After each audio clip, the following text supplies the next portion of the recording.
Chapter 1. The heart of a demon never has regret, even in death. Fang Yuan, quietly hand over the spring-autumn cicada and I'll give you a quick death. Old bastard Fang, stop attempting to resist anymore. Today all of the major factions of justice have combined together just to destroy your devil lair. This place is already covered in inescapable nets, this time you will definitely be decapitated. Fang Yuan, you damn demon, just because you wanted to cultivate the spring-autumn cicada, you've gone and killed thousands of people. You've committed too many unforgivable, heinous sins. Demon, 300 years ago you insulted me, took away my body's purity, killed my entire family and executed my 9 generations. From that moment onwards, I hated you with a burning passion. Today, I want you to die. Fang Yuan was in deep green robes that had been torn to shreds. His hair was disheveled, and his entire body was covered in blood. He looked around. The bloody robes waved lightly in the mountain breeze like a war flag. Fresh blood flowed from the numerous wounds on the body. Just by standing there for a short while, Fang Yuan had already accumulated a large pool of blood beneath his feet. Enemies surrounded him all around. There was already no way out.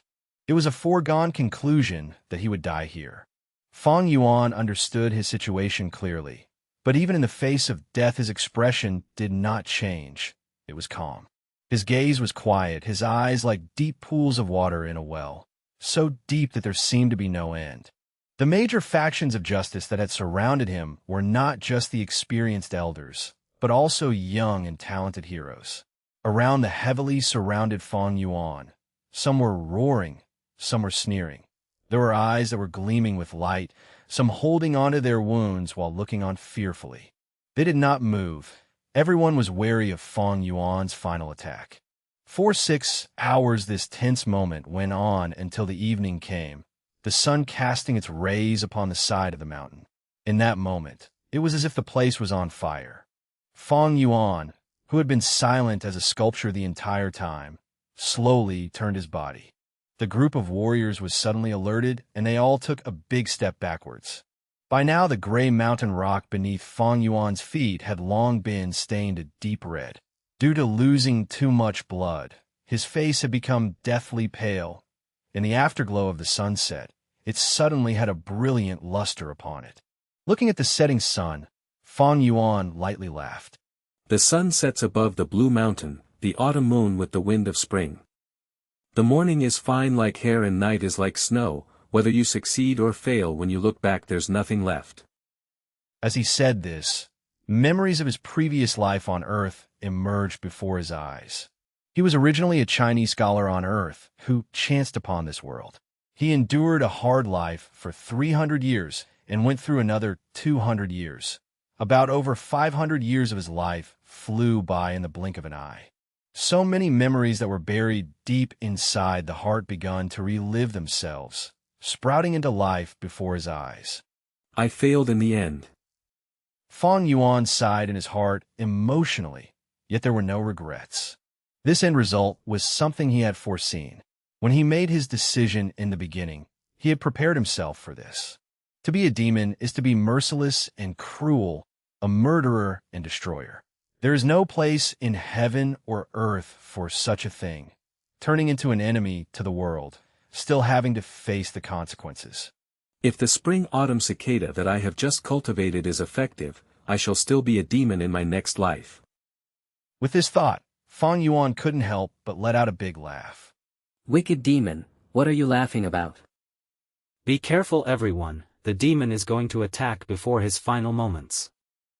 Hurry up and surrender the spring-autumn cicada. The group of warlords surged forward. At this moment, with a loud bang, Fang Yuan was engulfed in a blinding surge of energy.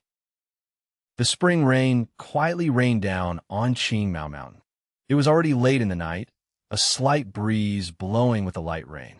Yet Qingmao Mountain was not covered in darkness. From the side down to the foot of the mountain, dozens of tiny lights shone like a bright band.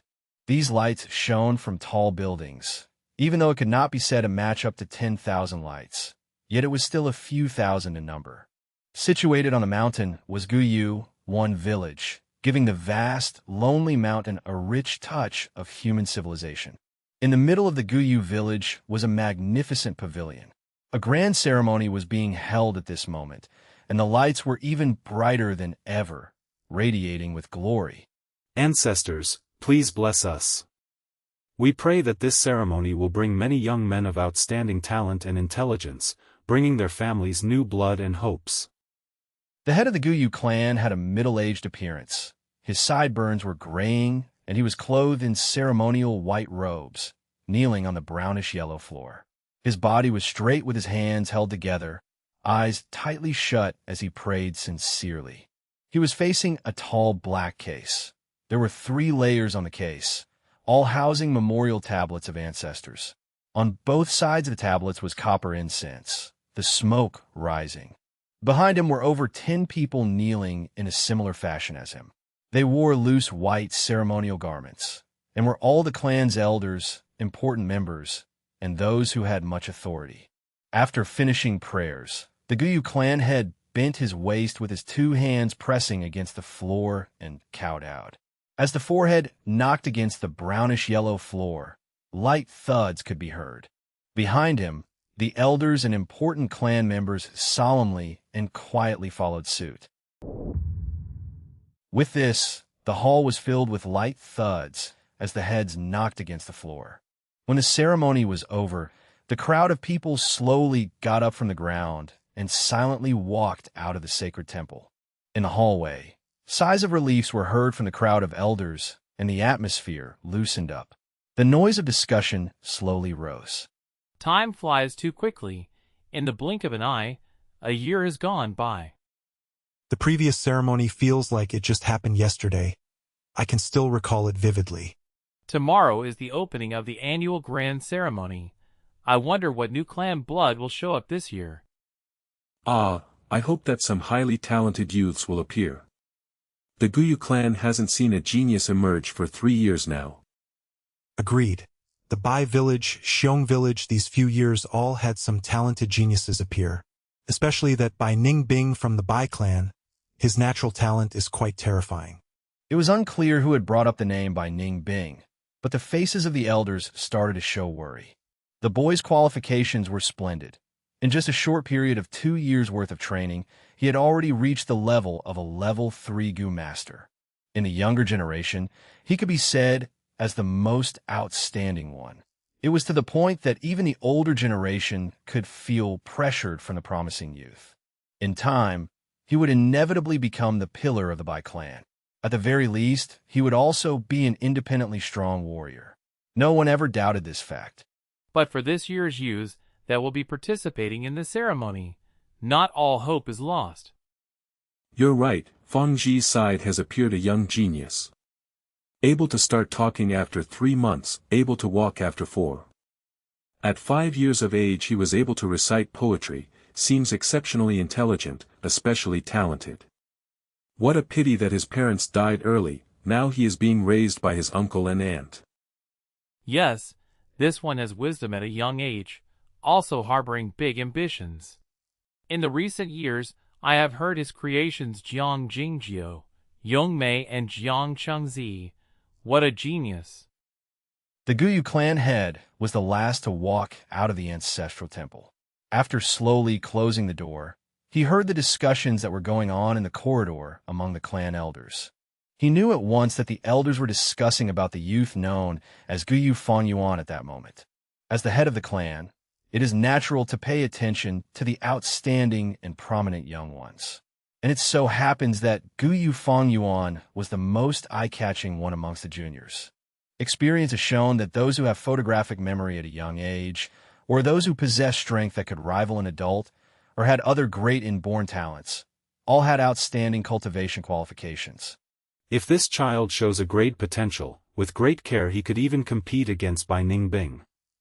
Even if it is B grade, in future he could also become a banner of the Guyu clan. But with this sort of early intelligence, the percentage of B grade is not that big, but highly possible to be an A grade. With this thought, the Guyu clan head curled up his lips slowly into a smile. At once, With a cough, he faced the clan elders and said, Everyone, the hour is late. For tomorrow's opening ceremony you should all rest well tonight and take care of your energy levels. At his words, the elders looked startled. They looked at each other with a hint of caution in their eyes. The clan head's words meant well, but everyone knew what he was aiming to convey. Every year, to compete for these young geniuses, the elders would fight among themselves to the point of reddened ears and bleeding heads. They should stay well rested and replenish themselves until tomorrow comes where the competition begins. Especially with that Fang Yuan, whose great potential was extremely huge.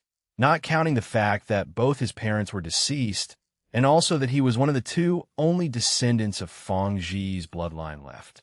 If one was able to get their hands on and bring him into their own family line, with great care and training, one could secure himself 100 years of prosperity. However, I'm going to go ahead and say what needs to be said first. When you compete, do it fair and square, no tricks and conspiracies are allowed, or damage to the clan's unity. Please keep this in mind, all of you. The clan head strictly instructed. We wouldn't dare.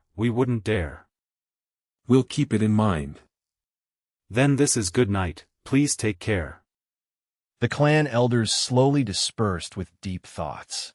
Not long after that, the long corridor became quiet. The wind from the spring rain breezed through the window, and the clan head lightly walked towards the window. Immediately, he breathed in the fresh, moist air of the mountain. How refreshing it felt. This was the 3rd floor of the garret. The clan head looked out of the window. He could see half of the entire Guyu village. Even if it was late in the night, most of the homes in the village still had lights on, which was unusual. Tomorrow is the opening ceremony, and it affects everyone's best interests. A kind of excited yet tense atmosphere had enveloped the hearts of the people of the clan, and thus naturally many people could not sleep well. This is the hopes for the clan's future. With the many lights dancing in his eyes, the clan head sighed. At the very same moment, a pair of clear eyes quietly looked at the same lights sparkling in the night, full of complex feelings inside. Guyu village, this is 500 years ago. Looks like the spring-autumn cicada really worked. Fang Yuan quietly gazed, standing by the window, letting the rain from the wind hit his body. The use of the spring-autumn cicada is to reverse time. In the 10 big mystical Gu rankings, the spring-autumn cicada managed to be ranked 7. Naturally, it was no mere creature. In short, it is the ability to be reborn. With the use of the spring-autumn cicada I have been reborn, going back to the time of 500 years ago. Fang Yuan stretched out his hand, his sight fixated on his own young and soft, pale palms, then slowly clenched them, embracing the truth of this reality with all his might. The sound of the drizzling rain hitting softly against the window sill filling his ears. He slowly closed his eyes, opening them after a long while. He sighed. 500 years of experience, it really feels like a dream. But he knew it clearly. This was definitely not a dream. Chapter 2. Going back in time with 500 years of knowledge. It is said in legend that a river of time exists in this world. It supports the world's time flow and circulation.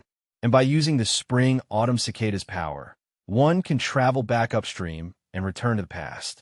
There is much conflicting opinion on this mythical tale. Many do not believe in it, and some are skeptical to the truth. Few people actually dare to believe it, because every time one uses the spring-autumn cicada, one must pay with his life, letting his entire body and cultivation be the driving force to use its power. Such a price is just too expensive, and the thing that people just cannot accept is the fact that after paying with your life, you don't even know what the outcome is. So even if someone has the spring-autumn cicada, they would not dare use it so indiscriminately. What if the rumors were fake, and it was just a scam? If Fang Yuan were not cornered into such a state, he would also not use it so hurriedly. But now, Fang Yuan is thoroughly convinced, because the reality of the truth has been laid before his eyes, and there was no denying it. He has really been reborn. It's just a pity. From the start I had wasted an absurd amount of effort, killing hundreds of thousands of people, making even the heavens furious and inciting people's vengeance, went through suffering and multiple hardships to finally attain and refine this good goo. Fang Yuan thought with a sigh. Even though he had been reborn, the spring-autumn cicada did not come with him. Humans are the greatest among thousands of creatures. Goo are the essence of heaven and earth. Goo comes in thousands of shapes and sizes of strange and mysterious variety. There are too many to count. Some goo after being used once, or even twice or thrice, will completely dissipate. And some goo can be reused again and again as long as it is not used over its limits. That said, it is probable that the spring-autumn cicada is one of those types that can only be used once before disappearing for good. But even if it's gone, I can still refine another. I have done it in my previous life, why can't I do it in this life? After the thoughts of pity were put aside, Fang Yuan's heart burst forth ambitious and determined feelings. To be able to be reborn, this fact made the loss of the spring-autumn cicada entirely acceptable. Not to mention he had something precious with him, so it's not like he lost everything. This precious treasure was his 500 years' worth of memories and experience. In his memories are a multitude of all kinds of treasures and precious items that no one has opened yet in this time. All the big events and incidents he can easily grasp by the veins of history. There are a countless number of figures. Some are predecessors of hidden levels. Some are geniuses, some people not even born yet. Also in these 500 years of life are memories of painstaking cultivation and rich combat experience. With all these memories and experiences, he had undeniably grasped the overall situation and upcoming opportunities. With good planning and execution, he could empower the situation with great fierceness and elegance. It was not a problem now that he could take a step ahead of others, breaking the higher boundaries. So how do I go about this? Fang Yuan was incredibly sensible. He collected himself together and faced the night rain outside the window, pondering. With this thought, things started to feel complicated. After thinking for a moment, his brows wrinkled deeper. 500 years of time was a rather long period. Don't mention those long muddled memories that cannot be recalled. Even remembering the hidden locations of treasures or special encounters of people were a lot. But the main issue was that the locations were separated among a long distance and had to be accessed or visited at certain periods of time. The most important thing is cultivation. The me right now has not even opened my primeval sea, hasn't stepped on the path to be a goo master. I'm just a mortal. I have to hurry and cultivate, catching up to history and seize the opportunities with the best advantage. Not to forget, many of these hidden locations of treasures were useless without proper foundation. Instead, it would just be walking into a wolf's den, looking for death. The problem in front of Fang Yuan right now was cultivation. He had to increase the level of his foundation as fast as possible. If he were slow like his previous life, he would just be too late. To cultivate as fast as possible, I would have to borrow the resources from the clan. With the state I am right now, I have no power or ability to travel back and forth across the dangerous mountains. Even an ordinary mountain boar can take my life. If I can reach the cultivation of a third-level goo master, I'd have the means to protect myself and leave the mountain. Through the eyes of a 500-year-old person who is cultivated in the demonic way, Qing Mao Mountain was just way too small. Guyu Village even feels like a cage. But while the cage restricted freedom, the sturdy bars of the cage also brought about a certain kind of safety. In this short period of time I'll just stay in this cage. As long as I can reach third-level goo master, I can leave this poor mountain. Luckily tomorrow is the awakening ceremony, I'll be able to start training as a goo master soon after. When he thought about the awakening ceremony, old memories that had long been buried away in his heart resurfaced themselves. Talent, huh? He sneered, his gaze focused out the window. At this moment, the door to his room was lightly pushed open and a young teenager walked in. Big brother, why are you standing in the rain by the window side? The youth was thin, slightly shorter than Fang Yuan. His face resembled Fang Yuan's features greatly. As Fang Yuan turned his head to look at this young man, a complicated look flickered across his face. It's you, huh, my twin little brother. He raised his eyebrows, his expression returning to that of cold indifference. Fang Zheng lowered his head and looked at his own toes. This is his signature stance. I saw that big brother's window was not shut closed, so I thought I'd come in here and close it. Tomorrow is the awakening ceremony. It's so late and you haven't gone to bed yet, big brother. If uncle and auntie knew, they would probably be worried. Fang Zheng was not surprised at Fang Yuan's coldness. Ever since he was a small child, his older brother had always been like that. Sometimes he would wonder, maybe a genius is just like this, being rather different from ordinary people. Even though he had the same look as his older brother, he felt that he was ordinary like an ant. They were born from the same womb at the same time, and yet why are the heavens so unfair? His older brother had been endowed with gleaming talent, while he himself was as ordinary as a stone. Everyone around him would say, "This is Fang Yuan's little brother." When they mentioned him, his aunt and uncle would constantly tell him to learn from his older brother. Even when he looked into the mirror sometimes, he would feel disgusted as he saw his own face. These thoughts have been ongoing for many years, accumulating day and night deeply into his heart, like a giant stone pressing against his heart. These few years, Fang Zheng's head lowered more and more, and he also grew quieter. Worried. At the thought of his aunt and uncle, Fang Yuan laughed silently. He could still remember clearly how the parents of this world had both lost their lives in one of the clan missions. When he was only 3 years old, he and his little brother became orphans. In the name of upbringing, his aunt and uncle grabbed hold of the inheritance left behind by his parents while inflicting harsh treatment against his younger brother and himself. He originally planned to just be a normal person, even planning to conceal his abilities and bide his time. However, his life was difficult, making Fang Yuan have no choice but to choose to expose some of his talents.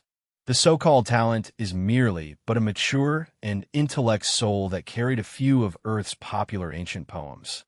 With this, he managed to startle people and capture attention.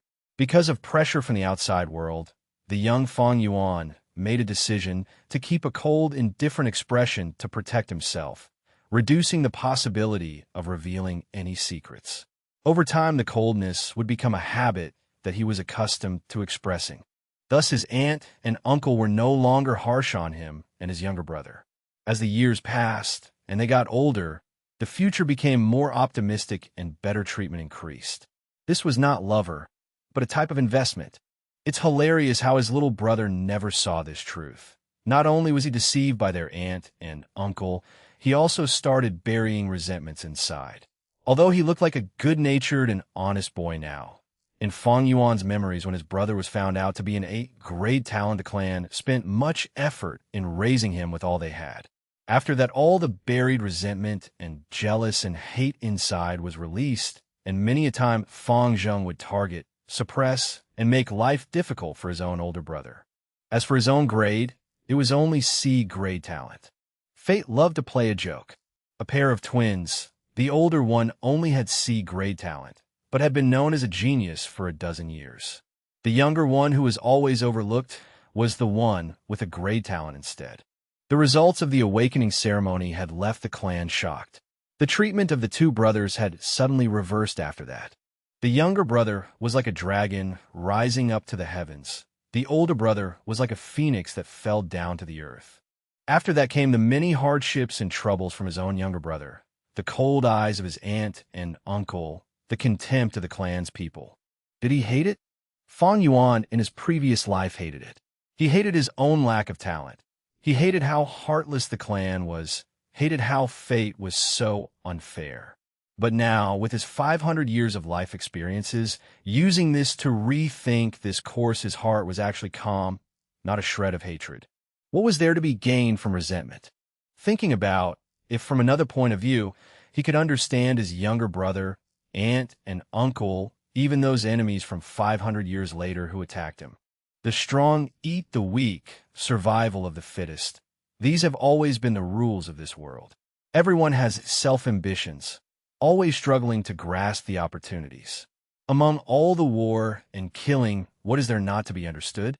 500 years of life experience have long allowed him to understand all of this with the heart that wants to gain immortality. If someone tries to prevent this pursuit of his, no matter who it is, he will kill and live through it. The aspirations in his heart were too big. Stepping onto this road was to be making the world your enemy, and it was destined to be alone, destined to kill. This was the conclusion of 500 years of life. Revenge is not my intention, the demonic path does not compromise.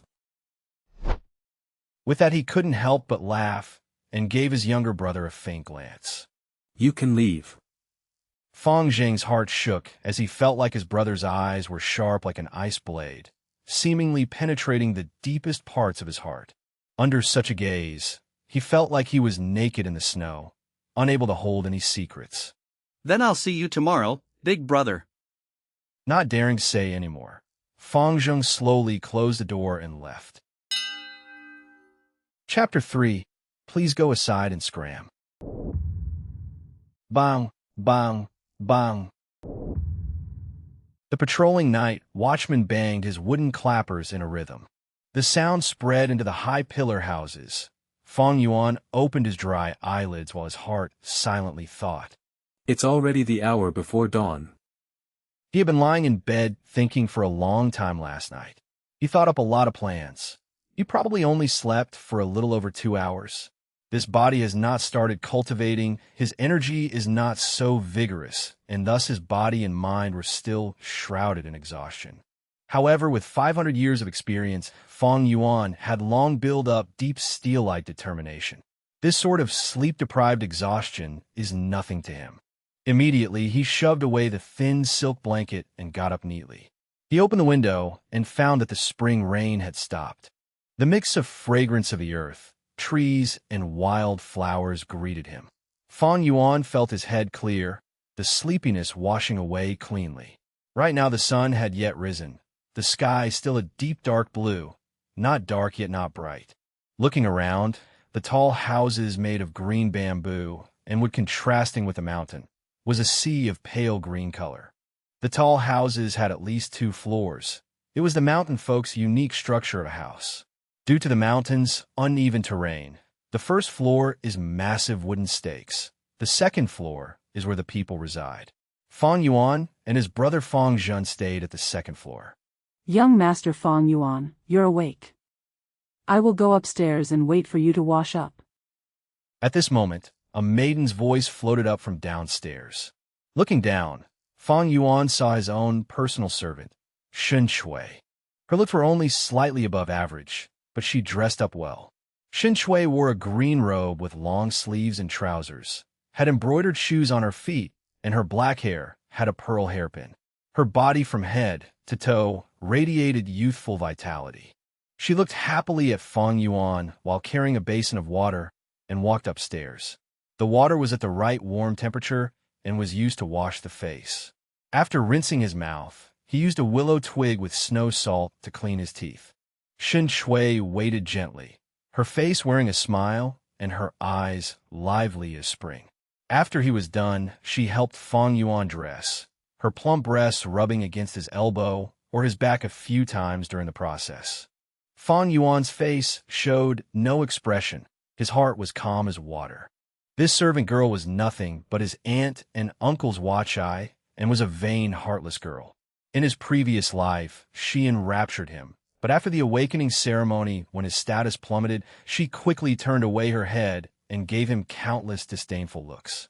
When Fang Zheng came over, he was in time to see Shen Shui smoothing the creases on the clothing of Fang Yuan's chest. His eyes had a flicker of jealousy. These years living together with his older brother, under the care of Fang Yuan, he also had a servant waiting on him. However, his servant was not a youthful girl like Shen Shui, but a fat and wide old woman. I wonder which day can Shen Shui wait on me like this, wonder what it feels like. Fang Zheng thought inside his heart, yet he did not dare to. His aunt and uncle's biased love to Fang Yuan was no secret to everyone. Originally, he did not even have a servant to wait on him. It It was Fang Yuan who decided to take the initiative and ask for one for Fang Zheng. Although there was the status difference of master and servant, but usually Fang Zheng did not dare underestimate Xin Shui. That was because her mother was the Mother Shan One, who stood beside his aunt and uncle. Mother Shan was the caretaker of the entire household. Having full trust of his aunt and uncle, her authority was not small. All right, no need to tidy up. Fang Yuan impatiently brushed away Shen Shui's soft small hands. His clothing had long been tidy. She was just trying to seduce him. To Shen Shui and the brightness of her future, Fang Yuan's possibility of having an A-grade talent was huge. If she could be his concubine, she would be able to elevate from servant status into master. It was quite a big step. In his previous life, Fang Yuan was deceived by her and had feelings for Xin Shui. After his rebirth, he was clear as a blazing fire, his heart as cold as ice. You can leave. Fang Yuan did not even look at Shen Shui as he tidied up his own sleeve cuffs. Shen Shui pouted slightly, feeling that today, Fang Yuan's puzzling behavior was rather odd and upsetting. She wanted to reply in a spoiled way, but being scared by his cold and confusing nature, her mouth opened and closed a few times before she ended up saying yes and retreating obediently. Are you ready? Fang Yuan asked Fang Zheng. His younger brother stood at the doorway, his head bowed down to look at his toes. He muttered a light yes.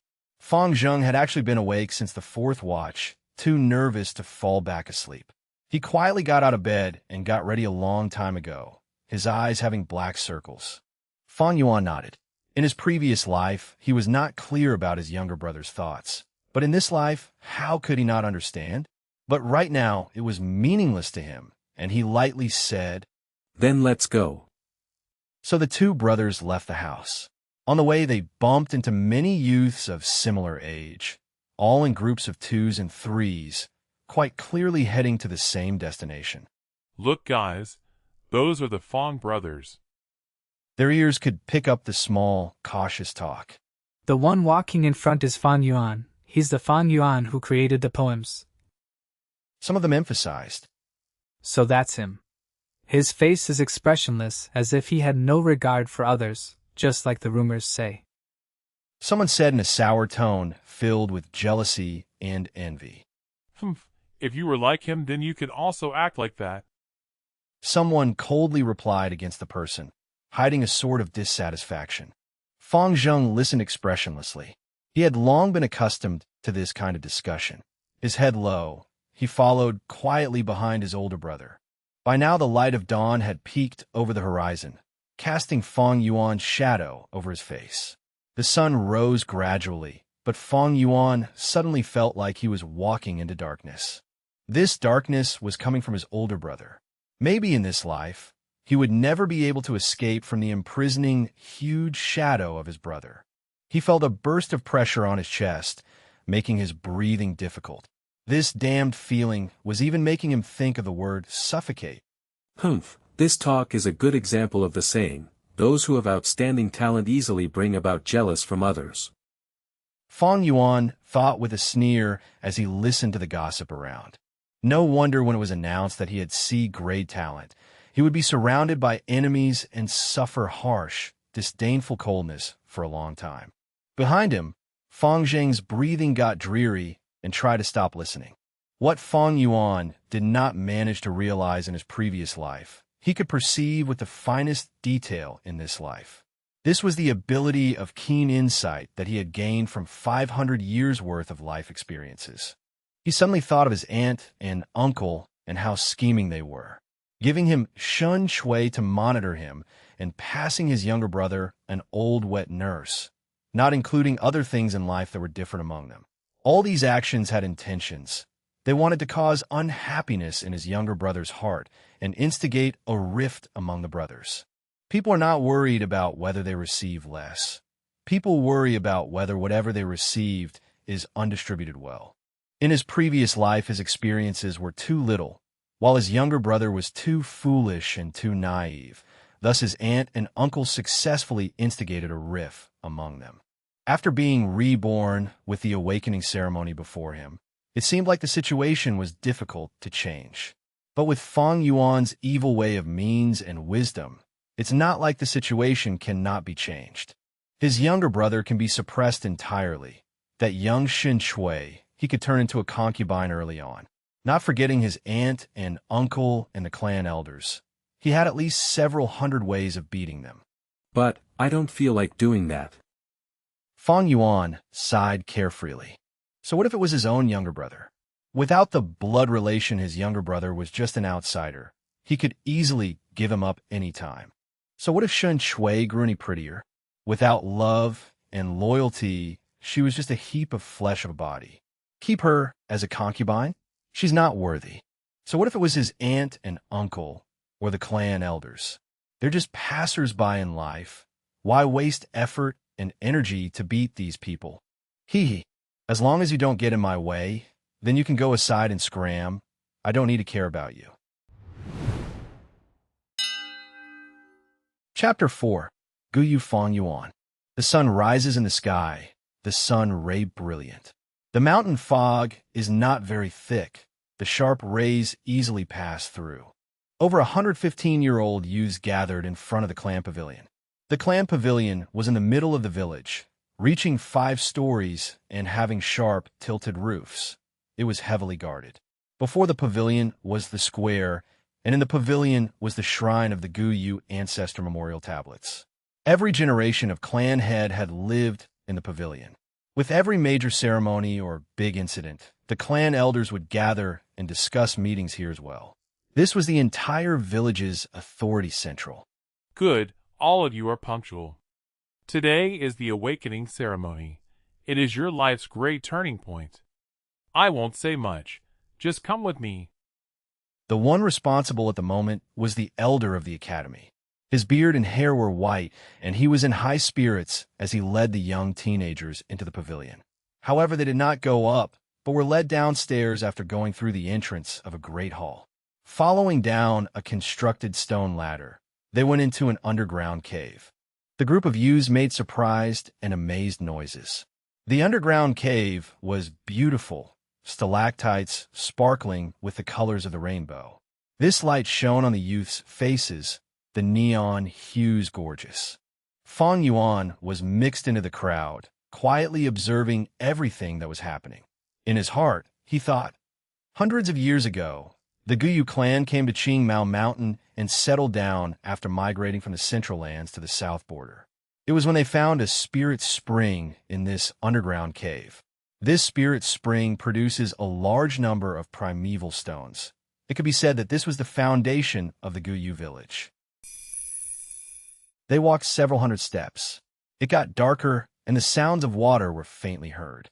After turning around a corner, a 3-zhang wide underground river greeted them. By now, the colorful lights of the stalactites had disappeared completely. Yet in the darkness, the river emitted faint blue light. It was like a star river of the night sky. The river flowed from the dark depths of the cave. Inside the crystal-clear waters, one could see fish, aquatic plants, and even the sand beneath the river. Opposite the river was a sea of flowers. This was the Guyu clan's closely cultivated moon orchids. The beautiful blue and pink-colored petals were shaped like a crescent moon. The flower stems were like jade, the center of the flower shining like the sort of warm brilliance that radiates from pearls under the light. At first glance, in the dark background, the flower sea looks like a huge piece of land covered in bluish-green carpet dotted with countless pearls. The moon orchid is food for a lot of goo. This flower sea could be said as the clan's biggest cultivation medium. Fang Yuan thought knowingly to himself. Wow, so pretty. It really is beautiful. The new sight opened the young teenagers' eyes. Each one of them had a light radiating from their gaze with excited and anxious feelings. All right, listen as I call your names. Those who are called must walk through this river to the opposite bank. Walk as far as you can. Of course, the further you go, the better it is. Are you all clear? The elder said. All clear. The youths replied. Actually, before they came here, they had all heard their family members or seniors talk about it. It is known that the further you can walk, the better your talent is. Your future will also become brighter. Guyu Chen Bo. The elder held the name list and called out the first person. The river was wide, but not deep. It covered up to a youth's kneecaps. Chun Bo's face was full of seriousness as he stepped into the flower sea ashore. As he did so, he could feel an invisible pressure as if there was a wall in front of him that he could not see, blocking him from walking forward. During this moment, the flowers at his feet suddenly gave off a weak white light. The light gathered around Chun Bo and entered his body. For a moment, Chun Bo felt the pressure drop. The invisible wall blocking him suddenly felt softer. With this, Chun Bo gritted his teeth and mustered his strength, walking forward. He tried to force his way in stiffly, yet after 3 steps the wall in front of him hardened again back to the state before. Thus he could not walk any further. As he watched this, the elder sighed. While recording what happened, he said, Guyu Chen Bo, 3 steps. No talent to become a Gu master. Next, Guyu Zao Xie. Chun Bo was deathly pale as he walked past the river back to the youths, clenching his teeth. Without the endowed talent, he could live as a normal human, holding the lowest position in the clan. His stature was shaky. It was a huge blow to him, as if reality had killed all his hopes. Many people threw him pitiful gazes, while even more had fixated stares at the second person crossing the river. It was a pity that this youth could only walk 4 steps forward. He did not have talent either. Not everyone has the natural talent to be a Gu master. Generally speaking, it is not bad if 5 out of 10 people have talent. In the Gu clan, this ratio is higher, reaching 6 people. This is because the Guyu clan's ancestor, the first-generation clan leader, was a famous, legendary, and powerful man. Due to cultivation reasons, his bloodline carried powerful genes. Thus, the average quality of talent in the Guyu clan was generally higher, as they carried his blood in their veins. With 2 consecutive failures, the other elders observing the scene in the dark started making ugly expressions. Even the clan head was frowning slightly. The next moment, the academy elder called out the 3rd name, Guyu Mo Bei. Here. A horse-faced youth dressed in linen robes lightly called as he came forth. He was tall in build, looking much sturdier than his peers. There was a brave aura about him. He crossed the river in a few steps and reached the opposite bank. 10 steps, 20 steps, 30 steps, one after another small lights entered his body. He walked until he reached 36 steps before he could finally go no further. The youths at the riverbank watched with wide, open eyes, shocked. The academy elder happily exclaimed, Good, Guyu Mo Bei, be great talent. Come here, let me see your primeval sea. Guyu Mo Bei walked back to the academy elder's side. The latter stretched out his hand and put it on the juvenile's shoulder, closing his eyes as he checked with focus. Then he retracted his hand and nodded, recording down on the paper. Guyu Mo Bei, primeval sea measuring 6 by 6, can be vigorously trained. This special talent can be measured by 4 grades, a grade to D grade. 8D grade talent youth who is raised for 3 years would be able to become a rank 1 senior Gu master, become the foundation of the family. AC grade talent youth after 2 years of cultivation will usually be able to become a rank 2 senior Gu master, becoming the clan's backbone. AB grade talent must be cared for, often becoming a future clan elder. With 6 to 7 years of training, they will become rank 3 Gu masters. And when it comes to a grade, even if it was just 1, would bring great luck to the entire clan. Great care must be given. With this talent, in about 10 years, they could become a rank 4 Gu master. At that moment, they would be able to compete for the position of the head of the clan. In other words, as long as this Guyu Mo Bei grows up, eventually he will become one of the elders of the Guyu clan. That is why the academy elder laughed happily. The elders watching in the darkness also sighed in relief. Then they all turned to look at one of the elders amongst them with jealousy. This elder was also horse-faced, known as Guyu Mo Bei's grandfather, Guyu Mo Chun. His face was already smiling.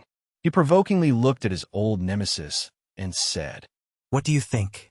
My grandson isn't bad, huh, Guyu Chi Lien? Guyu Chi Lian had a head full of red hair. He made an annoyed humph, not replying to other. It was apparent that his face expression was really dark. 1 hour later, half of the youths had already walked through the flower sea. There were quite a number of C and D grade talents among them, while half of those youths had no talent at all. Sigh, the bloodline is getting thinner. These few years the clan hasn't had any rank 4 masters to strengthen the bloodline. The 4th generation clan head was the only rank 5 master, but in the end he perished together with the flower wine monk and did not leave behind any descendants. The Guyu clan's later generation talents are getting weaker and weaker. The clan head said with a deep sigh. At this moment, the academy elder shouted, Guyu Chi Chen. On hearing this name, all the elders looked at Guyu Chi Lian. This was Guyu Chi Lian's grandson. Guyu Chi Lian had a small and short build with a face full of pockmarks. He was clenching his fist, his entire face sweating. It was evident that he was incredibly nervous. As he walked onto the opposite bank, the little lights entered his body. After walking straight for 36 steps, he stopped. Another B grade? The academy elder yelled. The youths started a commotion, sending Guyu Chi Chun envious stares. Ha ha ha, 36 steps, 36 steps. Guyu Chi Lian shouted, proudly staring at Guyu Montak Bai. This time, it was Guyu Mo Chen's turn to have a sour face. Guyu Chi Chen, huh?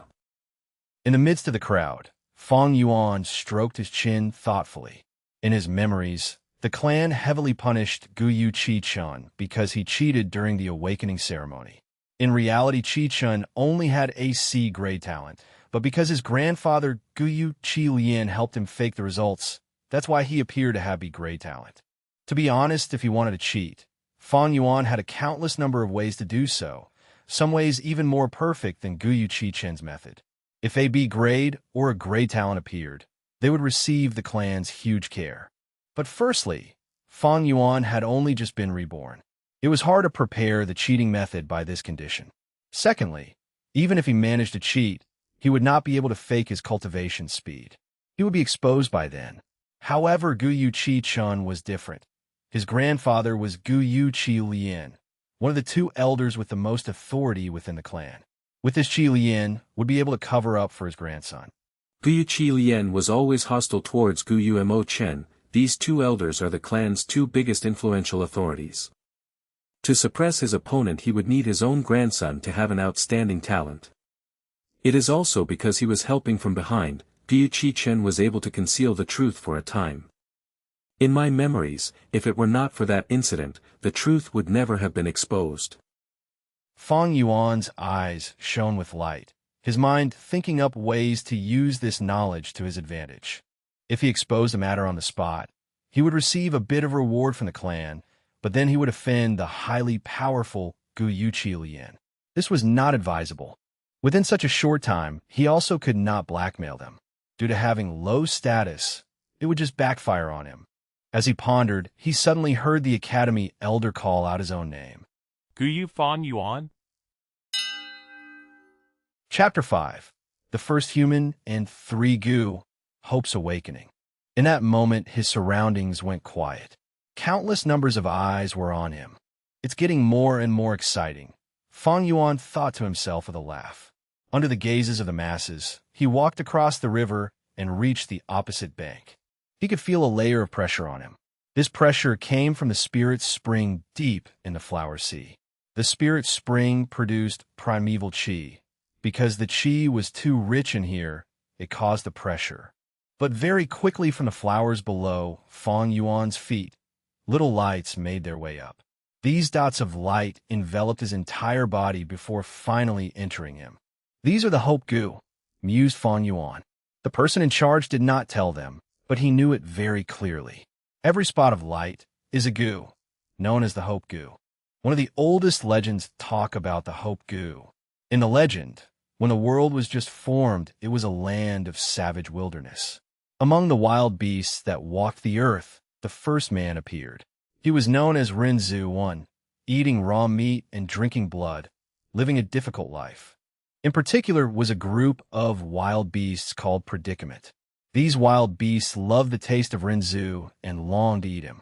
Renzu did not have a body as strong as Mountain Rock, nor did he have the sharp teeth and claws of a wild beast. How could he fight with the predicaments? His source of food was unstable, and he had to hide all day. He was at the bottom of nature's food chain and could barely survive. At this moment, there were 3 Gu that came up to him and said, "As long as you use your life to provide us, we will help you through this difficulty." Renzu had nowhere to go, so he could only agree to these 3 Gu. He first gave his youth away to the biggest Gu among the 3. That Gu then granted him strength. With strength, Renzu's life began to change. He started to have a stable source of food and was able to protect himself. He fought bravely and ruthlessly, defeating many predicaments. But soon he suffered and finally realized that strength was not everything. It needed to heal and be cultivated, not spent freely at his will. Not to mention, when facing the entire group of predicaments, his strength alone was too small. Renzu reflected over this lesson bitterly and decided to give his prime middle years to the most beautiful among the 3. And thus, the second Gu gave him wisdom. With wisdom, Renzu was able to learn how to think and reflect. He began to accumulate experience and found out that many times when he used wisdom, it was more effective than using strength.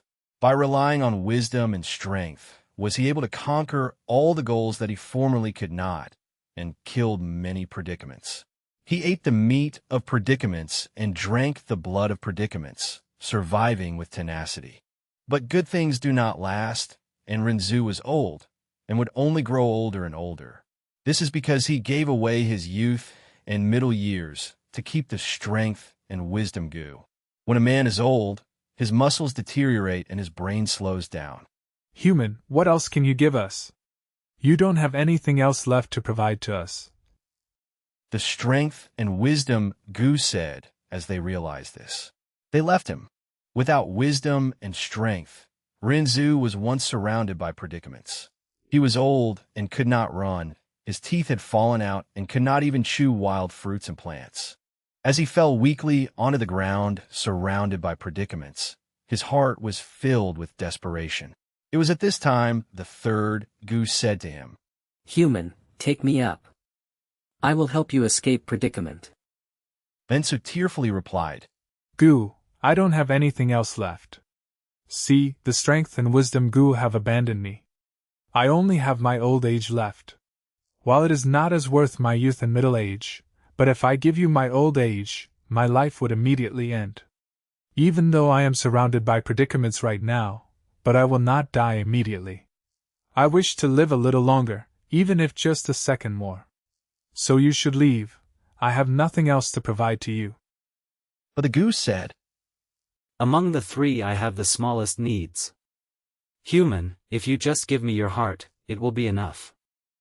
Then I will give you my heart. Renzu said, But Gu, what can you give me in return? In this situation, even if the strength and wisdom Gu returned to my side, it would change nothing. When compared to the strength Gu, this Gu looked frail and was just a tiny ball of light. When compared to the wisdom Gu, this one was only able to give out a dim white light, not beautiful in any way. But when Renzu gave it his heart, this Gu suddenly gave out endless light. In this light, the predicament screamed in horror. This is the hope Gu, withdraw. We predicaments are most afraid of hope. The predicaments retreated suddenly. Renzu was speechless, and from that day onwards, whenever he faced predicament, he would give his heart to hope. At this moment, the hope Gu converged into a stream of light, and had already entered Fang Yuan's body. Due to the outside pressure, they quickly gathered into his abdomen and collected into a group spontaneously, 3 inches under his navel. Fang Yuan suddenly felt the pressure lessen. He began to walk forward. With every step he took, one after another the hope Gu would fly out from the sea of flowers and enter his body, joining the ball of light. The ball of light grew brighter and brighter, but the person in charge opposite the riverbank frowned. This number of hope Gu is lesser than expected. Many elders watching Fang Yuan in the dark thought this as they saw the sight. The clan head frowned as well. This was definitely not the sign of an 8th-grade talent. Fang Yuan withstood the pressure, continuing to walk forward. Below 10 steps it means that there is no cultivation talent. 10 to 20 steps means D-grade talent. 20 to 30 steps would be C-grade talent, 30 to 40 steps is a B-grade talent. And 40 to 50 steps would mean a grade talent. Up till now, I have walked 23 steps. 24, 25, 26, 27. Fang Yuan counted in his heart. When he walked the 27th step, he could hear a bang, and in between his 2 kidneys the ball of light reached its limit and suddenly exploded. This burst of energy only happened inside his body. Outsiders cannot see it. Only Fang Yuan alone could feel at that moment an earth-shaking reaction. Instantly, the fine hairs on his body stood up, his pores shut tight, his mind stretched to a tense limit. Soon after, his mind went blank, his entire body becoming soft as if he fell into some clouds. His heart relaxed, his fine hairs flattening, and his pores reopened again. In short, while his entire body was perspiring. This entire process felt long, but it actually happened in a short time. The feeling went away as fast as it came. Fang Yuan was blanked out for a short moment before he returned to his senses. He secretly focused his attention into his body and found that below his navel and in between his 2 kidneys, an aperture had formed out of thin air. The awakening ceremony was a success. This was the hope to immortality. Chapter 6. The road to the future will be interesting. The aperture was mysterious and unusual. Although it was located inside Fang Yuan's body, it was at the same time not sharing the same space with his internal organs.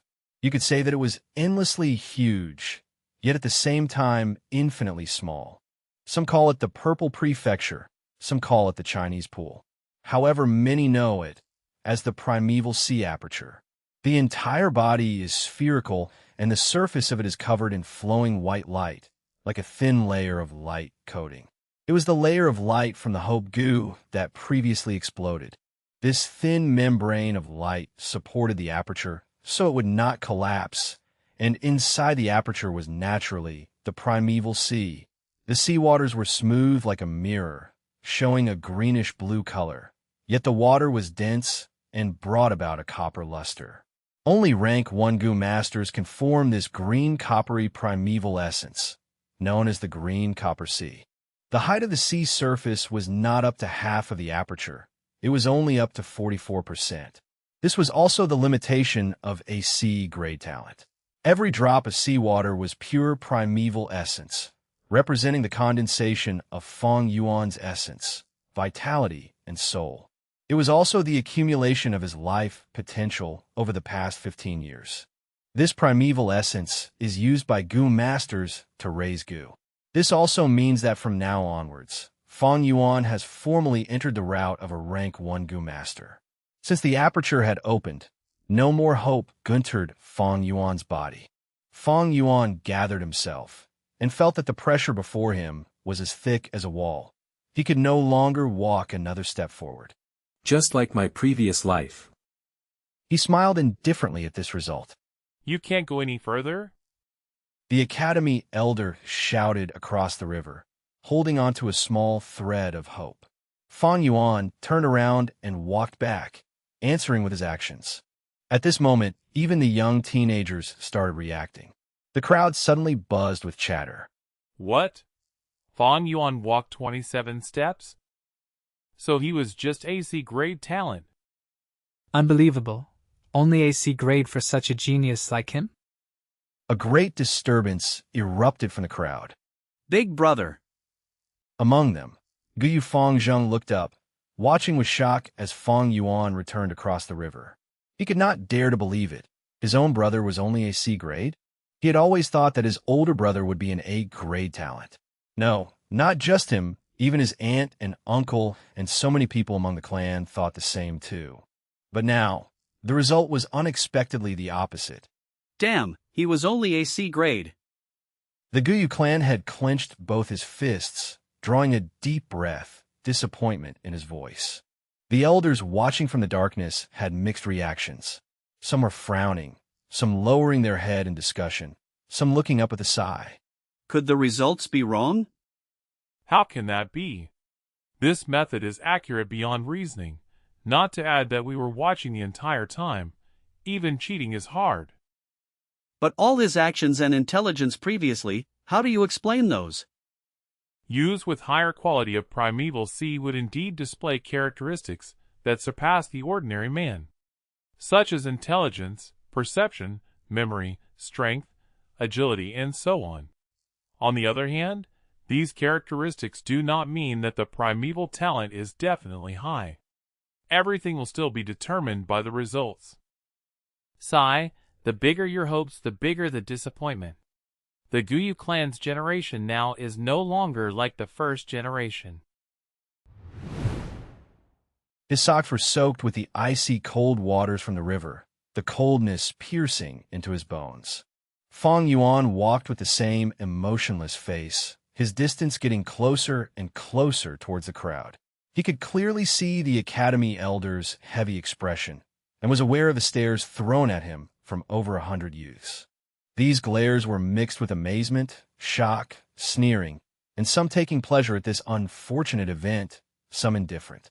It was the same situation, making Fang Yuan unwillingly remember his previous life.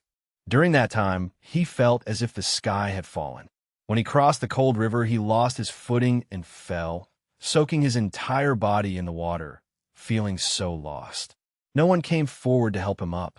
Those disappointed, cold expressions and gazes were like sharp knives, piercing into his very own heart. His mind was in chaos, his chest searing with pain. It was as if he had fallen from the clouds, down to the ground. The higher you stand, the harder you fall. But in this life, as the same scene replayed itself, Fang Yuan's heart was calm.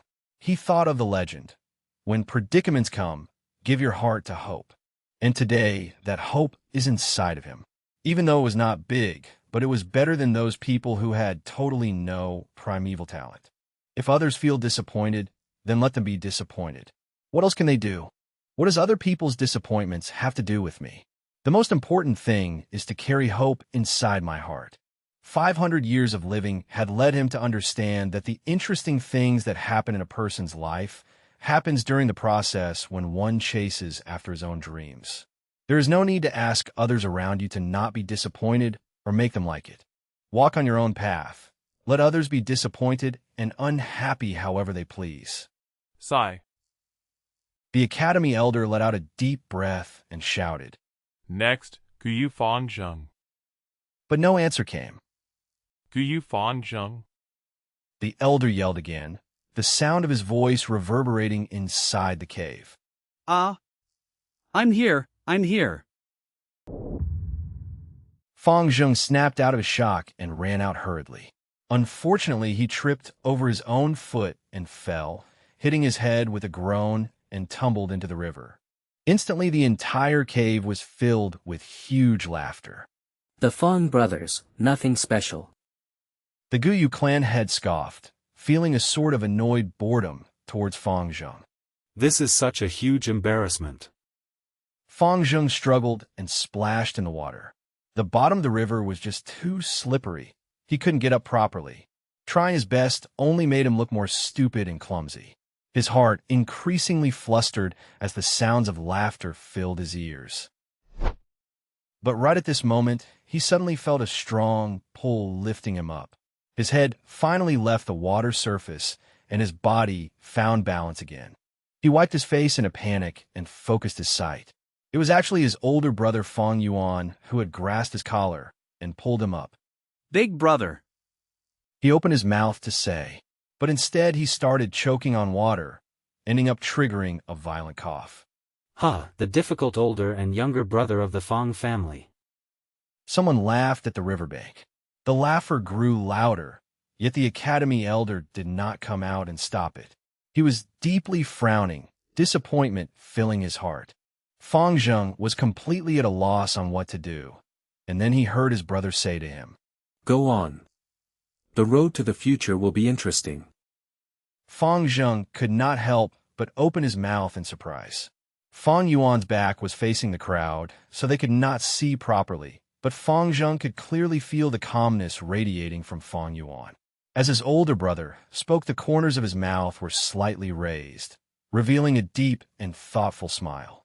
It was obviously only a C-grade talent. Yet how can Big Brother be so calm? Fang Zheng could not help but wonder, his heart full of doubt. Yet Fang Yuan did not say any more. He patted Fang Zheng on the back and turned and walked away. Fang Zheng wore a stupefied expression as he walked towards the flower sea. I never thought Big Brother would actually be so calm. If it was me, I'd. He lowered his head, walking forward absent-mindedly. Yet he did not know that he was playing out a miraculous scene. When he finally snapped out of his reverie, he was already deep in the sea of flowers, standing in a distance that no one else had reached before him. 43 steps. Oh my God, a great talent. The Academy elder screamed, seeming to have lost his mind. A grade? Really an A grade? It's been 3 years. An A-grade talented genius has finally appeared in the Guyu clan. The clan elders that were watching in the darkness were also screaming out at the same time, losing their composures. Well, the Fang bloodline originated from Uschi bloodline. So Ichi family will adopt in this Guyu Fangjing. Guyu Chi Lian immediately announced. How is that possible? You old bag Chi Lian, your morals and abilities are out of order. But you're definitely good at misleading young boys. It's better to pass this kid to Guyu Mo-chan to raise. Guyu Mo-chan roared back instantly. Stop arguing. No one is more qualified to raise this child than the current clan leader. Whoever has any objections is to go against me, Guyu Bo. The Guyu clan head had gone crazy and swept his fiery red gaze over the disappointed and discouraged looks. Chapter 7. A Gu Master has 9 ranks. Flower wine leaves behind treasure. Soon a week passed. Humans are above all creatures. Gu are the essence of heaven and earth. In this world there are thousands of species, countless number of Gu. They live everywhere around us in the soil, in the bushes, even on the bodies of wild beasts. As humans continue to propagate and grow, the scholars of the past gradually uncovered the mysteries of the Gu. Those who have opened the aperture, using their own primeval essence to feed, refine, and manipulate these Gu people who have achieved these various purposes are what we call Gu Masters. And all of you have successfully opened your aperture in the awakening ceremony 7 days ago. With the coagulation of the primeval sea, right now you are all rank 1 Gu Masters. In the village academy, the academy elder talked with confidence and composure. In front of him were 57 students, seated and listening attentively. The mystery and strength of a Gu Master had been deeply rooted in the hearts of the youths a long time ago. Thus, everything that the elder taught and said, the students were very interested in. At this moment, a young teen raised his hand. With the elder's permission, he stood up and asked, Elder sir, I've known this since I was small. There are rank 1 Gu Masters, rank 2 and so on. Can you explain in more detail to us? The Guyu teacher nodded and waved his hand to ask the young man to sit down. Gu Masters have 9 ranks, from bottom to the top rank 1, rank 2, rank 3 all the way up to rank 9. Every rank is considered a big realm, and it is divided into 4 small realms: initial stage, middle stage, upper stage, and peak stage. You have all just become Gu Masters, so all of you are rank 1 initial stage. If you all work hard in your cultivation base will naturally advance to rank 2, even rank 3. Of course, the higher your talent, the bigger your chance of promoting.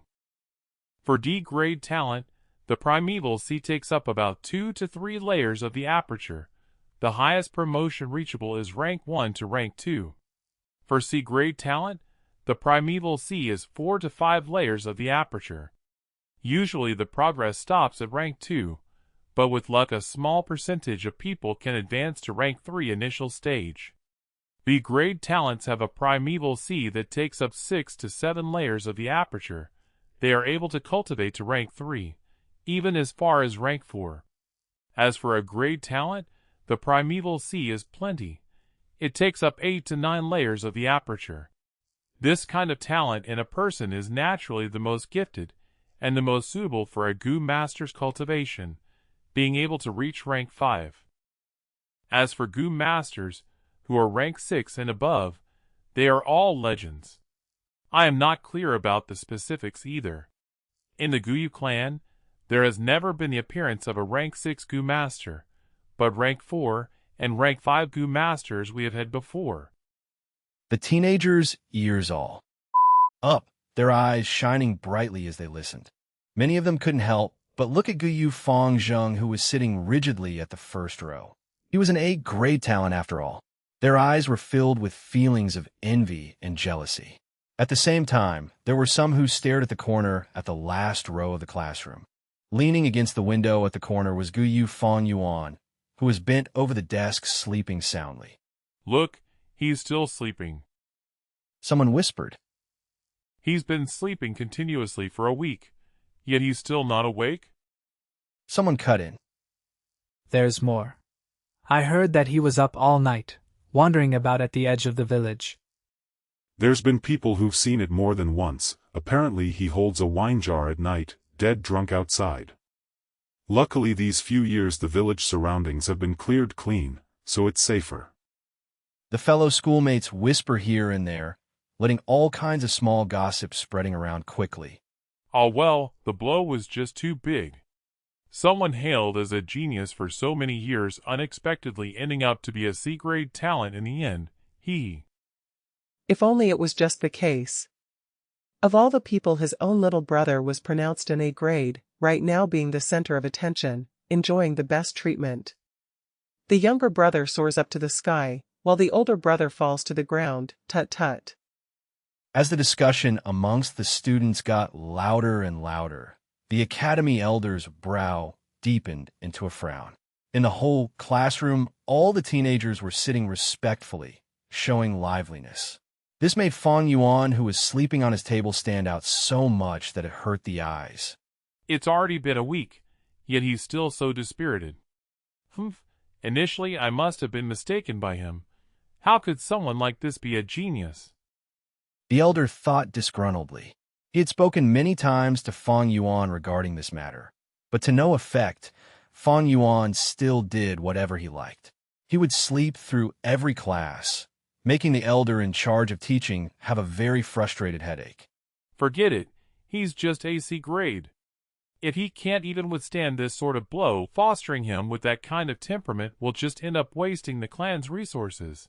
Nothing good will come out of it. The elder's heart was filled with disappointment towards Fang Yuan. Fang Yuan was just a C grade, compared to his younger brother Fang Zheng, who was an A grade talent. Now, this was someone worth the clan spending an amount of effort on raising. While the academy elder thought about all this, he was also replying to the latest question.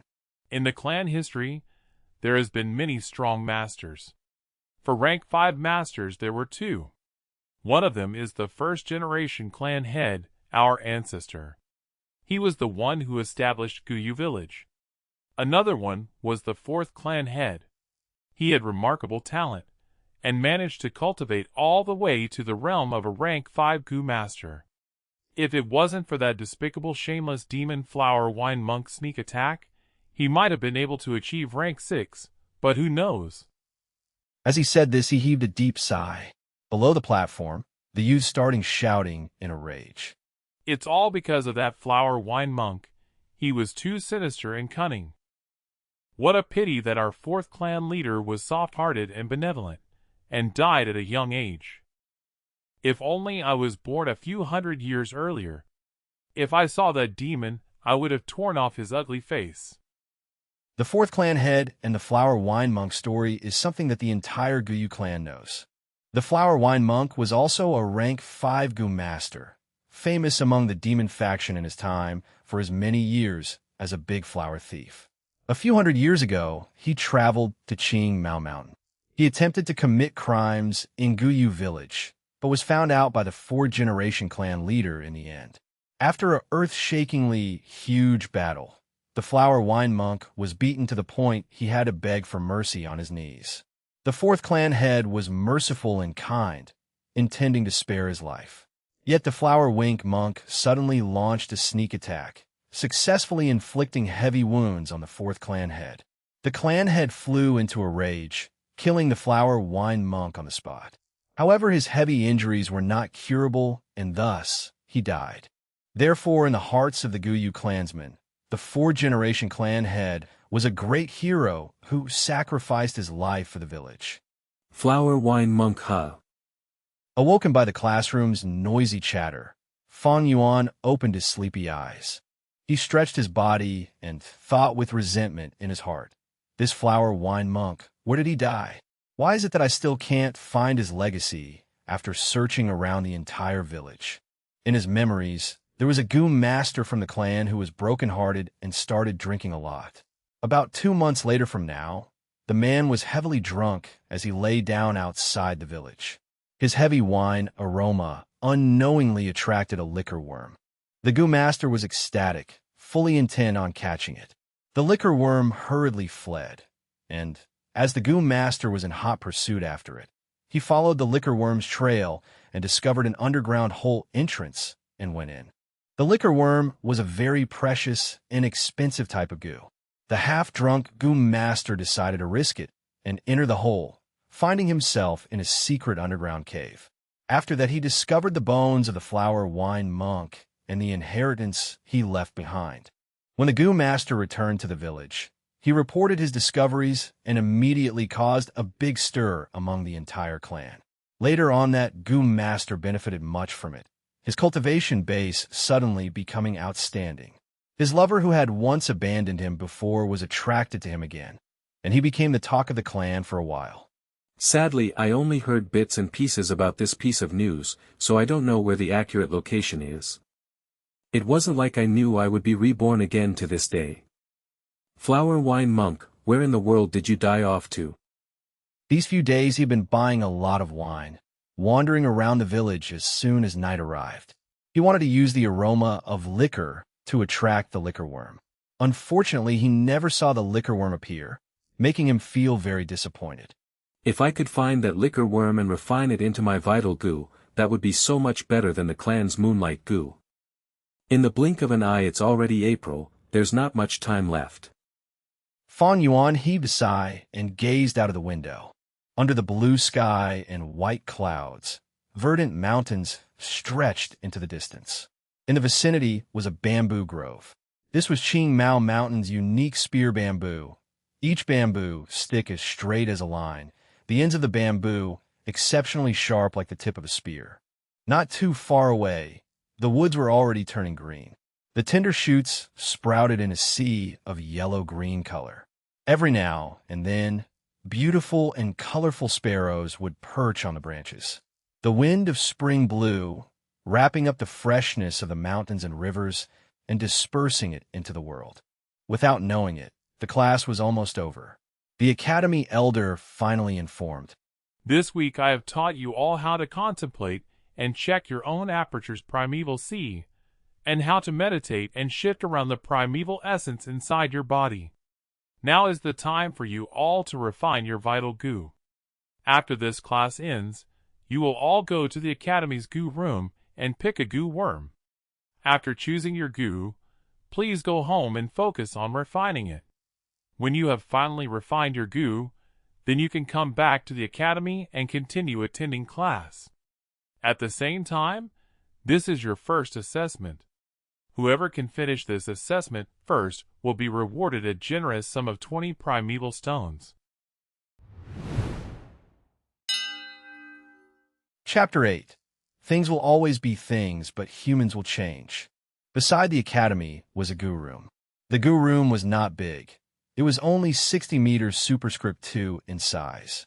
In a goo master's road to cultivation, a goo is the key to strength. At the end of class, the excited teenagers rushed towards the goo room. Form a line, enter one by one. Some voices suddenly yelled.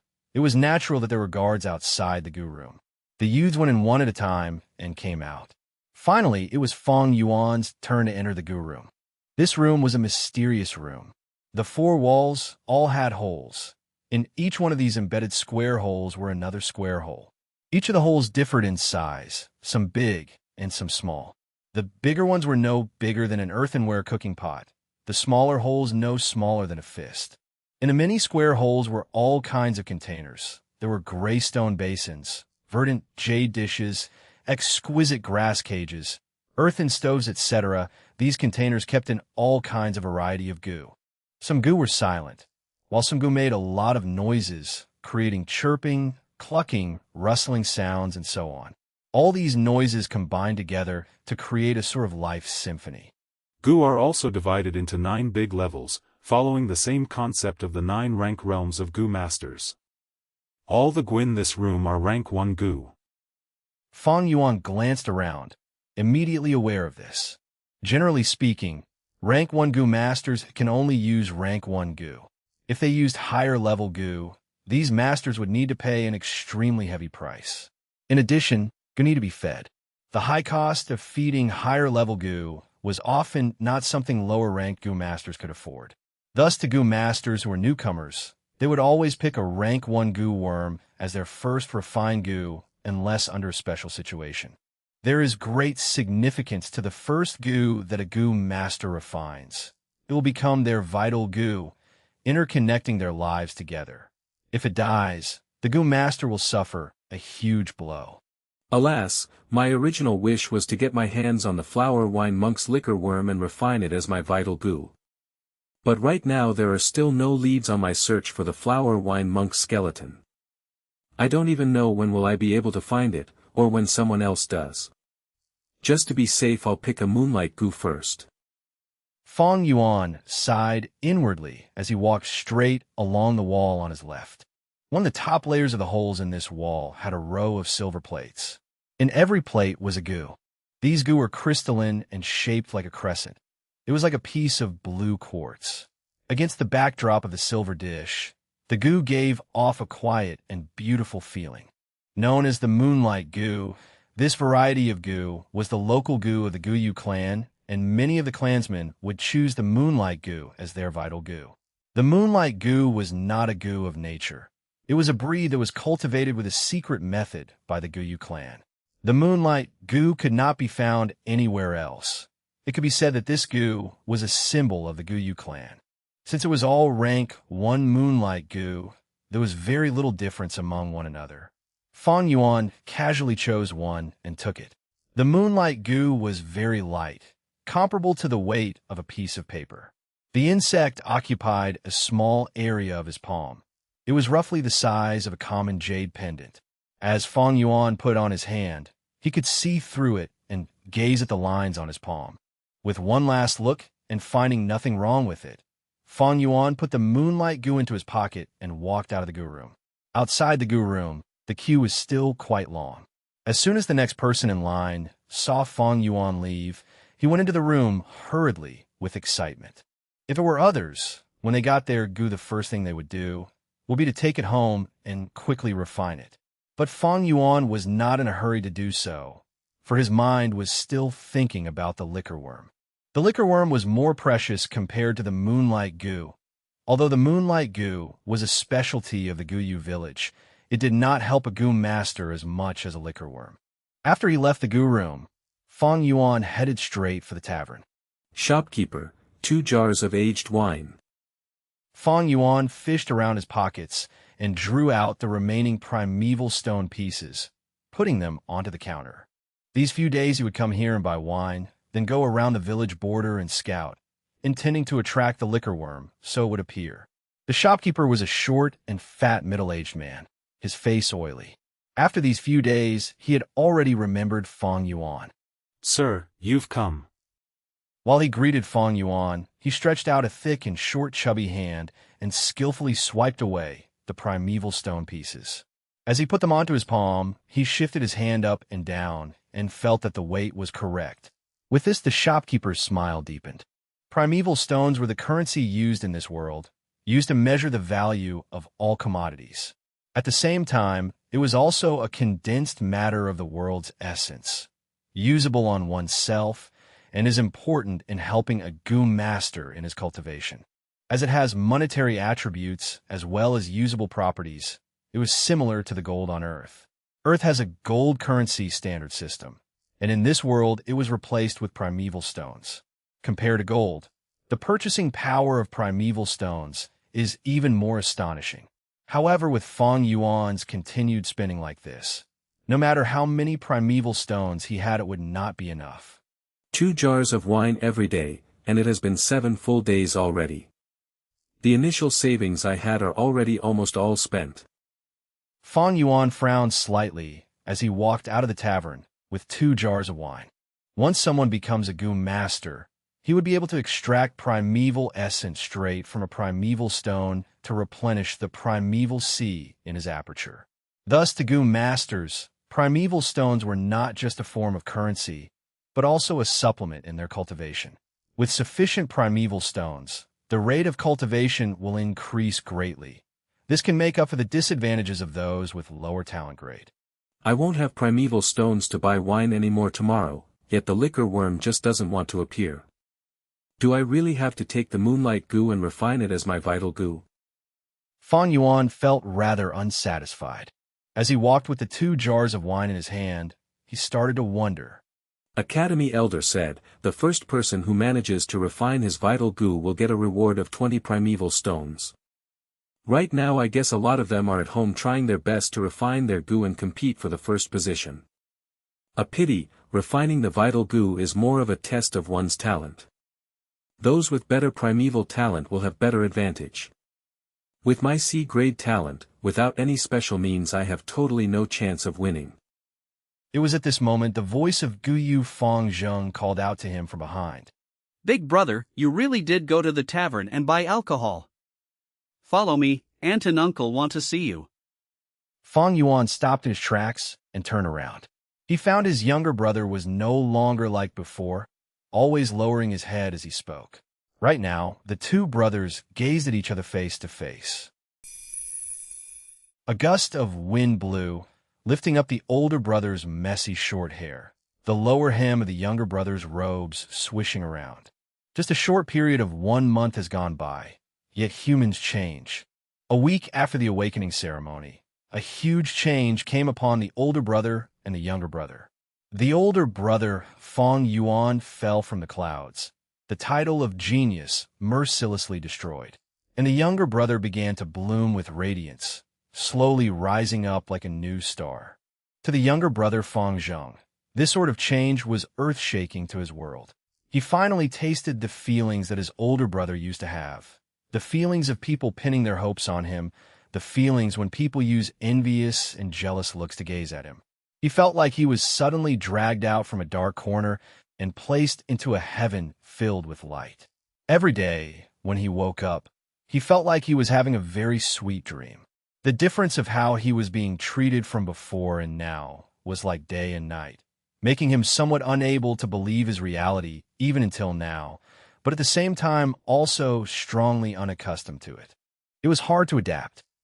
In a short while, for being unknown to someone who was closely watched, people pointing at him all the time. Sometimes when Fang Zheng walked on the road, he would hear people around him talking about himself, voices praising him. His face would heat up and he would feel completely at a loss of what to do, his eyes trying to avoid gazes. He even almost forgot how to walk properly. The first 10 days or so, Guyu Fangzheng became thinner, yet his energy became more vigorous. From the inner depths of his heart, something called self-confidence began to manifest. This is what Big Brother had always been feeling before, how beautiful and painful at the same time. He could not stop thinking about his older brother Guyu Fang Yuan. Facing such attention and discussion, how did his older brother deal with it?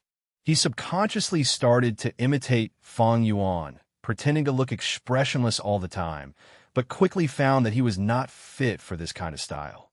Sometimes during class, a girl's shout could easily send him red-faced.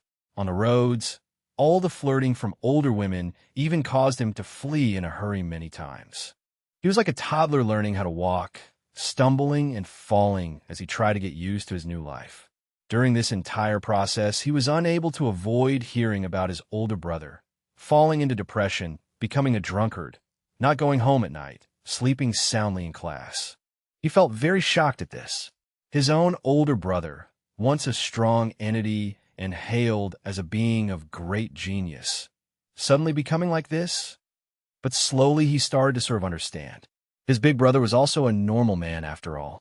Encountering this kind of setback and huge blow would send anyone into depression. Along with this understanding, Fang Zheng secretly felt an indescribable happiness inside. This feeling was something he was terribly unwilling to admit, but yet it definitely existed. His older brother, who was hailed as a genius and always covering him in shadow, acting so depressed and dispirited right now.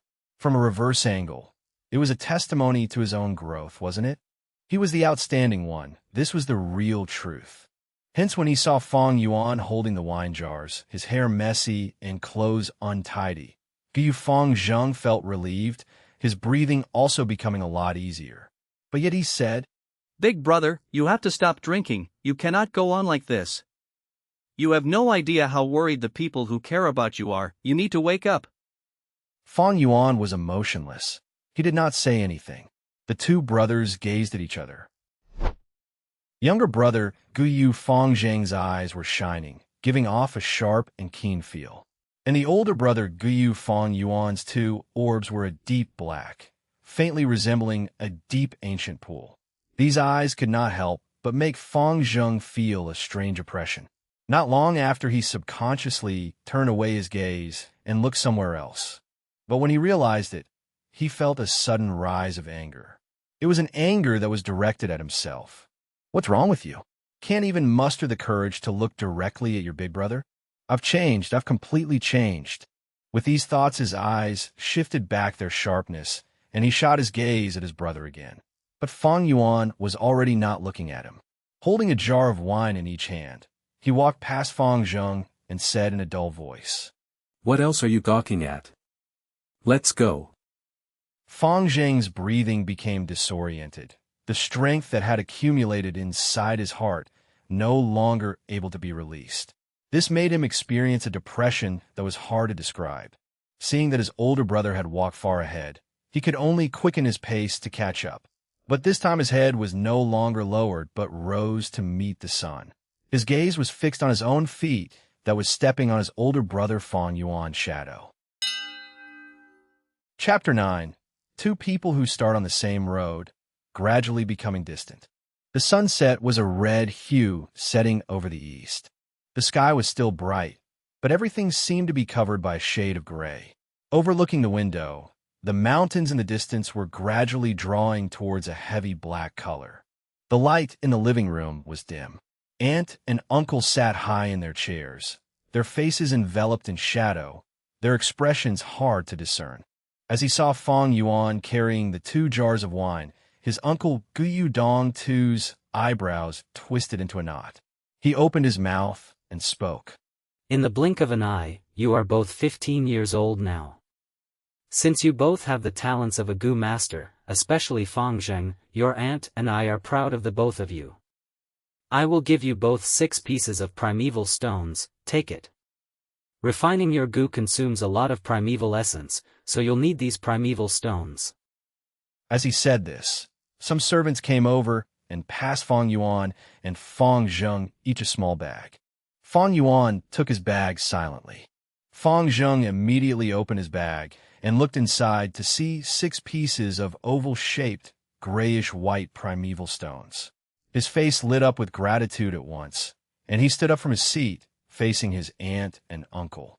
"Thank you, aunt and uncle. Your nephew does need primeval stones to replenish my primeval essence.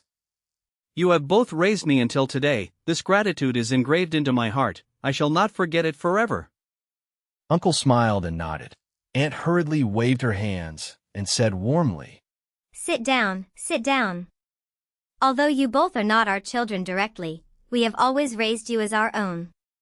You both are able to gain a future, and we are proud of that. Alas, we do not have children of our own, and sometimes we thought that if you both could really become our children it would be the best. Her words brought deep meaning. Fang Zheng did not understand it, but Fang Yuan frowned a little. Uncle cut in and said, I have discussed this with your aunt. We thought of adopting you both and become a genuine, real family. Fang Zheng, I wonder if you are willing.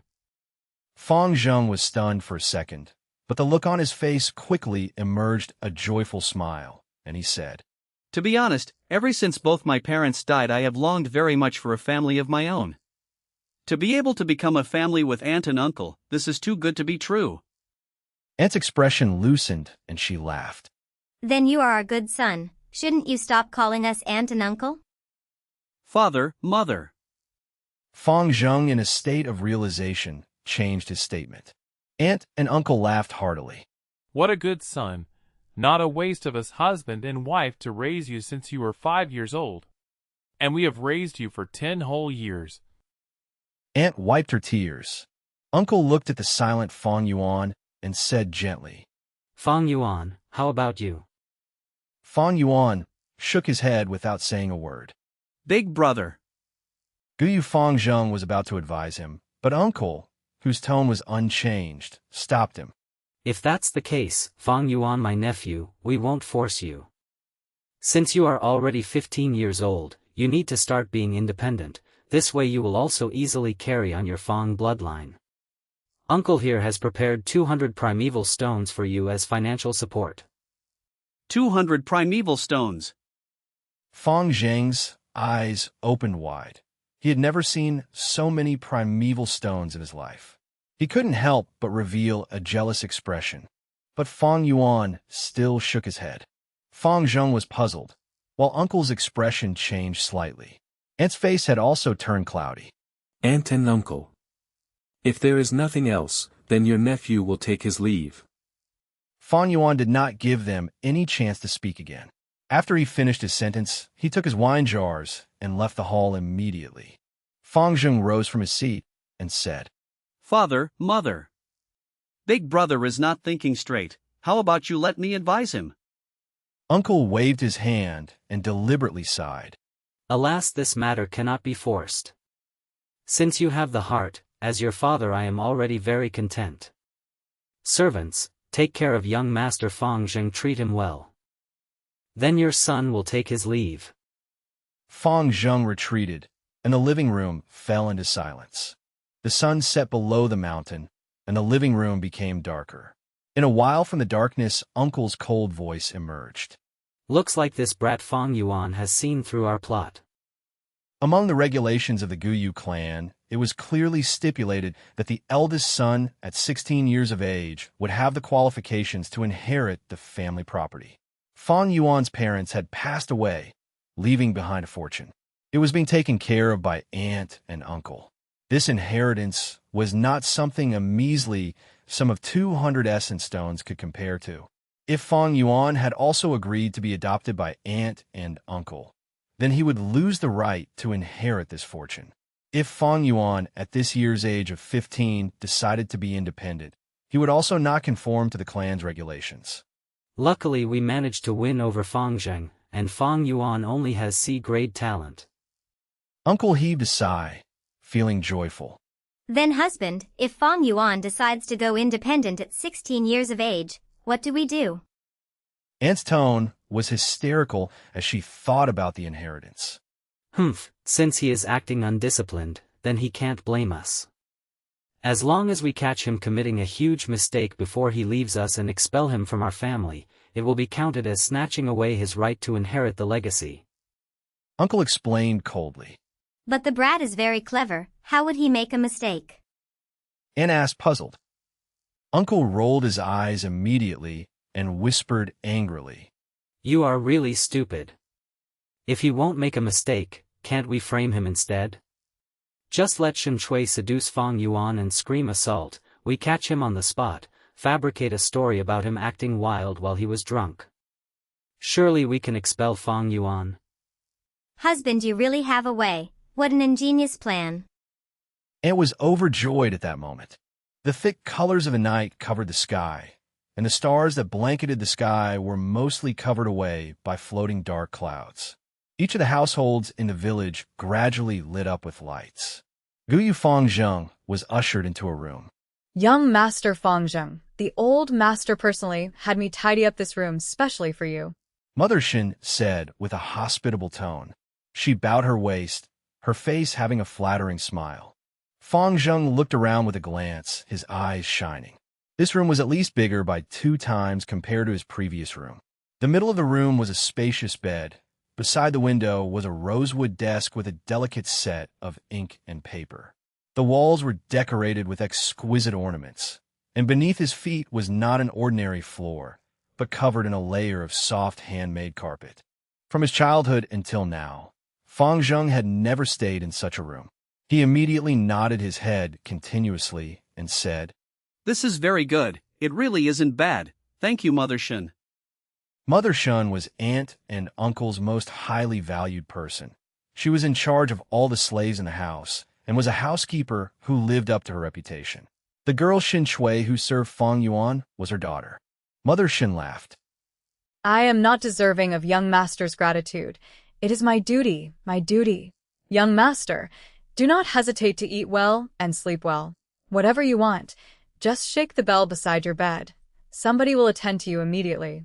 Old master has already instructed us, so in these few days please do put all your attention on cultivating, young master.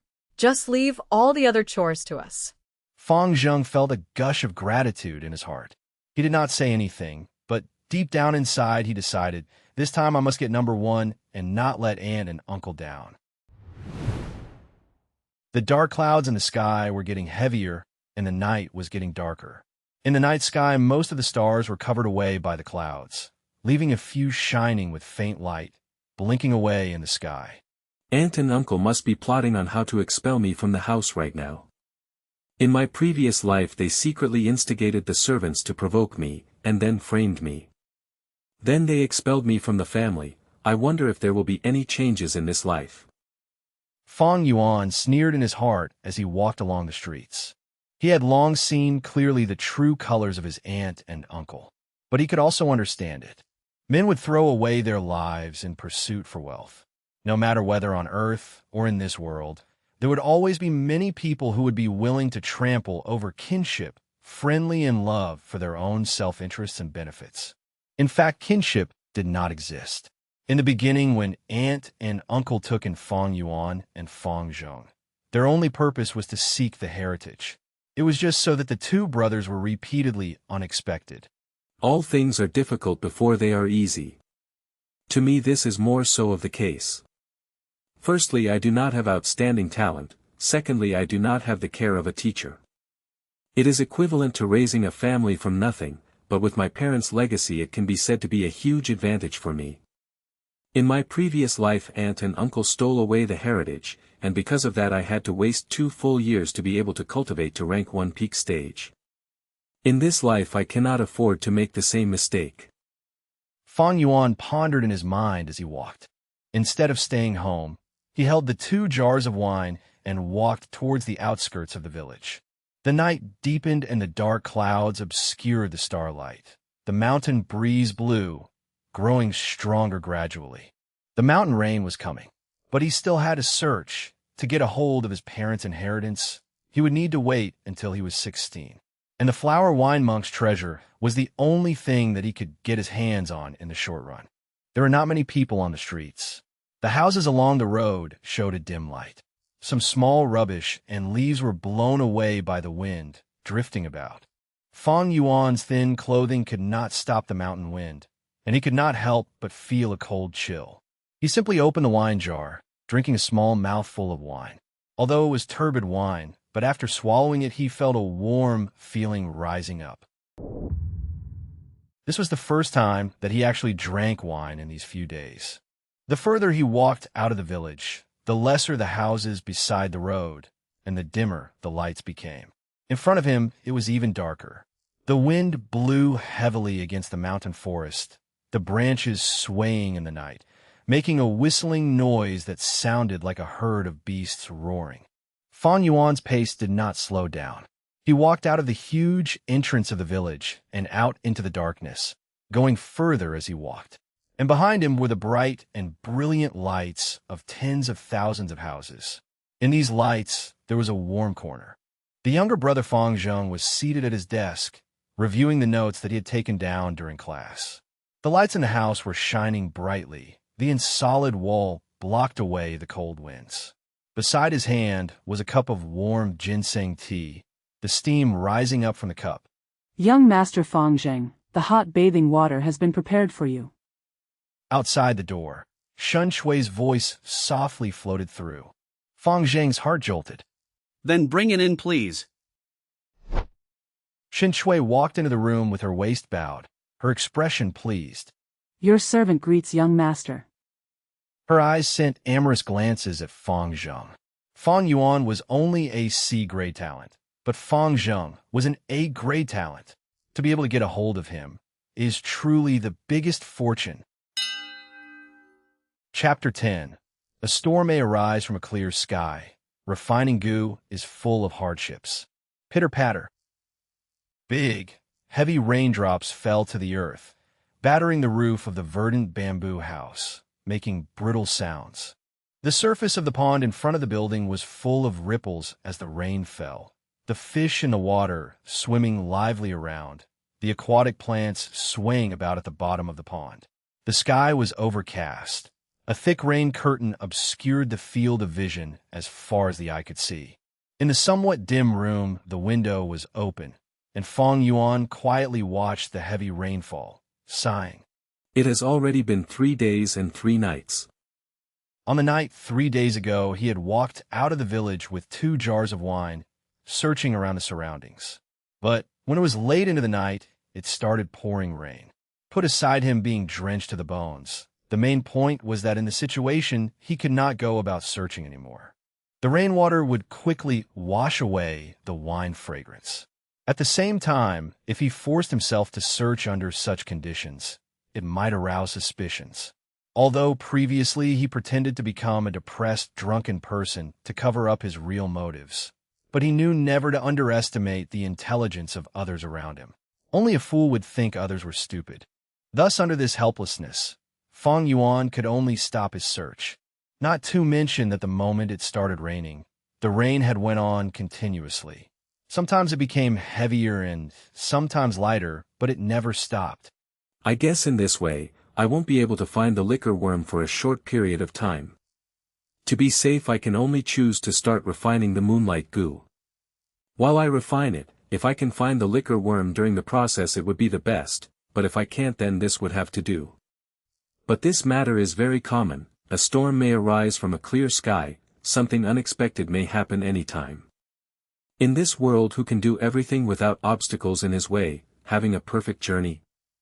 Fang Yuan's thoughts were very calm. His 500 years of experience had long washed away the impulsiveness that he rarely had in the first place. He closed the door and window and sat cross-legged on his bed. He closed his eyes slowly, and after breathing a few times, he calmed his state of mind. In the next moment, the vision of his primeval aperture appeared in his mind. The aperture may be positioned inside his body, but it was mysteriously unusual, limitlessly big, and yet infinitely small. The outer layer of the aperture was a layer of light. The white light gave a thin impression, but it still supported the aperture well. In the aperture was a sea of primeval essence. The seawater was a green copper color, the surface of the sea clear and calm as a mirror. The water level was about half the height of the aperture. The entire volume of the sea occupied 44% of the aperture. This was the green copper primeval sea of a rank 1 goo master, and every drop of seawater was primeval essence. It was Fang Yuan's life, elementary force, and the condensation of his essence, vitality, and soul. Every drop of primeval essence was precious because it was the root of a goo master and was the source of power. Goo masters need to rely on primeval essence to refine and use goo. As he retreated his mind from the primeval sea, Fang Yuan opened his eyes, retrieved the moonlight goo. The moonlight goo quietly sat in the middle of his palm, resembling a curved blue moon, small and crystalline.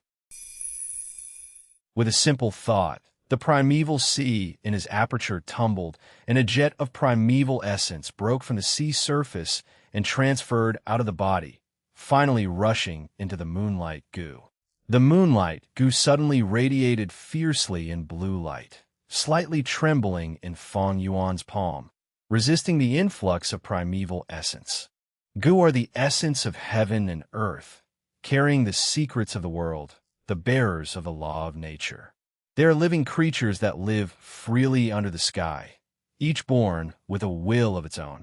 Right now, with Fang Yuan trying to refine it, it would mean wiping out its will.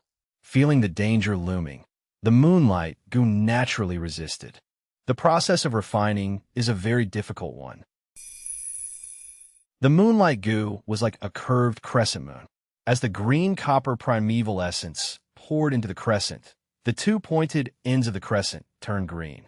Slowly, this green-copper essence began to spread to the middle of the crescent moon.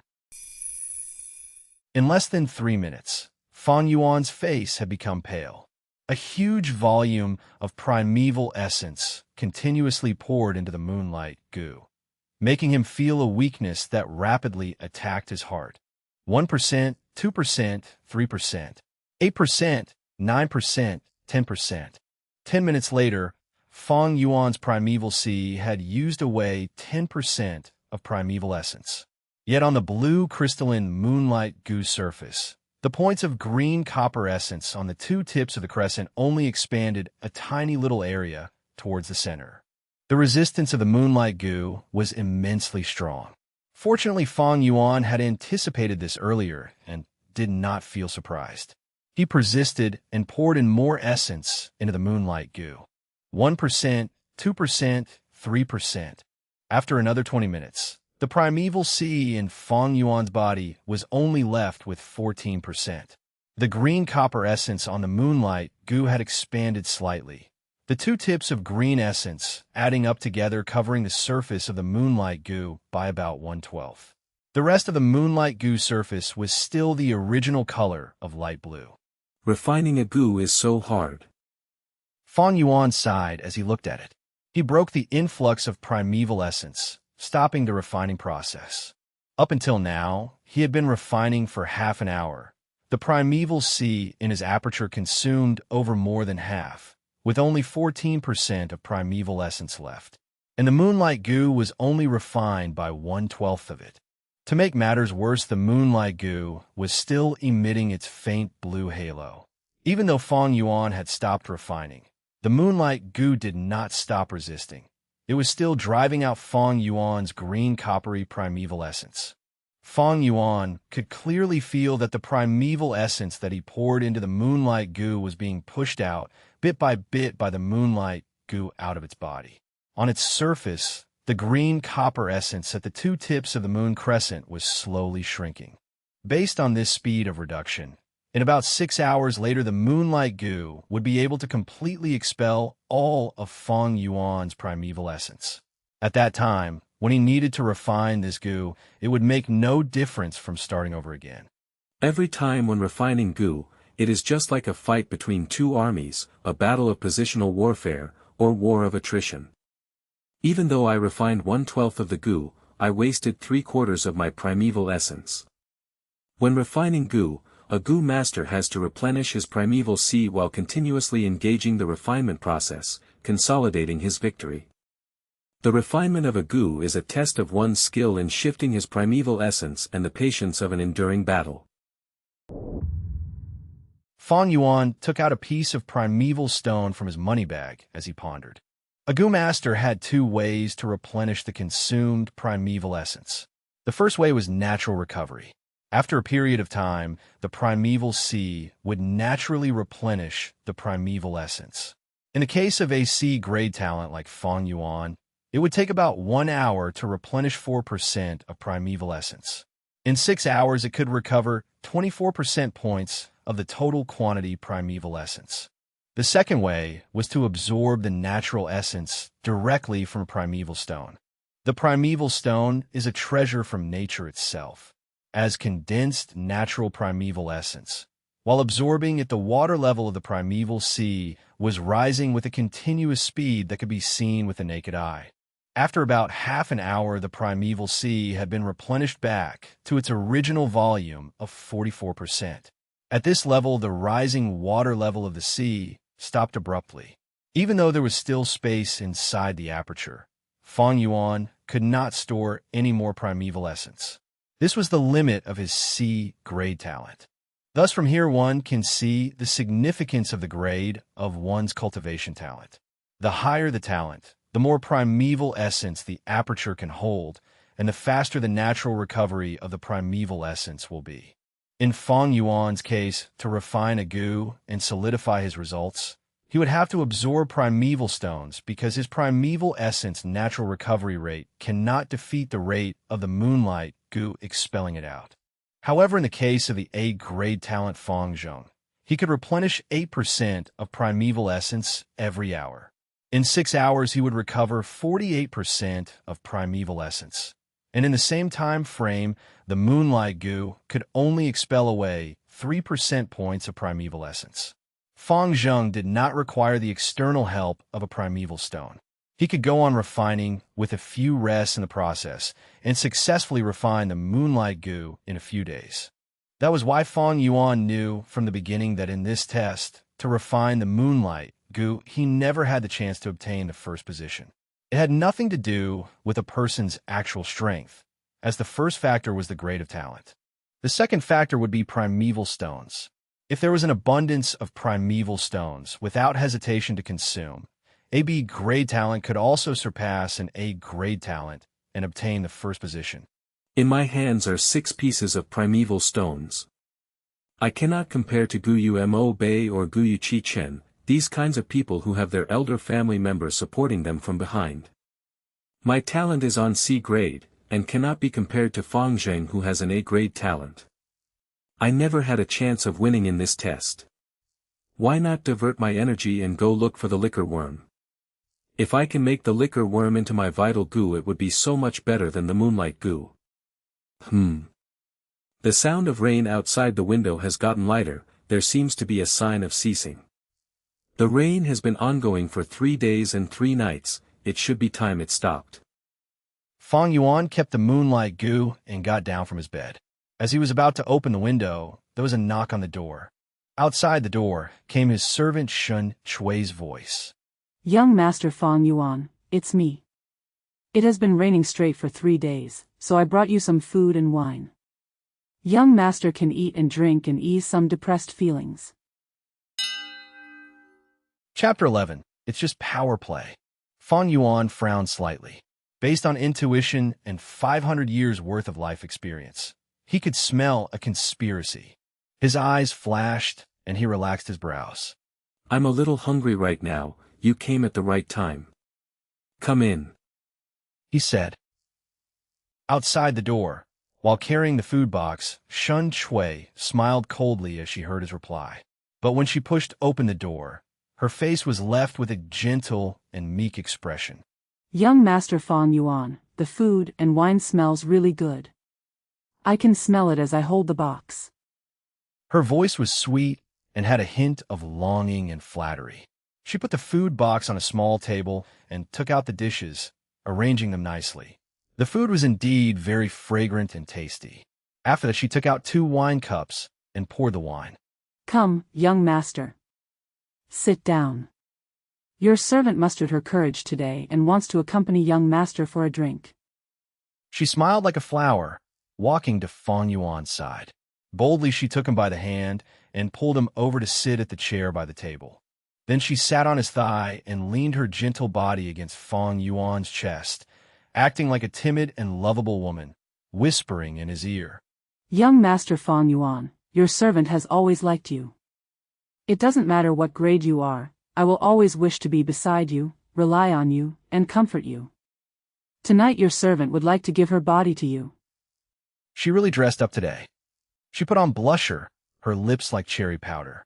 When she whispered in his ear, a delicate and youthful breath teased at Fang Yuan's earlobe. Because she was sitting on his lap, Fang Yuan could feel her well-shaped figure easily. Her elastic thighs, her slender little waist, and her soft chest. Young master, let me feed you wine myself. Shen Shui picked up the wine cup, raising her head and taking a sip. Then her eyes fixated on Fang Yuan, her small cherry lips a little opened, slowly leaning over to his mouth. Fang Yuan's expression was indifferent, as if what was on his lap was not a young maiden, but a block of sculpture. When she saw Fang Yuan's expression, Shen Shui felt a little uneasy at first, but when her lips were just an inch away from his, she was assured, sneering in her heart. "You're still pretending," she mused. Just at this moment Fang Yuan scoffed, his tone disdainful. "So it's just a power play, one." Shen Shui's face became stiff, and she swallowed the wine in her mouth, trying to pull false flattery. Young master Fang Yuan, what are you saying? Fang Yuan's eyes were emitting cold light.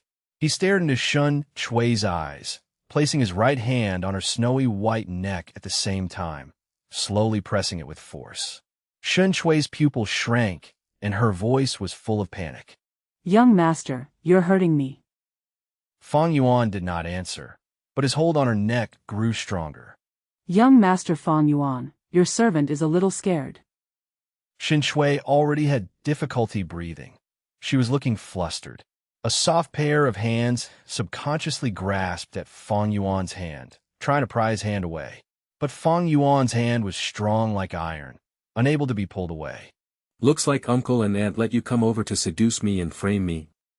This must mean that there are already people arranged downstairs, huh?" Fang Yuan laughed coldly, adding, "But who do you think you are, coming to use tactics on me, with the 2 piles of garbage of rotten flesh on your chest?" As he said this, his left hand climbed up her chest and ruthlessly grabbed her soft breasts, making it incredibly deformed all of a sudden. Intense pain flared from her chest. Shen Shui's eyes were round and wide opened. The pain was so great that her eyes were full of tears. She wanted to scream, but Fang Yuan gripped her throat so strongly that in the end she could only sob for a few times. Then she started resisting strongly, for she really was going to suffocate. But at this moment, Fang Yuan slowly relaxed his grip. Shen Shui immediately opened her mouth and gulped in air greedily. Her breathing was too eager, resulting in a series of violent coughs. Fang Yuan laughed lightly, stretching out his palm.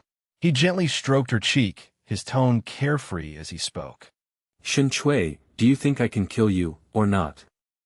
If Fang Yuan roared at her with an evil and loud voice, Shen Shui might actually fiercely retaliate. But when Fang Yuan smiled and spoke in a shallow manner, his soft voice asking if he could kill her or not, Shen Shui felt a deep fear from the bottom of her heart. She was scared. She looked at Fang Yuan with terror on her face, seeing this young man smiling all over his face as he gazed at her. At this instance, Shen Shui vowed to herself that she would never forget his eyes for the rest of her life. This pair of eyes were not mixed with the slightest emotion, dark and profound, resembling a deep ancient pool that was hiding a horrifying beast. Under the gaze of these eyes, Shen Shui felt like she was naked in the midst of ice and snow. The person before me definitely dares to kill me, is able to kill me. Oh heavens! Why did I come and provoke this kind of devil? Shen Shui's heart was full of remorse. At this moment she longed to turn and flee. But right now she was still on his lap. She did not dare to run away, not even able to pluck the courage to do any action. The muscles on her entire body were tense, her gentle stature trembling. Her face was as pale as white paper, and she could not utter a single word. "Since you as a personal servant girl have been serving me for so many years, I won't kill you this time. Since you want to escape from slavery, go and find my little brother, he's stupid and naive." Fang Yuan retracted his smile and patted her cheek, his tone plain like water. With a sigh, he finally said, "You can leave." Shen Shui was as dumb as a piece of wood as she walked out obediently. She was afraid out of her wits. and did not know how she managed to leave the side of the devil called Fang Yuan. The men hidden in the shadows looked confused when they saw Shun Shui come out looking so shaken. They actually arranged such a beautiful trap, it's even more innovative than my previous life. Hee, aunt and uncle, this kindness of yours I will remember deeply. Not long after Shin Shui left, Fang Yuan stood up and left as well. No matter what, he could not stay at this residence anymore. A wise man sees and mitigates foreseen risks.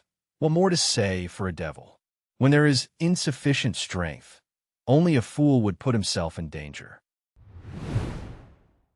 Innkeeper, do you have any rooms available?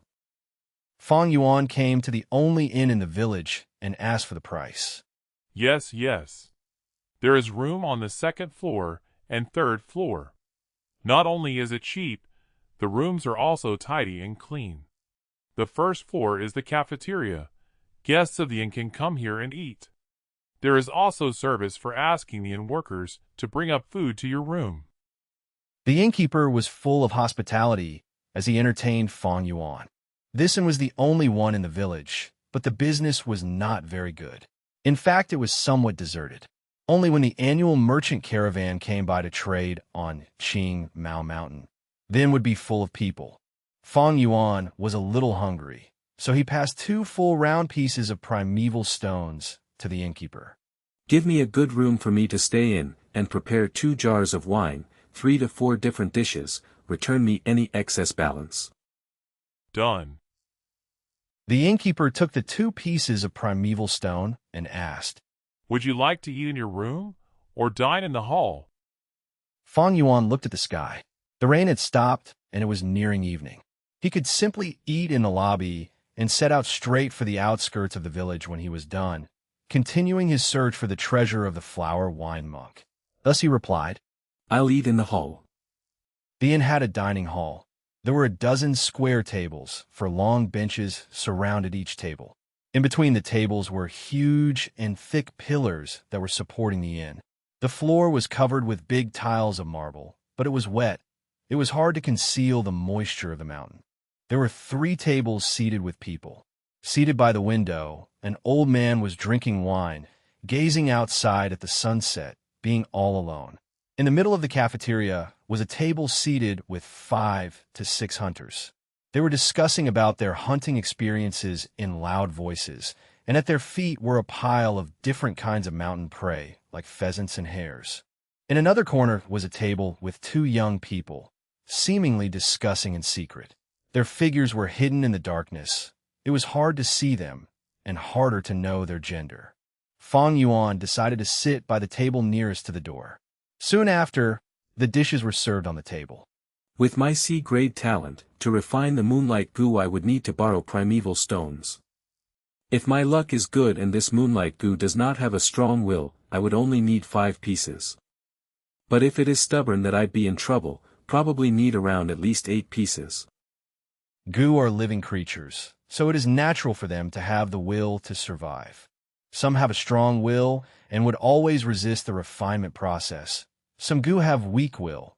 All throughout refining, they helplessly surrender. Once there was no resisting, the refining process would become relaxing. Right now I only have 6 primeval stones on me, but I gave 2 to the innkeeper, so I'm left with 4 pieces. There's not enough. In this world, primeval stones are the local currency, and the buying power is very strong. A normal family of 3 would spend at most 1 piece of essence stone in a month. But when it came to a goo master, the consumption of primeval stones was greater. Take Fang Yuan, for example. Just by refining goo alone, he would need an average of 7 primeval stones or so. And this is just on a moonlight goo. If he really did find the liquor worm, just to refine it with Fang Yuan's grade talent, he would need at least a dozen more. In other words, right now my situation is, even if I find the liquor worm, I don't necessarily have the primeval stones to refine it. However, I still need to search around, because there is a huge possibility that the flower wine monk's treasure has a huge abundance of primeval stones. This was not a difficult deduction. The flower wine monk was a rank 5 goo master after all. For such a famous strong warrior of the demonic faction, How could he not have primeval stones, which are the must-have item in a Gu master's cultivation? Chapter 12. Green bamboo wine is fragrant. Gu master flaunts power. Right now everything comes down to the flower wine monk's treasure. If I can find it, all my problems will be solved. If I don't find it, all these issues will greatly slow down my speed of cultivation. If that happens, I'll lose out to people at my age in cultivating. I don't understand. I've spent more than a week trying to attract the liquor worm to appear, why do I still not see it? Fang Yuan frowned and racked his brains. It was like putting food into his mouth but still not knowing how it tasted. Suddenly there was a loud noise, interrupting his thoughts. Fang Yuan looked at the direction of the sound, realizing that the 6 hunters seated around the table at the middle of the hall were heavily drunk.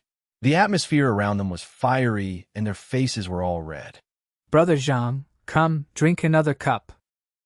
Old Brother Feng, we brothers admire your abilities. You took down a black-skinned wild boar alone. What a man.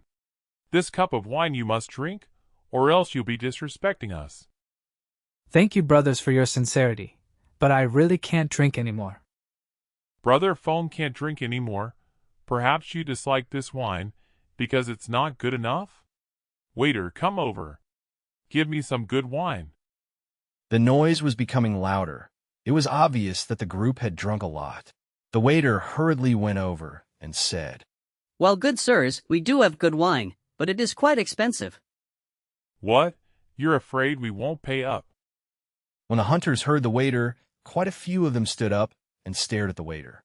They were either big and tall or thick and burly in stature, capable and vigorous in a threatening manner, each having the courage that mountain men possessed. The waiter quickly said, I would not dare to look down on you, brave men. It's just that these wine is really expensive. 1 jar costs 2 pieces of primeval stones. The hunters were stunned. 2 primeval stones was definitely not cheap. It was the sum of 2 months of a normal average household monthly expenses. Even though hunters earn more from hunting when compared to ordinary mortals, like how sometimes a black-skinned wild pig could be worth half a primeval stone. However, hunting was risky, and a mistake could turn the hunter into prey. To the hunters, using 2 primeval stones just to drink a jar of wine was just not worth it. Is there really such an expensive wine? Boy, you aren't trying to lie to us, right? The hunters were shouting about, but their voices felt a little timid, unable to back out of the situation with grace. The waiter kept telling them he wouldn't dare. The hunter called Brother Feng saw that the scene was not right, and he hurriedly said, My brothers, let's not spend any more. I can't drink any more. Let us drink this wine another day. What? You can't say that, brother. This is... The rest of the hunters were still shouting, but their voices started to fade away. One by one, they sat back in their seats. The waiter was also a shrewd person. When he saw this, he knew that he was not able to sell the wine anymore. However, this situation hardly surprised him. As he was about to retreat, a young man's voice came from the table at the dark corner. Hee, hilarious. Each one of them blindly shouting for nothing. If you can't afford to buy wine, you should just obediently keep your mouths shut and go to the side. When the hunters heard this, one of them immediately retorted in anger. Who said we can't afford it? Waiter, bring over that jar of wine. I'll give you the stones, 2 pieces of it. Oh, give me a moment, sir, I'll get it. The waiter did not expect such a turn of events. He hurriedly replied and turned to grab a wine jar and brought it over. This wine jar was as big as the common jar of wine, but the moment it was uncorked, in that very instant a refreshing and mellow fragrance filled the entire cafeteria. Even the old man sitting alone at the window could not help but turn his head over when he smelled the wine aroma, and he gazed at the jar of wine. It was definitely good wine. Dear guests, it's not bragging. This is the green bamboo wine. The entire village only has one in, which is us. Smell the fragrance. The waiter inhaled deeply as he said this, his facial expression full of satisfaction and enjoyment. Fang Yuan was moved. This waiter was really not boasting. In the Guyu village, there were 3 taverns. The wine sold there were the common rice wine, muddy wine, and other similar common wine. In order for Fang Yuan to attract the liquor worm, he continuously bought wine for 7 days. It was naturally that he was aware of the prices. Several of the hunters looked at the wine jar before them. They were consumed by alcohol addiction. Each of them twitched their noses and swallowed. As for the hunter who bought the wine in a moment of anger, his expression was even more interesting. A layer of remorse and anger appeared on his face. After all, this jar of wine was the value of 2 primeval stones. I was too rash and bought the wine by impulse. This waiter is not too typical. He immediately brought the wine. Now the cork is unsealed. Even if I want to return the goods, it is too late. The more the hunter pondered, the more distressed he felt. He wanted to return it back, yet he was unable to do so in fear of being humiliated. At last he could only bang on the table and said with a strong smile, Damn, this wine is good. Brothers, please, drink all you want. Today this wine is on me. At this moment the young man at the table in the corner hissed, How is this small jar of wine enough for 6? If you have the guts, then go buy a few more jars. The hunter was furious when he heard this and stood up in a rage, his eyes fixed on the young man who spoke. Brat, you sure have a lot of words. Come, stand up and fight me. Oh. Then I will stand up. The young man got up from his seat as he heard the hunter's remark, grinning as he walked out from the shadows. His body figure was tall and thin, his skin pale. He was dressed in navy battle robes and looked clean and neat. His head wore a blue headband. His upper body had a jacket that showed his thin and weak shoulders. The lower body had long pants, the feet were covered in bamboo sandals, and the calves were tied. The most important thing about him was the green belt on his waist. The middle of the belt was a shiny piece of copper. On the copper plate was a black 1 word. It's a rank 1 Gu Master? The hunter clearly understood what this manner of clothing represented. He drew in a deep breath, the anger on his face dissipating, replaced by alarm. He had never imagined that he actually provoked a Gu Master. Didn't you want to fight me? Come on then, hit me. The young Gu Master walked slowly towards the man, a playful smile on his face. But the hunter who had challenged him earlier had become frozen like a sculpture, unable to move from his spot. Maybe you guys can all come at me together, that works too. The young Gu Master slowly walked to the hunter's table, casually speaking. The expressions on their faces had changed. Some of the hunters who had drunken red faces had gone pale suddenly. Each of their foreheads was drenched in cold sweat, and they felt restless, too afraid to even breathe heavily. The young Gu Master stretched out a hand, picking up the green bamboo wine jar. He put it under his nose and sniffed, smiling. He said, It sure smells good. If my lord likes it, then please feel free to take and drink it. It is an apology from me for offending my lord. The hunter who provoked him earlier hurriedly replied and cupped his hands together before his chest, pushing a smile to his face. Unexpectedly, the young man's facial expression changed fiercely. With a loud crack, the jar fell into pieces on the ground. The Gu Master looked cold as ice, his gaze sharp like a sword. He hissed angrily, You think you have the right to apologize to me? You bunch of hunters must be really rich, even richer than me, since you guys spent 2 primeval stones to drink wine. Do you have any idea how upset I am over primeval stones right now? You actually dare to show off your wealth in front of me at this time. You mortals can even compare to me. We wouldn't dare. To offend my lord, it is a heinous crime. We mortals did not mean to offend you, these are our primeval stones, please accept Lord Gu Master. The hunters quickly got on their feet and took out the primeval stones they had. But how could these mortals have money? All they pulled out was just bits and fragments of primeval stones. The biggest fragment piece was no bigger than a quarter of a primeval stone. The Gu Master did not accept these primeval stones, but he did not stop sneering. He used his hawk-like gaze and swept past the entire cafeteria. The hunters that he scanned lowered their heads. The old man who sat at the window, watching the scene, also quickly turned his head to avoid the Goom Master's gaze.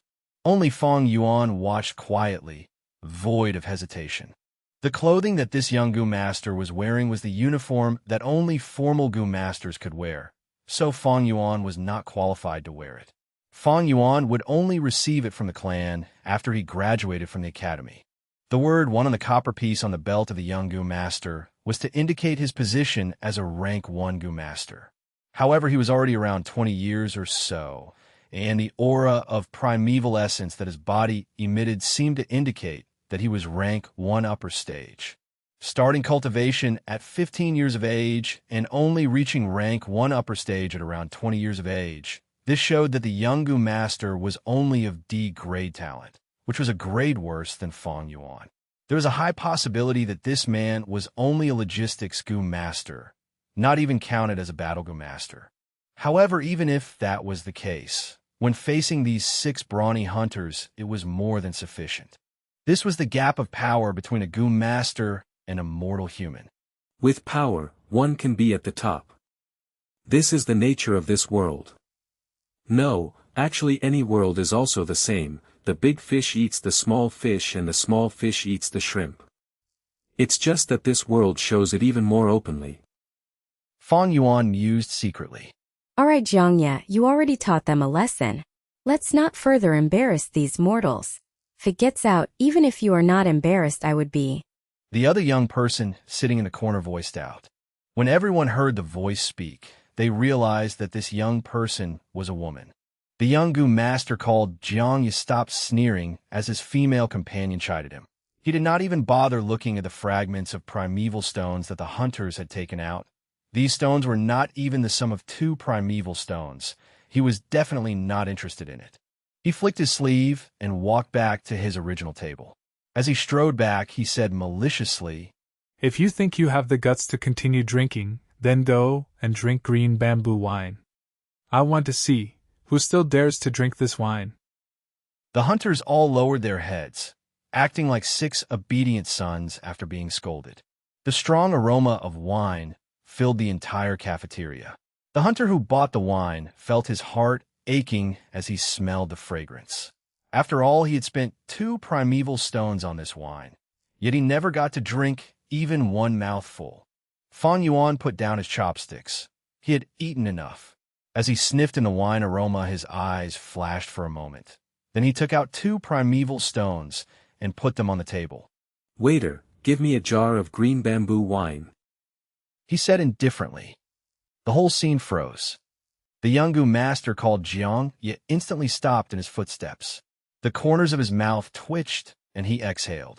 He had just finished his warning, yet right after he was done, Fang Yuan wanted the wine. This was like specially stepping over him and slapping him in the face. He turned around and narrowed his eyes, shooting a cold glare at Fang Yuan. Fang Yuan calmly stared back, his face indifferent and void of fear. Jiangye's eyes flashed, and the coldness in his gaze slowly disappeared. He felt the aura of primeval essence on Fang Yuan's body.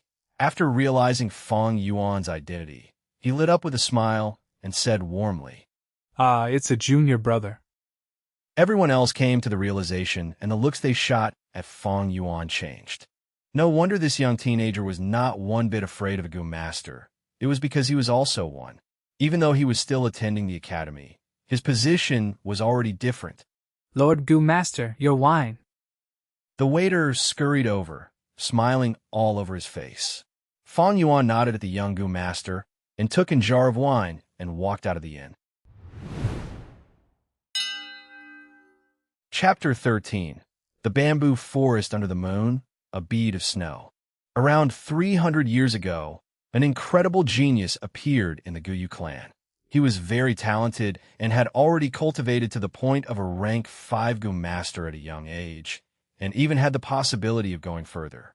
He was famous throughout Qing Mao Mountain, had a bright future, and was the pinnacle of hope and responsibility in the clan's eyes.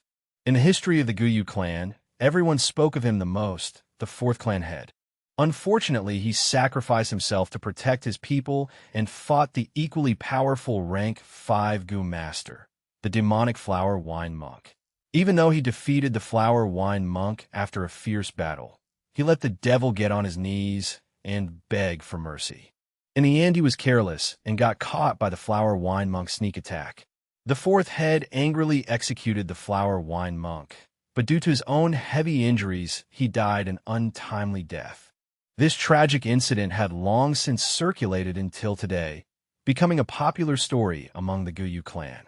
However, Fang Yuan knew that this story was not to be believed because it had a very large loophole. In his previous life, a month later from now, a drunken Gu master who had been rejected by his lover lay down outside the village. So drunk he was like a fish. In the end, because of the overflowing smell of wine, it ended up attracting a liquor worm. The Gu master chased after the liquor worm and found the remains of the flower wine monk in a secret underground cave, also finding the flower wine monk's inheritance. This Gu master quickly hurried back to the clan and told them of the matter, causing a huge stir. As the storm gradually subsided, he also gained benefit from it. He obtained the liquor worm, his cultivation increased, the girlfriend who once abandoned him went back to his side, and he became the talk of the village for a while. When stories are passed down generation by generation, it is normal to change along the way. But in Fang Yuan's memories, the story of the Gu master discovering the treasure seemed quite authentic. Yet he had a feeling that the story was hiding other truths. I was not aware of it at first, but in these few days while I searched and analyzed on the side, I feel that something feels out of place. The night grew dark, and as Fang Yuan walked in the bamboo forest that grew around the village, he reviewed through the clues he had so far in his head. If I put myself in his shoes and think about it, when I discover the flower wine monk's treasure, why would I not take it all for myself, but go and notify the clan instead? Don't even mention sense of clan honor, everyone has greed in their hearts. What is it that would make that Gu master betray the greediness in his heart, even going as far as to be willing to abandon all interest and profit, and report this finding to the clan's top brass? The truth is always hidden inside the fog of history. Fang Yuan racked his brains, but he could not get the result. After all the clues he had were too few. The only 2 clues he had could easily be true or false, so it could not be fully relied upon. Fang Yuan could not help but think of himself. No matter what, after buying this jar of green bamboo wine, I only have 2 primeval stones left on me. If I can't find the treasure, then I'll be in grave trouble. Today shall be considered the final gamble, it's all or nothing. However, he didn't have enough primeval stones to refine a Gu worm in the first place. So why not invest it in this wine and increase the chances of success? If it were in the case of other people, most of them would probably play it safe and save up the primeval stones. But in the case of Fang Yuan, the efficiency of doing so was too low. He would rather take the risk and gamble. You see, the people of the demonic faction love to take risks. Right now, the night grew thicker, the spring moon shaped like a bow. Clouds obscured the moonlight, as if coating the crescent moon with a thin sheet of gossamer. Because it just finished raining continuously for 3 days and 3 nights, the turbid energy between the mountains had been washed away clean, leaving behind the purest of freshness. This fresh air was pure like a piece of white paper and was more effective in spreading the wine aroma around. That was the first reason why Fang Yuan was full of confidence tonight. The previous 7 days of searching was not without gain. At least it proved that the flower wine monk did not die in those places. This was the second reason for Fang Yuan's confidence. In the bamboo forest, the grass was luxuriant, the white flowers endless, and the green spear bamboo straight like a pencil, the forest resembling a clump of jade rods. Fang Yuan opened the jar's seal, releasing a thick wine aroma instantly. Green bamboo wine could be said as the Guyu village's #1 wine. This was the third reason for Fang Yuan's confidence tonight. With these 3 big reasons gathering together, if I want to succeed, it has to be tonight. Fang Yuan cheered in his heart as he slowly tilted the wine jar, pouring a small stream of wine, dripping it onto a stone. If those bunch of hunters saw this sight, they would have probably become insanely distressed. This wine is worth 2 whole primeval stones after all, but Fang Yuan was indifferent. The fragrant aroma quickly spread out into the night. The breeze was gentle, the faint aroma floating about and contaminating the bamboo forest. Fang Yuan stood at his spot, smelling the aroma. He waited for a while, yet he did not see any movement. All he heard was a nightingale crying in the near distance. It sounded like a string of bells. His gaze was silent. He did not feel surprised, and he moved away, walking to a spot a few hundred meters away. In this place he did the same, pouring out a few drips of wine and waiting at the spot. He did the same thing over and over again, moving away to a few other different locations, dripping wine a few times. After all that, the green bamboo wine in the jar was only left with a bit. This is the last time. Fang Yuan sighed. He tipped the wine jar over, the bottom facing the sky. All the remaining wine left in the jar flowed out.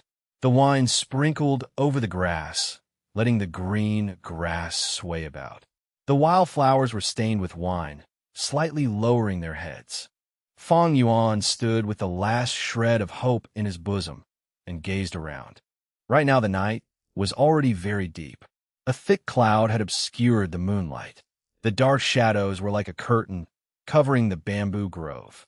It was deadly silent all around, each strand of green spear bamboo standing alone, leaving a trail of lines that were straight up and down in Fang Yuan's pupils. He quietly stood at the spot, listening to his own clear breathing. Then he felt the small hope that he carried in his chest, slowly dissipating away, becoming nothing. It failed after all. His heart muttered. Today I had 3 great advantages gathered together, yet I still failed, not even seeing the shadow of the liquor worm. This means that in future the rate of success will be lower. Right now I only have 2 primeval stones left, and I still need to refine the moonlight goo. I can't risk it anymore. The end result of taking a risk was often unsatisfactory. But when the result was ideal, the profit would be impressive. Fang Yuan liked taking risks, but he was not a gambling addict, and he was not someone who was bent on gambling back what he lost. He had his own limit. He was clear about his own capabilities. Right now, the 500 years of life experience was telling him it was time to stop. Sometimes life was like this. Often it was that there was that one goal that seemed so perfect, filled with temptation. It seemed so near yet with so many twists and turns. The goal was constantly unfulfilled. It made people restless, thinking about it night and day. This is the helplessness of life, but it's also the charm of living. Fang Yuan laughed bitterly, turning to walk away. It was at this moment. A gust of wind blew, like a gentle arm, lightly brushing away the clouds in the night sky. The clouds floated away to reveal the hidden moon. The crescent-shaped moon hanging in the sky was like a white jade lamp, pouring moonlight that was clear as water down onto the earth. The moonlight spilled over the bamboo forest, spilled onto the mountain rock, bathing onto the rivers and streams in the mountain, shedding onto Fang Yuan's body. Fang Yuan was dressed in plain clothing. Under the gentle touch of the moonlight, his young face became fairer. The darkness seemed to fade away in a flash, and taking its place was a field of snowy frost flowers. As if it was infected by the moonlight, the nightingale began to sing once more, but this time it was not just one, but many. Scattered among the bamboo grove, they all tweeted in response. At the same time, a type of insect that inhabited huge mountains, the dragonpill crickets that were active under moonlight, started singing a rustling song of life. They were critters that only came out in the night. Their bodies emitted faint red light. At this moment they jumped out in droves, each of their bodies flashing with the brilliance of a red agate. At first glance, Fang Yuan thought that these dragonpill crickets were like jets of crimson water bouncing about, landing on the green grass and wildflowers, prancing under the moonlight in the bamboo grove. The bamboo forest was like a conscious pond. Under the moonlight, the green jade colors of the spear bamboo flashed in the brilliance of light and smooth jade. The enchanting sight of the dense trees and bright flowers in spring. Mother Nature was showing Fang Yuan her immense beauty at this moment. Fang Yuan unconsciously stopped in his footsteps, feeling as if he was in a heavenly land. He was already about to depart, but at this moment he subconsciously looked around. The clump of wild flowers and grass that he had poured the last dredges of wine over trembled gently in the wind, remaining empty. Fang Yuan laughed at himself and took back his line of sight. However, unexpectedly, in the process of turning away, he saw a dot of white snow. This bead of snow was glued to a spear bamboo pole not far away. Under the moonlight, it was like a suspended round pearl. Fang Yuan's two pupils expanded fiercely, his body trembling slightly. His heart dropped and started pumping faster each second. It was the liquor worm. Chapter 14. In the mountain crevice hides a profound theory. The liquor worm was shaped like a silkworm, its entire body giving out pearl white light. It was a little chubby and had a cute appearance. The liquor worm fed on wine and could fly. When it flew around, it would curl up into a ball, and its speed was very fast. Even though it was only a rank 1 goo, but it was worth even more than a few rank 2 goo. To make it into one's vital goo was way more beneficial than the moonlight goo. Right now, the liquor worm was glued to a bamboo pole merely 50 to 60 steps away from Fang Yuan. He held his breath, not closing in rashly, but slowly walking backwards. He knew his distance was very near, but to really catch a liquor worm directly, it was an incredibly difficult task for a goo master who just opened the primeval aperture like him. You could say there was totally no hope of success. Fang Yuan's was unable to see the liquor worm clearly, but in the darkness he could feel the liquor worm directing its vigilance at him. He slowly backed away gently, trying his best not to disturb the liquor worm. He knew that if the liquor worm was to fly away, he could never catch up with his own speed. He needed to wait until the liquor worm drank until it was drunk, and then with its flying speed slowed down, he would have a chance to catch it. Seeing Fang Yuan retreated further away, the liquor worm crawling on the bamboo pole stirred. The strong aroma of wine before it was so tempting, so attracting, making the worm lost in a reverie. If it had saliva, it would have long been drooling a pool of saliva around it. But the liquor worm was incredibly wary and vigilant. Only after Fang Yuan retreated 200 steps back did it shrink a little and bounced into the air. When it fluttered high in the air, its body curled up into a ball, looking like a small and white rice dumpling. The little dumpling swept across the air in a round arc, floating down onto the grass that was sprinkled with green bamboo wine earlier. With delicious food right before its eyes, the liquor worm dropped its guard. It impatiently climbed onto a flower bud filled with some wine and popped its little head in, only leaving a chubby tail on the outside. The liquor worm was ravenous, and the green bamboo wine was so delicious. It opened its mouth wide and inhaled, very quickly lost in the deliciousness of its food, totally forgetting about Fang Yuan. At this moment, Fang Yuan started to approach cautiously. He could see the tail of the liquor worm outside the flower bud. This tail was just like a silkworm's tail, chubby and rounded. The light it emitted made people think of a pearl. At first, the liquor worm's tail was hanging outside, unmoving. Then after a while, this tail started to curl upwards, showing that it was drinking really happily. At the end, when Fang Yuan was only 10 steps away, its tail started wagging and swinging with a cheerful rhythm. It was totally drunk. Seeing this made Fang Yuan nearly laugh out. He did not continue walking forward, but patiently waited. If he rushed over right now, he would definitely have a huge chance on catching the liquor worm. But Fang Yuan's intention was to have this liquor worm guide him to the flower wine monk's remains. In a moment, the liquor worm withdrew from the flower bud.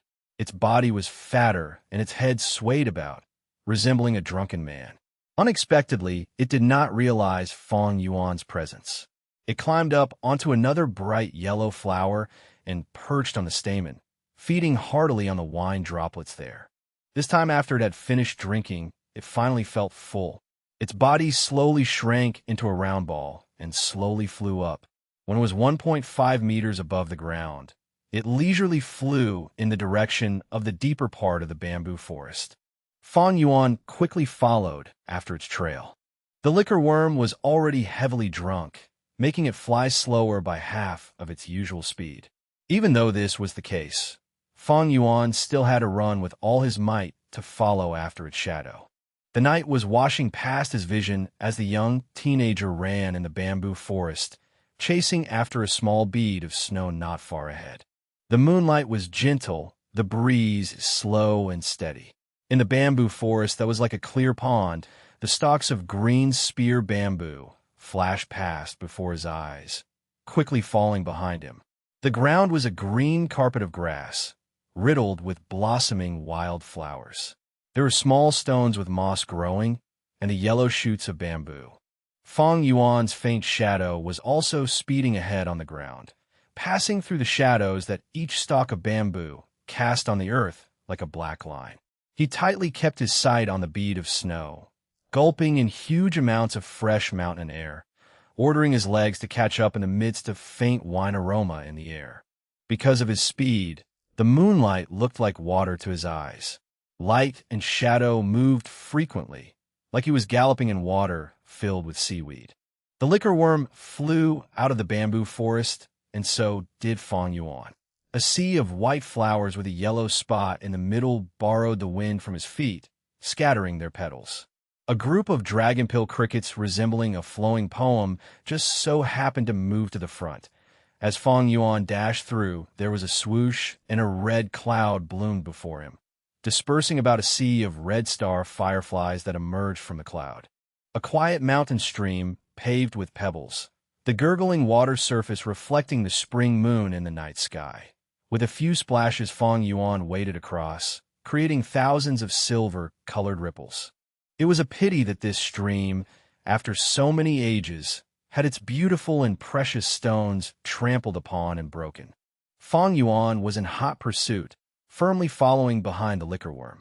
Going upward the mountain stream, he could already hear the sound of a waterfall. After he turned around a sparse forest, he saw the liquor worm fly into a crevice in the middle of the boulder.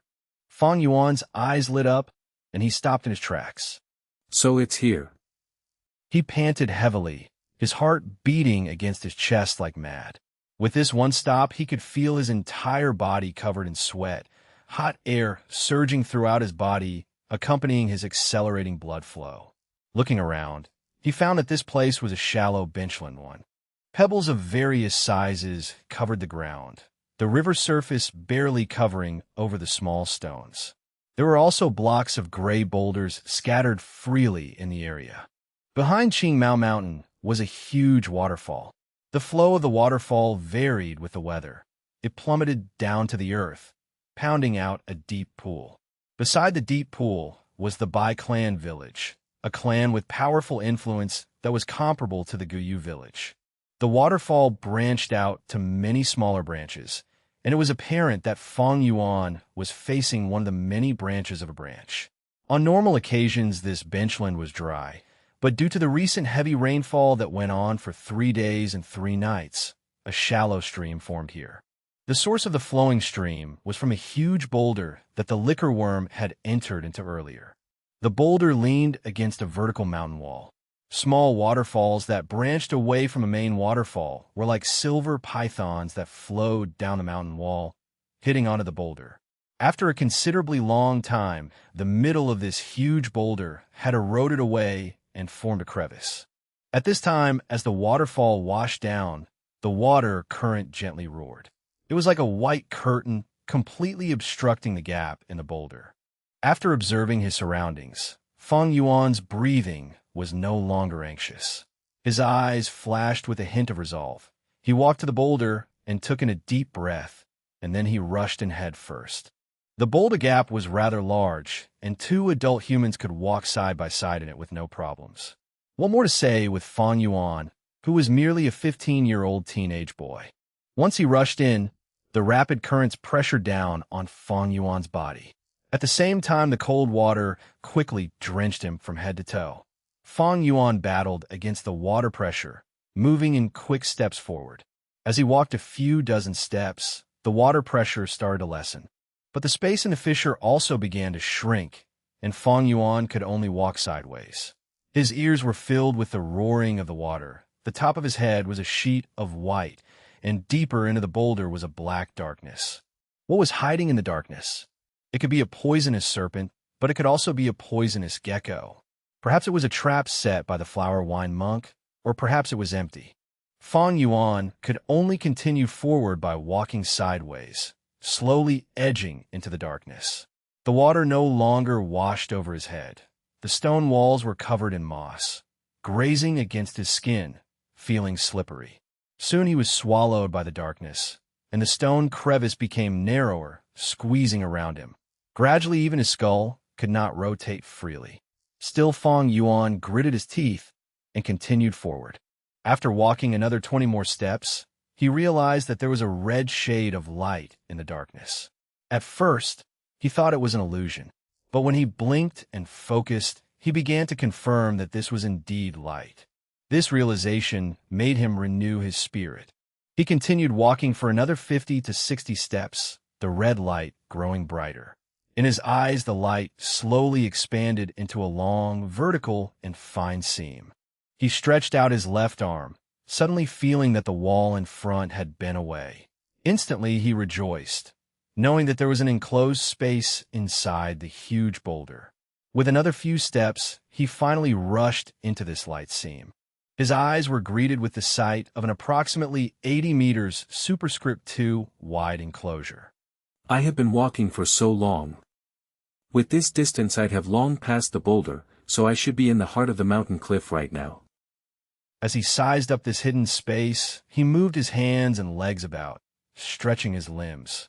The entire room was filled with dim red light, but he could not tell where the light was coming from. The stone walls were damp and covered in moss, but the air here was very dry. On the walls, there was also a few withering vines. The vines intertwined with each other, weaving across half of the wall surface. There were even a few withering flowers growing on the vines. Fang Yuan looked at the remnants of these flowers and leaves, feeling somewhat familiar. These are wine sack flower goo and rice pouch grass goo. Suddenly a thought had crossed his mind, and he was able to recognize these withering stems and vines. Goo came in many shapes and forms. Some are like mineral rocks, such as the blue crystal form of the moonlight goo. Some came in the forms of worms, such as the silkworm-like liquorworm. There were also flowery grassy types, just like the wine sack flower goo and the rice pouch grass goo before Fang Yuan. These two types of goo were rank 1 natural goo.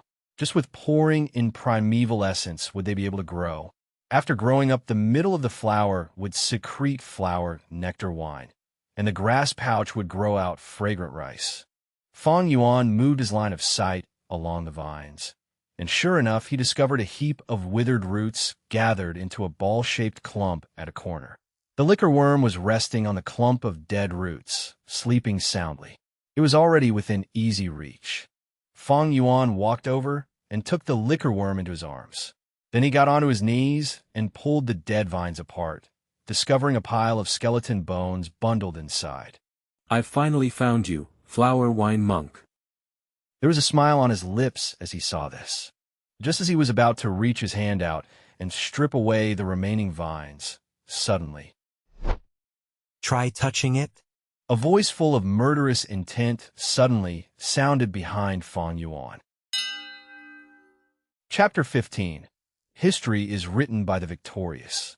In this secret cave, someone's voice loomed behind all of a sudden. Even when it came to Fang Yuan, he could feel the hairs on the back of his neck standing, his scalp numb. He had been followed. Could it be that him repeatedly going out these few days had aroused the suspicion and attention of people? Or was it someone sent by his uncle? In his mind, he even thought of the rank 1 Gu master that he encountered in the inn, the young man called Jianya. In that short moment, his mind flashed countless ideas and guesses, in addition to thinking of a solution. Fang Yuan could feel that in the short sentence, it was full of deep murderous intent. This made him secretly groan. He was only a rank 1 initial stage right now, and he did not even have a vital goo. To a goo master, this was the equivalent of having 0 fighting ability. How was he supposed to fight? Too weak, too weak. He roared in his head. You have already been poisoned by my single gate poison goo. Without my other goo that acts as the counterpart to it, after 7 days you will turn into pus and blood and die. The voice said behind him. Fang Yuan gritted his teeth, his expression cold. He said in a low tone, You want the liquor worm? I can give it to you. He slowly stood up, his actions careful. But at this moment, another voice appeared. This voice was full of fear, and said in a tremble, I'll give it, I can give you anything, please just spare my life, O flower wine monk. Wait a minute, this is... Fang Yuan frowned, and suddenly turned around in realization. He was met with the sight of light and shadow, changing and fluctuating on the wall in front of him, a picture emerging. A lean and threatening goo master was standing at the top of the mountain. There was another goo master prostrating before him. Around the 2 goo masters was a collapsed pit, fragments and chunks of stone littering the area, showing the obvious scene of a fierce battle that just ended. Not far away from them was a group of old onlookers, their faces filled with anger and fear. In the middle of the scene, the victorious goo master lifted his head upwards and laughed loudly. Ha ha ha, Goo Yu's hero, cultivating to rank 5 at such a young age. I thought you were quite something at first, but I didn't expect you to be so unbearable. Humph. The laughing goo master had long and thin eyes. He was dressed in long pink robes, his huge and wide sleeves swaying with the wind. The area where his robes intersected around his neck was loose and wide open, revealing his strong and pale chest muscles. The most eye-catching part of him was his bald head, shining without a single strand of hair. The flower wine monk. Fang Yuan immediately recognized the identity of this goo master. To compare myself to Sir Flower Wine, I'm just a fart. I must have been unwell in the head, to actually not recognize such a great person and offended Sir Flower Wine. Sir Flower Wine, please remember my clan's generous hospitality earlier and spare my life. The goo master, prostrating on the ground, was shaking, cold sweat all over, tears and mucus mixing as he begged for mercy. Fang Yuan narrowed his eyes and carefully distinguished the two, realizing that the other goo master was wearing the Goo Yu clan head uniform. Looking at the appearance, it was clear that this person was the 4th-generation clan leader. As for those aged onlookers, they were probably the clan elders of that generation. Generous hospitality? You sure have the guts to say it. I was actually sincere in coming to trade with you, using primeval stones to buy your clan's moon orchids with a fair price. It was you who was harboring evil intentions, pretending to greet and take me in, telling me to take a seat at your banquet, intending to lace my liquor with a poisonous goo. You all have been looking down on me way too much. I have made a living under the sky with the name of flower wine. How could I possibly be poisoned this way? The flower wine monk pointed at the kneeling 4th-generation clan leader, sneering. If you cooperated fairly, none of this would have happened. In the end, you just wanted to use my head to raise your reputation and fame. You only have yourself to blame for dying. Sir, please spare my worthless life. The 4th-generation clan head shouted in dismay, his knees scraping against the ground. He quickly crawled over to the flower wine monk's feet and hugged against his thigh. Sir, my clan has a spirit spring which produces primeval stones. We also planted huge numbers of moon orchids in an underground cave. I am willing to take in your enslavement goo and become your servant. My life and death are at a whim. I am willing to devote a lifelong servitude to you, sir. Fang Yuan watched speechlessly, while the few elders in the picture looked even more uncertain. The flower wine monk narrowed his eyes. His anger had already calmed down.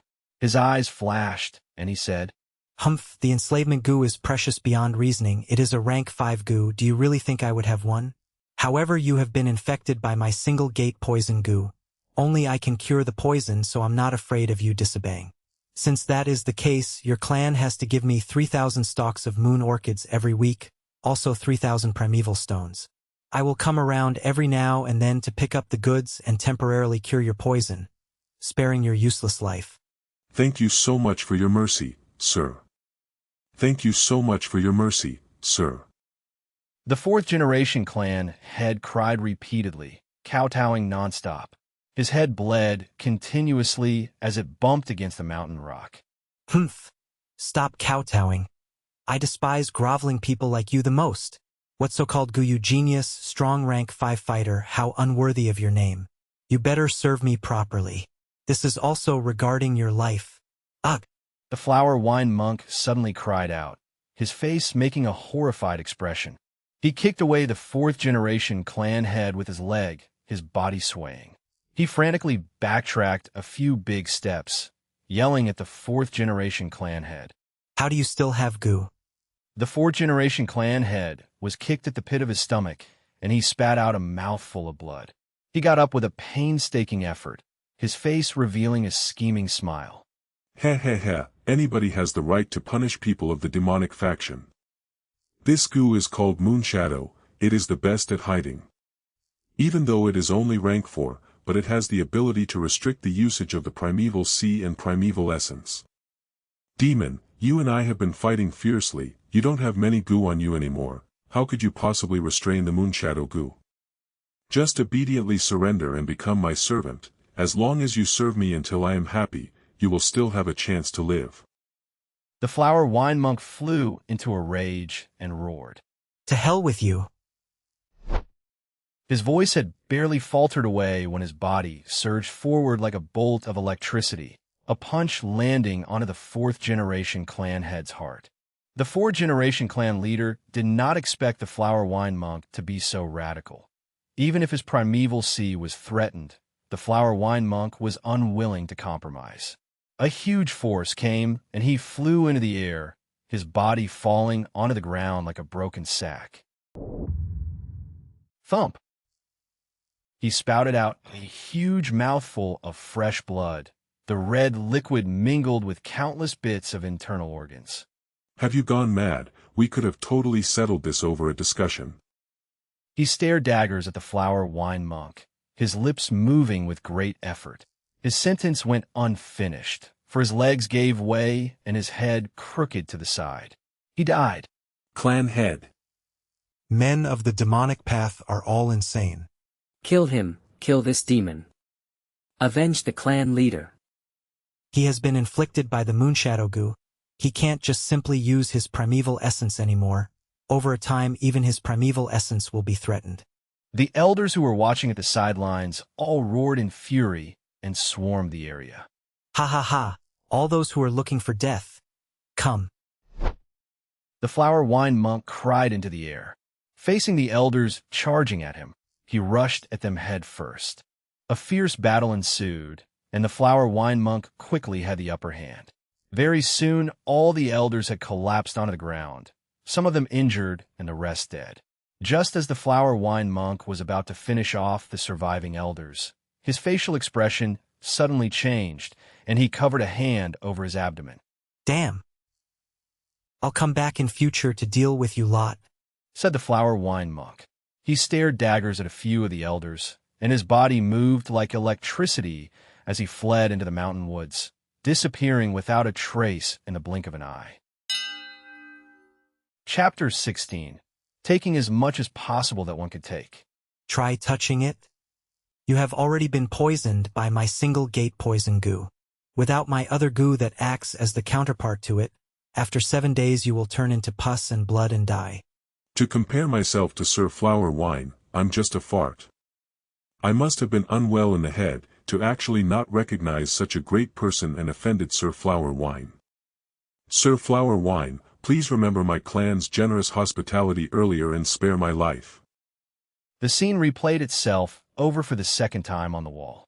Fang Yuan remained silent. When a motion picture started to repeat itself for the third time, he finally sighed faintly and said, I see. This method of leaving a moving picture with sound on the wall was probably the flower wine monks doing with the help of a photo-audio goo. This goo was able to record down imagery and project it out later. The photo-audio goo fed on light and sound to survive.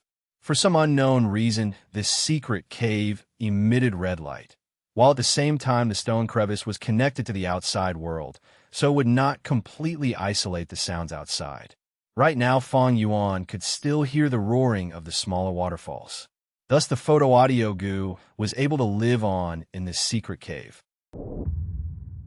A moment ago, when Fang Yuan ripped away the withered vines, he had probably alarmed the photo-audio go hiding in the stone wall. As long as one is not stupid, with mere guesswork one could tell that this moving image was authentic.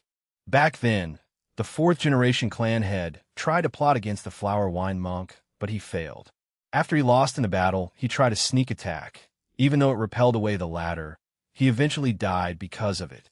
This part of history was considered disgraceful, and the remaining surviving clan elders decided to tamper with the truth.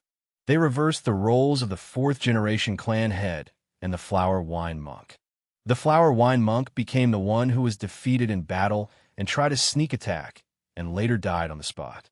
On the other hand, the fourth-generation leader was turned into the justified and perfect hero. But this story itself had a big loophole. The flower wine monk had clearly died on the spot, so his corpse should be in the hands of the Guyu clan, but why was another pile of remains found? In his previous life, the Gu master who found it had probably been terrified after seeing the moving image. Those surviving elders had long been dead, but to prevent the truth of the flower wine monk from returning, this truth was probably kept secret by the top brass of the clan. That Gu master realized that if he single-handedly took the treasure, it would be a huge risk. If people investigated and found that he was involved with the flower wine monk in future, the top brass would naturally execute him. Thus, after making his choice, he did not dare to hide away this treasure, but instead make a decision to notify the top brass. By doing so, it would prove his loyalty to the clan.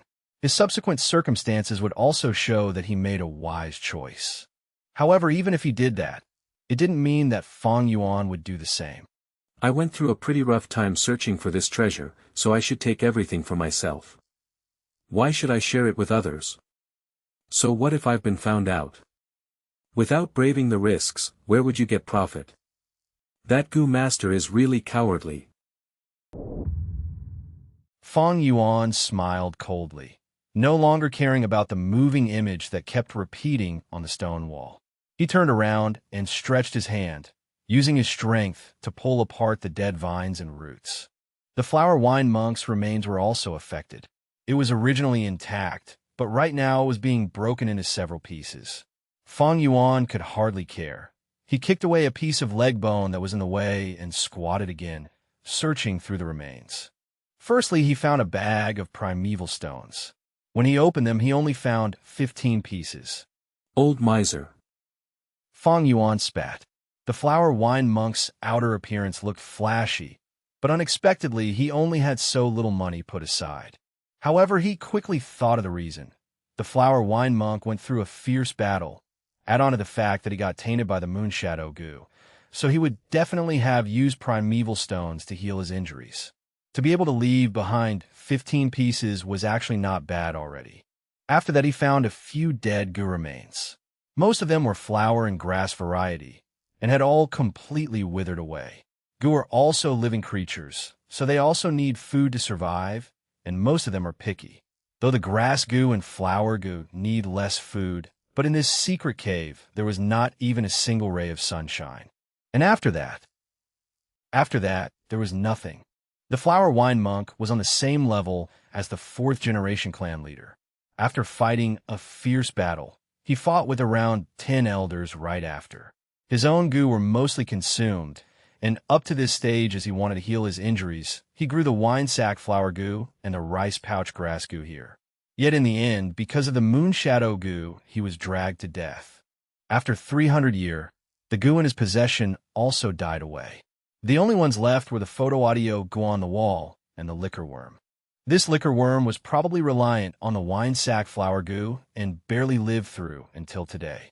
But as the wine sack flower goo withered away one by one, it also lost its food supply.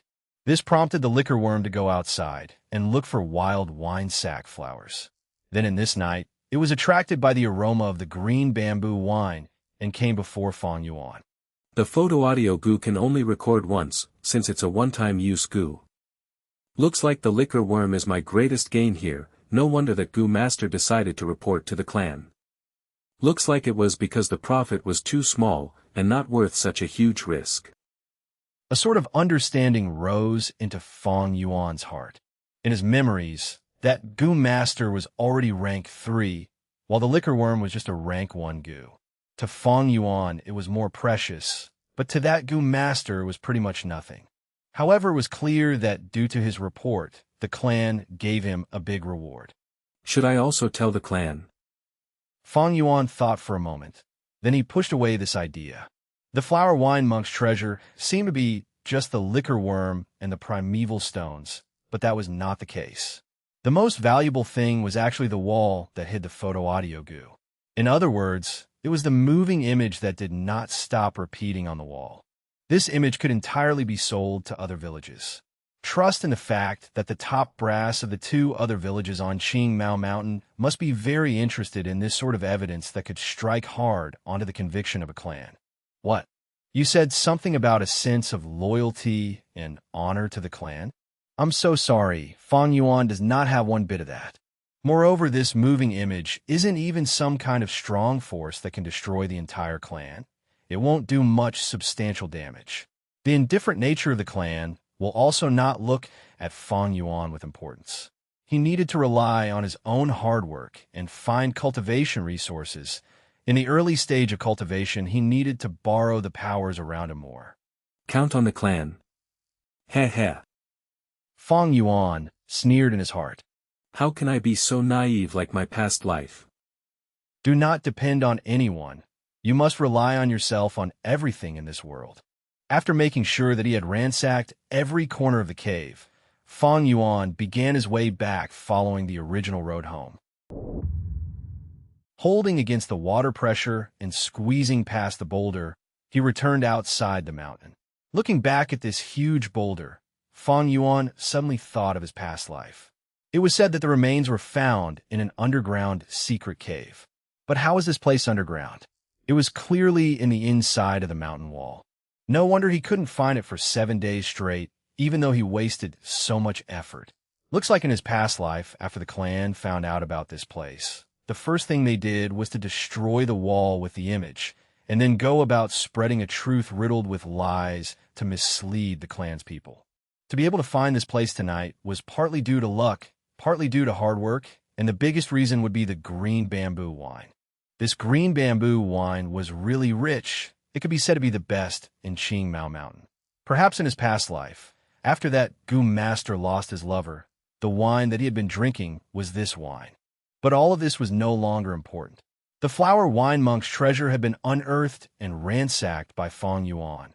Although in the end it was rather disappointing, it was also reasonable.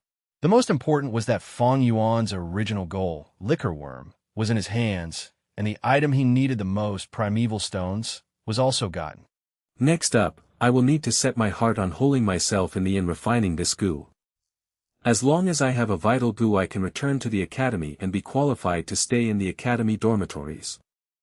I'll also be able to borrow the clan resources to cultivate. I can only stay in this inn for 1 or 2 times, if I stay too long the cost is too much. Fang Yuan pondered, his footsteps never ceasing as he hurried back to the village.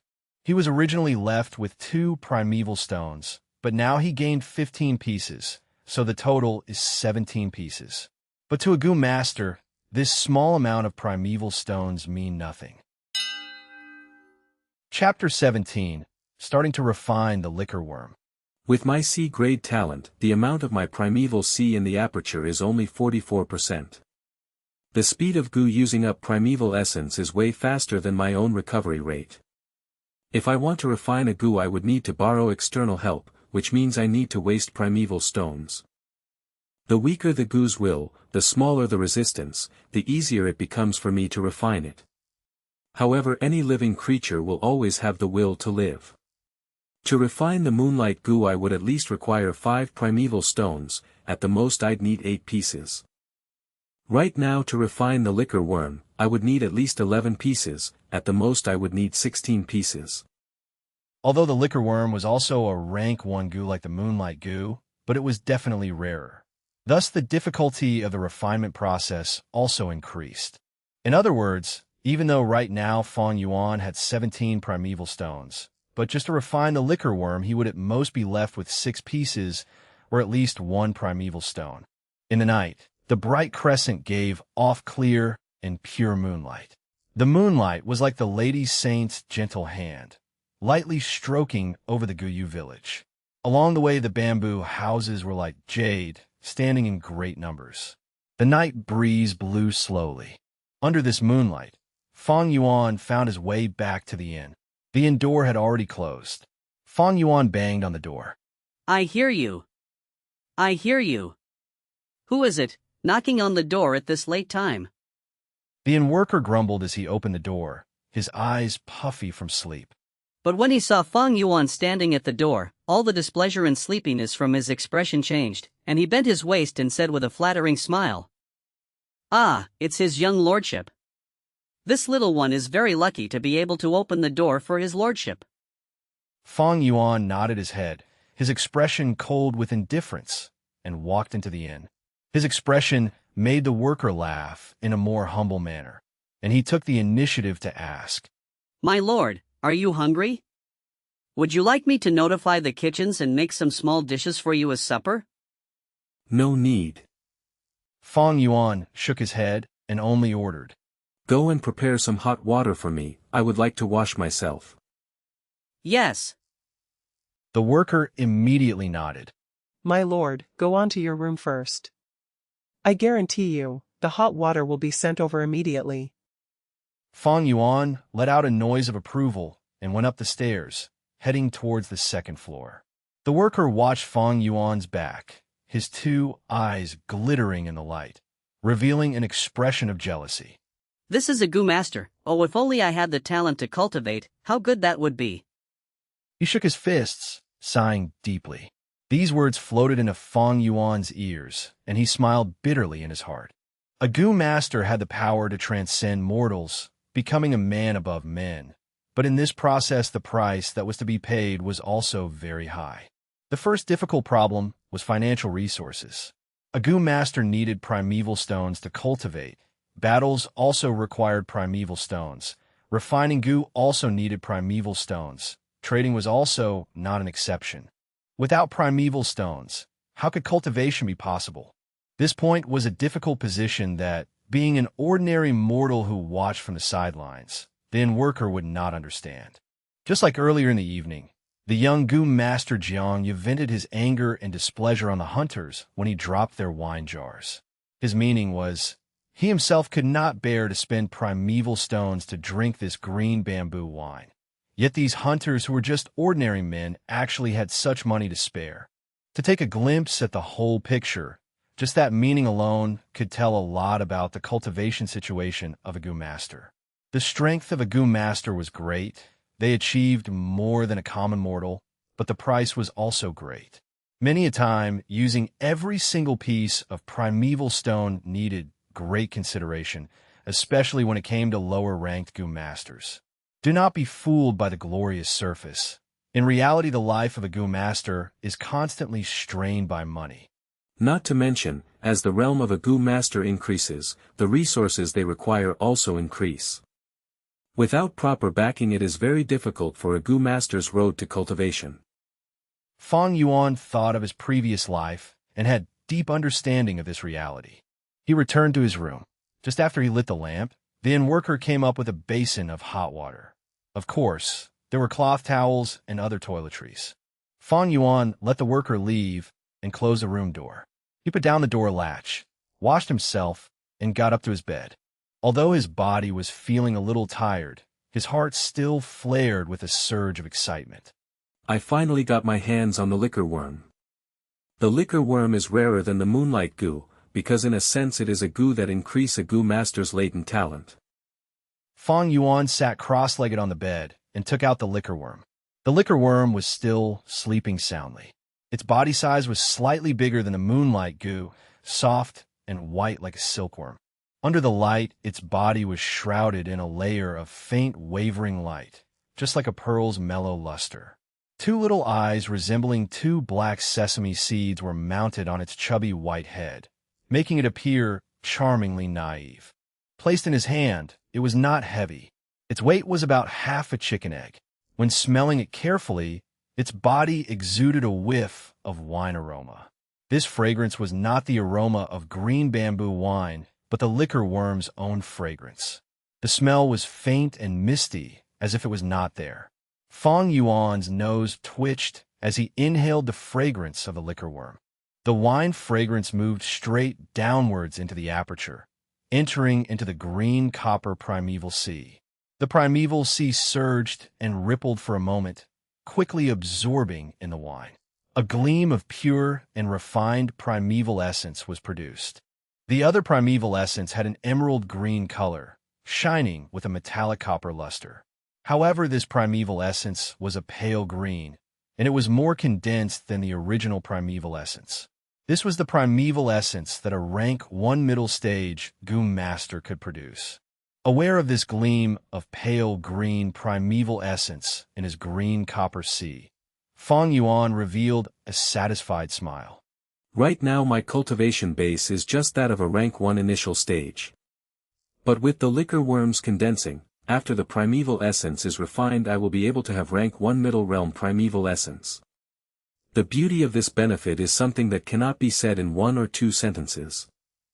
But very soon he took back his smile. However, right now I have yet to fully master the liquor worm. It is only when I refine the liquor worm and turn it into my vital goo, then I will be able to freely use it and later on with maximum efficiency, refine my primeval essence. Thinking up to this point, he no longer hesitated and began to draw out a jet of green copper primeval essence from his primeval sea. The primeval essence tightly wrapped around the liquor worm, bringing it into the air before Fang Yuan, and started to invade its body.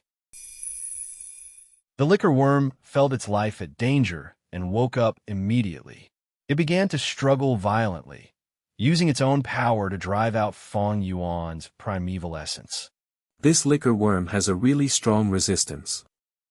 Fang Yuan's complexion turned grave as he felt the consumption rate of his primeval essence go beyond more than double of what the moonlight goo had consumed. No matter what, I have to refine the liquor worm. His two eyes flashed with a firm light as he continued pouring primeval essence into the liquor worm. In the room, the candles on the table quietly burned, shining a bright light in the middle of the room while the far corners of the walls were dark. The candlelight radiated on Fang Yuan's face, but he had already closed his eyes, gathering all his focus onto the liquor worm. A continuous jet of green copper-colored primeval essence that resembled a jet of mist emitted out from Fang Yuan's whole body. Then it gathered together and firmly wrapped around the liquor worm. The liquor worm hovered in the air, its distance less than a feet away from Fang Yuan's face. It struggled with all its might in the midst of the green, copper primeval essence. Time slipped away quietly. As the candles burned, they became smaller and the light grew dimmer. The crescent outside the window had slowly gone down, and then a new day arrived. The morning light squeezed through the narrow crack in the window and shone into the room. It was like the window had a light edge. Fang Yuan opened his eyes and looked at the liquor worm in front of him. The liquor worm's white body had a shade of green color. This was the result of Fang Yuan's effort after half a night. However, it was clear that this volume of green color was not even 1% of the liquor worm's body. Fang Yuan's face looked grave. This liquor worm's was way too tenacious, and its resistance was incredibly strong. Simply put, this was beyond a rank 1 goo's boundary. This goo was most probably the flower wine monk's vital goo. The flower wine monk was a rank 5 master, so this liquor worm was originally rank 5, but because it went through all those years without enough food, pretty much full in one moment and starving in the next, so its grade also fell. Right now it is left at the level of rank 1, yet its will is still as tough as a rock. Fang Yuan had guessed the truth. This liquor worm was originally the flower wine monk's vital goo. Its original will have been wiped clean and refined to the end, It had accompanied the flower wine monk throughout all his battles, passing through the underground world. After the flower wine monk died, his strong will continued existing in the liquor worm. Right now, with Fang Yuan trying to refine the liquor worm, it actually meant fighting against the flower wine monk's will. This was way more difficult than trying to refine a natural goo. A human's will is generally stronger than a natural goo. When facing death, humans were able to produce strength that even they themselves could not imagine. Not to mention that the flower wine monk was a master of the demonic faction. He came and went by himself, going up and down the underground world. His will was more tenacious than the masters of his level from the righteous faction. To refine this liquor worm in a month is impossible, unless there is a strong master who can use a rank 2 or rank 3 goo's breath to pressure this liquor worm and suppress the will inside the worm's body to the lowest limit. Under this kind of help then will I be able to do twice as much with half the effort. As he pondered, Fang Yuan could not help but sigh. His parents had died while his aunt and uncle were plotting against him. He himself did not have any backing, so where could he possibly find external aid? If he had a grade talent, there might still be a chance, but he was only a C grade talent. Everyone in the clan were not optimistic about him. So who would be willing to expend such energy to come and help him? More crucially, he could not expose the existence of the liquor worm. There was no liquor worm in the Guyu village, and Fang Yuan was not able to explain about the origins of this liquor worm. If it was exposed, there was a huge possibility that the top brass would find out and link it to the case of the flower wine monk. It was too easy to think of a relationship between the two. Based on this fact, 17 primeval stones will not be enough. I'd need at least 30 primeval stones. How troublesome, but no matter how hard it is, I will still want to refine this liquor worm. Fang Yuan's own will was like metal, and he was already determined to refine the liquor worm. The importance of the vital goo was huge. It would greatly influence the future of a goo master's cultivation direction. Although the liquor worm was not the world's best choice for a vital goo, it was still much better than the moonlight goo. It was also the best option in Fang Yuan's present situation. Growl! At this moment, Fang Yuan's stomach came up with a cry of protest. After a whole night without sleep and putting full effort into refining the liquor worm, Fang Yuan was naturally hungry. I guess I'll go and fill my stomach first and think of a way to accumulate primeval stones. Fang Yuan rubbed his belly and went downstairs. He went to the cafeteria and picked a seat at the corner, ordering a few kinds of breakfast dishes. Just as he was beginning to eat, his younger brother, Guyu Fangzheng, appeared. Big brother, why are you staying at the inn? Why didn't you go back home and sleep last night? His brother was very straightforward, his tone carrying the implication that it was demanding for an explanation. Chapter 18. Let the past disperse away like smoke. Faced with his brother's question, Fang Yuan did not speak. He continued eating his breakfast. He knew his younger brother's character. Fangzheng was not someone who could keep in his composure. Sure enough, Fangzheng saw that his older brother did not even bat an eye at him, as if Fang Yuan pretended he was heir. In the next moment, he called out in a tone full of unhappiness. Big brother, what did you do to Xin Shui? Ever since she came out from your room yesterday, she cried all over the place. When I comforted her, she cried even more. Fang Yuan looked up at his younger brother, his face expressionless. Fangzheng frowned, staring firmly at his older brother, waiting for his reply. The atmosphere was growing tense. But Fang Yuan just looked at him for a second before he lowered his head and continued eating. The younger brother Fangzheng was immediately flustered. Fang Yuan's attitude was clearly an undisguised contempt towards him. Under shame and frustration, he banged his hand on the table, roaring loudly. Guyu Fang Yuan, how can you act like this? Xin Shui as a servant girl has served you for so many years. I have seen her gentleness and care towards you. Yes, I know you feel lost, and I can understand your dejected feelings. Yeah, you're just a C-grade talent, but it doesn't mean you can vent your anger on others just because of your own misfortune. This isn't fair to her. He had barely finished when Fang Yuan stood up, raising his hand in a flash. Slap. With a loud snap, he gave Fang Zheng a solid smack. Fang Zheng covered his right cheek, stumbling 2 steps backwards, his face full of shock. Useless bastard, what kind of tone are you using to talk to your own older brother? That Shen Chui is just a servant girl. Just because of a lowly girl like her you would forget that I am your older brother. Fang Yuan reprimanded in a low voice. Fang Zheng finally reacted, his stinging pain on his face surging through his nervous system in waves. He stared wide-eyed, his breathing rough as he said in disbelief. Big brother, you hit me? From the time I was still young until I grew up, you have never hit me before. Yes, I was found out to be an A-grade talent, you were just C-grade. But you also cannot blame me for it, this is all the arrangement of heaven. Slap. Fang Zheng had not finished speaking, yet Fang Yuan used the back of his hand and smacked him again. Fang Zheng covered both his cheeks with his 2 hands. He was stunned. Naive fool, do you still remember? From young till now, how did I take care of you? When our parents died, our life was hard. During New Year, Aunt and Uncle only gave us both one new robe. Did I wear it? Who did I give it to wear? When you were small you loved to eat sweet porridge, I would tell the kitchens to make another bowl for you every day. When you were bullied by others, who brought you back? Not to mention a ton of other things, I don't feel like it is worth talking about. Well, right now because of a maid, you would talk to me like this, coming to question me. Fang Zheng's face was red. His lips trembled, ashamed and annoyed, as well as surprised and angry. Yet he was unable to say a single word of rebuttal, because everything Fang Yuan said was the truth. Whatever. Fang Yuan sneered. Since you even gave up your own biological parents and admitted someone else, what am I worth to you, as merely your big brother?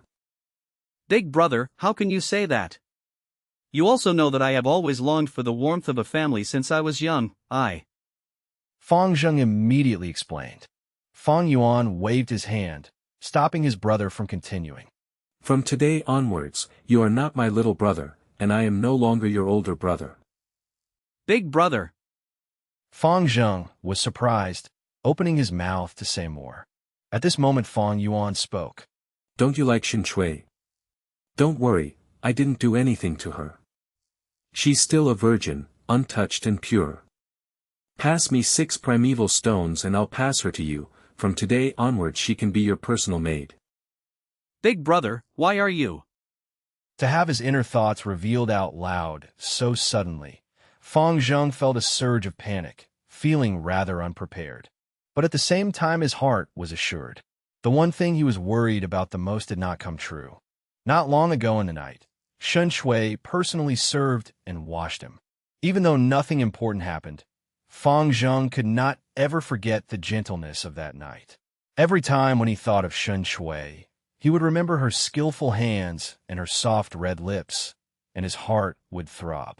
The sincere feelings of youthfulness had long planted itself in the young man's chest, starting to grow. Thus we learned about Shen Chui's unusual state last evening. A bout of anger immediately burst from his heart. He instantly gave up refining his moonlight goo and turned the village inside out, trying to find Fang Yuan, wanting to make a statement. Seeing Fang Zheng not replying, Fang Yuan frowned and said, Love is very normal, be more honest. There's no use hiding away. Of course, if you don't want to exchange, then that's fine. Fang Zheng was anxious on the spot. I'll exchange. Why would I not exchange? But the primeval stones on me are not enough for 6 anymore. As he said this, he took out his money pouch, his face red all over. Fang Yuan took the pouch and found 6 pieces in it, but one of the stones among them was smaller than a normal primeval stone by half size. He immediately knew that Fang Zheng had absorbed the primeval essence from this stone to speed up the process of refining his moonlight goo. After all, the more natural essence gets absorbed from the primeval stone, the smaller the stone becomes, and its weight will also become lighter. Even though it was just 5 pieces and a half, Fang Yuan knew these were all the primeval stones that Fang Zheng had in his possession right now. Fang Zheng had no savings on his own, and these 6 primeval stones were what aunt and uncle had given to him not long ago. I'll keep these, you can go now.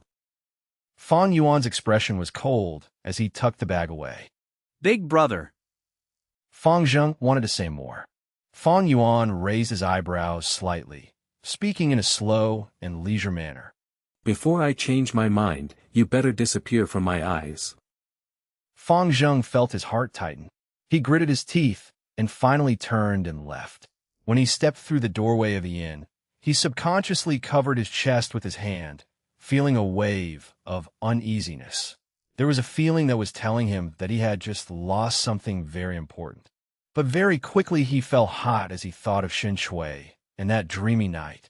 I can finally have you rightfully as mine, Chui Chui, 1. He did not look back and walked out of Fang Yuan's sight. Fang Yuan stood expressionless. He stood for a long time. Then he finally slowly sat down. The bright sunlight passed through the window, shining onto his indifferent face, making those who saw this feel somewhat cold inside. The business in the cafeteria was rather poor, and the streets grew busier with people. The noise and excitement from the bustling crowd traveled over, making the place feel quieter. The dishes grew cold. A worker came up attentively, asking if Fang Yuan would like to reheat his breakfast. Fang Yuan did not hear it. His gaze kept shifting like a cloud, as if he was reminiscing some old memories. The worker waited for a while, but as he saw Fang Yuan in a trance, never saying a single word, he could only rub his nose and walk away bitterly. After a long time, Fang Yuan's eyes became focused again. The past memories in his heart were like smoke. They had already dispersed away. He returned to reality once more. The sunlight that flowed and shone over half the table. The hot air that wafted out of the dishes had already disappeared, and the bustling noise of the crowd on the streets traveled into his ears. He reached into his robes and patted the 5.5 primeval stones at his bosom, his mouth curling into a bitter and mocking smile. But the smile was quickly cast away. Waiter, go and reheat these dishes for me.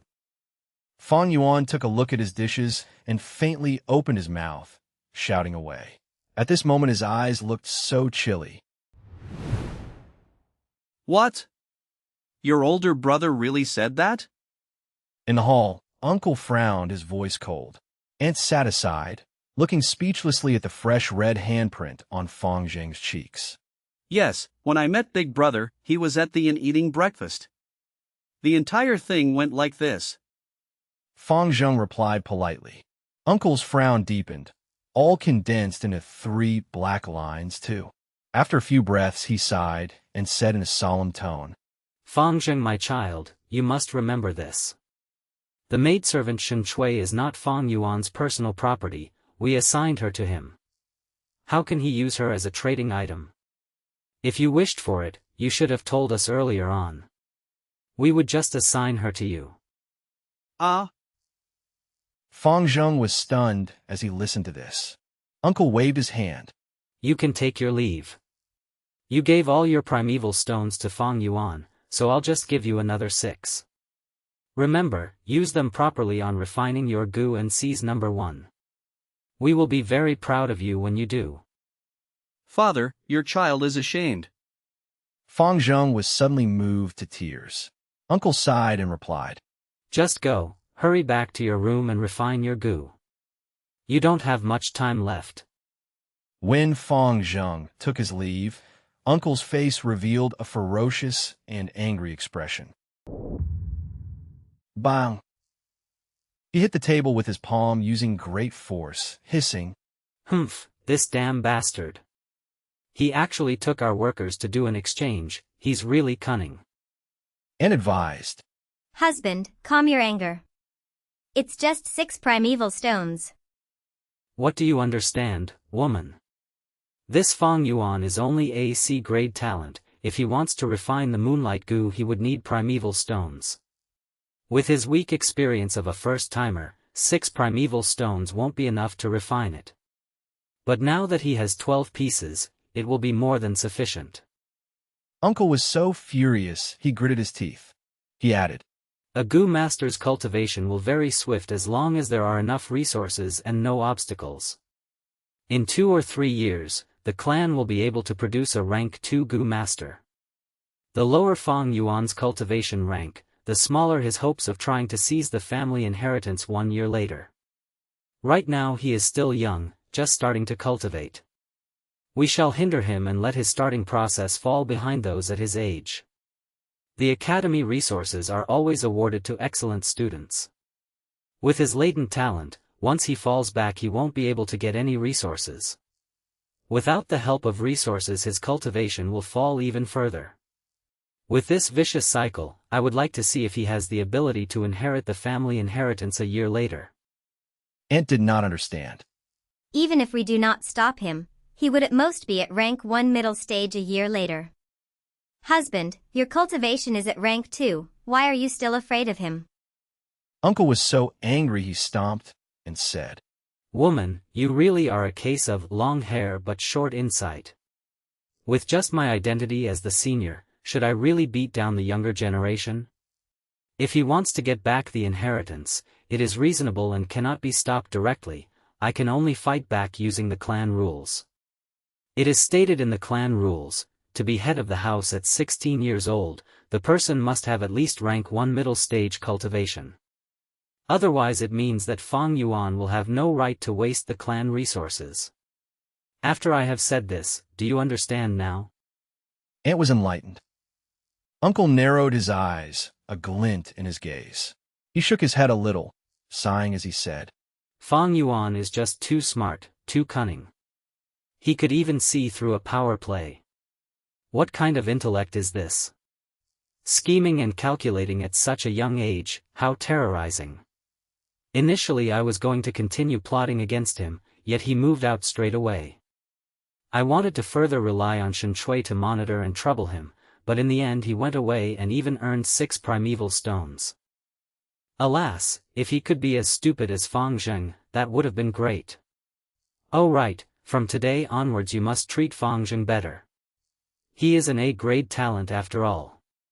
Not to mention I can see that he has feelings of dissatisfaction and unhappiness towards Fang Yuan. These emotions are a good thing, they must be guided properly. I have a sort of feeling that he will become the best tool to deal with Fang Yuan in future. In the blink of an eye, 2 days had passed. In the room at the inn, there were no lights. The moonlight poured in, casting a color of frost. On the bed Fang Yuan sat cross-legged, his eyes closed. He moved his green copper primeval essence, concentrating his mind on refining the liquor worm. On its body, a small cut had already been dyed the green color of green copper, but the liquor worm's was still as tenacious as ever. It constantly struggled in the midst of the ethereal primeval essence. Fang Yuan's refining process was not going smoothly. It was very difficult. I spent 2 days and 2 nights, only resting 2 hours each day, and I spent 12 pieces of primeval stone but only managed to refine around 1/15 of progress. Calculating according to the time, I guess someone will succeed in refining their goo in these few days. Fang Yuan could see the situation clearly. However, his talent was a poor grade anyway. Add on the liquor worm that he was trying to refine having an incredibly tenacious will to live, it was even stronger than a normal moonlight goo. The resulting situation of falling behind was normal. A moment of falling behind is nothing, as long as I have the liquor worm. Fang Yuan's heart was clear like a mirror, not a single trace of anxiety and discouragement in him. Suddenly, the liquor worm curled up into a ball. Oh no, the liquor worm is counterattacking. Fang Yuan instantly opened his eyes, a hint of astonishment in his gaze. Before him, the liquor worm had curled into a round little dumpling, fiercely giving out a blinding white light. It was risking everything in this one last stand. At once Fang Yuan felt a strong will coming out from the liquor worm's body, flowing directly through the primeval essence and descending into the primeval sea in his aperture. The situation where a goo counterattacked was incredibly rare. Only goo with extremely strong will would give their all. It was either success or death. In the face of such a scenario, The usual teenager would be panicking right now. Though he was surprised, Fang Yuan did not panic. In fact, he was somewhat delighted. Staking everything in one last attempt, this is also a good thing. As long as I can handle this counterattack, the liquor worms shall greatly weaken. However, I need to put full focus into fighting back against this will. I cannot receive even the slightest outside interference. Or else that would be bad, sigh. But I hope no one will come and disturb me during this period. His thoughts finalized. He was ready to gather the primeval essence in his aperture, ready to accept the liquor worm's will. He would be entangled with it and fight it 300 rounds. But at this moment, a miraculous event happened. In the middle of his aperture, just above the sea high in the air, a goo appeared. Boom! A mighty strong breath erupted from this goo. This breath was like the Milky Way pouring out and floodwater rushing down from the mountains. Yet, it was also like a dreadful beast whose dignity was offended that opened its scarlet red eyes and looked around to see who would dare to violate its territory. This is the spring-autumn cicada. Seeing this goo, Fang Yuan was completely shocked. Oh, it's him. When I was young, I have read his book before. I even gave him a recommendation vote. Chapter 19. Rank 6 Vital Goo, the Spring-Autumn Cicada. During the process of refining, the goo counterattacked. At this time, the liquor worm that had inherited the flower wine monk's extremely strong will invaded his aperture, brazenly counterattacking at Fang Yuan. This strong willpower descended from above, surging down towards the bottom of the aperture where the green copper primeval sea was. The waves in the sea tumbled, setting off bursts of high tide. Under Fang Yuan's will, large amounts of primeval essence rose upwards to the sky and gathered together, forming a towering monster wave, brazenly accepting the incoming liquor worm's will. Just as both sides were about to collide viciously in the middle of the aperture, a faint image of a goo worm emerged in a blank area between the two energies. This was a cicada. The cicada's body was not large. If the moonlight goo was described as a blue crystal shaped like a curved moon, then this cicada would be a delicate craftwork that was made from palm wood and tree leaves by a master craftsman. The goo sported a brownish-yellow head and abdomen. Its surface had the texture of a tree's growth rings, as if it had witnessed countless years. On its back were two very wide and translucent wings, like two tree leaves overlapping. The wings had similar structure. This structure was like a typical net vein leaf. The center had a coarse stem, and from this stem sprouted out a network vein of leaf lines on both sides. The spring-autumn cicada. It had been startled. It was just like a giant beast, usually hiding in its cave in a deep sleep. But suddenly it was awakened, furthermore learning that its territory had been violated. Who dares to come into my turf and act wildly? As if its dignity was offended, the spring-autumn cicada was angry and let out a whiff of aura. The aura was weak yet powerful. It was like the surging Milky Way, rolling forth with vast and mighty waves. It would sweep across mountains for 10,000s of miles, or submerge a broad desert. To be compared to this aura, the liquor worm's was like the case of an ant meeting an elephant. The aura swept around and expanded, just like a raised, invisible tsunami. The invading will of the liquor worm did not even have the ability to withstand it. It was immediately swallowed whole by this aura. Fang Yuan felt depressed. The green copper primeval essence that he had thrust forward with his might collided with this aura like it was a wave crashing onto a great mountain. In a moment, the condensed primeval essence disintegrated and dispersed into rain, scattering down to the primeval sea. The waves on the primeval sea rose one after another. It was like a rainstorm had just swept across, increasing its turbulence. But after a few seconds, the spring-autumn cicada's aura spread down, pressing onto the primeval sea. Boom! Fang Yuan felt like he heard a buzz. In an instant, the rolling waves on the sea calmed down. The spring-autumn cicada's aura firmly repressed the entire primeval sea, just like an invisible mountain pressing down. The surface of the sea was calm, like a mirror, not a single wave rolling about.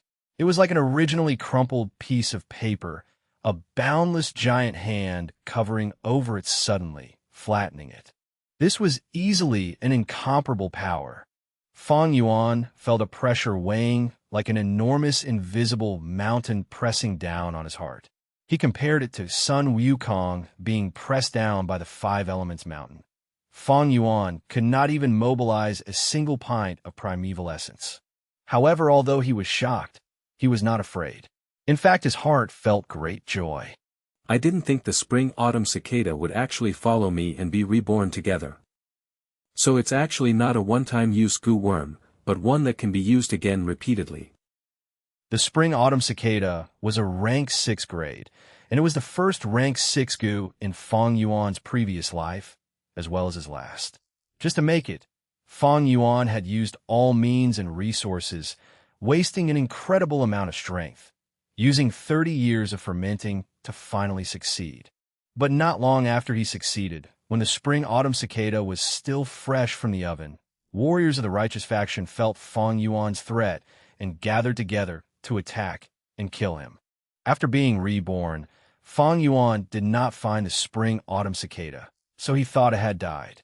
But in reality, it had fallen into a deep sleep, resting inside Fang Yuan's body. To travel back 500 years in an instant was a huge blow to its vitality.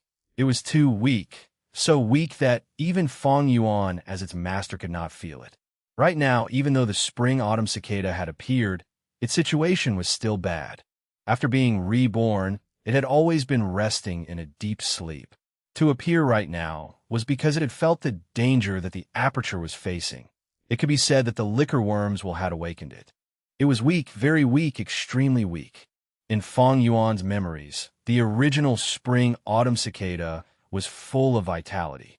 Its body was like a precious floorboard, giving out a warm and glossy varnish. Its two wings were verdant green, like two soft tree leaves that had just freshly sprouted. But right now, there was a strong and deathly chill emanating from the body of the cicada. There was no shine or gloss from its body, making it feel rough and dim like deadwood. Its wings were not the color of soft and green leaves. They were fully yellow, just like the withering leaves of autumn. The tips of its wings were slightly rolled up, a little incomplete, just like the corner of fallen leaves. Seeing this, Fang Yuan felt both distressed and lucky. He was distressed because the spring-autumn cicada suffered such a heavy blow. It was barely a step away from death, just a foot away from the edge of a cliff. The fortunate thing was, thank heavens the spring-autumn cicada was weak to this point, or else he would be in great trouble. One must know, between a goo master and a goo, both must complement each other. The best would be both having the same rank. A rank 1 goo master should use a rank 1 goo. This was the most appropriate. If the goo's grade was lower than the goo master, when the goo master uses it, it would be the equivalent of a strong man carrying a small stick. The strength output would be small. If the goo's grade was higher than the goo master, when the goo master uses it, it would be the example of a small child carrying a heavy axe, unable to wield it properly. The spring-autumn cicada was a rank 6 goo, and Fang Yuan was just a rank 1 initial stage goo master. To use an image as example, the spring-autumn cicada would be a mountain, and Fang Yuan would be a squirrel. If the squirrel wanted to use the mountain to beat its enemy, the squirrel would just be squashed flat by the mountain at the first second. If the spring-autumn cicada was at its peak state, Fang Yuan's weak rank 1 aperture could not even tolerate it. The majestic aura of the cicada would just make the aperture burst to death. Fortunately, it was at its weakest state, so Fang Yuan's aperture could accommodate it right now. I gave up the moonlight goo, going through all the lengths to find the liquor worm just to refine it into my vital goo. But in reality I already had a vital goo from the start. The spring-autumn cicada is my vital goo. Fang Yuan's heart was filled with emotion as he felt the close connection between him and the spring-autumn cicada. The vital goo is the first goo that a goo master refines. It is terribly important and would affect the future development of a goo master by a large extent. If a vital goo is well picked, the goo master's development will become smoother. When the vital goo is of a poor grade, to a goo master it would just drag down his cultivation and let peers surpass him. The more important thing is that it would affect the matter of life and death in a battle. Fang Yuan was clear on this point, so he was not satisfied after choosing the Guyu village's signature moonlight goo. He just had to go all the way to find the liquor worm. In his memory to a rank 1 goo master, the liquor worm was already considered a high-quality pick. The moonlight goo was just a choice that was slightly above average. But life is fascinating, because no one will ever know what is waiting for him or her at the next moment. Fang Yuan had refined the spring-autumn cicada in his previous life. After his rebirth, the spring-autumn cicada fell into a deep sleep, but the connection between them still existed. In fact, Fang Yuan found that, as of going through the refinement of the river of time, his connection with the spring-autumn cicada had grown even closer and mysterious than his previous life. It was just because the spring-autumn cicada was too weak, so Fang Yuan was not aware of it. Therefore, in the real sense, the spring-autumn cicada is the first goo that he had refined. The only thing was that the spring-autumn cicada was not refined in his current life, but the result of hard work in his previous life of 500 years. The spring-autumn cicada was Fang Yuan's vital goo. A rank 1 goo master, having a rank 6 vital goo. If this sort of thing was said out loud, it is expected that no one would believe such a thing. This has already broken the limits of human cognition. But yet, that is exactly what happened. The truth is beyond doubt. The liquor worm as a vital goo is already one of the best choices, but when you compare it to the spring-autumn cicada, it is just like scum on the ground. My vital goo in this life is actually the spring-autumn cicada, ha ha ha. Chapter 20. The Academy Elder is speechless.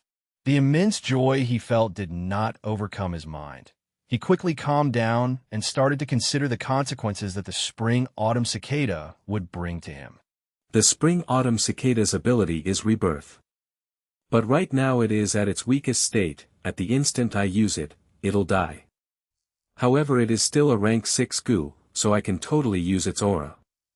This won't do any damage to its body. He. After he finished pondering, he closed his thoughts and opened his eyes.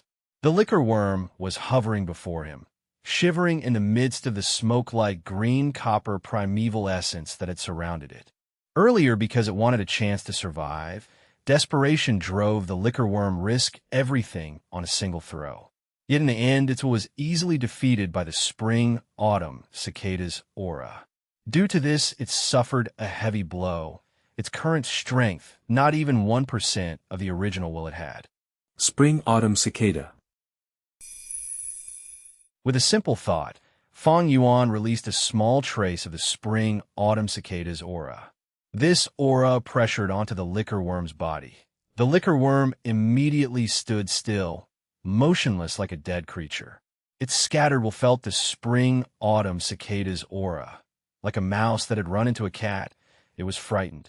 It shrank into a ball and was too afraid to move even a slight bit. Fang Yuan laughed and took the opportunity to mobilize his primeval essence. In the beginning, when he tried using his green copper primeval essence to refine it, the liquor worms will resist it fiercely, so it could only expand arduously bit by bit. But right now, Fang Yuan's green copper primeval essence drove straight in, flowing vigorously without resistance. There was no obstruction at all.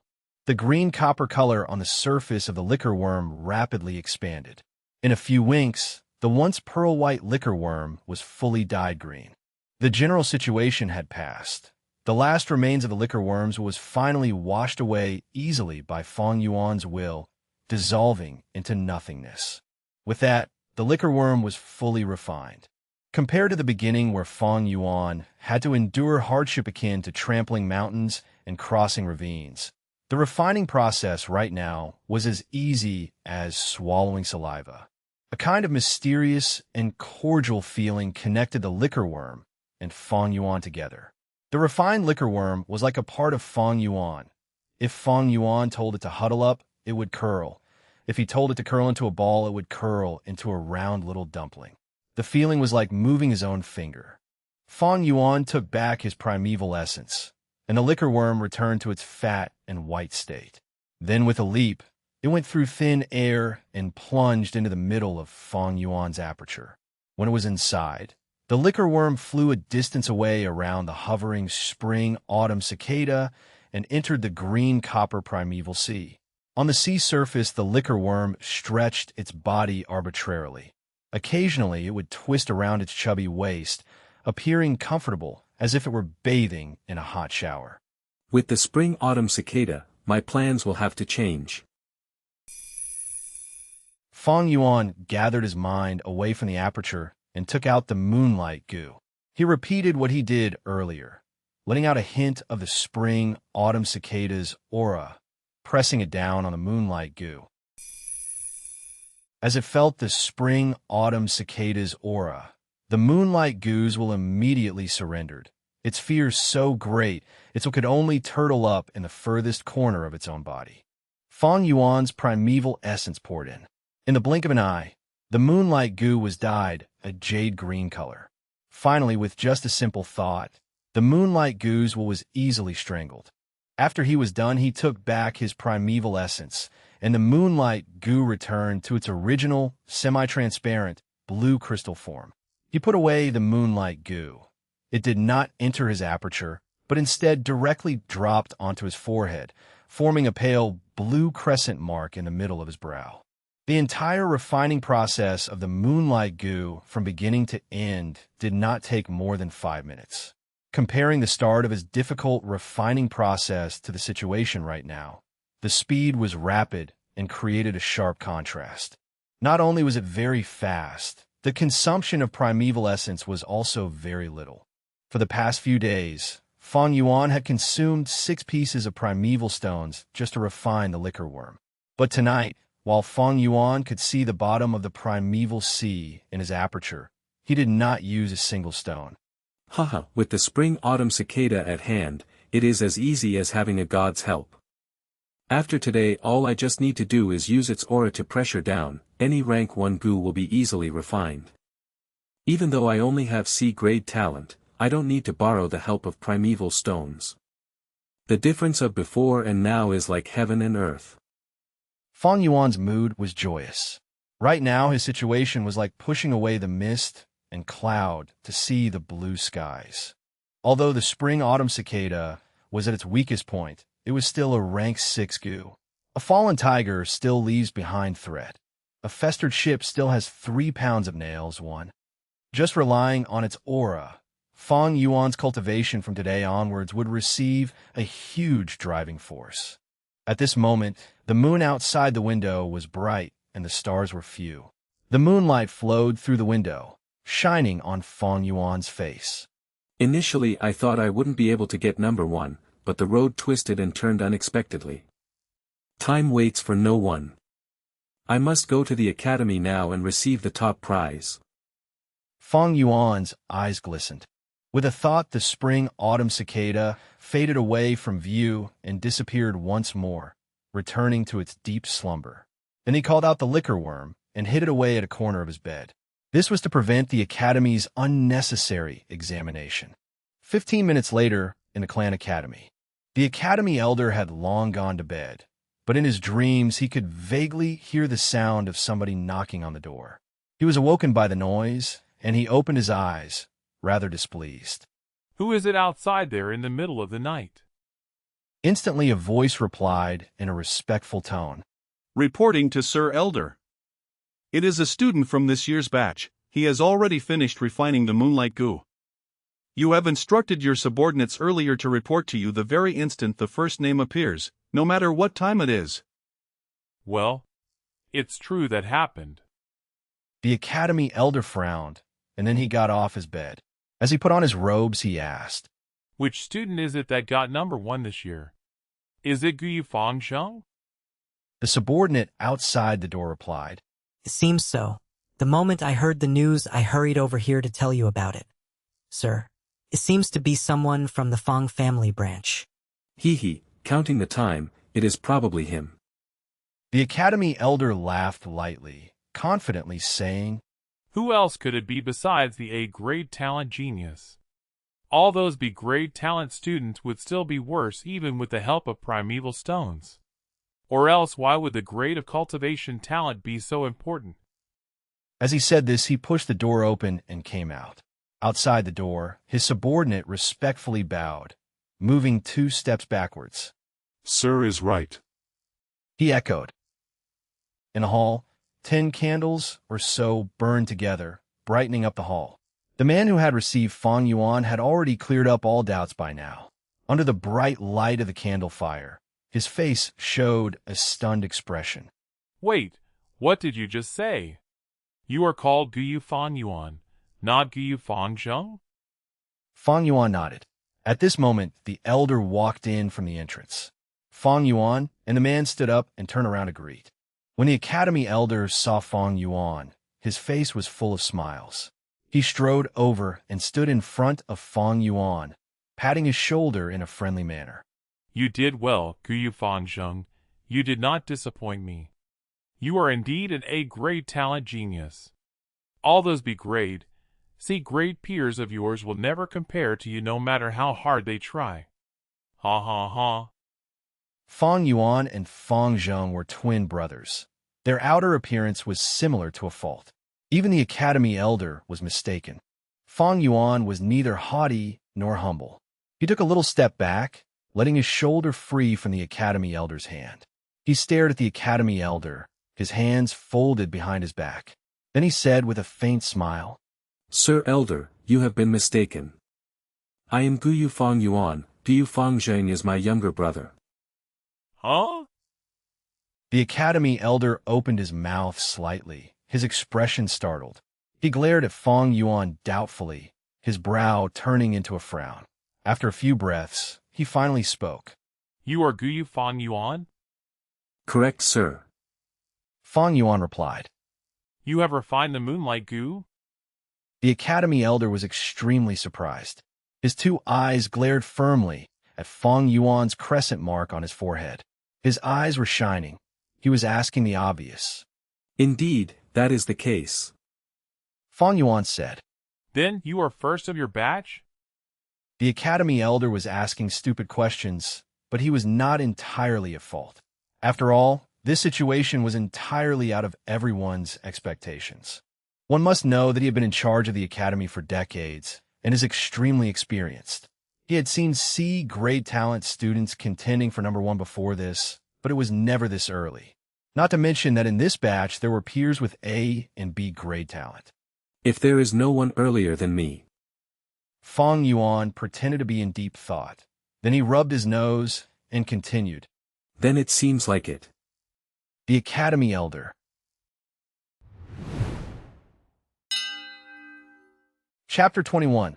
How could it be that Big Brother got number 1? The sky was not yet bright, and the sun had yet to rise. The east sky just began to turn bright, the dark colors in the sky slowly fading away, the smell of the night still remaining in the air. The streets were empty. Then came the sounds of quick footsteps. The early dawn mountain air was moist, yet Guyu Fang Zheng did not feel the slightest cold rush. His heart was full of surging enthusiasm. His face blushed red, and now he was walking swiftly toward the academy. I have been cultivating hard these few days, spending 2 primeval stones. I did not sleep at all last night, and I finally successfully refined the moonlight goo. I am an A-grade talent and I was so hard-working. No one can be faster than me, no one. Father and mother, I told you I won't let you feel disappointed. When he thought of the moment where he told his aunt and uncle about the good news earlier, they expressed happiness and relief, making Fang Zheng feel a surge of joy and pride. Just wait, all you clan's people who look down on me, and Big Brother. From today onwards, I shall make you all look up to me, Guyu Fang Zheng. The more he thought, the more Fang Zheng felt excited. He could not help but clench his fists, and his pace quickened a little more. He came to the academy entrance. The academy's 2 guards looked at him strangely. They asked him, Guyu Fang Yuan, why are you back? What, big brother was here just now? When Fang Zheng heard them, his face showed a hint of surprise and puzzlement. Ah, whatever. He would never have guessed that Fang Yuan would snatch away number one. He shook his head and cupped his hands together, his tone carrying a trace of arrogance. Two elder brothers, I am not Guyu Fang Yuan, but I'm Guyu Fang Zhang. I have already successfully refined my vital goo, and I am here to come and take the top prize. You are Guyu Fang Zheng. You brothers are just two alike, no wonder the academy elder was mistaken. The guard on the left side shouted, his eyes widening. The guard on the right shook his head and said, You came one step too late. Just last night in the late hour, your older brother Guyu Fang Yuan came and met with Sir Elder and took the top prize. My older brother. Fang Zheng suddenly opened his eyes wide, crying out, Wait, you said he'd gotten number one? How can this be? Isn't his big brother, AC grade talent? Getting number one? This has to be a joke, right? It's true. How could we possibly joke around with this matter? Seeing Fang Zheng in disbelief, the guard seemed somewhat unhappy. This matter has been confirmed by the Academy Elder. In due course the name list will be released and announced. What's wrong? Your older brother did not tell you about it. The other guard added. Fang Zheng just stood silly at the door. The truth was so much different from his imagination. Right now, he just could not understand what had just happened. In Fang Zheng's heart, there were several illusions of his adversaries. Among them, the ones that brought the most threat were two, Gu Mo Bei and Guyu Qilian. These two were of B-rank talent. Behind them were the clan's two largest family branches, and each of them had a grandfather that carried huge authority as elders, as well as sufficient financial power. If any of these two people won first place over him, Fang Zheng's heart and mind was still prepared. Even though he would feel a sense of loss, it was still acceptable. But right now, the one who took away number one was not Guyu Mo Bei or Guyu Qilian. It was not even any of the opponents in his heart. What was Guyu Fang Yuan, his older brother? That person with a C-grade talent. That person who fell downhill and turned dejected after the awakening ceremony. That person who slept soundly in class all day. That person who was always heavily drunk and never turned home at night.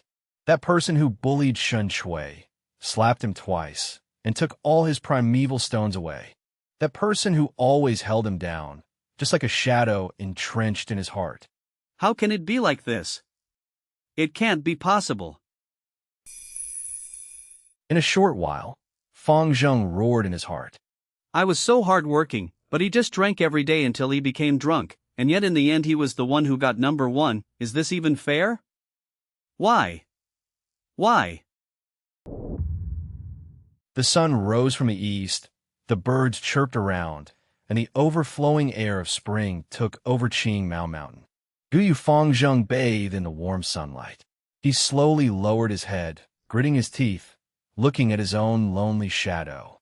The excitement in his heart had turned into a balloon that leaked air, long dissipating. Instead, what took its place was the emotions of confusion, resentment, unwillingness, puzzlement, fear, and other complicated feelings. As time went by, the sun climbed higher. The Academy bulletin wall had posted a new name list, and on the list were just two names, firstly Fang Yuan, and then Fang Zheng. Following the appearance of this list, the news gradually spread out. After hearing the news, all those young students who had been bent on refining their goo at home after receiving one were in an uproar. How can it be like this? If it was Fang Zheng who got number one I would still have believed it, but it's Fang Yuan, isn't he a C-grade talent? Could there have been a mistake? The A-grade talent Fang Zheng actually lost to the C-grade talent Fang Yuan. Is this Tales from the 1001 Nights? 1? The Mo branch family home. The greenery in the courtyard was overflowing, the fragrance of tea dancing about. One of the clan elders of the Guyu clan, Guyu Mo Bei, was sitting in front of his desk, looking at the spring scenery outside his window. He leisurely drank his tea and said, Mo Bei hasn't continued refining his goo? The housekeeper, standing aside, hurriedly replied, After he heard about news concerning Fang Yuan in the afternoon, young Master Mo Bei seemed to be deeply affected and has no mood to continue refining the moonlight goo. It is a pity, young Master Mo Bei was just so close to succeeding. Actually, if Fang Zheng got number 1 it could still be ignored, but it just has to be that C-grade talent Fang Yuan. So young Master Mo Bei lost his interest, it can't be helped. Humph. Do not excuse him. Guyu Mo, Chun snorted coldly, his face stern and his tone hard. A Gu master's cultivation process is full of hardship each step. What is a small setback like this? That Fang Yuan is just a C-grade, so to be able to get number 1 it is presumably because of luck. The moonlight goo that he chose must have had a weak will, so that is how he could snatch the top. If Mo Bei can't see through this and let such a small setback get to him, then how is he supposed to be in charge of our Mo family branch in future? How can he compete with the Qi family branch? No one is allowed to advise him, let him think about it by himself. Yes, Master. The housekeeper did not dare refute. Almost at the same time, in the home of the Qi family branch. Sigh, Guyu Fang Yuan. The clan elder Guyu Qi Lian gave a long sigh, his brows held down in a frown as he thought, waving his hand around. Someone, call young Master Qi Chen over please. In a moment, Guyu Qi Chun walked into the room with a lost expression, kneeling down with respect. Your grandson greets his grandpa. Seems like you already know about the news. Guyu Qi Lian stared at his only direct grandson, his tone gentle. He slowly said, I called you over to prevent you from getting influenced by this matter. You see, when refining the vital goo, firstly one looks at the talent, secondly at the goo worm. Fang Yuan's talent is just C-grade, yet he was able to gain number 1 this time. This means that the goo he chose compared to all the moonlight goo your peers have has a will that is much weaker. This is entirely due to luck. So my grandson, do not be discouraged, this is nothing really. He is just a C-grade talent, though he is the same as you, but his supply of resources is not as well as yours. His road to advancement will also be harder than yours, believe your grandpa, you will soon surpass him. Hence you should put away this trivial matter. Fang Yuan will not be your opponent, and is not worthy to be your adversary. Your real enemies are the A-grade talent Fang Jing and the Mo family's Mo Bei. Do you understand? Yes, thank you for your advice, Grandpa. I understand. I will go now and continue refining my goo. Guyu Qi Chun had lost the sad expression on his face, replacing it with a high-spirited will to fight. Elder Guyu Qi Lian nodded his head, satisfied. A kindly smile emerged from his face, and he said, Good grandson. While your talent is only C-grade, but you can be rest assured that Grandpa will fully support you. Later on, I will come out and use the aura of a rank 3 goo worm to suppress your moonlight goo's will and help you refine this goo. Chapter 22, Dancing Moonblade. The sky was blue and clear, looking pure as if it had been washed clean. The sun was shining golden. Puffs of white clouds floated away, and a group of colorful peacock parrots chirped as they flew beneath the blue sky, forming an arrow formation under the clouds as they soared. This variant of colorful parrots would only appear in large groups during springtime.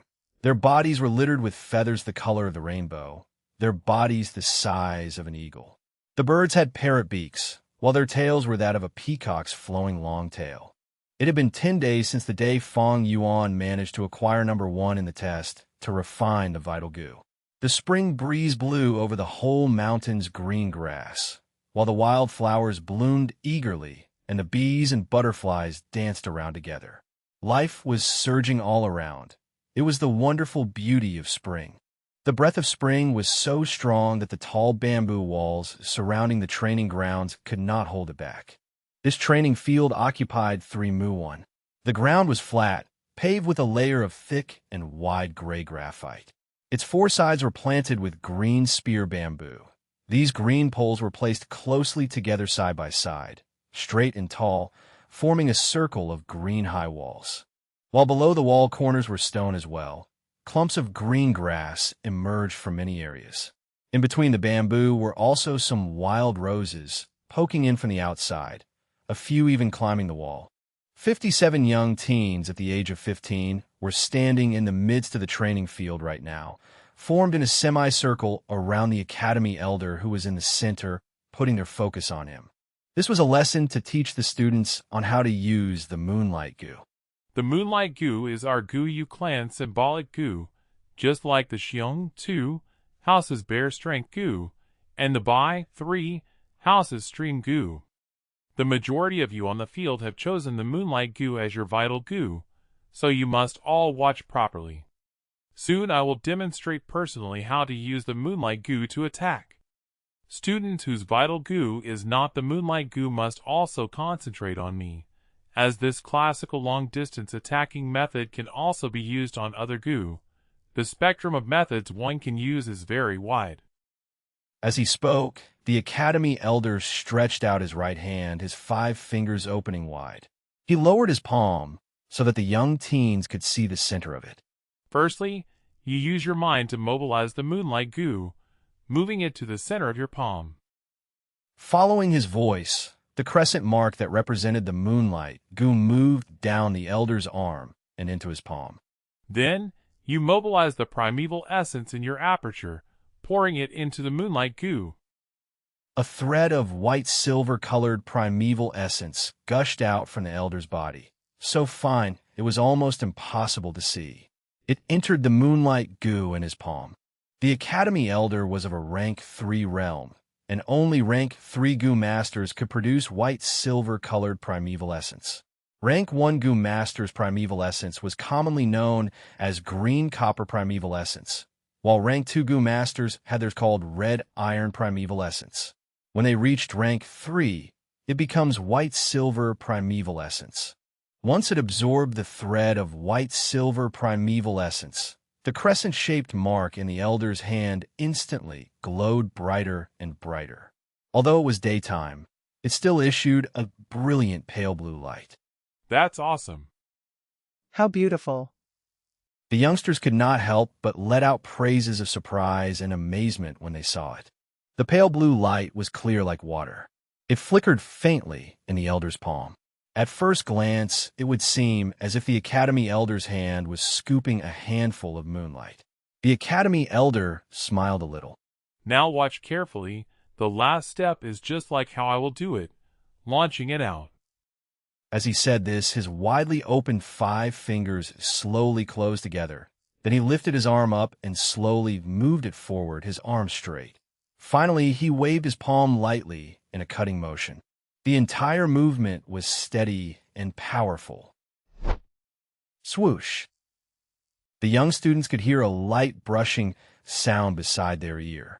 Following the academy elder's movement, the condensed water-like pale blue light in his palm was thrown out like that. The light transformed into a small moonblade in the air. The faint blue moonblade only the size of a wide-open hand, the shape just like the crescent moon in the night sky. It drew a straight line in the air before it hit a grass puppet 10 meters away. A tearing sound was heard, and the grass puppet's neck, that was about 30 centimeters thick, was cut clean by the moonblade. The puppet's body swayed about, the huge head suddenly falling onto the floor. After cutting the grass puppet into half, the moonblade immediately appeared dimmer. However, it continued flying about another 6 meters in the air before the crescent began to gradually fade away, finally dissipating in the air. Looking at the grass puppet's neck again, one could see that the cut area was extremely flat, as if it was cut away by the sharpest sickle.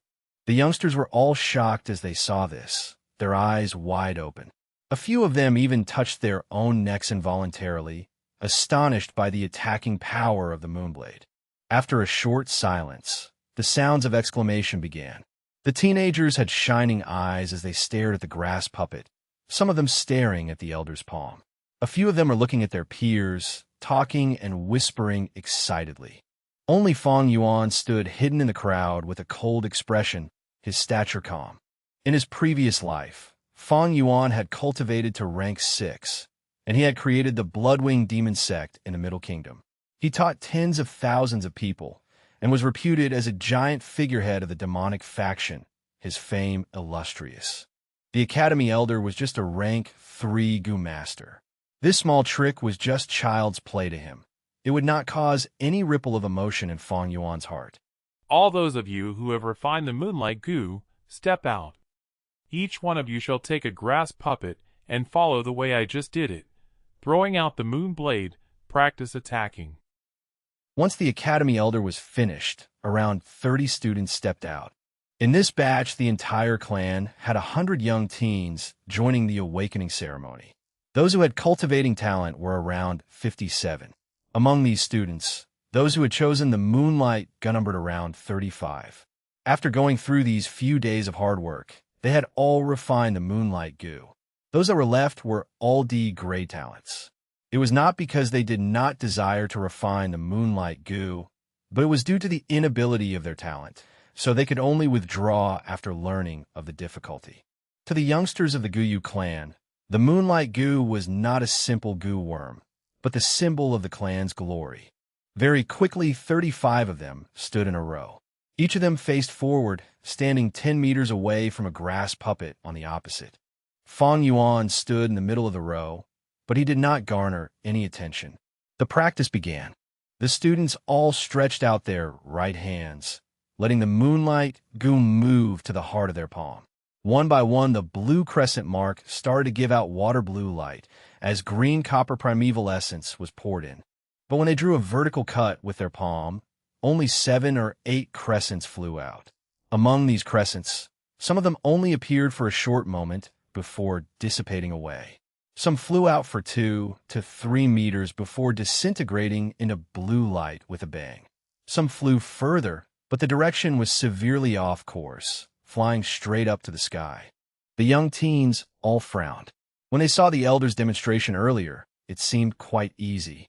But when they started practicing themselves, they realized the skill required in this action.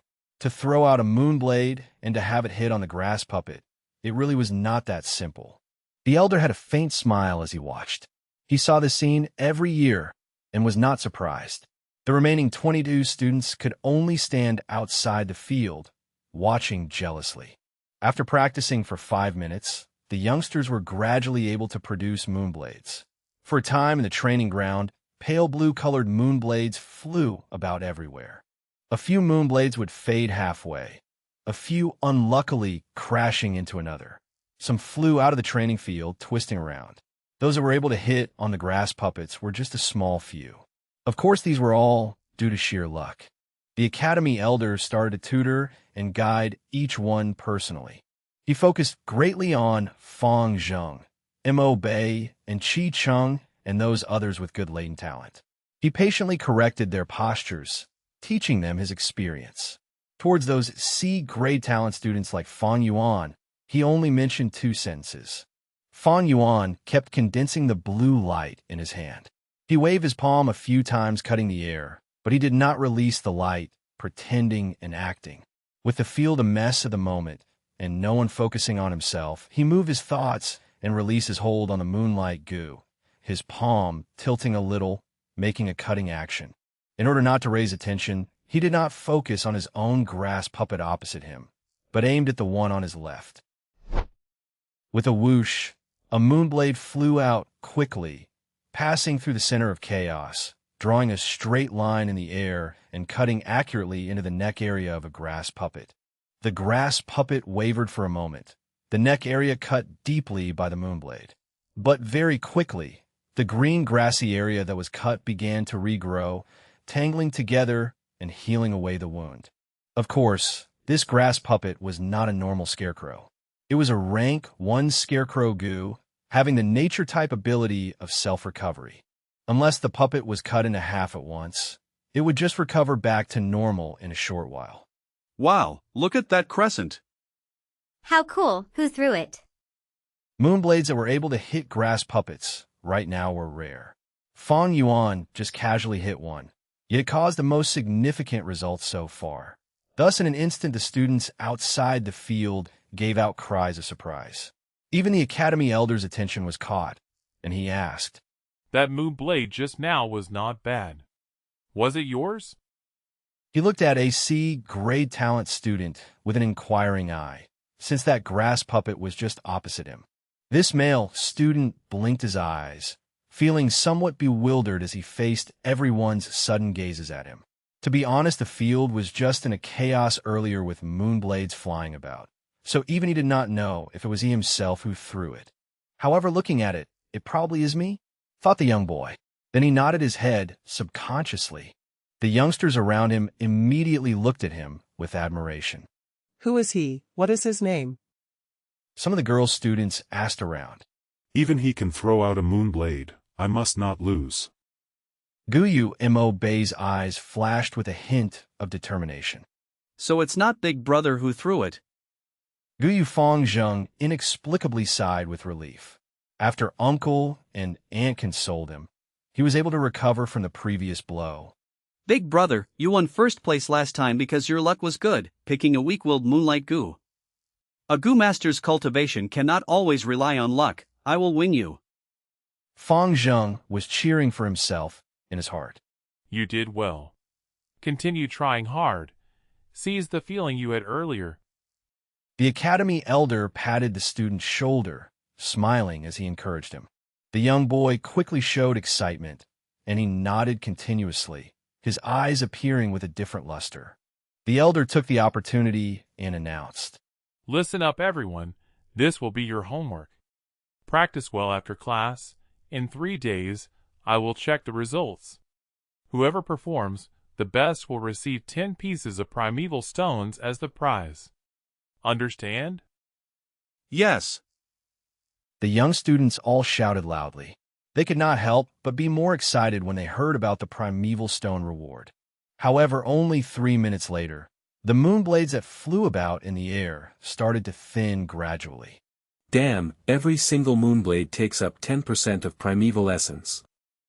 The consumption of the Moonblade is just too much. I am just a C-grade talent. My aperture can only hold 38% of green copper primeval essence. I can only throw out 3 Moonblades. Those that stopped all sighed. The academy elder was calm as he witnessed everything, but his heart sighed. This is the benefit of those with high cultivating talent. To use the Moonblade, it is simply just 3 words practice makes perfect. Those with higher grade talent are able to hold more primeval essence in their apertures, and the rate of recovery is faster, so they have more chances to practice. Those with poorer talent can also use primeval stones to make up for it, strengthening the number of practices. But those with low grade talent and have no primeval stones, though they have the mind to practice, they will still be powerless. Sigh, the goo master's cultivation process is just so cruel. I had just better take care of those high-grade talent students.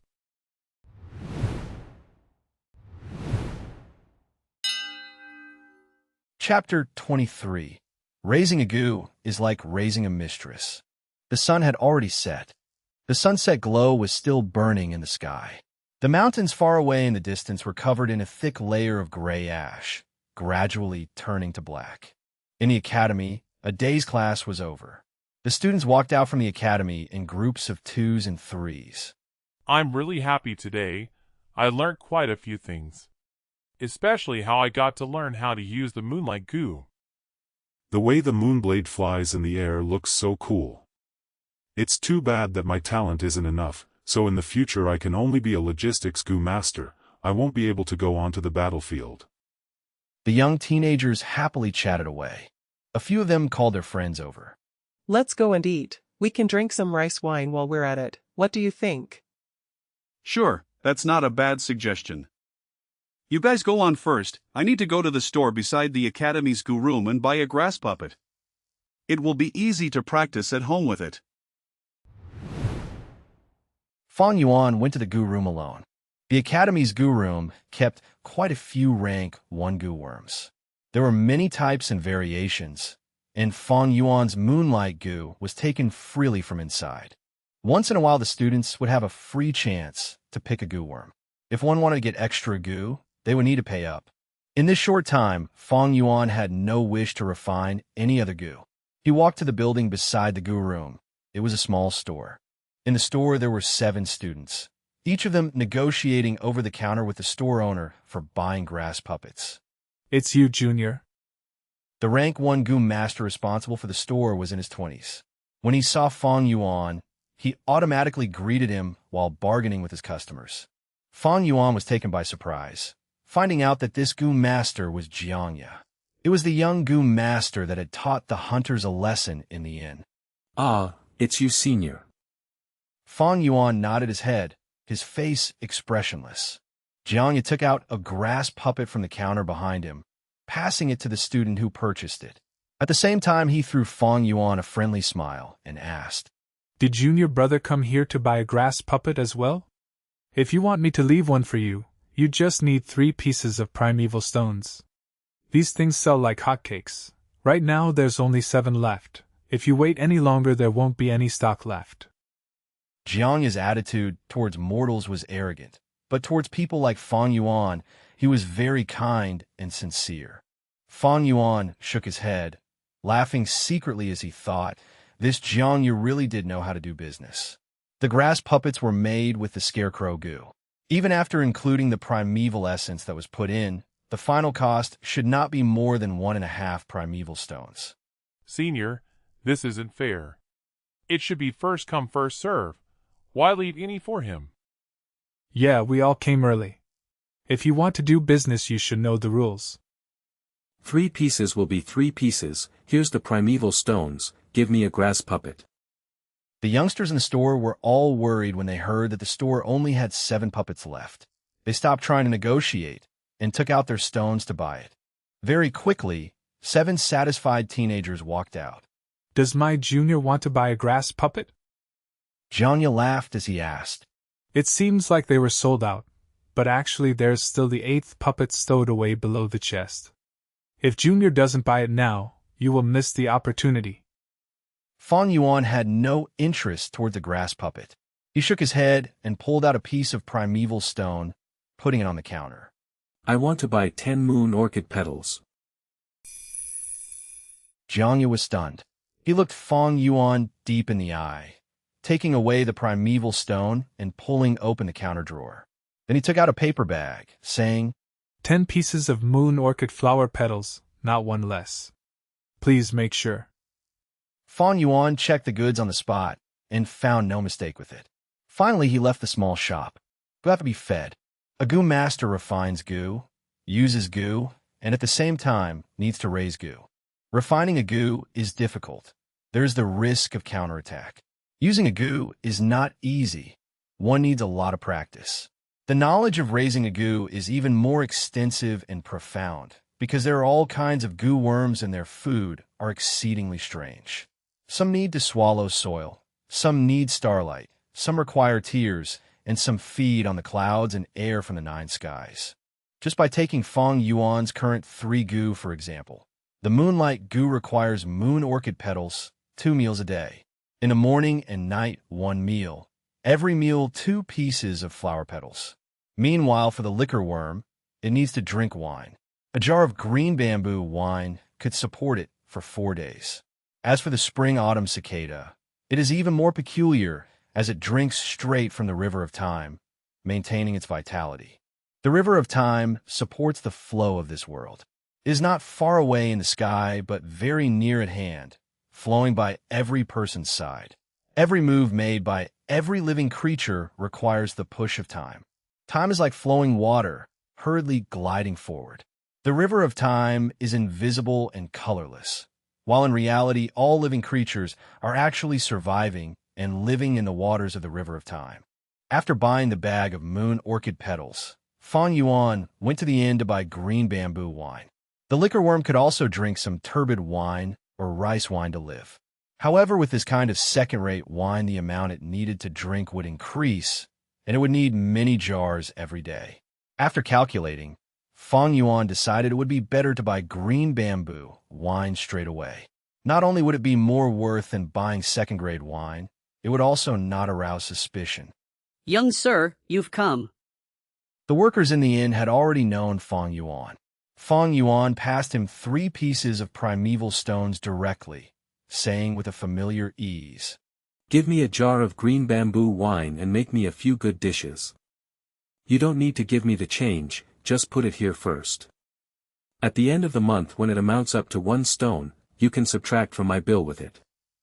Even though Fang Yuan no longer stayed at the inn right now, ever since he moved to the academy dormitories, he would always have a meal here when he bought wine. All right. Young sir, please take a seat. The dishes will be sent over immediately. The worker echoed, leading Fang Yuan to his seat. He took the cloth on top of his shoulder and gently wiped the table before leaving.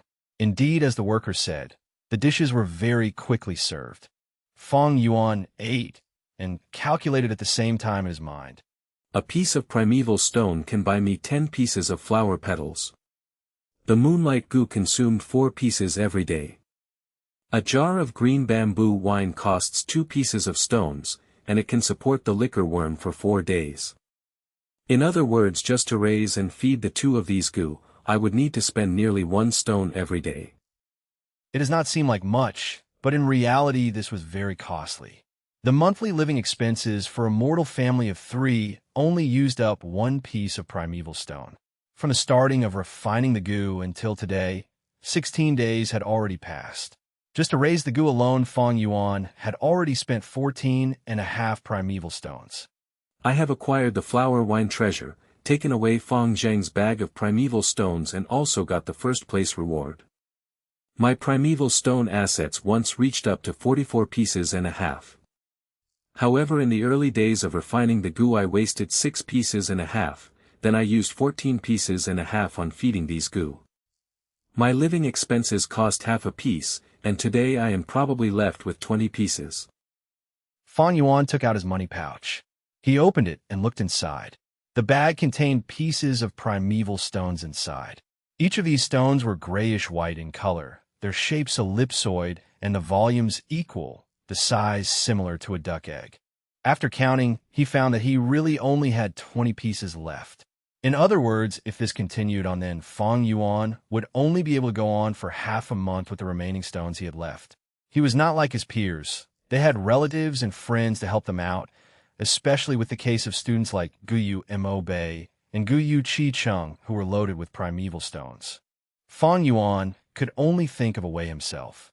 Uncle and aunt have already cut off my living expenses, but every weekend the clan academy would give out 3 pieces of primeval stones as subsidy to every student. Looks like I would need to show off in the Moonblade assessment in 3 days and take that 10 primeval stone prize.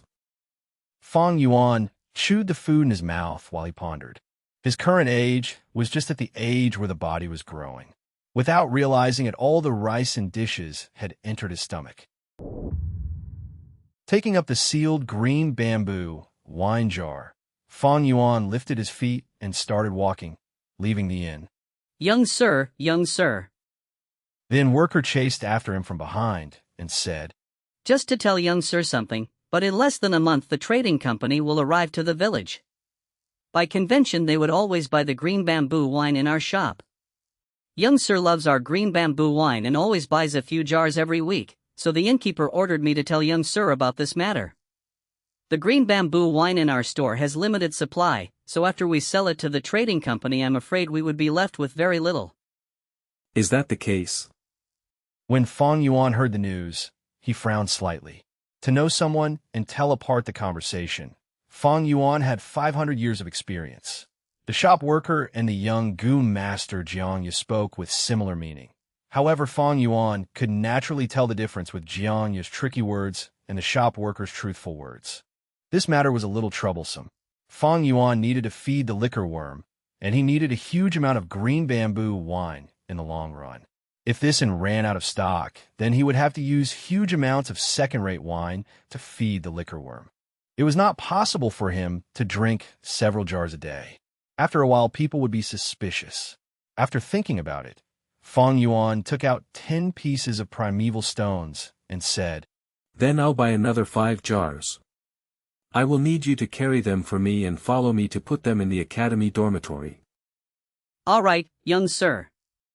The worker immediately accepted the primeval stones. The moon orchid flower petals could only last for 5 days without any special storage means, so Fang Yuan would only buy a bag every time. However, the green bamboo wine could be kept for a very long time, thus there was no problem with this. A few workers followed Fang Yuan into the academy dorms and placed the wine jars under his bed, and then they bid their leave. As he saw the money pouch that had suddenly flattened down in his hands, Fang Yuan heaved a sigh. Refining a gu is hard, but raising a gu is also not easy. This is also considering the fact that he had his 500 years of previous life experience, so he did not need to practice using his gu, meaning that the consumption rate of primeval essence would be lessened, and thus saving him a huge sum of expenses.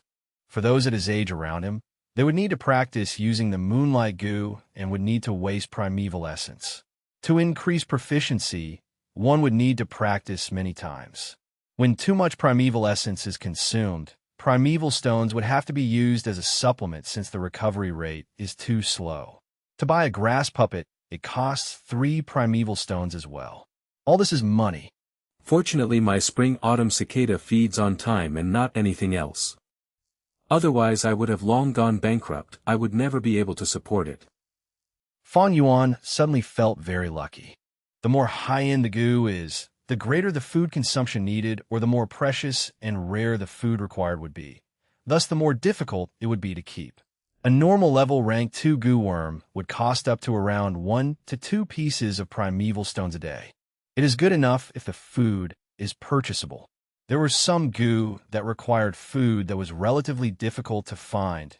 Some of it did not even circulate in the market.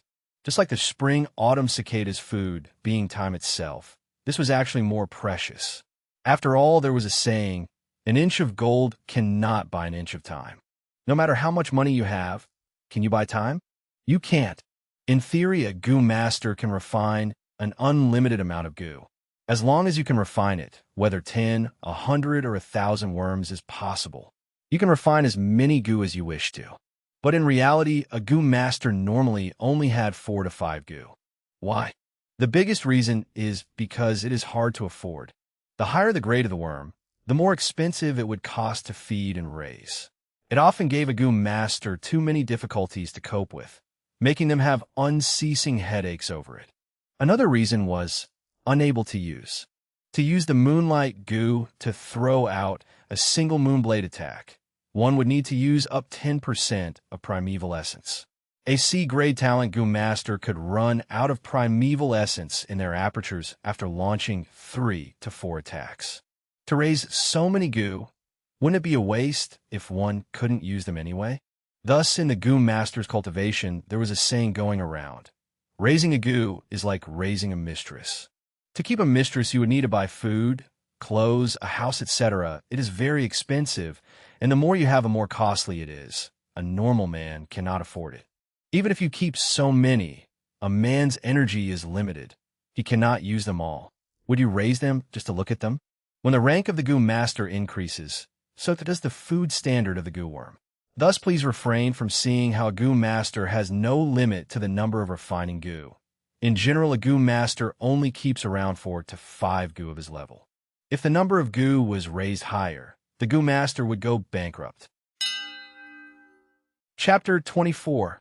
Close Combat Gu Master. 3 days later. Lowering your body to dodge, that is the usual technique of restraining against a flying fist. When your enemy comes and attacks you, quickly squat down and at the same time do a counterattack, striking his crotch and abdomen. Do not be afraid of a swinging fist.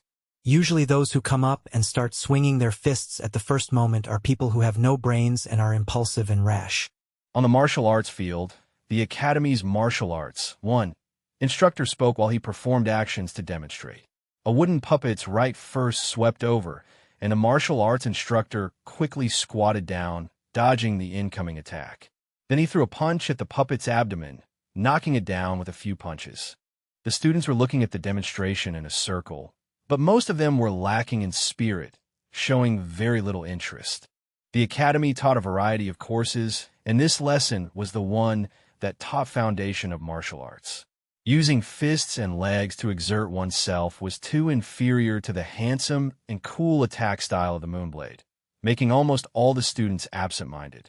The next class will be the Moonlight Goose Usage Assessment. How have you been practicing so far lately? I'm still doing good. I can do 3 Moonblades, but only a few of them actually hit. Usually I get 2 blades on the grass puppet. That's the same like me. I specially bought a grass puppet just to practice for this in these few days. The young teens whispered to one another, their minds long gone from the lesson. They were all worried about the assessment in the next class. Just for this assessment, they had practiced hard for a long time after class, and now they were flexing their hands and feet, looking forward to the assessment. The sound of the students' discussion had reached the instructor's ear, and the martial arts coach jerked his gaze back at them, shouting, "No talking aloud in class. All of you keep your mouths shut and watch closely." He was a rank 2 Gu master, his body rather muscular. His upper body was naked and robust, the bronze skin littered with countless scars on it. With a loud shout, he showed a threatening manner, pressing down on all the students in the field. Silence fell in the martial arts field. The foundation of martial arts is the most important among important things. Especially in the early stages of a Gu master's cultivation, it is more important than anything else. All of you better focus your attention on me. After he finished scolding, the martial arts instructor called out another wooden puppet. This light yellow wooden puppet was 2 meters tall, its huge wooden feet making sharp sounds as it stepped on the blue stone floor tiles. The wooden puppet stretched open its arms and rushed clumsily towards the coach. The instructor dodged its attack, then fiercely hugged its waist and used his strength to push it forward down, causing the huge and tall wooden puppet to fall to the ground. Then the instructor rode on the puppet's waist and swung his fist quickly at the puppet's head. The wooden puppet resisted for a moment. Then its head was smashed, broken by the instructor's raining blows. It was paralyzed on the ground, lying motionless. The martial arts instructor stood up, his breathing calm and long as always. He explained to the students, "When facing a huge and tall enemy in close combat, do not be afraid. Ruining the opponent's center of gravity is a type of sensible tactic to pin down your enemy. Just like how I did it earlier, you must hug the opponent's waist, control his hips, and then push forward with your strength. After that, you take the opportunity and get on his body and fiercely punch at your enemy. Those with no defensive capabilities will instantly collapse." The students nodded repeatedly, but most of their eyes showed disapproval. The coach saw all of this and laughed bitterly in his heart. Every batch was like this. The attitudes of these youngsters were naturally easily attracted by gorgeous things. Without personal understanding and experience, it was hard for them to understand the importance of having a martial arts foundation. In truth, especially for a Gu master in his early stage, while the basic martial arts did not look promising, it was actually more important than the blade attack. Remember, in close combat, your sight must not always stare at the enemy's eye. It should focus on the enemy's shoulder. No matter punching or kicking, the enemy's shoulder will always move first. In close combat, your speed is very important. The speed I am talking about in this context is not the speed of your fists, but the speed of the movement of your legs. Distance is the best defense. Keep your legs elastic. Then you will be able to easily burst out your strength. When striking with your fists, maintain a triangle support. Otherwise, you will lose your footing. The enemy has not fallen, yet instead you fell first. The instructor patiently explained while he demonstrated. These were all his valuable experiences that he got from sacrificing blood and tears, experience accumulated from long battles. Unfortunately, the students were unaware of this. They gradually started to whisper again, the focus of the discussion still on the next lesson's Moonblade assessment. This martial arts instructor is very pragmatic, but his teaching style is wrong. Fang Yuan watched quietly among the crowd, nodding and shaking his head at times. The instructor had no discipline in his teaching. He taught completely by interest and just taught whatever he thought of. Therefore, the things he taught came out in a mess, and there was a lot of complicated info. In the beginning, many students listened seriously, but gradually they lost interest and diverted their attention to other aspects. Only Fang Yuan listened meticulously all the way. While others were learning, he was revising. His combat experience was richer than the instructor, but listening to others narrating was also a way of verification in cultivation. A Gu Master's method of fighting is usually divided between melee and ranged. The Moonblade attack is a type of ranged attack, but when strictly speaking, it is considered medium range due to its effective distance only being 10 meters. When it came to close combat Gu Masters, the martial arts instructor was the best example. Melee battle Gu Masters would usually choose Gu that amplified their own body strengths and cultivate. These Gu would give them superhuman strength, agility, responsiveness, endurance, etc. Just like this martial arts instructor, his whole body was covered in bronze skin. This was of course not his own skin color, but it was a type of copper skin Gu's effect. The copper skin Gu would increase the Gu Master's skin toughness and defense by a lot, letting the Gu Master be able to endure more damage. A single Moonblade would consume 10% of primeval essence. How many times can a Gu Master throw a Moonblade during battle? The number is few, especially for beginners who have difficulty forming effective blows. It can only be used as a type of trump card. The terrorizing factor is greater than its lethality. To a rank 1 Gu Master, the truly useful skill would be martial arts Kung Fu. This is because the martial art offense is more durable and reliable. It's a pity that this fact is something that they will not understand unless they face it with their own experience. Fang Yuan lightly glanced around at his peers, a faint sneer somehow forming on his lips. The basic martial arts class was finally over.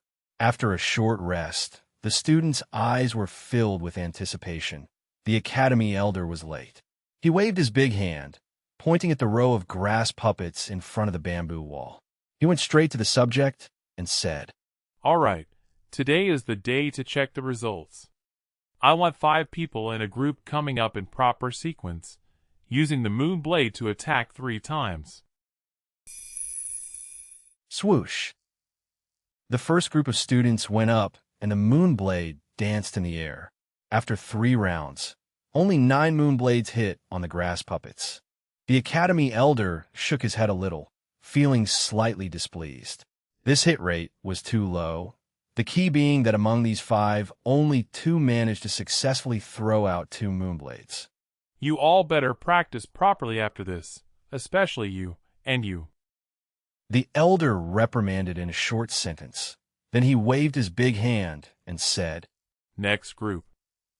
The 2 that were reprimanded dropped their heads and left the field in dismay. One of them was a girl, her eyes a little red and her heart grieving. She was only a C-grade talent, yet she could not bear to use primeval stones to quickly recover her primeval essence. Thus in these 3 days she practiced very little, resulting in her unskilled throwing of the Moonblade. A Gu Master needed money to refine Gu, raise Gu, even practicing to use Gu needed cash.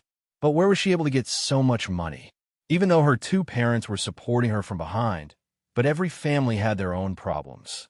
To be short of funds was often the dilemma that a Gu Master faced. Anyway, I don't have the slightest chance of getting number 1. I might as well give up and save on primeval stones, that is better for me. As she thought of this, her heart became calm once more. There were actually quite a number of people who thought the same way as this young girl. Because of the lack of practice, many of the students performed poorly. The academy elder's brow deepened more and more. Fang Yuan watched, secretly shaking his head.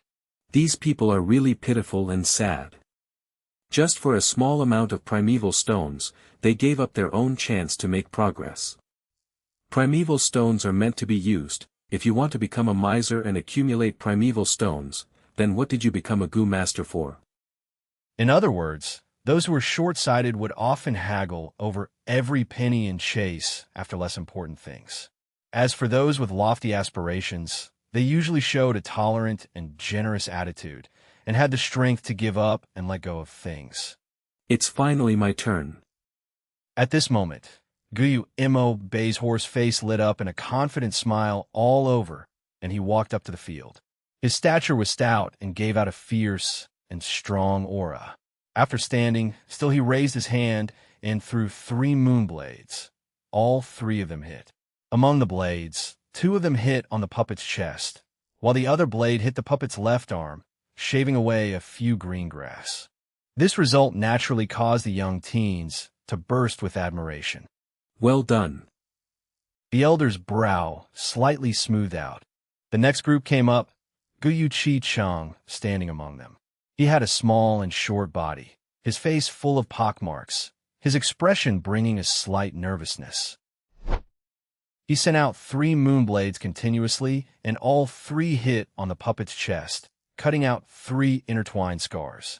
The scars went from deep to shallow and restored back to its original appearance after a few breaths, due to the puppet's self-healing ability. However, this outcome was already tied to Guyu Mo Bei's result, and also received the elder's praise. Chi-Cheng held his head high as he walked out of the field, looking at Mo Bei defiantly in the eye on the way. Humph. Below the field, Guyu Mo Bei gave a cold snort, but he did not return Chi-Cheng's glare. Instead, he continued looking at Guyu Fangzheng, who had not gone up yet. His heart clearly knew that the real threats were only Guyu Chi-Cheng and Guyu Fangzheng. The previous was the same like him. It'd be great talent while also having the constant supply of primeval stones. The latter was an A-grade talent, while Fangzheng did not have as many primeval stones as them. But just by relying on his own natural recovery speed thanks to his grade talent, he would also be able to practice a lot in a short amount of time. Right now, Guyu Chi-Cheng's results have appeared, showing a tie to Mo Bei, and only Guyu Fangzheng was left. In the last few groups, Guyu Fangzheng finally came up to the stage. Chapter 25. The Light of Spring is Enchanting. Is he Fang Yuan or Fang Zheng? Some of the students were muttering. There were still people who could not differentiate between Fang Yuan and Fang Zheng, the 2 twin brothers. It's Fang Zheng. Fang Yuan is always wearing a cold expression. He would never appear tense. Someone answered. Oh, then there will be a spectacle. Fan Jing is the only A-grade talent from our village in 3 years, after all. The crowd casted their eyes over to the field. Fang Zheng could feel the pressure among the gazes shot at him, and this made him feel even more nervous. Standing on the stage, his fingers were trembling slightly. He threw out his first moonblade, originally intending to aim at the grass puppet's chest. But because he was tense, he missed. In the end, the moonblade imprinted onto the grass puppet's neck area. The young teens instantly let out a sound of slight surprise.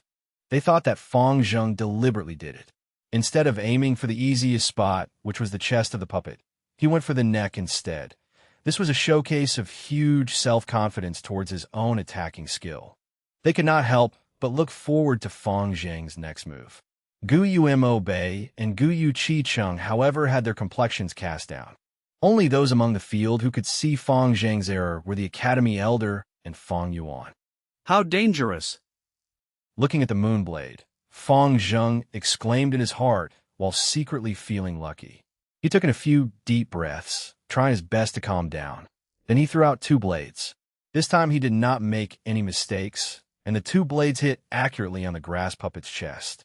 This result made the Academy Elder nod his head, and Mo Bei and Chi-Cheng calm down as well. Fang Zheng's result was different from theirs, so it would all come down to how the Academy Elder decided to grade them. The other students let out sounds of sighing. Fang Zheng's later performance was not interesting, making them feel slightly disappointed. The next few groups were not interesting either. No one was able to perform better than Mo Bei, Chi-Cheng, and Fang Zheng. The youngsters started to whisper around. At this rate, the top scorer in today's assessment should be among the 3 of them. All 3 of them managed to hit the grass puppet. I wonder who the Academy Elder will deem better. Hold on, it's the last group. Fan Yuan's going up. Oh, that's the grade talent cold genius? Heh. Right when it was the last group, Fang Yuan finally went up stage. It's that Fang Yuan. Guyu Mo Bei lifted his head and looked at Fang Yuan for a moment. Then he lowered his eyes uncaringly. Last time you got really lucky, choosing a weak-willed moonlight goo by accident and getting number 1. Let's see how you perform this time. Guyu Chi Cheng hugged his arms, waiting to see Fang Yuan make a fool of himself. Big brother. This time will not be like the last. I have practiced so hard for so long, I can definitely surpass you. Among the crowd, Guyu Fang Zheng pursed his lips, subconsciously clenching his fists tightly. Previously in the assessment to refine the vital goo, he is someone with an 8th-grade talent actually got 2nd position. Naturally, he was not happy with this, especially after he understood that Fang Yuan was able to win and get number 1 because of sheer luck. This made him even more unsatisfied. To Guyu Fang Zheng, being victorious over his own older brother Fang Yuan had a special and great significance. Many gazes were gathered on Fang Yuan, and the Academy Elder's sight was fixed on him as well. Fang Yuan made no emotion. His expression was cold and detached. He stood still, primeval essence pouring into the moonlight goo in the heart of his palm. With a cut in the air, he struck out the first Moonblade. This Moonblade flew very high. It not only went over the grass puppet's head, but flew over the bamboo wall as well. It went on for almost 15 meters before the light turned dim and vanished into thin air. Pfft. Someone couldn't help but laugh out. This is way too outrageous, isn't it? Someone sneered. He's indeed a genius. No wonder he managed to get number 1 in refining the goo. Another spoke sarcastically. In the earlier years when Fang Yuan created poetry and showed early wisdom, it had already caused discontented emotions among these people. Later on, when he relied on luck and got number 1 in refining his vital goo, this made them feel a layer of jealousy among their dissatisfaction. Many of them were waiting to see a good show. They waited to see the genius Fang Yuan reveal an embarrassing action, and this Moonblade of his did not let them down. Waves of laughter swept across the crowd. The Academy Elder shook his head slightly, secretly laughing at himself. Why did he have to be so concerned with Fang Yuan for no reason? He was just a C grade and merely a boy who got number 1 in refining goo because of sheer luck. In his heart, he had already made up his mind. Although Mo Bei, Chi Cheng, and Fang Zheng's results were the same, he would still pick Fang Zheng as number 1. The war between Guyu Mo Bei and Guyu Chi Cheng was the epitome of the political struggle between the 2 most powerful elders in the clan. The Academy Elder had always remained in the center and had no intention to enter the middle of the political vortex. The Academy Elder was more inclined towards the clan head Guyu Bo, and Fang Zheng was a set with the clan leader. Add in the fact that he had a great talent. Choosing him as number 1 would mean showing biased care for him, and it was something the clan's upper authorities could accept. A warm spring breeze blew over, the smell of flowers drifting into the training grounds. The sunlight shone down on Fang Yuan's body, sending a lonely black shadow onto the ground. His expression was still cold as he quietly gazed at the grass puppet 10 meters away. The Moonblade in his palm was giving out a faint blue light. Of course, he had deliberately thrown the first Moonblade off course. Right now, he only had 2 chances left to act. Taking into account the Academy Elder's position, to acquire number 1, he would have to create an outcome that exceeded everyone's expectations in the next 2 attacks. With only 2 chances left to attack, it's impossible. Big brother, I have finally won over you. Guyu Fang Zheng's eyes did not flicker as he stared at Fang Yuan. From young till old, the life shadow that his older brother had brought onto him finally faded away slowly at this moment. Fang Zheng could feel victory so nearby. His 2 fists were subconsciously clenched tight, his entire body so full of excitement that he trembled slightly. Big brother, my victory this time is just a beginning. Next, I will keep on winning over you again and again until I banish away all the shadows in my heart. I will prove to the clan the excellence of an A-grade talent genius. Fang Zheng told himself in his heart. But just at this moment, Fang Yuan acted. His right palm was like a knife, splitting the void. With a sharp tearing sound, the watery blue light shrouded in his palm was thrown out. It flew in the air, turning into a curved blue Moonblade, shooting towards the grass puppet. In just the next second, Fang Yuan's right palm lit up again in a coat of blue light. He turned his palm and shot out the third Moonblade. These two attacks connected smoothly like flowing water. It was a seamless combination. The two Moonblades flew out in quick succession, the distance between the two blades less than half a meter apart in the air. Under the stunned gazes of the crowd, the two Moonblades accurately hit onto the grass puppet's neck. Fang Zheng's pupils shrank, a bad feeling emerging from his heart. In the next moment, the students slowly opened their mouths wide as they wore astonished expressions. They saw that the grass puppet's head slowly tilted to one side, then it fell off the neck and dropped onto the ground. With a bounce, it rolled 2 to 3 meters away. Fang Yuan had beheaded the puppet. This outcome had gone beyond the expectations of everyone on field. Is this luck or skill? The Academy elder frowned. This doubt hovered in the hearts of the rest of the students. For a time, the entire training ground lapsed into silence. How could this be? Fang Zheng murmured. He stared at Fang Yuan blankly, the surged emotions in his heart dropping instantly, falling deep into the lowest point.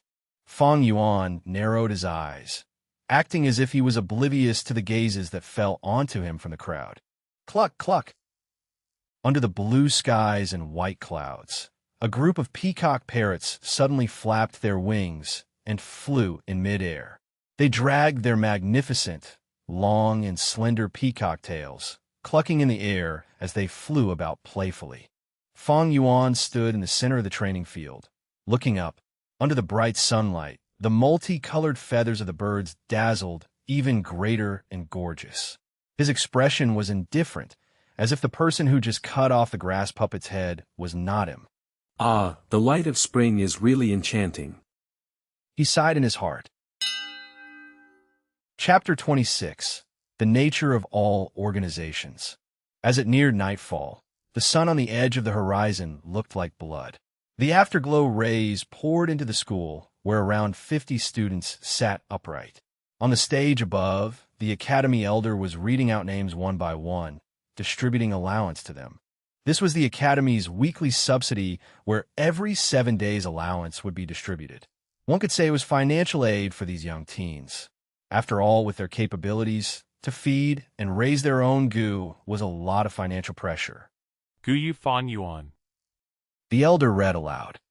Fang Yuan got up from his seat by the window at the last row. He walked up the stage, receiving 2 money bags. In one bag was 3 primeval stones, the clan's allowance. The other bag held the reward of 10 primeval stones. Work hard. The elder said. He gave Fang Yuan a deep look. Fang Yuan had continuously achieved number 1, and this had let those elders who were originally disappointed in him start paying slight attention. Fang Yuan nodded his head and took the purse into his arms, returning to his seat. Damn it, he actually got number 1 again. Guillermo Bei fixed his gaze on Fang Yuan firmly, his heart rather furious. Those 2 Moonblades consecutively hit the neck of the puppet. Is this because of sheer luck or real skill? Guyu Chi Chang narrowed his eyes. Since the end of the assessment until now, this question had been hovering in his mind. It was not just him. Many students unconsciously drifted their sights towards Fang Yuan. This question haunted them. Although they had lost, their hearts were unsatisfied, and they wanted to question what actually had happened. When the day was about to end, the Academy elder announced a matter. You all have been in the Academy for an amount of time now, and you are familiar with how to use your vital goo as well. In the next few days, I will teach you all how to warm and nourish your aperture, advancing a goo master's cultivation realm. The higher the realm of a goo master, the more concise your primeval essence becomes. A rank 1 goo master has green copper primeval essence. A rank 2 goo master has red iron primeval essence, and a rank 3 goo master possesses white silver primeval essence. A portion of red iron primeval essence is comparable to 10 portions of green copper primeval essence. Similarly, a portion of white silver primeval essence equals 10 portions of red iron primeval essence. You must all remember, the goo are just tools that we use. Cultivation is the foundation of US goo masters. The higher your rank, the stronger the goo you are able to use. In the next 3 months, whoever can take the lead and promote to rank 1 middle stage will receive a reward of 30 primeval stones. At the same time, he will be able to choose the second goo first. After 3 months, we will elect a class monitor and 2 vice class monitors based on the results. The class monitor will enjoy a subsidy of 10 primeval stones, while the vice class monitor will have an allowance of 5 pieces. Alright, that's all for today. You can all leave. The elder's words made the academy burst with noise. Time to elect the class monitor and vice class monitor. Someone clenched his fist in excitement. The class monitor receives 10 primeval stones every 7 days, and the vice class monitor gets 5 pieces? If I am able to be the first to reach rank 1 middle stage, I will definitely be able to become the class monitor. Another had lights in his eyes. The primeval stones are not the important focus. What matters here is the position of class monitor and vice class monitor. It represents glory and places one's identity over others. When normal students sees the class monitor, they must all bow and greet him. Guo Bei and Chi Chung did not lack primeval stones, but they deemed the glory of the position very important. To become the class monitor, without mistake, it is the first person who promotes to rank 1 middle stage first. That means when Big Brother see me in future, he would have to bow and automatically greet me. Hold up, where is Big Brother? Guo Fangzheng subconsciously looked back, but Fang Yuan's seat was empty.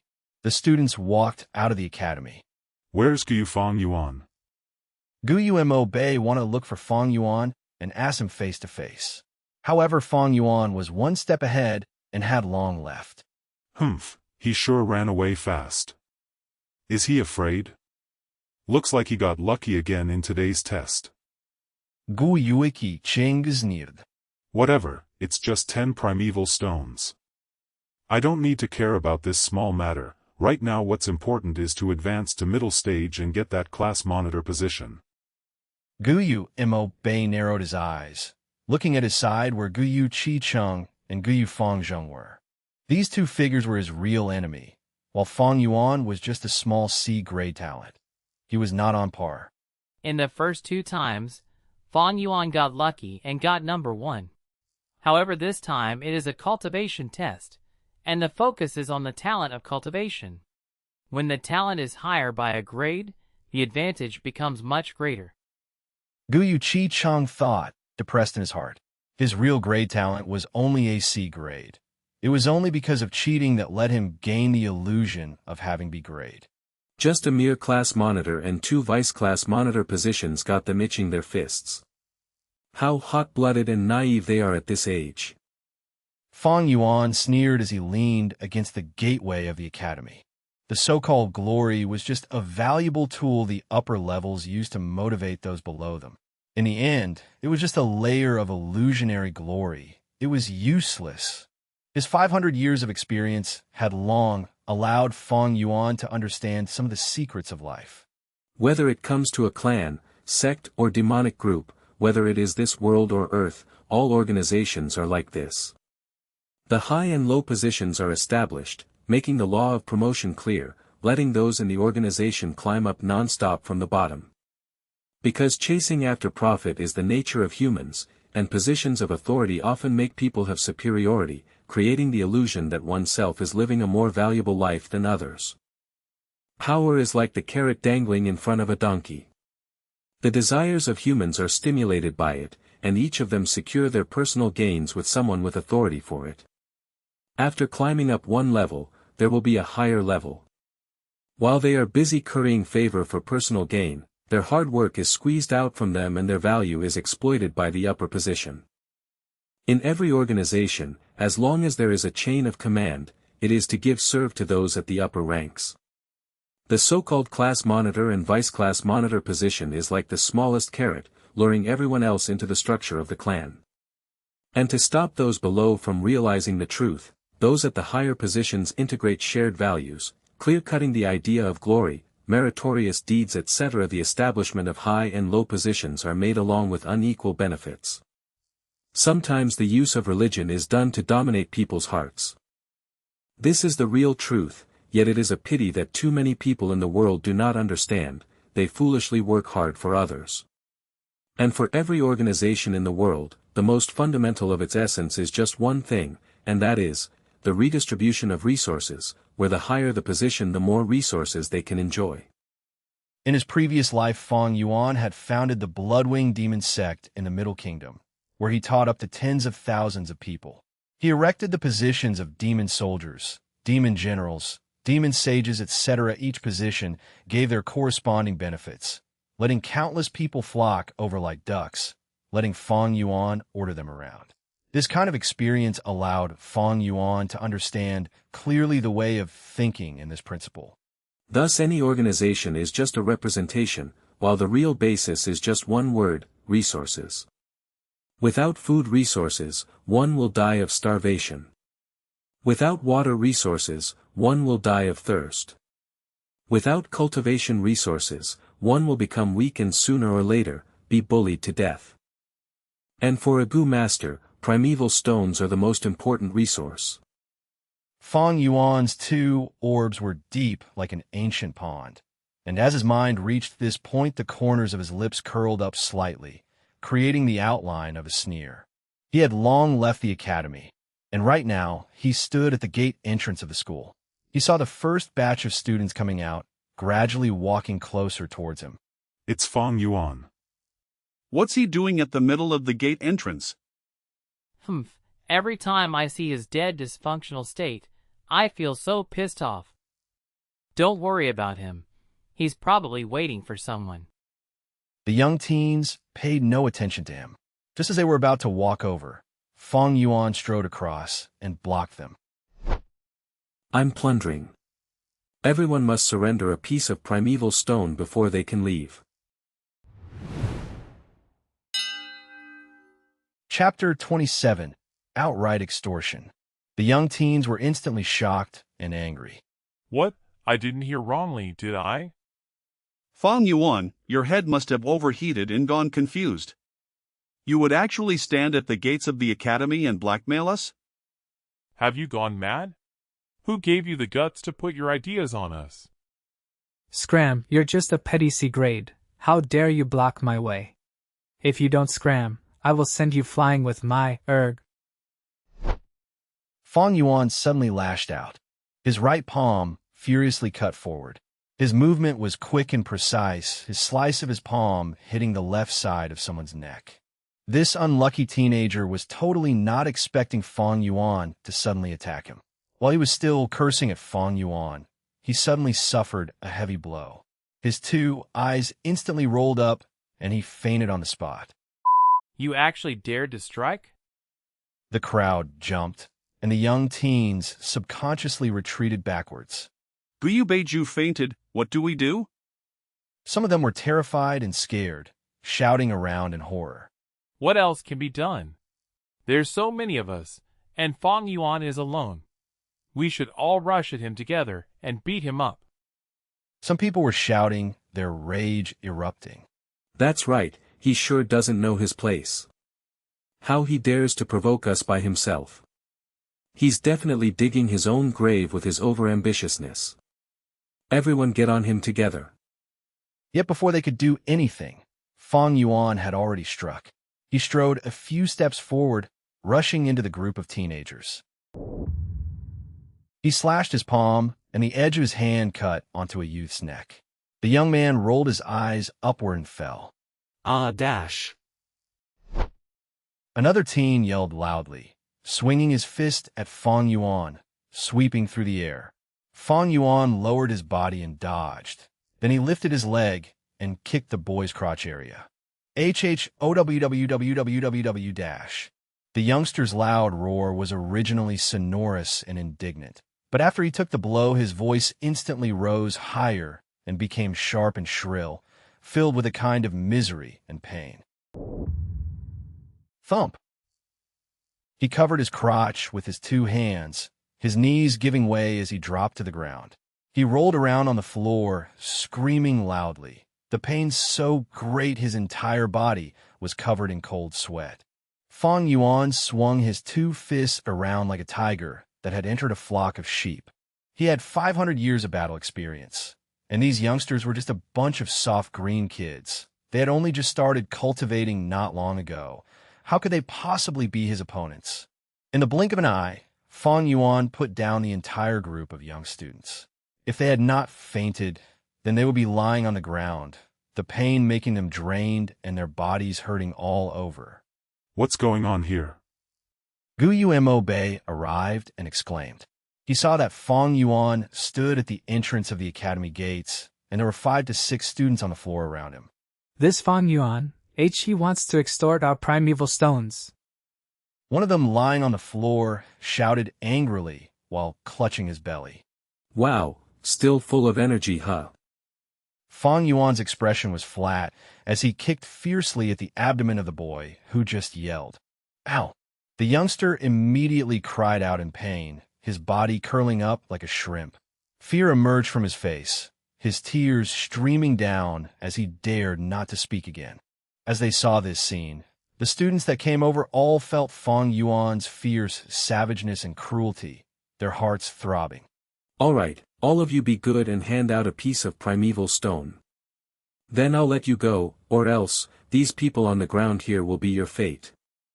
Fang Yuan made a big step forward, his tone callous.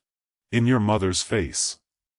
You petty little C grade would even dare to win me, AB grade? Guyu Mo Bei flew into a rage, swinging his fists as he rushed toward Fang Yuan before they knew it. With a slight turn of his ankle, Fang Yuan swerved gently sideways and let Mo Bei's fist fly past. Then he stretched out his left hand, lifting the index and middle finger toward the center of Mo Bei's clavicle, accurately jabbing at the area below the throat. Mo Bei immediately blacked out, falling onto the ground with a thump, fainting on the spot. Hiss! As they saw what just happened, the young students that planned to rush forward quickly stopped, each of them releasing a mouthful of cold air.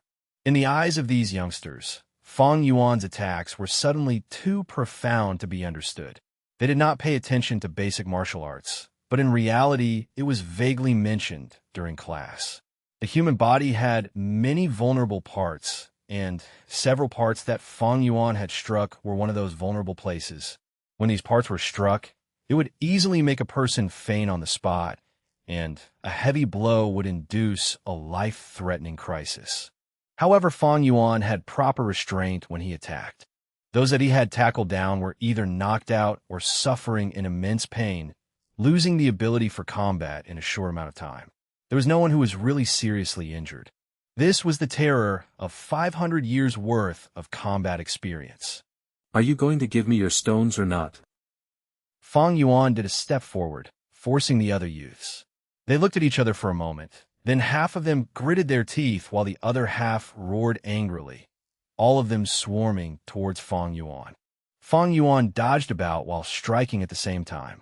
His cultivation base was lowly, but his realm was still there. His heart was cool as ice, his movements quick and precise. Thump, thump. After a few breaths, bodies fell down onto the ground again. It's too vicious. Too terrible. They're not going to die, are they? There were still a few young girls left behind. They did not rush forward. Their eyes were open wide, and after seeing what had happened so far, their bodies trembled more and more. Fang Yuan swept his gaze to them, and their faces turned pale as they quickly waved their hands and retreated. No, don't come over. We'll surrender the stones. After Fang Yuan received a few pieces of primeval stones, he let them go. They stumbled out of the academy gateway, while in succession, several students came over. To leave the academy, this gateway was the only route. With Fang Yuan blocking this path, he would be able to block out all the students. Damn, what's going on? The new wave of students stared in amazement. Isn't that Guyu Mo Bei? Gu Chi Chung stared at the unconscious Mo Bei on the floor, his eyes wide and his mouth agape. When Fang Yuan opened his mouth and spoke, the youngsters were instantly angered and they attacked him. Then they fell. Sir Elder, we're just going to keep watching all of this and not stop them?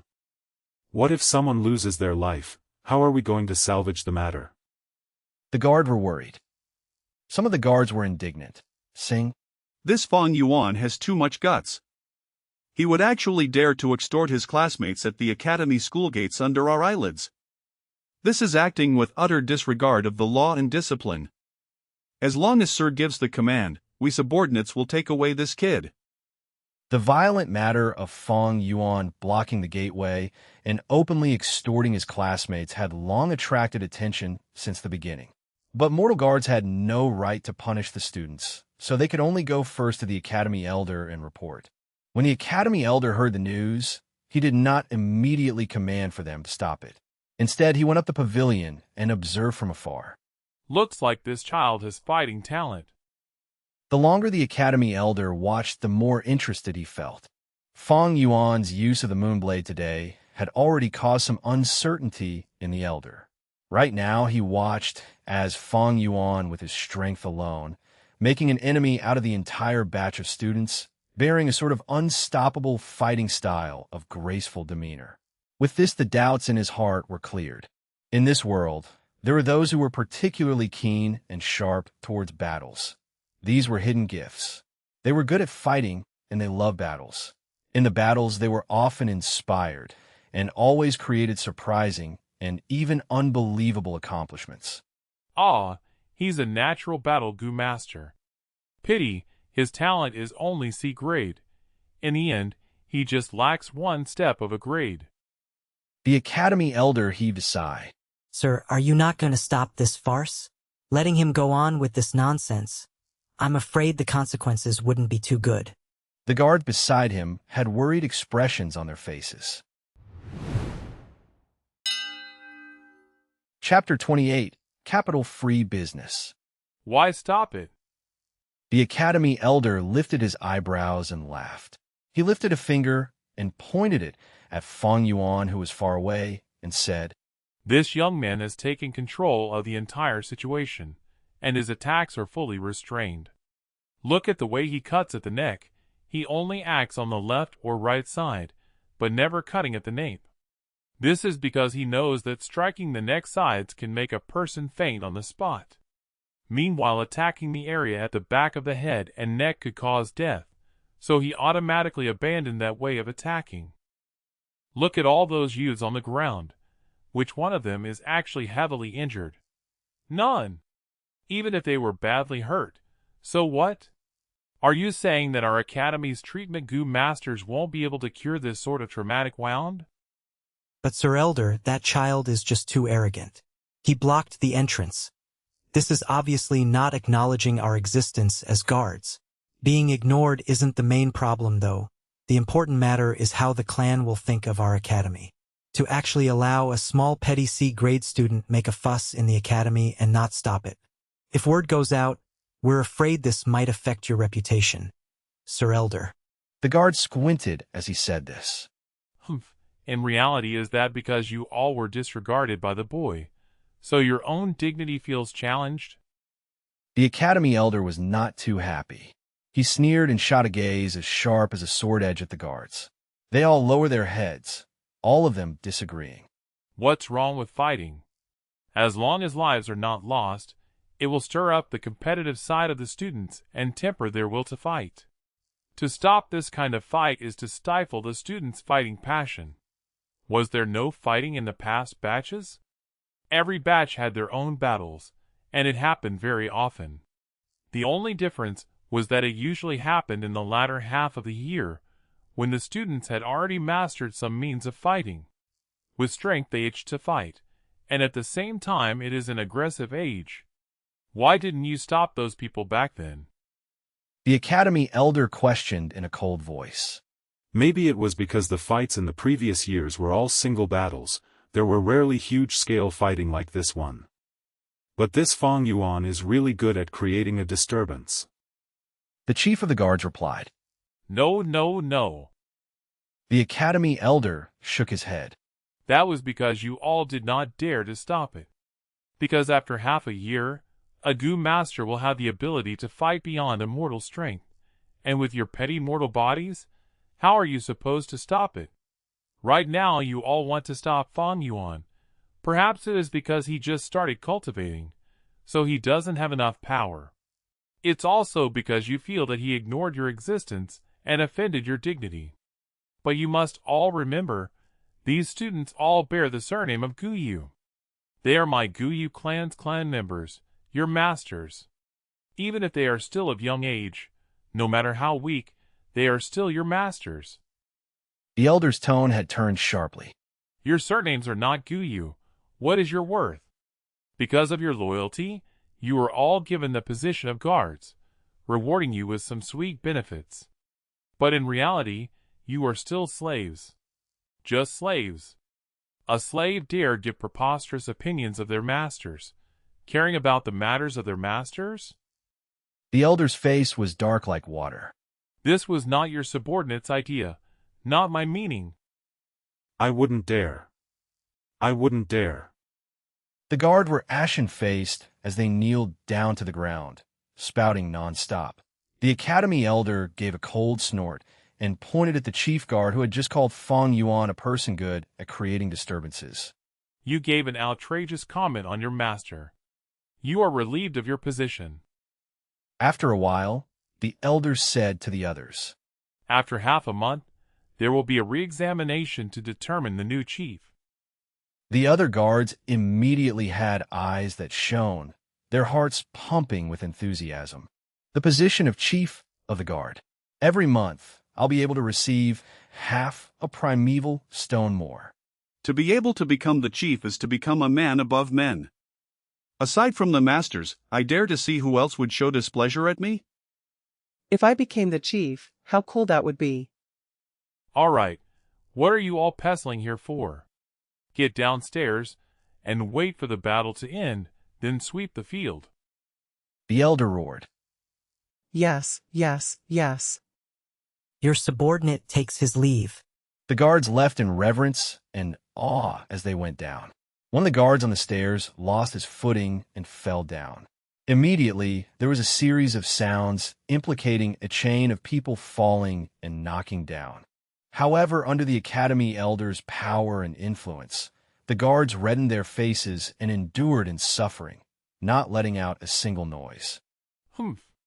Those minions are just like dogs. Every once in a while they get this itch to misbehave. You'd have to smack them so that they know fear and respect. Then just throw some small victories and bones to them, letting them fight amongst themselves like dogs, letting them compete amongst themselves to serve my clan with their life. To hold a stick in one hand and a carrot in another, this is the unique way of the upper echelons. As the Academy elder heard the quiet movements below, he sneered in his heart and turned his head, looking through the window and at the school gates. A fresh group of 10 or so students were on the ground at the entrance. Fang Yuan stood proudly, and there were 3 young girls back to back, huddling at a side opposite him. You better not come over. If you come over, we'll shoot you with the Moonblade. In their hands were a layer of blue radiance. It seemed like they were compelled to the point they would actually mobilize their primeval essence and use the moonlight goo. Fang Yuan's body was still that of a normal 15-year-old boy, and if they attacked him with the Moonblade, it would not do him any good. Yet he was not afraid. Instead, he sneered at them and walked step by step towards the girls. You girls have pretty big guts, huh? Have you forgotten the rules of the school? Inside the academy, fighting using goo is forbidden, or else the penalty will be expulsion. If you girls want to be expelled, then just do it. This. The young girls hesitated. Indeed, there is such a rule. The blue light in their hands faded away.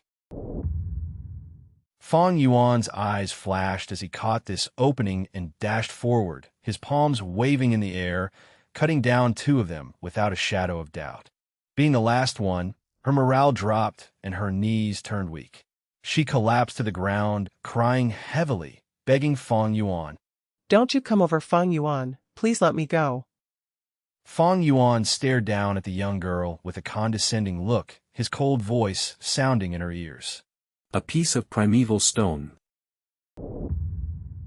The girl's body fluttered, and she quickly opened her money pouch, realization taking hold of her.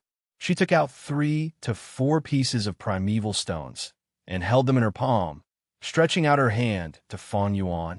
Don't hit me. I'll give them all to you. I'll give all my stones to you. Fang Yuan was expressionless as he slowly reached out with his right hand. He lifted his forefinger and thumb, gently pinching at a piece of primeval stone from the girl's hand. The young maiden could not stop trembling. Fang Yuan's hand had a youth's pale and slender form, but in her eyes his hand was horrifying like a ferocious claw of terror. I've said it earlier, I will only take 1 piece of primeval stone. Fang Yuan paused for a moment, then he said plainly, You may leave. The girl stared at Fang Yuan for a good while, then she finally got up, but her limbs were still weak and she could not properly stand. Her heart was already full of fear towards Fang Yuan, and she was afraid to the point that she could not muster a single breath of energy. When the Academy elder saw this, he could not help but shake his head. One of his reasons to remain an observer was to borrow the chance to see each of the students' respective fighting talents. This girl who collapsed on the ground was only a C-grade talent, but with this kind of mentality, she could only become a logistics Gu master. She would be able to be productive in the clan, but there was no expectation for her to be on the battlefield. As for this Fang Yuan, the Academy elder rubbed his chin, his eyes squinting with a flash of light. He felt that Fang Yuan was very interesting. Not only did Fang Yuan possess fighting talent, he even had a sense of propriety. To just extort for a piece of primeval stone was not beyond the bounds in the elder's heart. But if Fang Yuan wanted a blackmail for 2 pieces, that would be too much and he would need to intervene. The Academy's allowance was originally 3 pieces. To have a piece taken away would still be considered harmless. But if he extorted away 2 stones, then what is the point of giving out subsidy? He might as well just give everything to Fang Yuan. Very quickly, the last group of students arrived. There were only 5 people, and among them was Fang Yuan's twin younger brother. Big brother, how could you be like this? You are too bold to actually beat up your classmates at the gates and take away their primeval stones. Guyu Fangzheng was wide-eyed as he looked at the scene. He could not believe what he was seeing before him. I advise you to quickly go to the Academy elder and take the initiative to admit your mistake, or else with you making such a huge matter, it's not a joke, you might actually get expelled. Fang Yuan laughed and said, You're right. Fang Zheng heaved a relieved sigh, seeing that his older brother hadn't gone insane and could still be persuaded. That was good. But very quickly he heard Fang Yuan say again, Every one of you, a piece of primeval stone. What? Fang Zheng opened his mouth wide with surprise. Even I need to pay up? My dearest little brother, of course you can choose not to. Fang Yuan's tone was very gentle. But you will end up just like them, he said, and pointed at those fallen on the ground. Some of them had fainted, and some of them were moaning in pain. Even his own younger brother isn't spared. This Fang Yuan is crazy, he's too vicious. We cannot defeat him, a wise man does not fight when the odds are against him. We better hand it over and overcome the trouble. That's right, we'll just pass up the primeval stone first. It's just 1 piece anyway. When we go back and report to the teachers, he'll be getting it. With a lesson drawn from their classmates' mistakes, the remaining youngsters obediently accepted Fang Yuan's blackmail with gazes of defiance. Hold up. Just as they were about to leave, Fang Yuan shouted at them to halt. Fang Yuan, are you actually going to go back on your word? The youth started to become nervous. Fang Yuan faced the teenagers on the ground, gently sighing. Do you guys really think that I would squat down and search through their bodies one by one? The youths stared blankly. Then they were hit by realization one by one. Each of them turned red in the face and stood at the spot hesitatingly. Fang Yuan stared at them, narrowing his eyes. There was a flash of cold light in his gaze. Immediately the 5 youngsters felt their heart beating fast, their scalps going numb at the same time. All right, Fang Yuan. We understand your meaning. We'll just help you this once. Under Fang Yuan's despotic aura, they could only lower their heads and search through each of the young teens' money pouches on the ground, taking out a piece of primeval stone from each bag. Then they brought it together and passed it to Fang Yuan. The entire class had a total of 57 people. By extorting a piece of primeval stone from every single one of them, Fang Yuan held 56 pieces. He originally had 20 pieces, but he spent 10 to buy a few jars of green bamboo wine. Adding the number of primeval stones from his own allowance and reward, the total number of primeval stones he had in his possession amounted up to 79 pieces. This sort of capital-free business that consists of extortion and plundering is really the most profitable business. Fang Yuan pocketed his money pouch that had suddenly expanded greatly into his bosom and strutted away, leaving behind a floor full of teenagers, lying like corpses on the ground. And a few teenagers, Fang Zheng among them, blankly stared after Fang Yuan's gradually disappearing shadow. Get out there fast. All of you, faster. Arrange the little masters properly. The treatment goo master, where is he? Ask him to come over fast. The guards were yelling as they all rushed forward, falling over each other in their eagerness to present themselves. They willingly gave their all for the small position of being the chief guard. Chapter 29, Unscrupulous 1. Put all the wine jars under the bed. Fang Yuan pointed and directed 4 workers from the inn. In each man's hands were jars of green bamboo wine. Right after Fang Yuan successfully extorted his peers, he went to the inn and bought 20 jars in one go. Each jar cost 2 pieces of primeval stones, and Fang Yuan pumped in 40 primeval stones for the sake of the liquor worm. The money pouch that had bulged out not long ago inflated by half in an instant, leaving 39 pieces of primeval stones behind. However, it was worth the money. These wine would be able to support the liquor worm for a long time. All right. The workers immediately replied. They would not dare to show any hint of disrespect to a goo master. Add on to the fact that Fang Yuan had bought so much wine, he could be said as the inn's big customer. With just a casual word before the innkeeper, the workers were able to easily put down their current activities and workload. After the inn's servants left, Fang Yuan closed the dormitory door and sat cross-legged on his bed. It was already nighttime. The stars and moon in the sky were bright, and the night breeze flowed with a hint of scented fragrance. There was no light in the room. Fang Yuan calmed his state of mind, letting his focus slip into the primeval sea. The waves of the primeval sea rose and fell, the seawater giving out green copper-colored light. Every drop of seawater was the green copper primeval essence that a rank 1 goo master specially had. The primeval sea took up 44%, too, of the entire aperture. This was Fang Yuan's C-grade talents limitation. The 4 walls of the aperture were a thin layer of white light, supporting and encasing the aperture. In the sky above the primeval sea there was nothing. The spring-autumn cicada had already hidden itself away under Fang Yuan's command, restoring itself under a deep sleep. Floating on the primeval sea was a cute and chubby white liquor worm. It frisked about with its heart's content on the seawater, sometimes diving into the sea, other times shaking its head and tail, splashing and splattering water droplets around.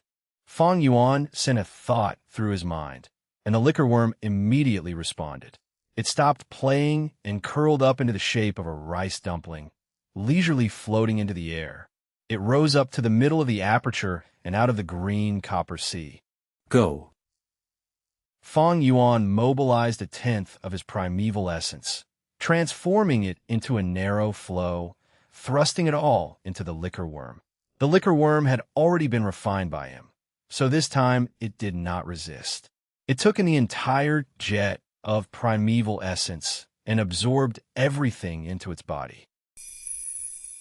Immediately, the sea surface dropped by a small cut. The curled-up liquor worm turned the primeval essence into a driving force and began to radiate out white light. Inside the soft light, an enshrouding mist of wine fumes were gradually produced, finally converging into a pale white wine mist. The wine mist was marvelous. It did not drift apart, instead enveloping around the liquor worm. Rise. Fang Yuan gave a thought, transferring another 10% of his primeval essence. The green copper seawater dived into the wine mist. As the wine mist melted into the seawater, it gradually lessened, and eventually there was no trace of it left. As for that 10% of green copper primeval essence, it also lost its general volume and was left with 5%. However, this 5% of primeval essence was even more condensed than before. The original primeval essence was a jade green, giving out a copper luster. Right now, although this new primeval essence had the same copper luster, the green was a darker shade. It was pale green. Pale green colored primeval essence was the primeval essence that only a rank 1 middle stage Goo Master would have. The liquor worm's use was to condense the primeval essence and increase it by a small realm rank. A Goo Master had 9 great realms, from the bottom, rank 1, rank 2, all the way to rank 9.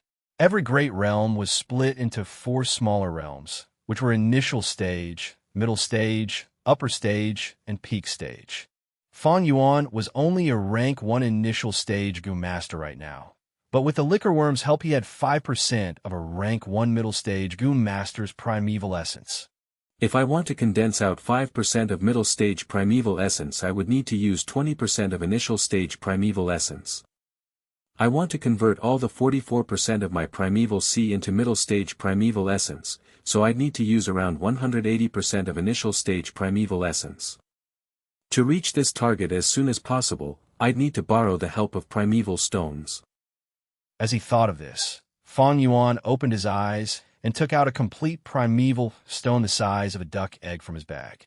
The primeval stone was a sort of ellipsoidal-shaped, translucent gray stone. As the natural essence inside it is consumed, its size would continue shrinking. His right hand slowly closed, the primeval stone tightly clenched in his palm. He absorbed the natural primeval essence inside the stone, continuously replenishing his own aperture. The level of the sea surface that had fallen in his aperture slowly began to rise. The primeval stone was meant to be used. Fang Yuan was not stingy by one bit, and he would not save it up. I do not have someone to back me up, and I do not have support from friends and family, thus I can only rely on extortion and plundering. Today was just the first time, but after this, every 7 days when the academy gives out the school allowance, I will continue blocking the academy gates. How could robbing and blackmailing once satisfy Fang Yuan's appetite? In a Goo Master's cultivation, the primeval stone was the most scarce thing. As for the consequences of his plundering actions, Fang Yuan was not the least worried. This world was not the same as Earth. On Earth, schools would always prohibit fights to mainly stabilize harmony. But in this world, fighting was the main theme. No matter a Goo Master or common mortal, they would fight for survival. Sometimes it would be a fight with a scary wild beast. Sometimes it would be a battle against the raging weather, and other times it could be a fight against other Goo Masters over resources. As a result, moderate fighting was instead encouraged and advocated by people. From young to old, from simple brawls to battles determining life and death. This was the portrayal of most of the human lives here. This surface of this world was boundless. Just the southern border alone that Fang Yuan stayed in now, it was bigger than 7 to 8 times the entire surface of Earth itself. The living environment here was hostile and cruel, so humans would often construct mountain villages in the form of clans, holding up together. Every now and then there would be waves of beasts, or perhaps extremely bad weather assaulting a village.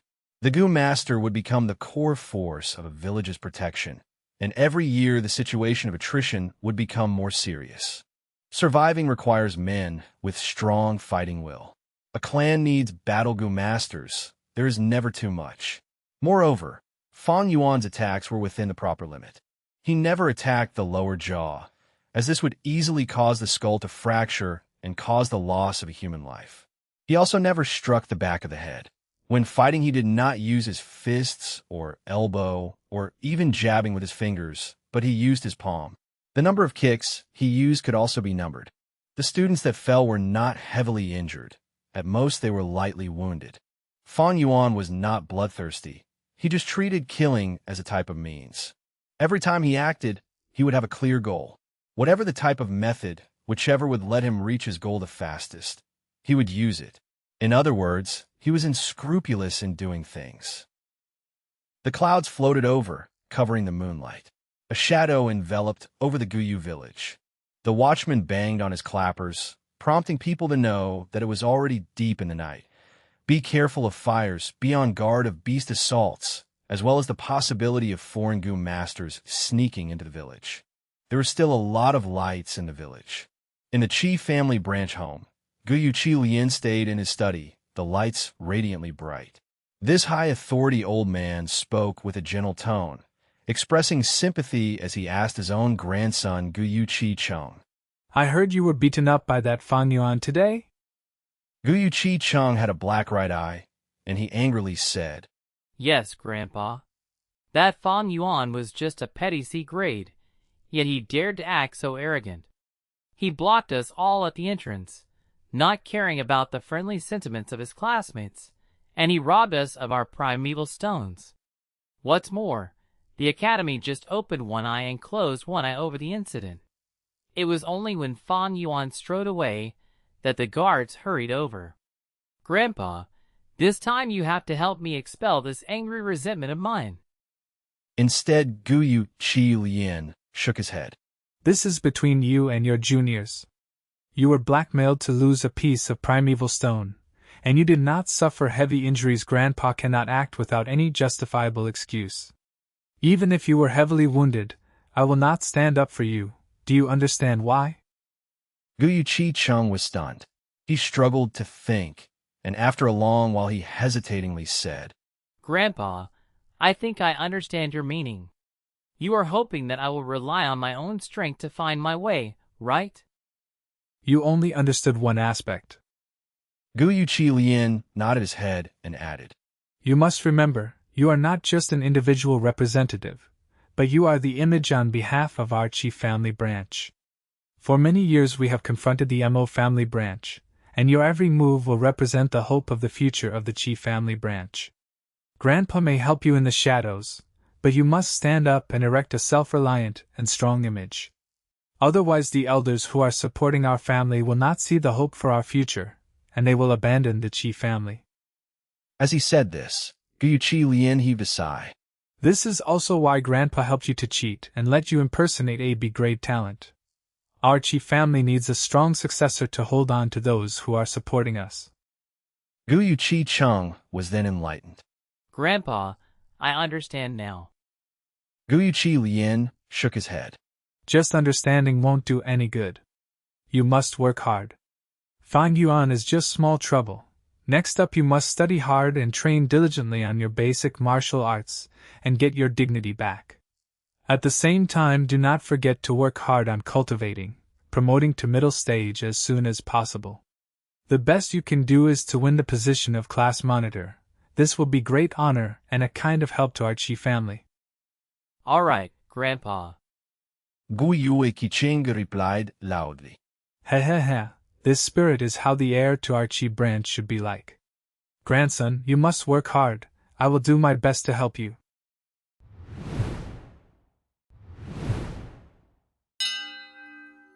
Chapter 30. Fang Yuan, you're robbing again? Almost at the same moment, in another place. Honorary father and mother, that was pretty much how things went. Fang Zheng stood straight, his tone respectful and cautious. In the hall, Fang Yuan's uncle Guyu Dong too, as well as his aunt sat in their wide-back, huge chairs frowning. Aunt gnawed her teeth, while feeling injustice for Fang Zheng and at the same time gloating over the matter. She said, Fang Yuan, that bastard son, him extorting others is one thing, but to think he would not even spare his own younger brother. How heartless and unfeeling. However, this time with such a huge crime, I expect he will be expelled from the academy soon after this. That's enough, you should talk less. Uncle heaved in a deep sigh and told Fang Yuan. You only lost a piece of primeval stone, don't worry. Go to the treasury and pick up a stone, there is no business for you here now. You must go and work hard in cultivating. With your grade talent, becoming the first middle stage Gu master is a huge possibility. Do not waste the talent that heaven blessed you with, for your mother and I look forward to seeing you become number one. Yes, father and mother. Your son takes his leave. Fang Yuan left with a heart full of trepidation. He secretly thought, Big brother robbed all the students when he blocked the academy gates today. He created such a terrible aftermath, I'm afraid he might really be expelled. If that happens, should I plead on his case for him? Two voices appeared in his head.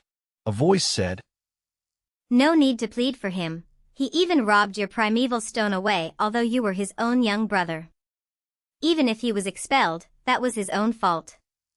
If heaven commits a sin, it can be forgiven, but if one commits a sin himself, he deserves to die. Another voice said, But he is your very own older brother, he shares a similar face, his blood thicker than water. All right, even if you do not acknowledge him, you still must plead his case. If you do not do so, how will the outsiders look at you? I'm afraid they might think of you as a heartless and ungrateful person. Seeing Fang Yuan leave the hall, Aunt could not help but exclaim happily, Husband, we cut off Fang Yuan's living expenses. This little bastard finally couldn't stand it and went off committing a huge error. To actually dare to block the academy gates and fight in public, not to mention extortion, this is the equivalent of provoking the academy elder. I dare say the time for him getting expelled is very near. However, Uncle shook his head. You think too simply of things. Fang Yuan will not be expelled, in fact there may not be any punishment. Why? Aunt was puzzled. Uncle snorted. Brawls and fights are encouraged as long as there are no heavy consequences. Did any students die in this fight? No. Aunt refused to comply. Husband, how would you know there weren't any casualties? There are always accidents happening from fighting. Uncle closed his eyes, leaning against the back of his chair. Woman, you are really naive. Do you really think the academy elder is just for show? When did the guards start acting? They came out at the last moment, this means that the entire scene was under control. If someone was heavily injured, they would have rushed over a long time ago, not at the last moments. You are not a Gu master, so you won't understand. The academy does not forbid brawls among the students, but in fact they maintain an encouraging attitude towards it. The more brawls there are, the more helpful it would be for battles. Some students can even create strong bonds through fighting. The elders will not pursue this. It is already a routine. If anyone wants to take action on behalf of their offspring, it would break the rules. Aunt was dumbfounded as she heard this, and she replied in an unsatisfied manner. Then nothing's going to happen to Fang Yuan who robbed away such a huge amount of primeval stones? He's just going to be let go like that? With such a big number of primeval stones, it will bring a lot of help to his cultivation. Uncle opened his eyes, his face cloudy. What else can we do? Are you expecting me to go over by myself and snatch away all his primeval stones? However, this matter is not something that we cannot exploit. For Fang Yuan to rob and extort even his own brother Fang Zheng, this is the key to his fall. Fang Zheng is an A-grade talent, he will definitely be stronger than Fang Yuan one day. We will use this matter to divide and sow discord in Fang Zheng. We'll lead Fang Zheng away from Fang Yuan for our own use. And with that, 3 days passed. The disturbance that Fang Yuan caused from his robbery and extortion did not spread nor grow bigger, but instead it gradually died down. No elders broke the rules and came to find trouble for Fang Yuan, and the academy elder naturally closed one eye and opened one eye, acting like nothing happened. Although in this period of time, There were 2 to 3 youngsters who refused to accept the truth of having their primeval stones taken, and they challenged Fang Yuan. But after Fang Yuan knocked them down easily, everyone became aware that if they did not train hard in martial arts, they would never beat Fang Yuan. Among these teenagers, a burst of mass fervor towards training hard in martial arts erupted. The martial arts instructor was overjoyed. He had never seen a batch of students so enthusiastic and dedicated towards martial arts. Before this, when he was teaching, the students were all lacking in interest, yawning all day. But right now, they would constantly seek advice, with eyes brimming with radiating vigor. The academy elder specially came over to inquire about his situation. The martial arts instructor had an excited tone as he reported. The students have been showing unexpected enthusiasm, and this change is too great. Only one student among them called Fang Yuan remains as lazy as ever. The academy elder laughed and patted his shoulders. He said, "This student that you speak of is the cause of the other student's transformation." The martial arts instructor was puzzled, but of course the changes were more than this. After the incident, Fang Yuan had undoubtedly become the public enemy of the entire student batch. Everyone was hostile towards him, and he was isolated. No longer did anyone speak to him, and no one greeted him. The youths exerted full force, training their basic techniques privately. With their parents' and elders' encouragement and inspirations, they had decided that they must reclaim their honor by their own hands. Under the calm surface, the undercurrent was surging. Another 4 days passed. The academy elder passed out the primeval stone allowance once more, and the time for Fang Yuan to act came again. Fang Yuan, once wasn't enough for you, you still want to rob away our primeval stones again? The students were shocked and angry as Fang Yuan blocked them at the gates once more. Fang Yuan stood in the middle of the entrance, his hands behind his back, his expression cold and tone flat. A piece of primeval stone per person and you'll be spared of physical pain. Fang Yuan, your bullying is excessive. I want to challenge you. Guillermo Bei roared angrily, coming out first. Oh. Fang Yuan raised his eyebrows slightly. Mo Bei raised his fists and rushed forward. After a few rounds, he fainted onto the ground.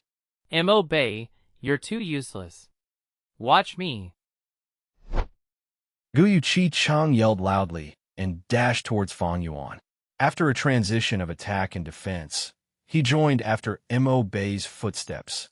Fang Yuan's battle experience was 10,000 times more than theirs. Although he only started cultivating, every force inflicted was used properly. Meanwhile, this bunch of students had only started their journey. If they came at him together, they might still be able to bring him a little trouble. But with them coming up to challenge him one by one, it was more relaxing than the first time of extortion. After 15 minutes, Fang Yuan leisurely walked away with a bulging money bag, leaving behind a floor full of youths. Some of them were lying motionless, and some were holding their bellies or clutching their crotch as they moaned and howled. Brothers, time to come up and sweep the field fast. The guard shouted, and all rushed over. Chapter 31. Fang Yuan, you're in huge trouble.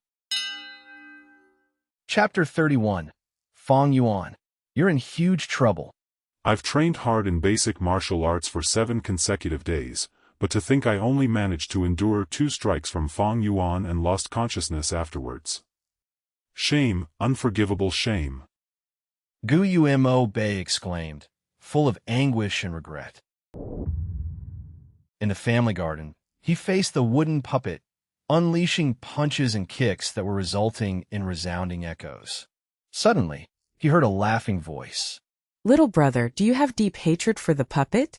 Why the great resentment?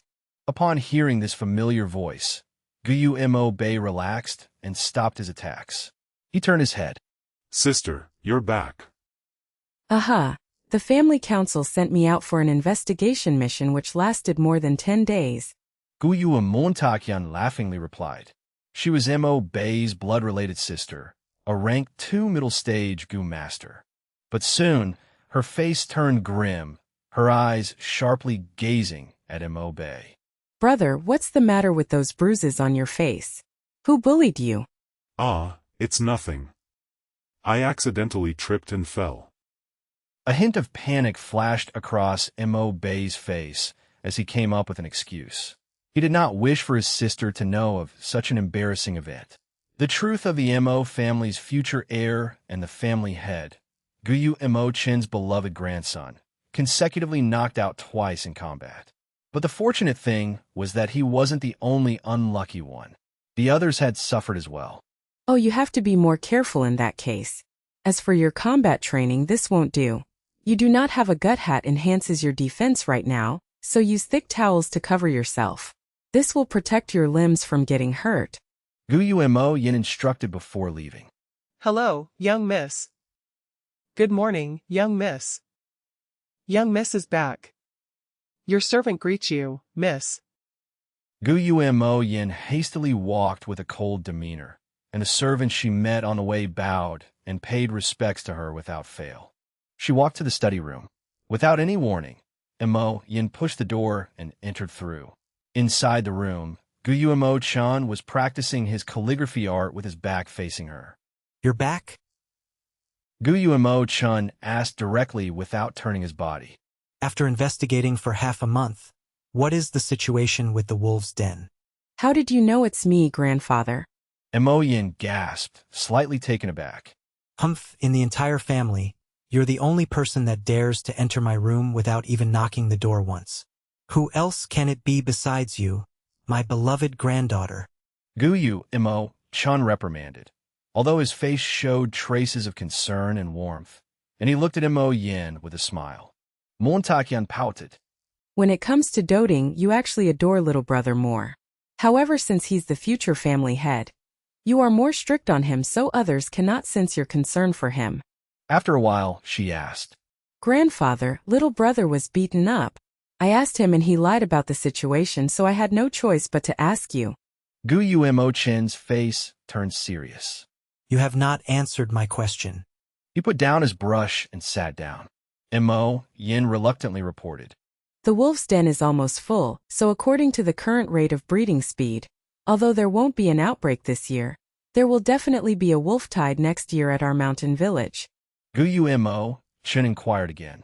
Generally, there's an outbreak every 3 years, so this is no surprise. However, within that horde, how many Thunder Crown wolves are there? Around 3. Guyu Mo Chen nodded, feeling assured. The Thunder Crown wolves were the head of the pack, and were the most troublesome to deal with during an outbreak. 3 wasn't a large number since Qing Mao Mountain had 3 clan villages. Each village could handle 1 wolf, and the pressure of the outbreak would be greatly reduced. Grandfather, you have not told me about my little brother's matter yet. Mo Yin pursued again. I suppose there's no matter telling you, but he was beaten up. The first time was 7 days ago, and the second time happened today. It happened in front of the school gates, and he was beaten until he sprawled on the ground and fainted on both occasions. Guyu Montak Chen laughingly replied. Who has the guts to knock out my little brother? Mo Yin stared wide-eyed. He's a classmate of Mo Bei called Fang Yuan. He fights really well. Guyu Montak Chen Sniggilet. Guyu Mo Yan's eyes grew larger, and she was perplexed as she replied.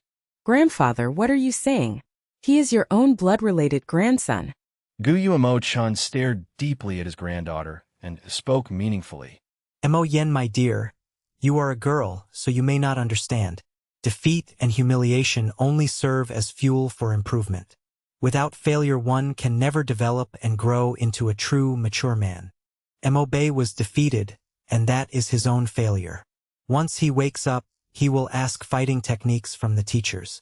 This is a sort of improvement, and this improvement comes from Fang Yuan, who beat him into realization. As his sister, if you really care and want to protect your brother, you should not interfere with his growth. Fang Yuan is just a boy with C-grade talent, while Mo Bei has B-grade talent. With us supporting him, he will step over Fang Yuan and drive him into the ground eventually. Leave this opponent to Mo Bei. In a woman's life, she needs a family and a lover. But for a man, a family is not a necessity, yet what he cannot lack is a rival. Do not find trouble with Fang Yuan, do you hear me? This is a matter between the youths. If you get involved, this will be perceived as bullying. Breaking the rules like that will cause our Mo family to be looked down upon. Mo Yin gasped wordlessly, but under Guyu Mo Chen's gaze, she finally lowered her head. Yes, grandfather, your granddaughter understands. She staggered out of the study room, but even Guyu Mo Chun did not notice. Her eyes shined ominously. Grandfather, this is your way of loving your grandson, and I, Mo Yin, have my own methods. Mo Yan's heart already had different plans. In the inn's dining room, several tables were occupied and people were having dinner, thus the environment was rather lively. One or two waiters served dishes rapidly, traversing between tables. Fang Yuan sat at the table near the windows. He ordered a few dishes and ate while gazing out of the window. Looking out, the sunset looked like fire slowly burning away. Half of the sun had already set. It longingly gazed at the lands, its afterglow being the sun's reluctance. Far up the mountains, it was already veiled by the seeping nightfall. The streets nearby were gathered full of people who were going home.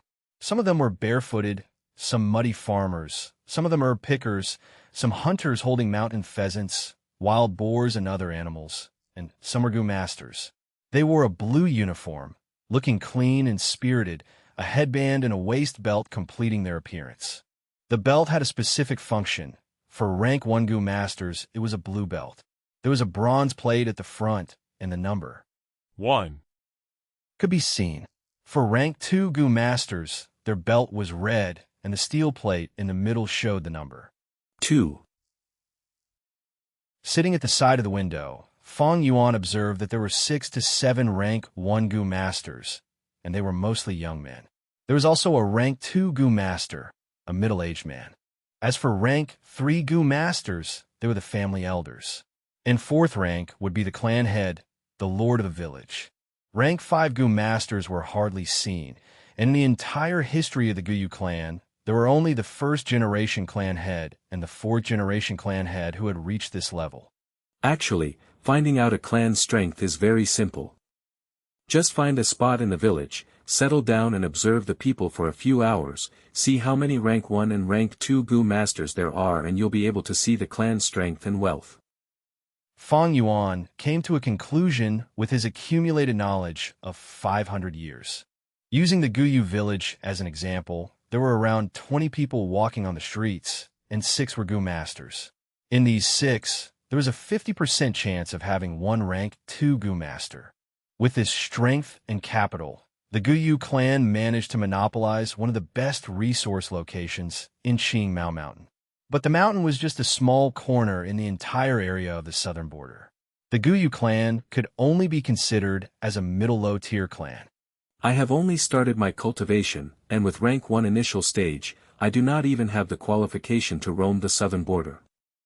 I need at least rank 3 cultivation to be able to further roam the world. Fang Yuan sighed as he consumed his dinner.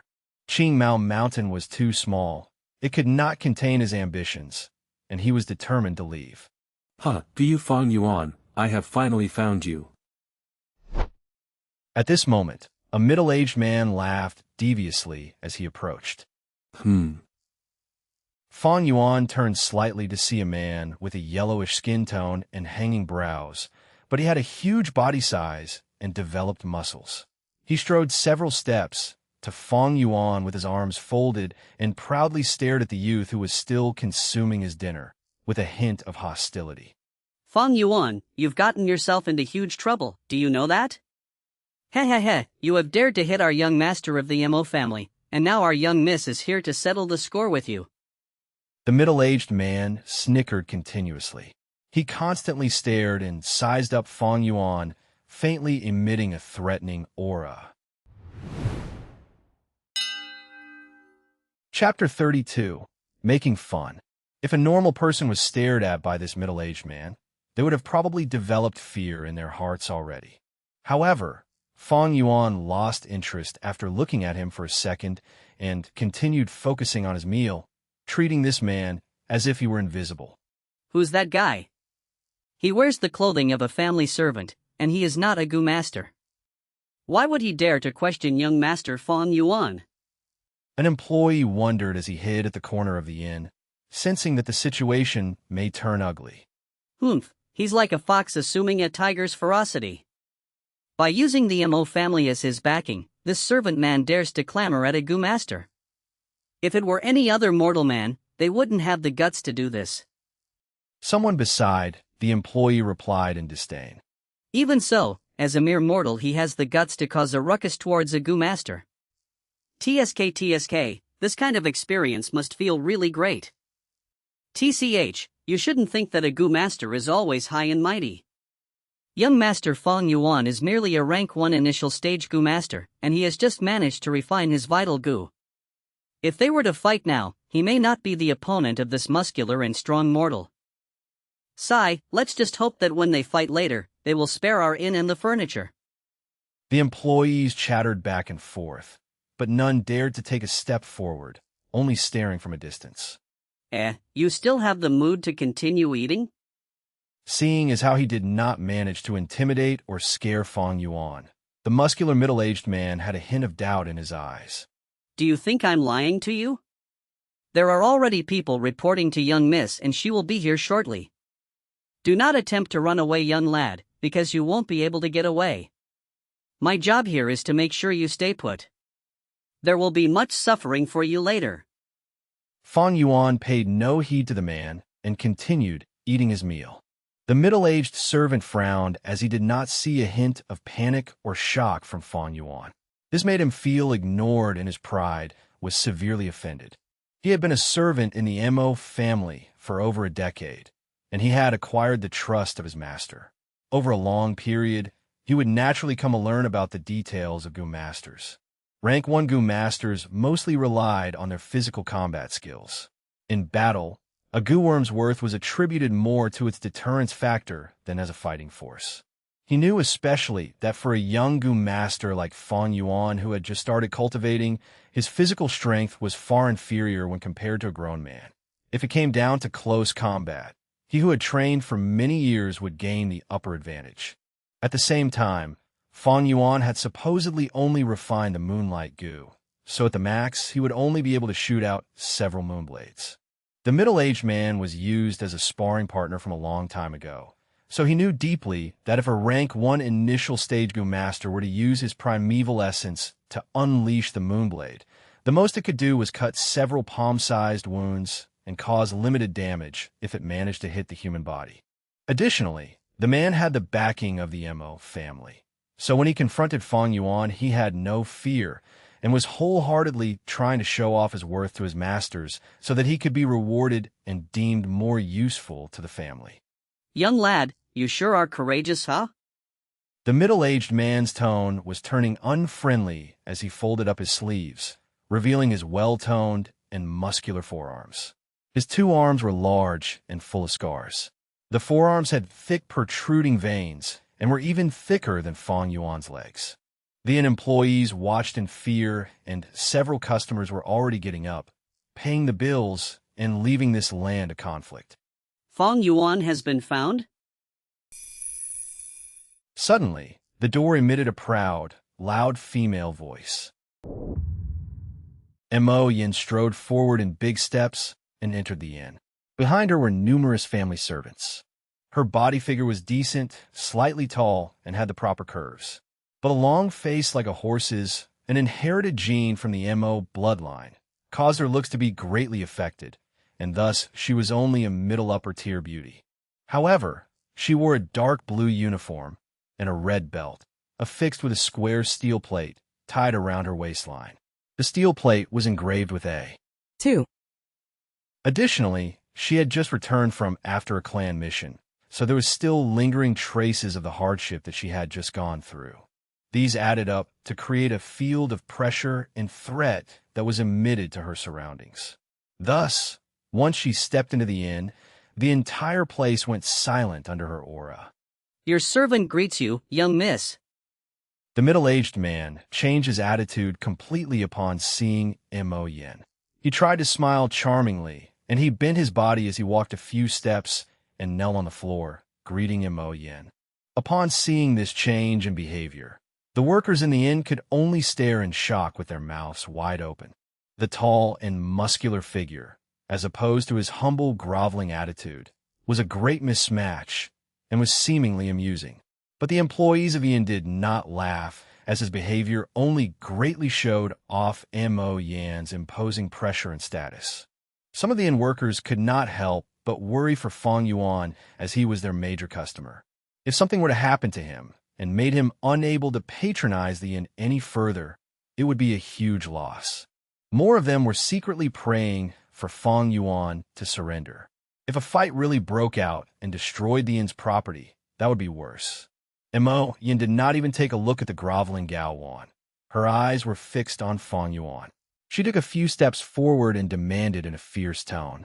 So you are Fang Yuan? You seem to be having a good meal. Have you ever had a knuckle sandwich? I'll give you a taste of it. It might be even more delicious. Even though she said that, Mo Yan did not make a move. Fang Yuan's actions were too calm. It was strange. Did he have any secret backers that were protecting him? But it shouldn't be so. I've checked before coming. This Fang Yuan only has an uncle and aunt that dislike him, while both his parents are deceased, and he even got chased out of the house by his uncle and aunt. In addition, he only has C-rank talent, so how could such a weak young man have any sort of background? Mo Yan thought in her mind. Regardless of this, the situation was still too peculiar. She had to test and probe further. Fang Yuan laughed and squinted at Mo Yan, saying, "Who told you I was Guyu Fang Yuan?" Mo Yan was momentarily stunned. Then she took a look at Gao Wan.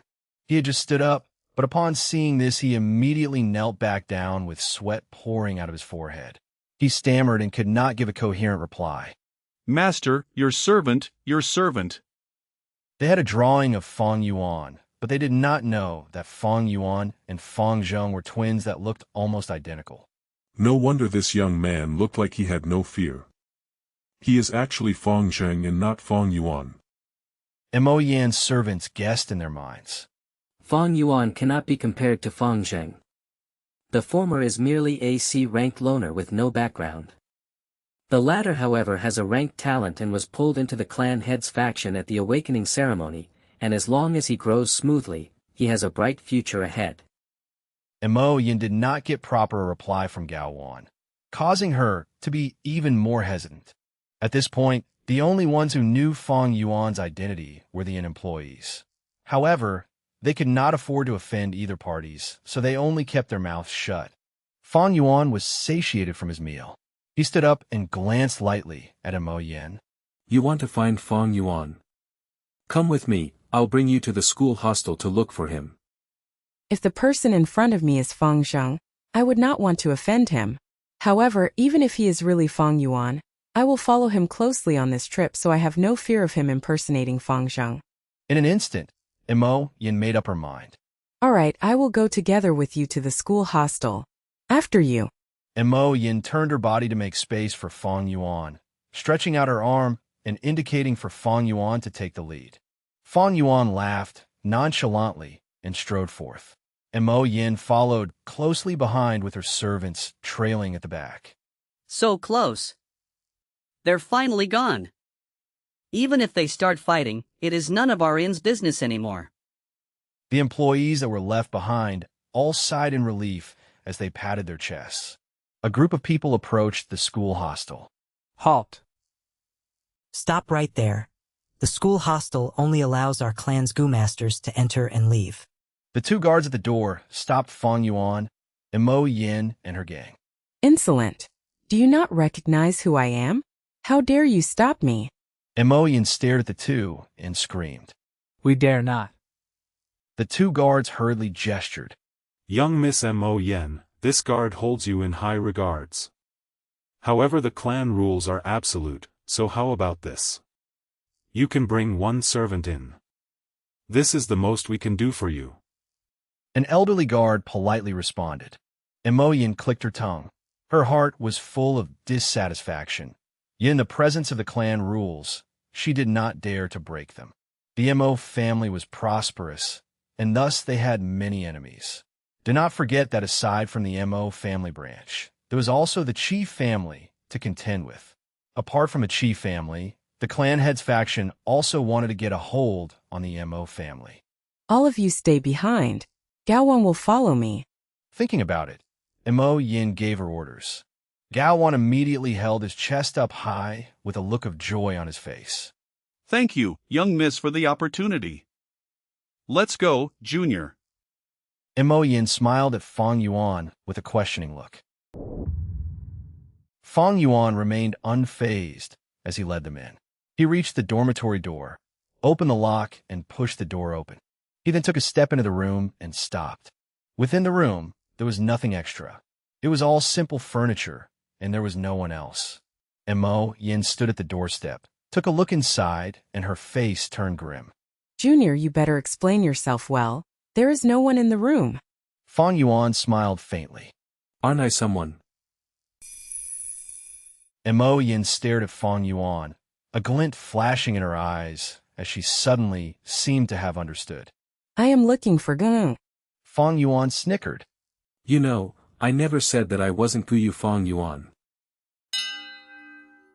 Chapter 33. Go ahead and scold away. Mo Yin frowned. Then her rage burst forth almost instantly as she suddenly understood that she had been fooled by Fang Yuan. You are tremendously brave to even consider lying to me. While speaking, she stretched out her right hand to grab hold of Fang Yuan. Fang Yuan stood firmly on the spot. He raised his head and laughed. Mo Yin, you better think this through. Mo Yin stopped her actions. While she still stood right outside the door, her outstretched hand paused in midair, and her face showed a sign of hesitation and resentment. Within the family, there were relevant rules. Students in the dormitories were protected, and any other person would not be allowed to intrude upon the hostel to capture the students. Mo Yin only wished to teach Fang Yuan a lesson and let him bear a taste of suffering. She definitely did not want to risk getting punished for breaking the rules. If it's only me who broke the rules, that would still be fine. However, if this would affect the family and even grandfather's honor. Thinking of this, Mo Yin reluctantly withdrew her arm. She looked at Fang Yuan, who was inside the house, with her bloodshot eyes. If her death stare could be converted into fire, it would burn Fang Yuan to ashes in a second. I never lied to you. I said I would bring you to Fang Yuan, and now you have already found him here. It seems you have something to say to me. Fang Yuan smiled faintly with his arms behind his back, ignoring the pressure of a rank 2 Gu master, fearlessly making eye contact with Mo Yan's furious gaze. He was just a step apart from Mo Yan. One stood within the house, and one stayed outside. But this same distance had also become as far as the east was from the west. Fang Yuan, you sure have studied the clan rules well and thoroughly. Mo Yin, suppressing her anger, said with a sinister smile. She added, Unfortunately for you, even while relying on the rules, all it will do for you is to stall for time. There is no way you are staying in the dormitories forever. I'll see how long you can stand hiding in there. Fang Yuan laughed refreshingly and looked at Mo Yin with disdain. Then all the more I want to see how long you can disturb me. Ah, it is already late. I have a bed to sleep in, but what about you? If I do not show up for class tomorrow and the elders come to investigate, what do you think I will say? You. Mo Yin flew into a rage, her fingers pointing at Fang Yuan, barely restraining herself. Do you really think I wouldn't dare come in and take you down? Squeak. Fang Yuan opened the doors of the hostel wide open, his lips breaking into a grin, his eyes dark like the abyss, and his tone full of confidence, as if the situation was within his grasp. He challenged Mo Yin. Then show me. Mo Yin calmed down instead upon seeing this. Her eyes squinted as she looked at Fang Yuan, and she said, Do you think I fall for your goading? Fang Yuan shrugged. He had already seen through Mo Yin's personality. If he had closed the door or even half shut it, Mo Yin had at least a 50% probability of breaking into the house. But when he purposely opened it fully, it had instead made her more wary and calm as a result. Thus there was barely any chance of her forcing her way in anymore. 500 years of experience had already made him fully aware of the human nature and their weaknesses. He grandly turned around, exposing his back fully to Mo Yin. If Mo Yin struck now, she would definitely be able to capture him in one swift action. However, Mo Yin stayed still outside the door, as if there was an invisible mountain blocking her way. Even after Fang Yuan sat in his bed, Mo Yin only stared at him in anger, gritting her teeth. But regardless of this, she did not make a move. This is the pathetic side of humans. Fang Yuan sat up and stared at Mo Yin, who was outside, looking like a fool, thinking to himself. At times, the things preventing people from taking action is not physical difficulty, but instead it is the restrictions they have placed on themselves subconsciously. When comparing cultivation levels, Fang Yuan was definitely not her match at this point in time. But even with her rank 2 cultivation level, she could only stare at Fang Yuan and had no courage to make a move. Her distance from him was only a few steps away, and the door was wide open with no hindrance. The only thing that was truly restricting her was none other than herself. Humanity sought for knowledge relentlessly to understand the world and to comprehend the rules, and ultimately to use them. If one is constantly bound by the rules, thus being restricted by the very knowledge they sought, that is the ultimate tragedy. Fang Yuan took a final look at Mo Yin before closing his eyes and letting his consciousness sink into the primeval sea. This Fang Yuan dares to cultivate right in front of me. He is simply doing so as he pleases. Looking at this sight, Mo Yin felt a sense of frustration erupting from her chest, making her almost wanting to vomit blood. She badly wanted to go ahead and give him a few punches, but she knew she couldn't. Mo Yin suddenly felt a hint of regret. Standing outside the door, she felt the awkwardness of not being able to back down. She was indignant to give up now, but she would be devastatingly humiliated. She mobilized her servants with the intention to come and teach Fang Yuan a lesson. Yet in the end, she was the one who ended up becoming the laughingstock. Especially when there was a servant looking at her now. Damn it. Fang Yuan is way too uncooperative. He's too sly. Mo Yin furiously thought and started to provoke him with all sorts of insults, hoping to force him out of the room. Fang Yuan, you brat, come out if you're a man. Fang Yuan, as a man you must own up to your own doings. Now you're being a coward hiding in that room. Do you not feel ashamed of yourself? Stop pretending to ignore me. Get out if you know what's good for you. You cowardly, spineless trash. Fang Yuan shut his ears and did not give a single response. After scolding for a while, instead of venting all her anger, she felt even more irritated. She was starting to feel like a clown or a shrew. Blocking the door was just way too embarrassing. Hey, this is getting to the death of me. Mo Yin was about to go crazy, and she finally gave up on provoking Fang Yuan. Fang Yuan, you can hide now, but you can't hide from me forever. She furiously stomped the ground and left indignantly. Before leaving, she gave a final order. Gaowan, stand there and watch him. I do not believe he will not leave the house. Yes, master. The muscular servant, Gaowan, rapidly replied and sent Mo Yin off. Within his heart, he was feeling bitter. The mountain was chilly and breezy at night. He would have to stand guard the entire time, catching a cold easily like this. It was not an easy task. Swish swoosh. Within the primeval sea, ebb and flow of the tides raged on. The green copper primeval essence gathered like water, forcing a tidal wave rolling about. Under Fang Yuan's mental guidance, the waves endlessly crashed towards the surrounding aperture walls. A rank 1 initial stage, Goom Master's aperture walls resembled a white barrier. At this time, with the green copper primeval essence crashing towards them, it produced shadows of light, creating an indescribable feeling. Time passed gradually, and the level of the green copper primeval sea slowly declined. From the original 44%, it dropped to 12%. If a Goo Master wants to raise their cultivation level, they would have to expend their primeval essence to nurture the aperture. Initial stage Goo Masters have light barriers as their aperture walls, while middle stage Goo Masters have water barriers as their aperture walls, and for upper stage, they have stone barriers. For me to cultivate from initial stage to middle stage, I will have to nurture the light barrier into water barrier aperture walls. From his 500 years of memories, Fang Yuan had complete familiarity with the current stages of cultivation, and the methods were as clear as day to him. He slowly opened his eyes, only to see that it was already late into the night. The crescent moon hung high in the night sky, the moonlight shining pure as water. The door was wide open, and the moonlight shone in, letting Fang Yuan think of a famous poem from Earth. On a quiet night, I saw the moonlight before my couch, and wondered if it were not the frost on the ground one. The night winds blew with a hint of chilliness.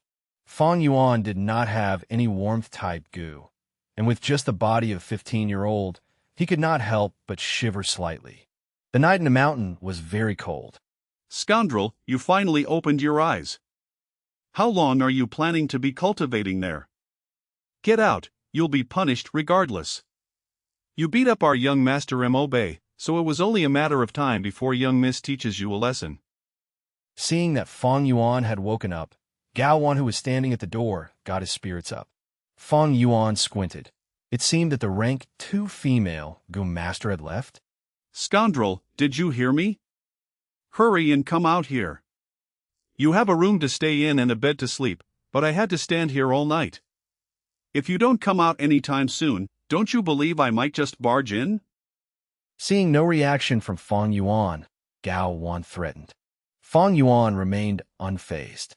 Scumbag, come out and surrender yourself. You've offended the Mo family, you will not have any good days from now on. Hurry and apologize to young miss and maybe she might just forgive you. Gao Wan continued to chide. Fang Yuan did not listen to a single word. He took out a primeval stone from his storage bag and held it in his hands, finally closing his eyes again. Seeing that he was going to continue cultivating, Gao Wan was anxious and broke into a fit. You mere C-rank talent, the most you can achieve in life is a rank 2 Gu master. What is there to cultivate? You are no match for the entire Mo family by yourself. Kid, are you deaf? Did you listen to a single word I said? Chapter 34. Suppressive Beating. Fang Yuan paid no heed to the man and started to multitask. He simultaneously absorbed the natural essence from the primeval stone and observed his aperture. The primeval sea level, which had originally fell drastically within the aperture, with help from the constant stream of natural essence, began to slowly rise up again. This form of recovery speed was inevitably slow, but Fang Yuan was in no hurry. Cultivation was meant to be accumulative. It could not be rushed. The urgent matter at hand was in fact the middle-aged servant outside the house. After half an hour, Fang Yuan's green copper primeval sea reached 44%, the maximum capacity it could hold. But this was not the end. At this point, the primeval sea showed a jade-green color. This was only a rank 1 initial stage green copper primeval essence. The primeval essence that Fang Yuan had previously used to nurture the aperture wall was no longer initial stage primeval essence. It had been turned into middle stage primeval essence, refined by the liquor worm. Liquor worm. With a thought from Fang Yuan, the liquor worm within the primeval sea instantly flew out and hovered in midair, its body curling into a ball form, resembling a white rice ball. Swoosh! 10% of his initial stage primeval essence was deployed and sent into the liquor worm's body, and soon the essence was fully absorbed by it. Soon after, a surge of liquor mist emerged from the liquor worm's body and congregated into a lump. Once more, Fang Yuan deployed 10% of his primeval essence and invested it into this liquor mist. Once the mist had been fully expended, the original 10% of initial stage primeval essence shrunk by half physically, and at the same time the color changed from jade green to pale green. This is middle stage primeval essence. In order to advance in their cultivation, ordinary students all use initial stage primeval essence. However, I'll be using middle stage primeval essence, and the efficiency is at least twice of theirs. Similarly, when using middle stage primeval essence to activate the moonlight goo and throw a moonblade, it will be far stronger than activating it using initial stage primeval essence. Only when all the primeval essence in the primeval sea had been converted to middle stage primeval essence did Fang Yuan open his eyes. Time passes in the blink of an eye when cultivating, and at this point it was already midnight. The sky was no longer a pure black, but it had turned a deep dark blue color. The moon was no longer visible, and only a few lingering stars remained. The door was open almost throughout the entire night, and a corner of the wooden door was already wet, showing a dark color as the water tainted it. The school hostel had this disadvantage. It was not as comfortable as an ordinary wooden lodge that was built above the ground, but it was directly built on the ground, and thus it had high humidity. Coming back to reality, Fang Yuan felt a chill down his spine. After sitting cross-legged for such a long time, both his legs felt numb. He opened his clenched right fist and scattered a handful of white stone powder. This was the primeval stone after its essence had been fully absorbed, and what remained was only the leftover powder. After a night of cultivation, I had expended 3 primeval stones. Fang Yuan calculated in his mind. He had C-ranked talent, but in order to pursue faster cultivation speed, he used primeval stones to replenish his primeval essence. What was more crucial was the liquor worm, as it had been used to refine his middle stage primeval essence. This had greatly increased the expenditure of his primeval stones. Although I plundered another sum of primeval stones yesterday, a night of cultivation cost me 3 stones. In this case, although it might seem that I have a lot of resources, it is unable to sustain me for a long time with my current cultivation speed, but this is the price I have to pay for pursuing cultivation speed and efficiency. Fang Yuan looked outside the room again, only to see Gao Wan, the muscular servant, squatting at a corner with his body curled up, seemingly fallen asleep. Looks like that rank 2 female goo master had left long ago, leaving this Gao Wan here to keep a watch on me. Hee hee. Fang Yuan revealed a cold smile as he got off the bed and began to exercise his limbs. Once his body had warmed up, he left the hostel. Lad, you finally decided to come out. So how about it? Obediently surrender and leave with me to kowtow and apologize to our young miss. Gao Wan's ears caught Fang Yuan's footsteps, and he stood up immediately. His muscular body was almost twice the size of Fang Yuan. The muscles in his body tightened, and his brows knitted together, a pair of cruel eyes shining with evil light, resembling a starving hyena. Fang Yuan expressionlessly walked towards him. Lad, you should have came out earlier.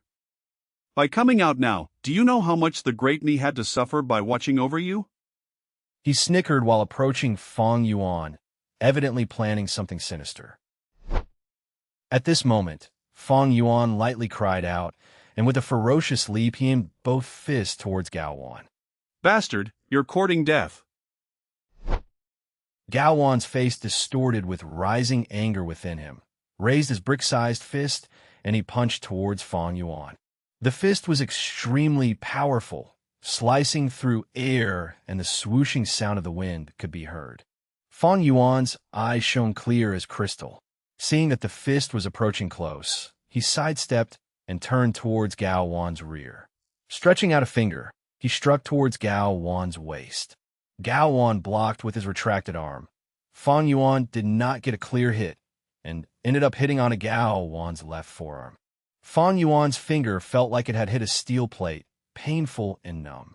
This Gao Wan has already approached the limits of a mortal's physical prowess. Right now I can only use the moonlight goo to fight, and without any other goo worms to assist me, I am not his match at basic close combat. Fang Yuan's eyes shone, and he decided quickly to give up on attacking. Instead, he retracted a few steps and pulled some distance away from Gao Wan. In the Guyu village, only the Guyu clansmen had the rights to cultivate as a Gu master. The outsiders, regardless of whether they had cultivation talent or not, had no rights to attend the awakening ceremony. But these mortals could train in physical combat. Just like the Gao Wan here, although he was not a Gu master, he had trained vigorously in his punches and kicks, and his basic skill was steadfast. Additionally, he was a middle-aged man, and this meant being at the physical prime in a mortal's lifetime. Fang Yuan, other than having the moonlight goo to fight, had only the body of a 15-year-old teenager.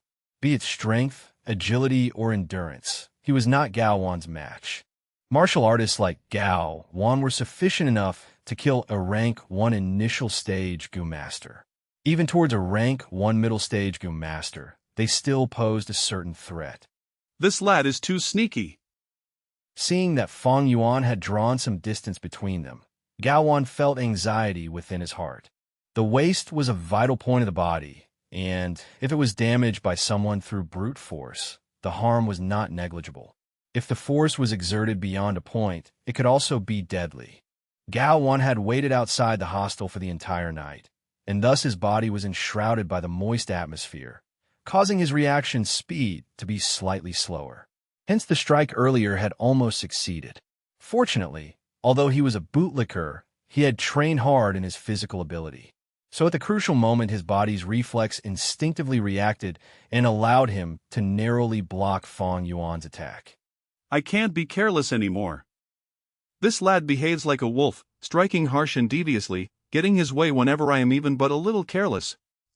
No wonder young master was knocked out by him twice. Gao Wan wiped the sweat off his forehead and swept away all hints of contempt. He started to take his opponent seriously. If I can capture this lad, it'd be a great accomplishment. Young miss is sure to reward me. A rank 1 initial stage's Moonblade is at max only like a small dagger, so as long as it does not hit my vital points it'll merely be a light external injury. Thinking of this, Gao Wan's heart started to beat faster. Stretching out his shovel-like hands, he grabbed at Fang Yuan. Boom, boom, boom. Fang Yuan showed no fear and approached Gao Wan to engage in close combat.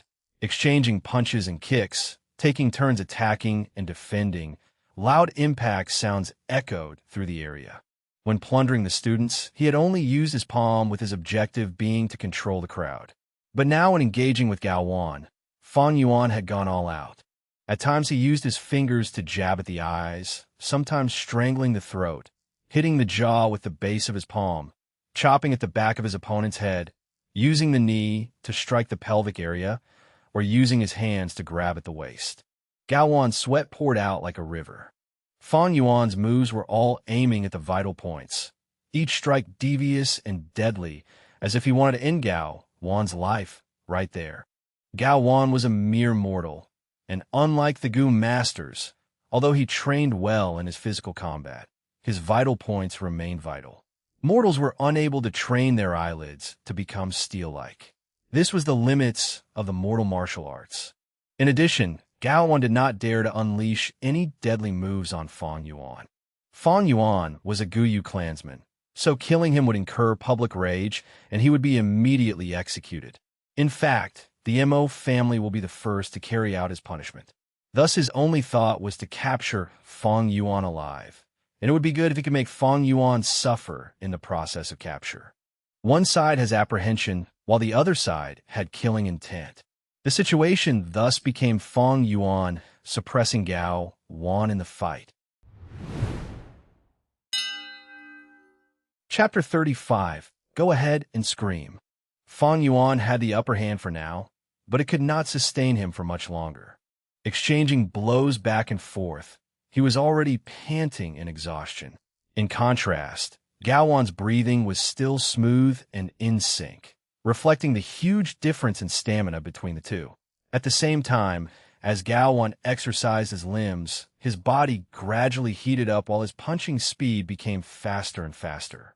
The effect of the cold that caused him to be slow and numb had worn off, displaying the true skills honed by his training for decades. Lad, you are unable to beat me. There are clan rules stating that within the school hostel, you are forbidden from using the moonlight goo. You are dead meat, doomed to be my captive. Gao Wan laughed maniacally. His fighting experience was rich, so he attempted to use words to cause Fang Yuan's fighting spirit to waver. In the end, I'm only just a teenager and my body that hasn't fully developed cannot be compared to this servant. Fang Yuan's state of mind was calm, as ice. Having sharpened his will for 500 years, there was no way his fighting spirit would waver. Moonlight goo.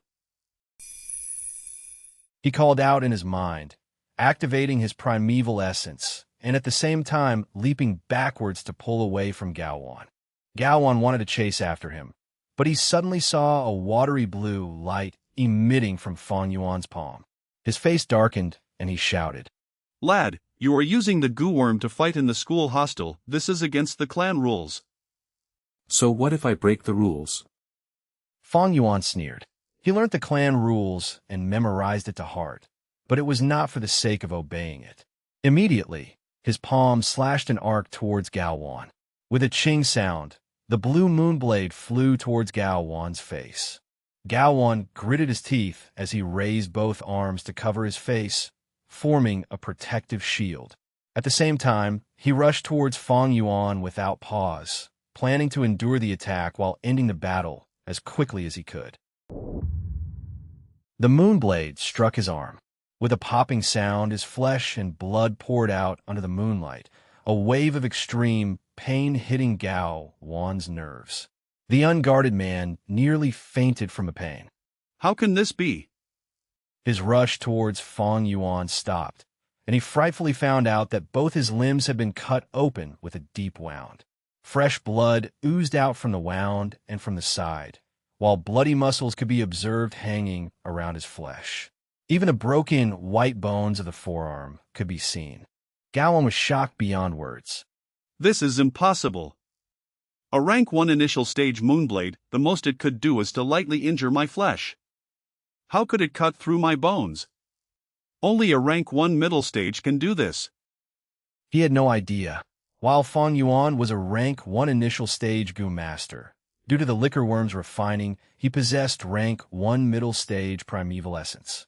The Moonlight Goo, activated using middle stage primeval essence, emitted a moonblade far superior to the initial stage that he originally predicted. This is bad. This boy is weird.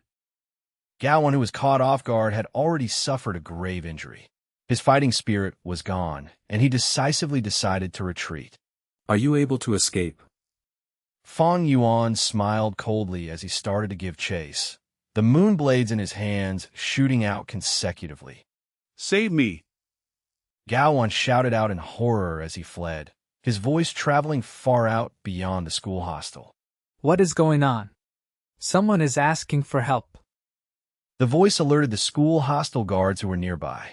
It's the Mo family's young miss, Mo Yan's servant. The guards who arrived stopped in their tracks upon seeing the chasing scene. This is only a servant. There is no need for us to risk protecting him. Letting him stay here was already a favor towards the Mo family. We still have to be careful, just in case he hurts Fang Yuan in desperation. The anxious guards all gathered around, but no one lent a hand to Gao Wan. They only observed from the sidelines. This servant Gao Wan, even if he died, it had nothing to do with them. However, if Fang Yuan died or got hurt, it would be their responsibility. Seeing such a sight, Gao Wan despaired. He tragically screamed, "We are all outsiders. You cannot leave me to die." His blood loss was getting more severe, and his speed decreased. Fang Yuan caught up to him, his voice cold as ice, announcing Gao Wan's death sentence. Go ahead and scream. It doesn't matter how loud you do so. While saying that, the blade in his arm rotated, and he fired 2 moonblades towards Gao Wan. Swoosh, swoosh. The moonblades flew towards Gao Wan's neck. The servant lost all hope, seemingly 1 step away into the abyss. The next moment, he felt that his world was spinning. He actually saw his own feet, chest, back, and that severed neck. Afterwards, total darkness awaited him. Gao Wan had died. Beheaded by 2 moonblades, his head flew away from the impact, his body pushed back 10 meters before falling. The neck area spewed out a fountain of fresh blood, dyeing the surrounding grass a blood red. Murder. Fang Yuan killed someone. The guards could not help but scream out. They had witnessed the entire process, and they felt a sense of extreme trepidation and terror rushing all over their body. Fang Yuan was just a weak 15-year-old teenager, but he expressionlessly murdered a strong adult. This was the power of a Gu master. The victory had been set. Fang Yuan slowed in his footsteps and gradually moved towards the corpse. His face was calm, as if he had done nothing out of the ordinary. This expression further sent a shiver down the guard's spines. Gao Wan's head lay on the ground, both his eyes wide open, turning in his grave. Fang Yuan stared coldly. He raised his leg and sent the head flying. The guard's eyelids twitched. Fang Yuan approached the corpse and found that it was still vibrating. The blood spread through the ground, forming a small bloody puddle. He looked at Gao Wan's injuries with a grim expression. These injuries were deep enough to expose the secret to the fact that he had middle-stage primeval essence. Once this was exposed, it'll be quickly deduced that he had a liquor worm, and with that the family would naturally think of the flower wine monk. Thus, Fang Yuan had to keep this secret hidden. But there are too many onlookers. Fang Yuan's gaze swept through the nearby guards. There was more than 10 of them. He had less than 10% primeval essence left, so there was no way to kill them all. After pondering for a while, Fang Yuan bent down and raised Gao Wan's ankle, dragging the corpse away. Young Master Fang Yuan, you can leave this to us. The guards controlled their fear and approached Fang Yuan, politely speaking. The respect and politeness held a tint of obvious fear. Fang Yuan silently looked at the guards, and they all held their breaths, looking down. Give me the saber. He stretched out his hand and lightly said. With authority in his speech, he emitted undeniable pressure. The guard closest to him uncontrollably handed him the saber on his waist. Fang Yuan took the saber over and continued walking, leaving behind a dozen stunned guards staring after his back. The sun rose from the east, and the first ray of light shone over the mountain peak, lighting up the school hostel. 15-year-old Fang Yuan, with the scrawny body of a teenager, a pale look upon his skin. Under the sunrise, he casually walked. In his left hand was a shiny saber. In his right hand, a headless corpse. His path left behind a trail of bright red blood, traces dragged out on the road. The guards were flabbergasted, their bodies stiff due to the frightening scene. Even as the sunlight shone on them, they could not feel a sense of warmth and light. Gulp! Someone among them swallowed their saliva loudly. Chapter 36. Gifting a Disseminated Corpse. Did you guys hear? Fang Yuan killed someone. A student whispered to his classmate beside him. I heard it too, he really killed somebody. The classmate clenched his chest with a pale face. There were many guards who saw him do it. Fang Yuan was chasing after that man. That guy tried to beg for mercy, but Fang Yuan paid him no heed and decapitated him immediately. That's not all. After killing him, Fang Yuan didn't even spare his headless corpse. He dragged it back to the hostel and chopped it into a meat paste. Are you for real? I'm serious beyond belief. I came early this morning and I could still see the bloodstains left between the cracks of the green rock. Oh man, why would I lie to you? Earlier, the academy elder called Fang Yuan over for this matter. The youths in the academy did not pay attention to class as they held their little conversations. To this group of 15-year-olds, the concept of killing was too foreign and too scary. They had been under the protection of the clan since a young age and had at most experienced organized sparring or simply killing chickens and dogs. As for killing a person, it was still beyond them. Who did Fang Yuan kill? I heard it was a family servant of the Mo branch family. Yup, I'm the clearest about this matter. Yesterday, I personally saw the Mo family's Mo Yen bring a bunch of family servants to find trouble with Fang Yuan. The Mo family, that's not good. Mo Bei is in trouble now. A number of the youths turned to look at Guyu Mo Bei.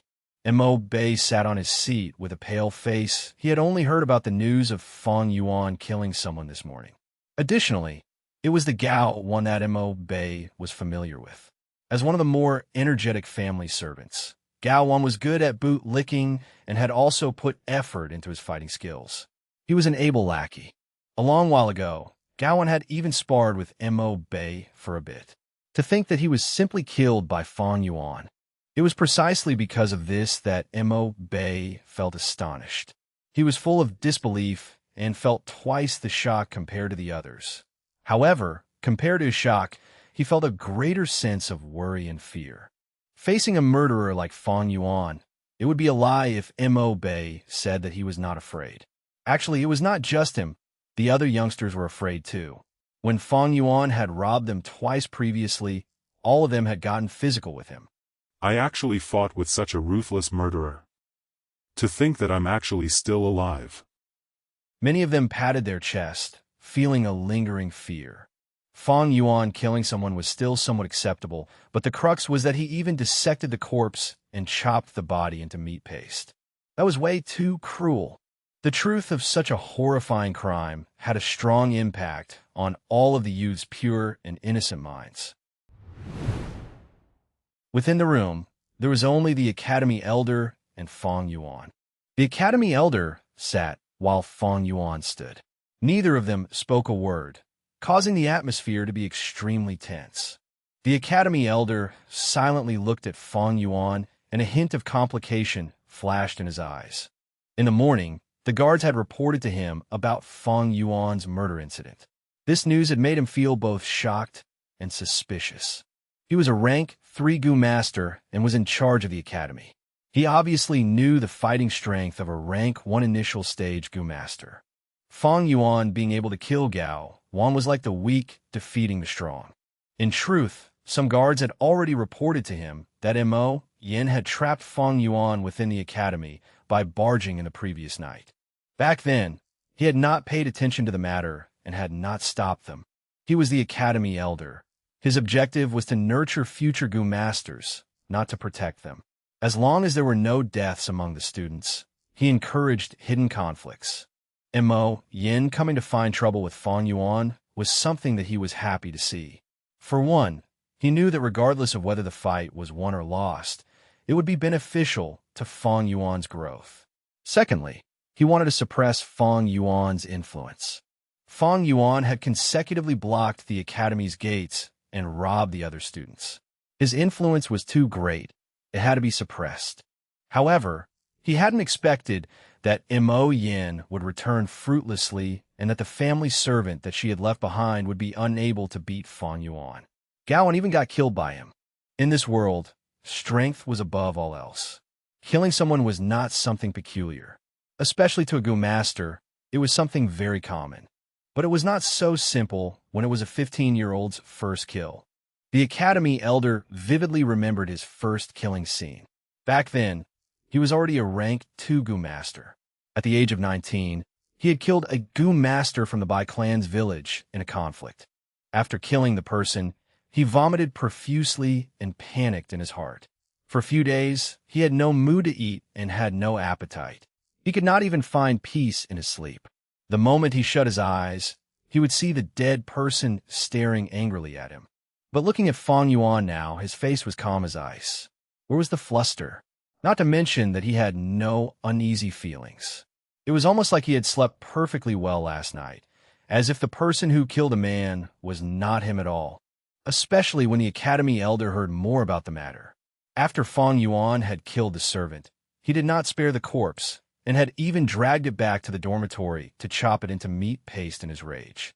Such vicious methods, even hearing about it was a kind of terror. Thus, at this point, the academy elder looked at Fang Yuan with complicated emotions.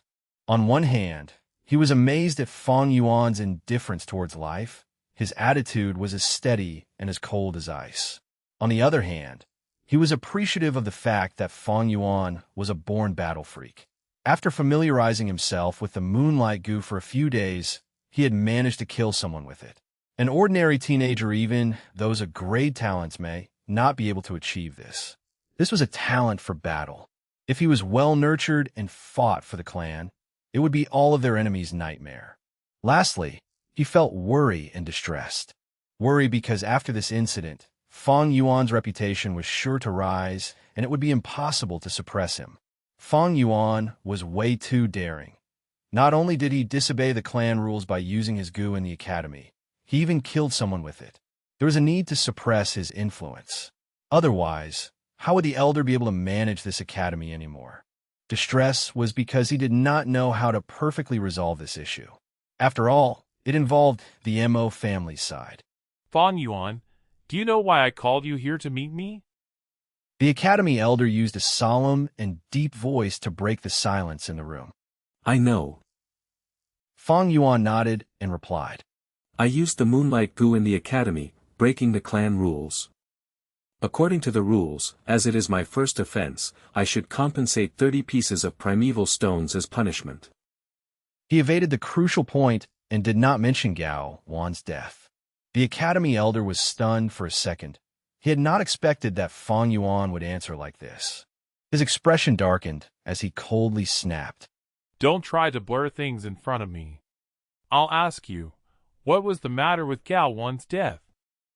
Fang Yuan squinted his eyes and said, Humph, this Gao Wan went against his superiors, his intentions were vicious. Last night, not only did he block my room door, he even tried to kill me. In self-defense, I was forced to use the moonlight goo. Fortunately, I managed to kill this traitor. I suspect that there is a high possibility of him being a spy of the other mountain villages. I implore the elders to investigate this thoroughly. Upon hearing this, the academy elder frowned and became a lost for words. Now that Gao Wan was dead, Fang Yuan could say whatever he wanted. After all, Gao Wan was just an outsider, not a member of the clan. Even if he was dead, it would not matter to the academy elder. However, he was worried about the Mo family's reaction. Gao Wan was their servant, and he had died within the academy. The academy elder was in charge of the academy and had to give the Mo family an explanation. Thinking for a bit, the academy elder stared at Fang Yuan and questioned. Then let me ask you, Gao Wan's corpse, how did you deal with it? Fang Yuan's lips curled, revealing a cruel smile. I diced Gao Wan's corpse and put it inside a wooden box. When morning came, I put it at the Mo family's back door. What? The academy elder was stunned beyond words as he almost jumped from his seat. Not only did Fang Yuan kill their family servant, he had even chopped up the corpse and placed it at the Mo family's back door. This was blatant provocation. To the academy elder who was trying to resolve this peacefully, it was a true nightmare. Fang Yuan was just a small rank 1 goo master. How would the large Mo family react? Thinking of this, the academy elder felt a headache as the matter had already developed out of his control. This Fang Yuan was a true troublemaker. Sai, since it has already happened, there's no point in saying any more. Leave first. The punishment will come within these few days. You should get mentally prepared. The academy elder was terribly upset. He waved his hand and signaled for Fang Yuan to leave. He needed to think through this calmly to come up with a solution. That's all for today. Let's go home, grandson. The old man, having completed the story, finished his wine as well. Grandpa, continue telling me what happens to Renzu after. The grandson was unyielding as he shook his grandfather's arm. Let's go. I'll tell you when there's another chance. The old man wore his straw hat and jacket, then gave his grandson another set that was a smaller size. The two walked out of the inn, stepping into the rain and slowly vanishing from sight. Rules and regulations. Fang Yuan's gaze was dark as he twirled his wine cup, looking at the liquor in his cup. His heart was touched. Renzu's legend was widespread throughout this world, and there were almost no people who did not know of him. Fang Yuan had naturally heard of him too. But no matter if it was a legend or a story, it was dependent on the knowledge of the reader. The grandfather and grandson earlier merely treated it as a story, but Fang Yuan could understand the deeper meaning. Just like that Renzu. When he did not know the rules and regulations, he explored in the dark. Sometimes he bumped into things, knocking into others, causing himself to get injured and look like a mess. and at times within a wider area, he got lost and confused, moving without a sense of direction or purpose. This darkness was not purely black or the absence of light. Strength, wisdom, and hope could not oppose it. Only when Renzu knew of the rules and regulations and said their names did the darkness dissipate and invite light into Renzu's life. The darkness was the darkness of the rules and regulations, and the light was also the light of the rules and regulations. Fang Yuan switched his gaze from his cup and looked outside through the window. He saw that outside the window, the sky was still dark, the greenery abundant, and the pelting rain flying by like mist. Close by, the bamboo tall houses were lined up in a row, extending far out. On the road, several people walked, their feet stained with the mud from the rain. Some of them wore grayish-green straw coats, while others carried yellow, oiled cloth umbrellas. Fang Yuan concluded, "This world's heaven and earth is like a huge chessboard. All life forms are chess pieces, acting in accordance with their rules and regulations. The 4 seasons have their own rules and regulations, rotating between spring, summer, autumn, and winter. The flow of water has its own rules and regulations, flowing from high ground to low ground. Hot air has its own rules and regulations, floating upwards. Humans naturally also have their own rules and regulations. Everybody has their own standpoints, desires, and principles. For example, in the Guyu village, the servants' lives are cheap while their masters' lives are noble. This is a part of rules and regulations. Because of this, Shen Chui, who wants to get close to the rich and affluent, is doing her best to try and escape her servant status. Gao Wan tried all means and methods to please his master, using their authorities for himself. As for uncle and aunt, they gave in to greed, wanting to hoard my parents' inheritance. The academy elder wants to nurture Gu masters to maintain his position in the academy. Everyone has their own rules and regulations, every profession has its own rules and regulations, and every society and group also have their own rules and regulations. Only by understanding the rules and regulations can we see the situation clearly from the side. Gone with the darkness and embrace the light, moving around the rules with much to spare." Fang Yuan thought about his own situation, his heart already clear. To the Mo family's head Gu Yu Mo Chen, it is to protect his family branch's prosperity and benefits.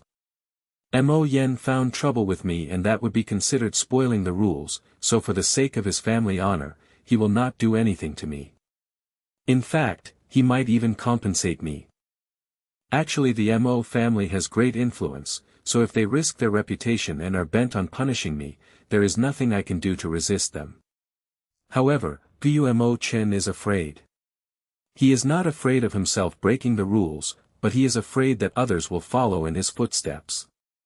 In a junior scuffle, if the elders interfere, it would aggravate the situation.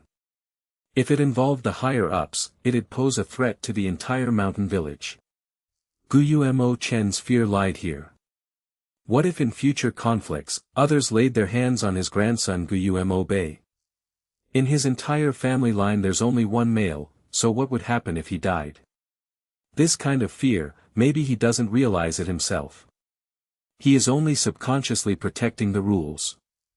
Fang Yuan's eyes were clear, as he had the perfect grasp and understanding of the matter from start till the end. Gao Wan's surname was not Guyu. Instead, he was an outsider, a servant. The master executing a servant was nothing to be alarmed about.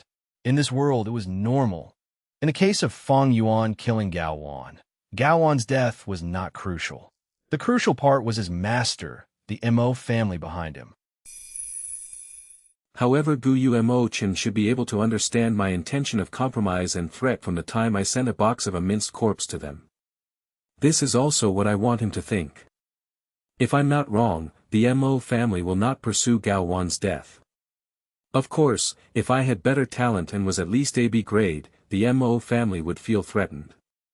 Even with the loss of their reputation, they would want to suppress a future threat such as myself. Fang Yuan snickered in his heart. Strength can be relied on, but weakness can also be used as an advantage. Although Fang Yuan was in the game of chess as a pawn, He was clear of the rules and regulations, thus he already had the mentality of player. An ordinary character would at most be like Guyu Mo Chun or the Academy Elder, also knowing their own rules and regulations but unsure of their non-expertise. Being like Fang Yuan, who had a clear view of the big picture and was clear of rules and regulations, was extremely difficult. To understand rules and regulations, one has to be like Rinzu, stumbling around in the dark and wandering about aimlessly. At this point, strength, wisdom, and hope would be useless. One must spend a lot of time going through it themselves and gaining the experience. For Rinzu to be able to say out the names of the rules and regulations this was after spending time. Under the threat of death, he had tried countless of times. Fang Yuan was an expert in rules and regulations due to his 500 years of experience in past life. After his rebirth, he believed that he could create a brilliant future, not because of the spring and autumn cicada, not because he knew many secret troves and treasures, not because he knew what the future held, but because of the 500 years of experience that he had gained as a person. Just like how Renzu controlled the rules and regulations and was able to easily capture all the in the world, and Fang Yuan was so familiar with rules and regulations. Thus he was able to look down upon the world and see through its truths and lies, being meticulous and precise, or getting right to the heart of the matter. I proudly laugh as I stand on top of the world, coldly looking at the people in the world who behaved like pawns, obeying their respective rules and regulations, living their lives in a straightforward manner. The rules and regulations of the darkness is darkness, and the rules and regulations of the light is light. But the reborn demon had stepped foot under the path of light. Chapter 39. Toad, Caravan Merchant. The month of May was a transition between spring and summer. The fragrance of flowers filled the air, the huge mountains evergreen, and the sunlight began to gradually release its ardent side. Under the clear, azure skies, the white clouds drifted like cotton. On Qingmao Mountain, the bamboo forest was straight like spears as always, pointing towards the blue sky. Weeds grew wildly everywhere, and unknown varieties of wild flowers dotted the grass thicket. As the light breeze blew, the wild grass moved to and fro, the heavy fragrance of flower pollen and the smell of green grass assailing visitors. Halfway up the mountain was a huge number of terraced fields. Layer by layer, step by step, the soft green wheat sprouts were planted down. From afar, it looked like a verdant green sea. On the terraced fields were numerous farmers busily working away. There were some farmers cleaning the canal for the channeling of water to irrigate the fields, while some farmers were rolling up their trousers, standing in the fields and planting sprouts. These people were naturally all mortal outsiders, as the Guyu clansmen would never have do these lowly jobs. Ring, ring. The sound of camel bells could be faintly heard in the spring breeze. The farmers straightened their bodies as they headed down the mountain, only to see a caravan moving like a colorful worm from the mountainside, slowly showing its head. It's the merchant caravan. Yes, it's already May. It is about time for the caravan to come. The adults caught on the situation at once, and the children stopped playing with the water and clay in their hands. Together, they energetically approached the caravan. The southern borders had 100,000 mountains. Qingmao Mountain was just one of them. On every mountain, there were villages after villages, which were maintained by everyone through their blood relationships and kinships. In between the mountains, the forests were deep and ominous, the cliffs steep and full of the dangerous falling rocks. Additionally, in the complex surroundings of the forest dwelled a large number of ferocious beasts and peculiar goo worms. Mortals could not pass through it all. It was difficult to get past these obstacles alone. One had to at least be a rank 3 goo master. Because of the poor economy, trading was difficult. Thus, the most important form of trading was through the caravan merchants. Only by organizing a merchant group in such a large scale could goo masters come together with the power to help each other, conquering the difficulties in the traveling routes and traversing from one mountain to another. The merchant caravan's arrival was like a bowl of boiling water that poured into the peaceful and serene Qingmao Mountain. All these past years they would come in April, but this year they only arrived in May. At least they're here now. The owner of the inn let out a deep breath upon hearing the news. The inn's business was poor in the other months, so only when the caravan came could he earn enough profit to last the year. At the same time, there was some green bamboo wine within his storage that he could sell to the caravan merchants. Besides the inn, the business at the tavern would also boom as a result.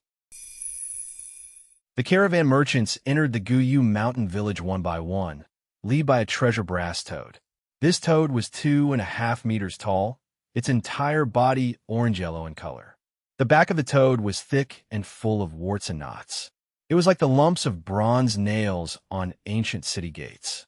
On the treasure brass toad's back, thick ropes were tied around plenty of goods.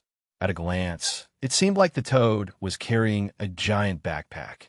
A middle-aged man with a circular face full of pockmarks sat cross-legged atop the toad.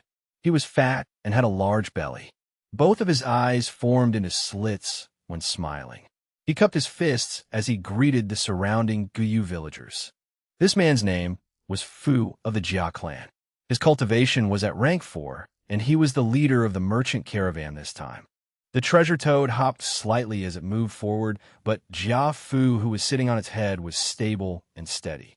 When the toad hopped, his height would level with the windows on the second floor of a building. Even when he was back on the ground, he was at a height greater than the first level of the bamboo buildings. The originally spacious streets were suddenly rather packed and narrow. The treasure brass toad was like a beast that intruded into the midst of a great number of bamboo houses. After the treasure toad was a huge fat worm. It had 2 eyes that were similar to multicolored glass windows, the colors bright and gorgeous. The worm was 15 meters long, its body shape resembling a silkworm.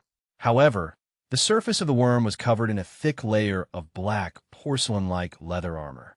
On the armor was another abundant pile of goods and merchandise, a hemp rope tied around it.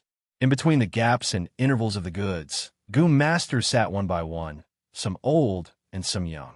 There were also mortals who were robust and sturdy martial warriors, slowly moving forward on the ground following after a fat black beetle.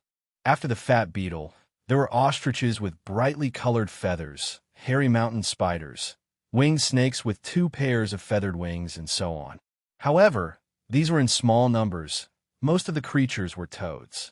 These toads were all similar to the treasure brass toad, but they were smaller in size and had the build of cows and horses. The toads were carrying merchandise and people, their bellies bulging as they hopped forward. The merchant caravan wound deep into the village. Children on the road would look on curiously with wide eyes, calling out in joy or exclaiming in surprise. The windows on the second stories opened one after another, the mountain villagers observing the merchants from a short distance.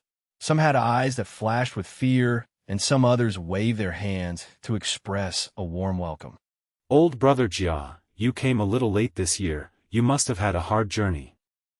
Approaching with the identity of a clan head, Guyubo came out himself to greet the leader of this year's merchant caravan. As Jiafu had the status of a rank 4 Gu master, if a rank 3 elder were to be in charge of receiving him, it would undoubtedly be seen as a kind of negligence and scorn. Jiafu cupped his fists and sighed. This year's road was rather unfavorable. On the way we bumped into a group of secluded blood bats and we lost quite a few good men. Then on Jubai Mountain we ran into a mountain fog, and we didn't dare to continue traveling at all. So we were delayed for quite a lot of time, and caused Brother Guyu to wait for quite a while. As they spoke, their tones were very polite. The Guyu village needed the merchant caravans every year to come and trade, and the merchant caravan also needed business to make money. It's good enough that you are able to come. Please, the clan has prepared food and wine, let me host a welcoming dinner for you, old brother. Guyubo stretched out his hand and said invitingly. Clan head is polite, too polite. Jiafu was flattered. The merchant caravan arrived at the boundaries of the Qing, Mao Mountain in the early morning, and by afternoon they were stationed in the Guyu village. When it was dusk, The surroundings of the village had formed into a widespread area of temporary shops and stores. All kinds of red, blue, yellow, and green lofty tents were built, and every inch between the tents was squeezed with numerous little street stalls. The night was descending, yet it was still brightly lit in the area. An endless stream of pedestrians spilled into the area from the village. There were mortals as well as Masters. The little children hopped around in high spirits, and the adults showed an expression of joy akin to celebrating a festival. Fang Yuan moved along with the crowd, walking alone. The crowd was bustling with activity, groups of people either surrounding the stalls or endlessly pouring in and out of the entrance of the tents. The surroundings were filled with the shouts of merchants hawking their wares. Come, take a look. Top-notch blue sea cloud tea brick, drinking this tea makes one as cheerful as a fairy. Even if it's not a person drinking, it can be used for feeding and raising tea goo. It is a cheaply priced item for its value. One piece only costs 5 primeval stones. Brute force longhorn beetle goo. A goo master who uses this goo will be able to burst out with the strength of a cow. You can walk away, but don't regret it. Intimate grass, high-quality intimate grass. Everyone look at this quality, it's as fresh as if a newly picked one. 1 caddy for 2 pieces of primeval stones, very cheap price. As Fang Yuan heard this, his footsteps paused slightly. Then he followed the sound and walked over. He saw an ostrich pulling a handcart with 2 wheels. On the handcart was a heap of pastel green herbs. Every blade of grass was a meter in length, slender and long. Their average width was around that of a fingernail. On some of the pointed tips of the grass grew red heart-shaped flower buds. The intimate grass was one of a goo worm supplementary food type. Its worth was stemmed from the fact that it could be used to pair up with a few other foods to feed a goo worm. For example, Fang Yuan needed to give 2 pieces of flower petals every meal to the moonlight goo when feeding it.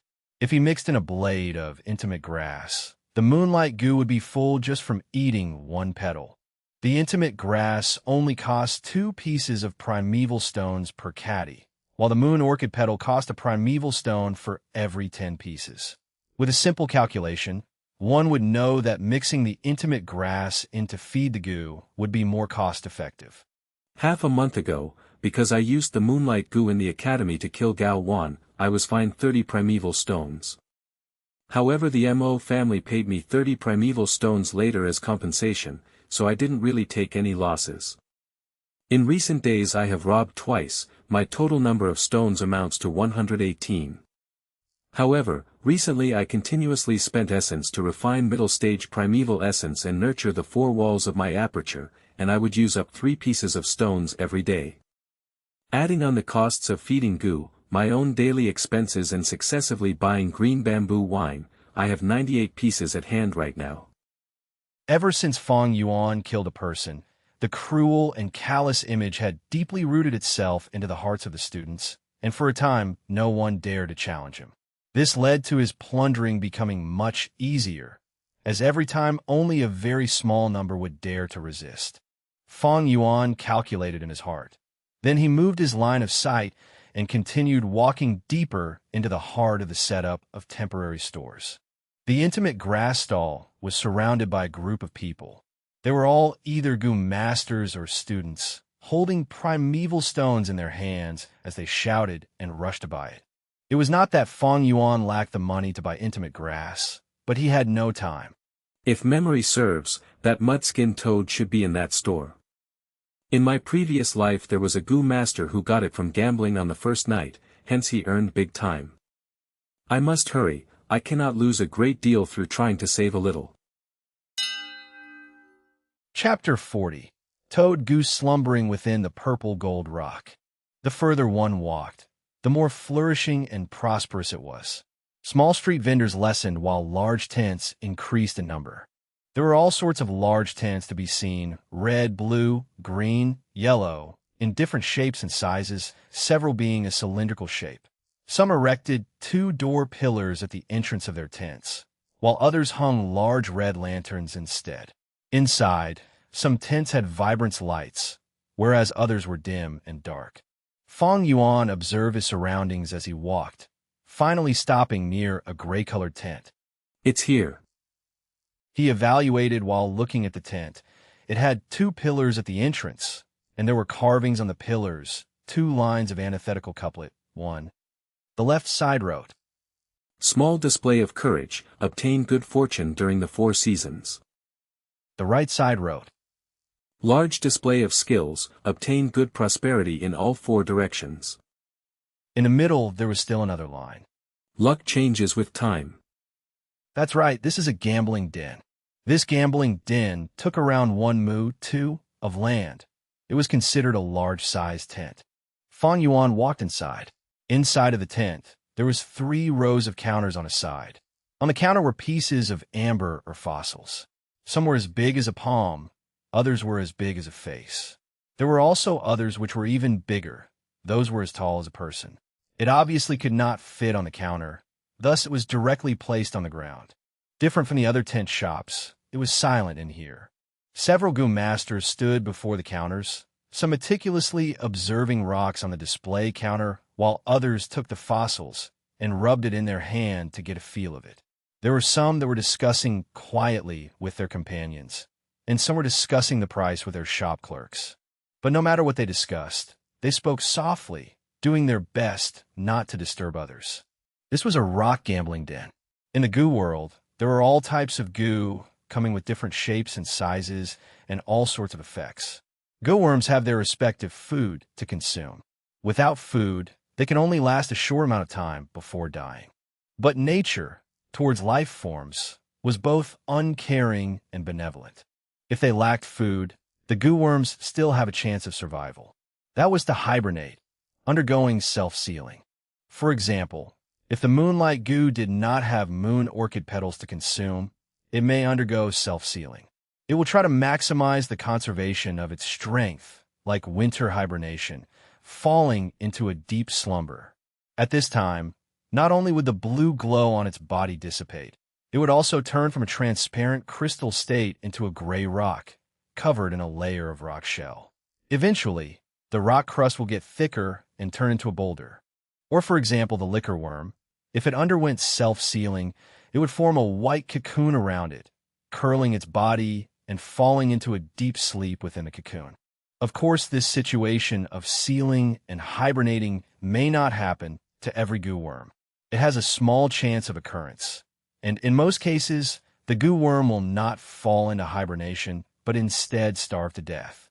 Only a small number of Gu worms may, under specific situations, undergo self-sealing.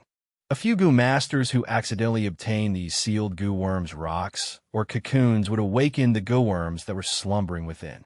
Thus, they would have a stroke of fortune. Some of the Gu masters became successful due to this, it being a turning point in their lives. These situations happen frequently in the Gu master world, often being fake or real rumors, giving people hopes and dreams. The source of the idea behind this rock gambling den originated from these rumors. Of course, these rocks all looked alike on the outside. Only after opening them can one determine if there really is a Gu worm hidden inside. In a small-sized rock gambling den like this, 9 out of 10 rocks are solid core, having no Gu worms inside. Even if there are Gu worms inside the rock, they may not be living worms, most of them are dead Gu. But once someone hits the jackpot of a live Gu, under most situations, one would be able to earn a huge fortune. If the Gu worm is a rare species, they either become a successful person in life or get murdered and robbed of their fortune. Fang Yuan was clear about this in his heart, being very familiar with the situation beyond these doors. In his past life, he had participated in a merchant caravan before, being a clerk in a rock gambling den. Sometime later, he even operated his own rock gambling den, even larger than this one. It was a medium-sized rock gambling den. He managed to con some gamblers and also misjudged at times, allowing other gamblers to win a precious Gu worm. Fang Yuan stood at the door for a while, taking a glance around him before slowly walking to the counter on the left side. Behind the counter, there was a shop assistant every few meters, both males and females. On their waist hung a green-colored belt, showing that they were not ordinary people but rank 1 Gu masters. Most were initial stages, while a selected few were middle stages. Seeing Fang Yuan before a counter, a female Gu master who was nearest by walked towards him and smiled, softly saying, Young master, what Gu worm do you need? Every rock on this counter is sold at 10 primeval stones each. If this is your first try, just for the sake of it, why don't you go to the right counter? The rocks there are sold at only 5 primeval stones. If you are seeking thrills, you can go to the high-end counter at the middle. The rocks sold there are at 20 primeval stones each. This was an experienced female Gu master, having worked at the rock gambling den for quite some time already. She looked at Fang Yuan who entered, and determined that he was a student from his appearance, age, and height, etc. Those that came to gamble were all Gu masters. Students were only considered second-rate Gu masters, just starting their cultivation, because they're often tight on finance due to feeding their Gu worms. Where would they find the money to come and gamble rocks? Students like this, normally they just came to take a look and to get an eye-opening experience, satisfying their curiosity. Most were only window shoppers, though if some had well-to-do families, they might attempt to buy one to try. But most only bought the cheapest fossil. Thus, the female Gu master had no expectations towards how many rocks Fang Yuan could buy. Let me look around first. Fang Yuan nodded at her expressionlessly, then started to look seriously into the pile. In his memory, it should be at this counter in this particular rock gambling den. But it had been 500 years, it's been too long. Many things were vague to him already, especially when 500 years of memory was a huge capacity. So to be honest, Fang Yuan could not remember distinctly. He could only vaguely recall that during this year and the first night the caravan arrived, a lucky bird spent 10 primeval stones to buy a fossil with purple gold luster. After he opened on the spot, he obtained a mudskin toad. Afterwards, this toad, Gu, was bought by another person, thus causing him to earn a small fortune of primeval stones. Fang Yuan frowned after observing for a while. On this counter, fossils with a purple gold glow numbered up to 20. In which rock was there a hidden mudskin toad? Every rock here was sold at 10 primeval stones each. Right now, Fang Yuan had 98 primeval stones with him, and he could buy up to a maximum of 9 pieces. But realistically, he cannot count like this. In any sort of risk and gamble, one had to consider the consequences. Fang Yuan was no longer a greenhorn, like those gamblers who thought they were blessed by heaven. Those who thought they were blessed by fate were usually those who fell under the mischief of fate itself. I am alone, with no relatives or friends that can help me.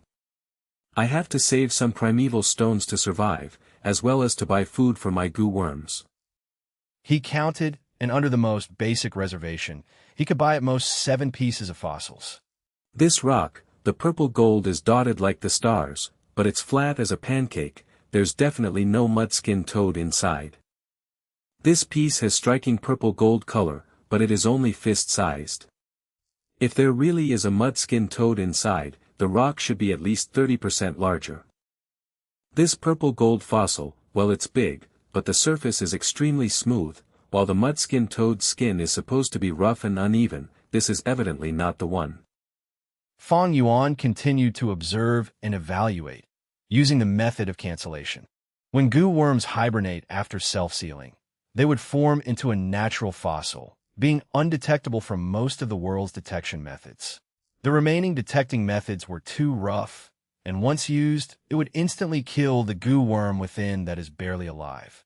Thus, when Gu masters choose rocks, they could only rely on their guessing, experience, and luck, sometimes relying on a little bit of instinct. Otherwise, this would not be called gambling. Of course, in this wide world, there are countless wonders, and one cannot exclude the fact that a detection method which is extremely gentle exists, allowing a Gu master to know if the rock contains a Gu worm. Fang Yuan had heard of such rumors in his past life, but after experimenting, found that it was all lies. Fang Yuan assumed privately, if such a method really exists, it has to be a hidden legacy, controlled in the hands of a small number of mysterious people, having no impact on the gambling business. It was still tame around the Qing Mao Mountain region, but the more one moves east, the more prosperous gambling dens become. At the Bai 2, 3 mountain region, every family village had its own gambling den.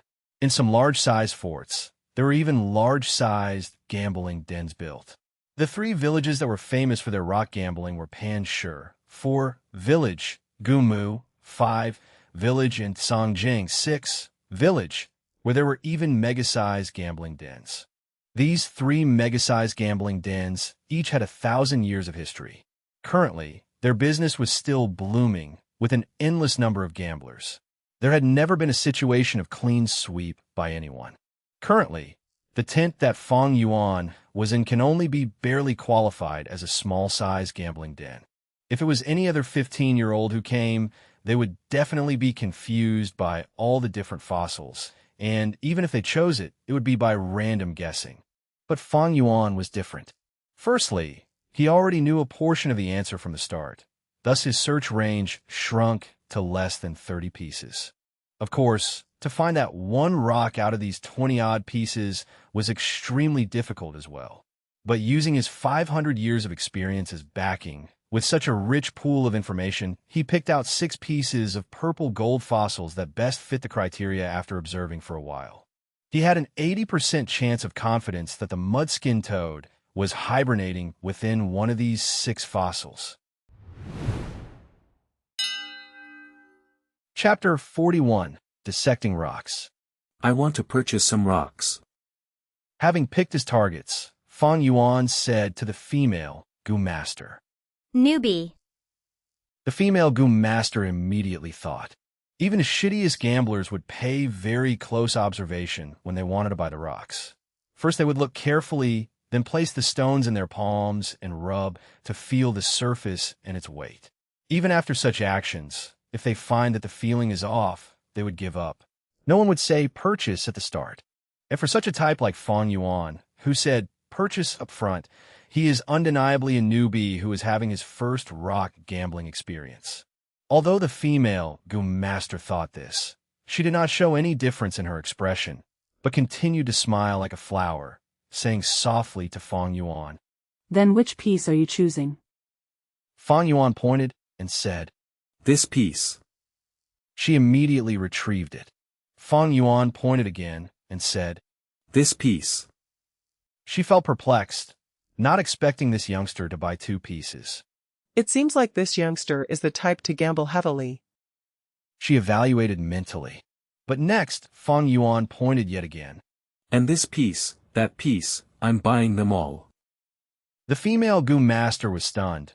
Feeling extremely surprised, she could not help but assess Fang Yuan again. It seems like this ordinary-looking youngster has a really good family background. Otherwise, how would any ordinary Gu Master have the spare cash to spend like this? Thinking of it, the female Gu Master smile became more gentle and friendly. To think that the youngster in front of her was a real customer. This was an unexpected joy. However, Fang Yuan surprised her once again as he pointed to the furthest purple gold rock. Oh yeah, and those 2 pieces as well. The female Gu Master could not help but feel shocked internally. Which young master is this from the Guyu village? It looks like he's the main family branch's inheritor. If I can hook up with him, I may not need to stay here and slog as a shop clerk anymore. With this thought, the female Gu Master's smile became even more gentle, and she even looked towards Fang Yuan seductively. 6 rocks were placed in front of Fang Yuan. Fang Yuan took out 60 primeval stones and passed it to the female Gu Master. His act of payment attracted the attention of all the other Gu Masters in the tent. Oh, someone is going to rock gamble. We've been watching for over an hour, but we haven't acted yet. Now that someone is giving it a try, we might as well watch. It's a student. He actually took out 60 primeval rocks at once. His family must be affluent. He looks like a greenhorn. Gambling rocks isn't so easy. He's gonna get hurt real bad. The Gu Master stood on the spot, discussing softly, all directing their gaze towards Fang Yuan. Young master, do you want to open the rocks on the spot? Our gambling den provides free service to open the rocks. The female Gu Master gently advised, sending seductive glances with her eyes. Fang Yuan used the corner of his eye to take a look at the crowd, his lips curling into a mysterious smile. He waved his hand, rejecting the female Gu Master. Purple gold is my lucky color, and this is my first time betting. It is very meaningful. I'll open the rocks myself. The female Gu Master's eyes shone brighter, thinking this heroic demeanor as expected of a rich young master.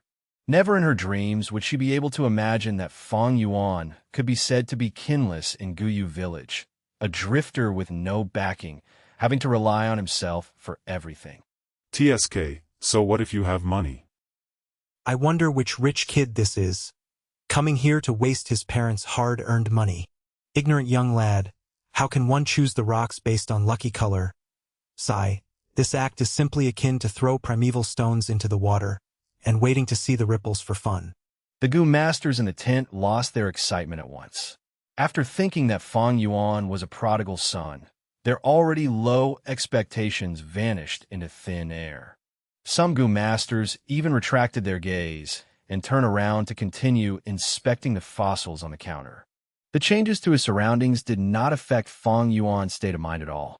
He expressionlessly activated the primeval essence within his primeval sea, pouring it into the moonlight goo. The next moment, the crescent mark on his right palm emitted a faint water-like blue light.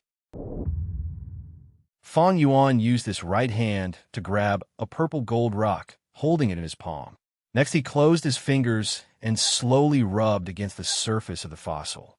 The blue light continued to shine, the waves of light rippling like water as the purple gold rock shrunk in size, large amounts of powder from rock shavings falling out from the gaps of Fang Yuan's fingers, landing on the carpet of the tent. Young master has good handiwork. The female Gu Master took the chance and immediately praised. This youngster, he isn't a good for nothing. What great skills! Seeing this sight, the Gu Master's eyes shone across with a complicated glint. They had started to see Fang Yuan in a new light. Fang Yuan used the blue light to rub against the surface of the rock. This was a form of meticulous usage of the moonlight goo. Normally, one would have to use the moonlight goo for 2 to 3 years to be able to reach this level. With Fang Yuan's age and student identity, being able to do this is really remarkable. See, he's using our Guyu clan's specialty, the moonlight goo. Some of the Gu Masters found this and instantly felt proud, gaining affection for Fang Yuan. But opening the rocks with this method, it's still too rough. Some of the older and more experienced Gu Masters shook their heads. The purple gold rock got smaller and smaller, from being slightly larger than a palm into the size of a fist, being gripped tightly by Fang Yuan's fingers.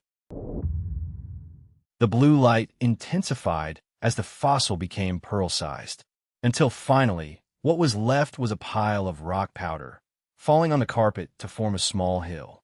This was a solid rock. There was no goo worm inside. As expected, he's unreliable. The Gu Masters shook their heads. Young master, there's still 5 pieces left. The female Gu Master encouraged. Fang Yuan's expression was calm, being completely unaffected. He grabbed the second piece of purple gold rock and continued to grind. But the result of this piece was still a solid rock.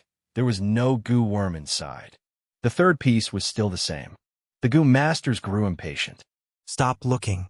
By relying on color to pick the rocks, there's no point in this gamble. If he can get a good goo from this, I'll eat the pile of rock powder on the floor. Someone laughed insultingly. Don't lose heart, young master. Isn't there 3 pieces left? You're only halfway through. The female Gu Master continued to edge Fang Yuan on. Fang Yuan grabbed the 4th piece, and when he got it a palm size, he suddenly stopped all action. Oh. There's something. The rock composition changed. It's not purple gold sediments, but a kind of ink black color. Don't tell me he really got super lucky from blinding guessing? The surrounding Gu Masters exclaimed lightly. Young master, you have to be careful from here onwards. Don't make sudden movements. Hibernating goo worms are very fragile. If you use too much strength, you'll kill the goo worm inside. The female Goo Master did not expect such a situation to occur. After getting stunned for a moment, she immediately advised carefully. Fang Yuan's movement slowed, his fingers slowly rubbing as small powder slowly fell. Continuously repeating the action with many intervals, he was no longer as fluid as earlier. The black-colored rock powder slowly fell off, and as the rock got smaller, Fang Yuan's movements became slower and gentler. On the carpet, the rock powder continued to gather as Fang Yuan's black-colored rock was finally scrapped clean. Sigh, what a pity. It's a rock in a rock. What a waste of my emotions. I really thought there was a goo worm inside. You are all too easy to fool. Is rock betting so easy? 9 out of 10 are all empty. How else is the shop going to make money? Young master, your luck is already not bad. Getting a rock in rock the first time, normal people cannot do it. The female Goo Master tried another way to console Fang Yuan. Similarly, it was to pave way for the result that awaited him. Getting nothing out of gambling rocks was very common, a 9 out of 10 occurrence. In her opinion, Fang Yuan was choosing at random. The chance of getting a goo fossil was close to 0. Fang Yuan smiled, but did not reply, and he continued to take out the 5th rock. He carefully grinded, and in 10 breaths' time, the surface of purple gold-colored rock were all rubbed away, revealing a rough-surfaced yellow mud ball.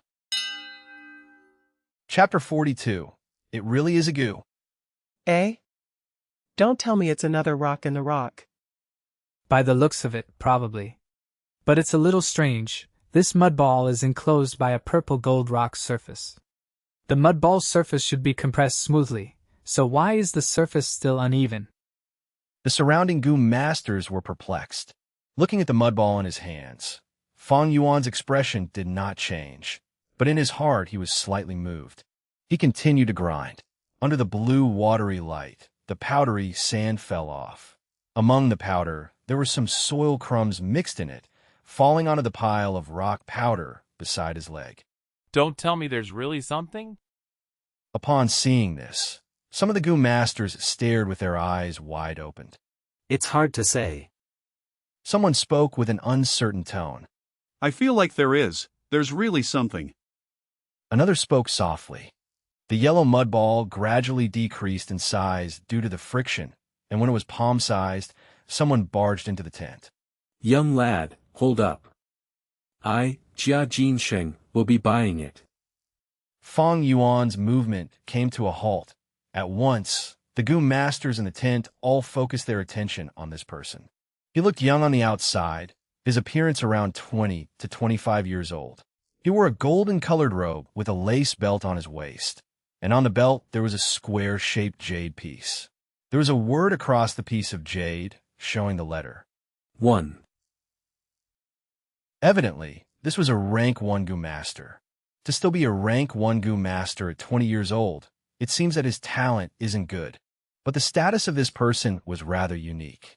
Seeing him, the Goo Masters in the tent all bowed and greeted him, saying together, Your subordinate greets you, second young master. Second young master. He called himself Jia Jin Sheng earlier. Is he the half-brother of the merchant caravan leader, Jia Fu? This means to say, this rock gambling den is opened by him. But now that he appeared to interfere, it seems that he's breaking the gambling den's rules. The Goo Masters softly conversed. That's right, I am this shop's shopkeeper. Little brother, 1, coming out to gamble at such a young age, aren't you afraid of your family's scolding? I will offer 40 primeval stones now to buy that mud ball in your hand. What do you think? 40 primeval stones is a lot already, and there may not be a goo inside, but today I am in a good mood. Thus, seeing that this is your first time gambling, I don't want you to lose everything, so I'll give you a portion of your capital back. Jia Jin Sheng quickly walked in front of Fang Yuan and said, 40 primeval stones. Fang Yuan raised his eyebrows slightly and took a look at Jia Jin Sheng with the corner of his eye, coldly laughing. It seems you want to forcefully buy the mud ball fossil in my possession. Forceful purchase is spoiling the gambling den's rules. Furthermore, you're now on Qing Mao Mountain. You want to bully a Guyu clansman like me in front of everyone? Oh. On hearing Fang Yuan's last sentence, all the other Gu masters could not take it, and animosity grew uncontrollably in them as they looked towards Fang Yuan's direction. Their expression towards Jia Jin Sheng also became unfriendly. Jia Jin Sheng had thought a 15-year-old like Fang Yuan would be easy to deal with, easily persuaded with a few words. But to think this Fang Yuan had such capabilities, and with a single sentence, he caused Jia Jin Sheng to be in such a predicament. Seeing the Gu masters getting ready to interfere, Jia Jin Sheng's expression changed immediately as he changed his tone, quickly waving his hands. Little brother, you're mistaken. I am the shopkeeper of this gambling den. How could I ruin my own reputation by breaking my own rules? How would I be able to conduct business in the future? He. I just found your mud ball a little interesting, thus I wanted to buy it. If you do not wish to sell it, that's fine. But if there's nothing inside later, don't blame me for not reminding you. Fang Yuan paid no more attention to him. He turned around and continued to focus on grinding the mud ball in his hands. His movements were very slow and very meticulous. Often, there was only a hint of dry soil powder falling off after a moment or so. Following his movement, a hibernating goo worm gradually appeared in front of everyone's eyes. My God, there really is a goo worm. He really opened a goo. What the hell, this sort of method of gambling can also work? This young man's luck is off the charts. He actually managed to forcefully luck out on getting a goo. Immediately, the Goo Master's exasperation filled the tent. The female Goo Master subconsciously covered her mouth, being unable to believe the scene before her. As shop clerk, along the way she had been to many mountain villages, seen all sorts of people and all kinds of customers, but she had never seen such a comedic scene. There is really a goo. Cold light flashed across Jia Jin Sheng's eyes as he hated and regretted in his heart. The thing he hated most was to be taken advantage of. This gambling den that he opened, he had placed many surveillance methods. Once a customer was about to open a goo, he'd receive the news and would normally forcefully buy it. But now Fang Yuan was inside his gambling den, getting a goo under his very eyes. Jia Jin Sheng could feel his heart bleeding. What he obtained was a toad goo. Its entire body was yellow from head to foot. The belly was light yellow, and its back was brownish yellow, covered with many pimply boils, full of nodules and warts, which were a distinctive characteristic of the toad species. At one glance, it looked slightly horrifying. It was not big, being only palm-sized. Holding it in the palm was akin to holding 2 to 3 eggs.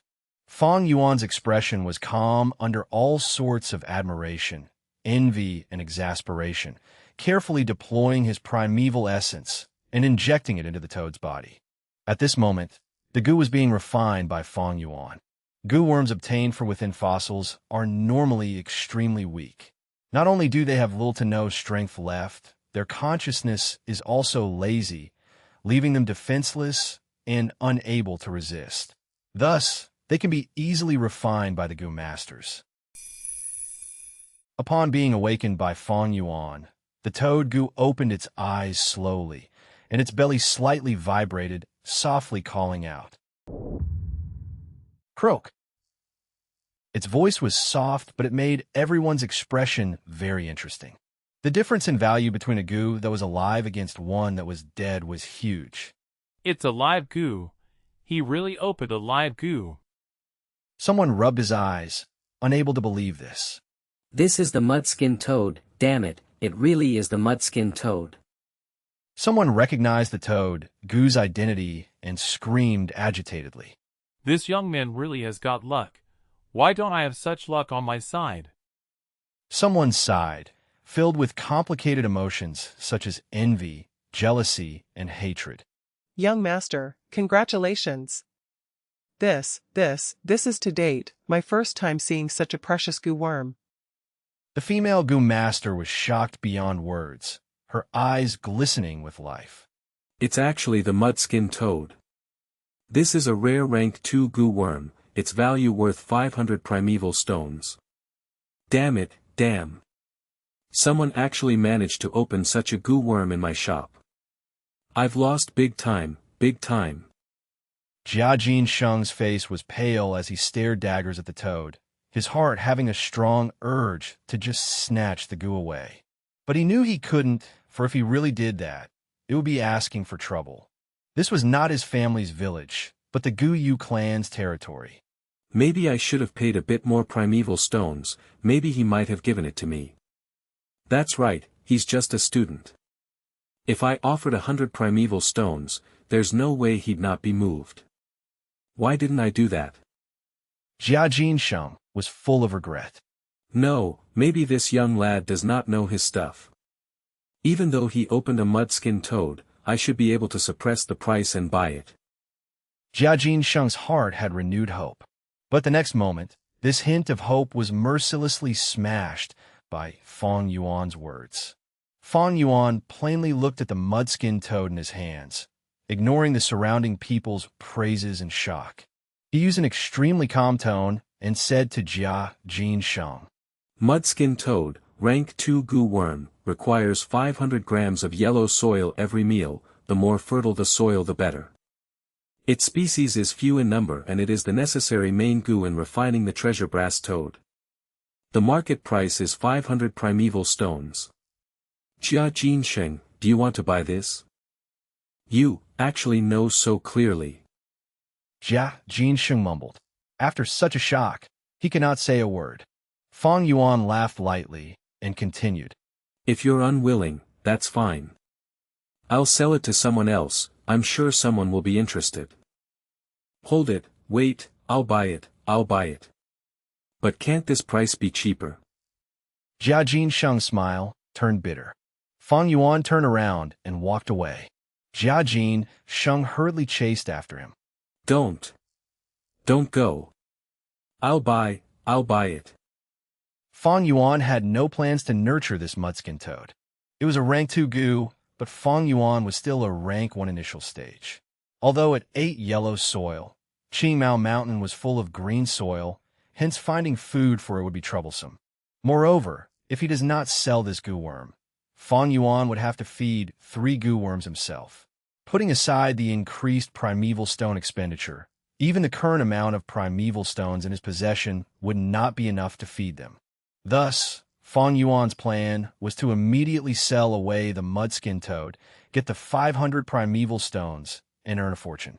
To a rank 1 initial stage like Fang Yuan, 500 primeval stones was considered a large amount already. The transaction was quickly completed, and Fang Yuan transferred the mudskin toad to Jia Jin Sheng in front of the crowd, at the same time accepting 5 heavy money bags. Each bag had 100 primeval stones.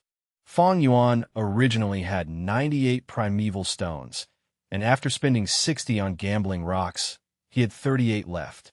Now, his fortune multiplied many times, and he owned 538 primeval stones. Upon seeing this, many goo masters turned green with envy. Fang Yuan put the 5 bags in his bosom before taking the last piece of purple gold fossil and walked out of the tent. Young master, you're not opening that fossil? The female goo master blinked rapidly and stared at Fang Yuan's back, loudly reminding him. Fang Yuan paid no heed and left the gambling den without turning back. He left behind a gang of stunned goo masters, staring at each other silently. Chapter 43. The final 6th Purple Gold Rock. The green copper primeval sea had tides rising and falling, ebbing and flowing. Above the sea level, the liquor worm curled into a ball, emitting the wine vapor that gradually developed into white mist.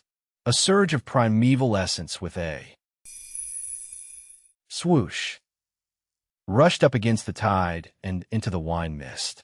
When the tide receded, there was already half left, and the color was even darker. From initial stage jade green, 1, it had converted into middle stage pale green. Middle stage primeval essence fell into the sea, but did not mix with the initial stage primeval essence. As if it was denser, it sank to the bottom. Thus, the situation became that the upper layer of the primeval sea was filled with initial stage primeval essence, while the lower half was middle stage primeval essence. As time flowed, the wine mist circulated within the aperture. Under the refinement of the liquor worm, eventually, the initial stage primeval essence continued to decrease, while the middle stage primeval essence gradually increased. It could be seen with the naked eye, where the lower layer middle stage primeval essence gradually rose, while the upper layer initial stage primeval essence continued to decrease, but also rose in sea level. As Fang Yuan refined his primeval essence, he extracted the natural essence from the primeval stones at the same time, quickly replenishing the dwindling primeval essence in his aperture. Finally, the 45% primeval sea in his aperture was fully refined into middle stage primeval essence.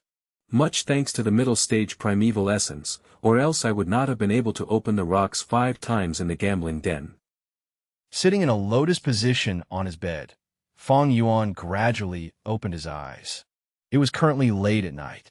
After he walked out of the gambling den, he did not tour around any of the other shops, but instead headed back to the academy. Although it was at the fringe of the Guyu Mountain village, as a rank 1 initial stage Gu master, owning 538 primeval stones is still too much. This is not only because the primeval stones were heavy and a hassle to bring around. It also attracts other people's coveting. In another sense, it would endanger his life. If there was a rank 1 upper stage, or even a rank 2 who coveted his assets, with Fang Yuan's current ability, he would not be able to contend. Wealth comes and goes, but humans die because of wealth. It's pathetic. What's laughable is that many people in this world cannot comprehend that. The boat of benefits carries many people, but has also sunk many others. Fang Yuan's lips curled into a cold smirk as he looked at the gray-white primeval stones in his hands. A complete primeval stone was around the size of a duck egg, but the stone in his hand, as it had been extracted of half of its essence, was an entire circle smaller. Fang Yuan did not regret it. Everything has its gains and losses. Fang Yuan was only a C-grade talent, yet he was using the liquor goo to refine his primeval essence, and his primeval stone's expenditure was multiple times of the people of his age. Yet it was because of this that he was able to overcome the lack of his talent. If the real cultivation pace could be counted, he would be able to rank first 3. Fang Yuan put the primeval stones back into his money bag and took out that final purple gold fossil. He bought a total of 6 fossils at the gambling den and opened 5 on the spot, bringing the last one back with him. His eyes shone as he activated the moonlight goo, grinding with 5 fingers, slowly dissecting the rock. The purple gold fossil gradually shrunk under the blue ripples, and finally was grinded to nothingness, leaving behind a pile of powder on the ground. Fang Yuan was not surprised, because in rock gambling, you lose 9 out of 10 times. Even with his 500 years of experience, he could only manage 8 losses out of 10 times. And in the remaining 2 times, it depended on whether it was a live goo or a dead goo. Dead goo had basically no value. As for live goo, they might not be a rare type of goo worm, and even if it was a tremendously precious goo, one might attract a life-threatening crisis because of it. Fang Yuan's current cultivation level was still very low. It was at the bottom tier of the goo masters. The mudskin toad that he obtained earlier, if it weren't for the fact that this was the Guyu Mountain village, it might have been forcefully snatched away by that Jia Jin Sheng. Gambling was never the way for developing family wealth, and in fact, it was a bigger cause of bankruptcy and debt. This was not the development path that Fang Yuan wanted to take. Although the final purple gold fossil did not have a goo worm, Fang Yuan was not disappointed. In fact, he looked at the pile of rock powder and gradually broke into a smile. Indeed, his ultimate motive in entering the gambling den was all for this pile of rock powder. That mudskin toad was only something he had gotten out of convenience. He privately opened the fossil, and other than him, nobody knew the truth of this result. From that day forth, he could claim that the liquor worm was awakened and subdued from the purple gold fossil. This idea was fabulous. Firstly, nobody could confirm what goo worm really exists in the fossils. Who would dare say that the liquor worm could not hibernate within the purple gold fossil? That's completely possible. Secondly, he had several eyewitnesses. He opened the mudskin toad, which would have left a strong impression on the goo masters in the gambling den. Thirdly, even if someone relentlessly questioned him, he could push everything onto his luck. Luck was something unfathomable. Even if someone suspected that this was the flower wine monk's liquor worm, against an excuse like luck, they'd have no idea how to argue against Fang Yuan. Within the dark room, Fang Yuan's expression was ominous. One-sided covering up was akin to covering fire with paper. There would be a day where he would be exposed. To get rid of a hidden threat like the liquor worm, he'd have to strike first. This is Fang Yuan's style. Moreover, he had thought about it carefully, and in the cultivation process that was to follow, he would need to expose the liquor worm. For a rank 1 goo like the liquor worm, it is extremely precious to rank 1 goo masters. But for rank 2 goo masters, it is no longer compatible for them. Thus even if this was exposed, all I would get is some attention, but it would not affect the overall situation, thus becoming nothing to be concerned over. It is not like the spring and autumn cicada. If the spring and autumn cicada is exposed, I might die a horrible death at the very next moment. 500 years of experience in handling problems had already made Fang Yuan extremely familiar with human mentality, with their every thought clear as day to him. The flower wine traveler's legacy and the mudskin toad, among my memories these are the only 2 treasures here, and now that they have been obtained by me, what I can do next is only gradual and steadfast cultivation. Fang Yuan sighed a deep breath and relaxed his body, feeling a strong sense of fatigue engulfing him. A goo master's primeval sea cultivation could not replace sleep. Fang Yuan pulled his blanket and lay down on his bed, his eyes still half open. Although there were 500 primeval stones hidden under the bed, as well as many pots of green bamboo wine, he still felt a sense of urgency and danger. These 500 over primeval stones were already a form of limit. From flourish to decline, Fang Yuan was clear that henceforth his primeval stone expenditure would only get bigger. But his income was mostly from extorting his classmates. He had been increasingly feeling the growth and improvement of his classmates, especially in the recent few extortions. Guyu Mo Chun, Chi Chun, and his brother Guyu Fang Zheng had greatly improved in their kicks and punches. Previously, he only needed 1 or 2 strikes to take them down, but now he needed 5 or 6. Another 3 to 4 plunders, and their punches and kicks would have been polished fully. If they challenge me one by one, with my current stamina, I cannot endure that kind of round-robin battle.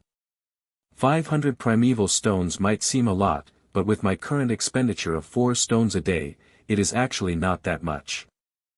Qing Mao Mountain already has no treasures left, but nearby on the Baigu, 2, mountain, there is a secretly built strength inheritance of a rank 4 goo master of the righteous path.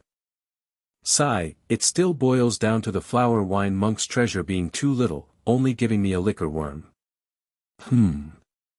There is still that film image wall, maybe I can sell it to a certain merchant in the caravan. Fang Yuan thought as his eyelids grew heavier until he finally fell asleep. Chapter 44. Monkey Wine, not yielding the opportunity of the liquor worm. On the second day in the afternoon during lunch break, Fang Yuan went to the shopping district outside the mountain village again. As many of them had to work in the day, there was not many villagers at the tentage area. Fang Yuan walked to the area where the vendor was selling intimate grass last night, according to his memory. He reached only to see an empty cart, still on the spot. An ostrich was dragging the cart along. It stood on the spot proudly, its body size as large as an ostrich while having the appearance of chicken. The back of the creature bulged into a curved angle. A pair of wide wings were collected on the side of its body, the feathers splendidly bright in 7 colors. The chicken head was raised tall, its huge red coxcomb like an agate crown, flashing with the luster of a gem under the sunlight. It seems I was still too late. the intimate grass was sold out.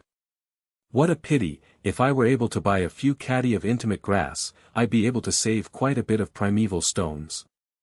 Fang Yuan's footsteps came to a halt as he walked away and continued to venture deeper into the area.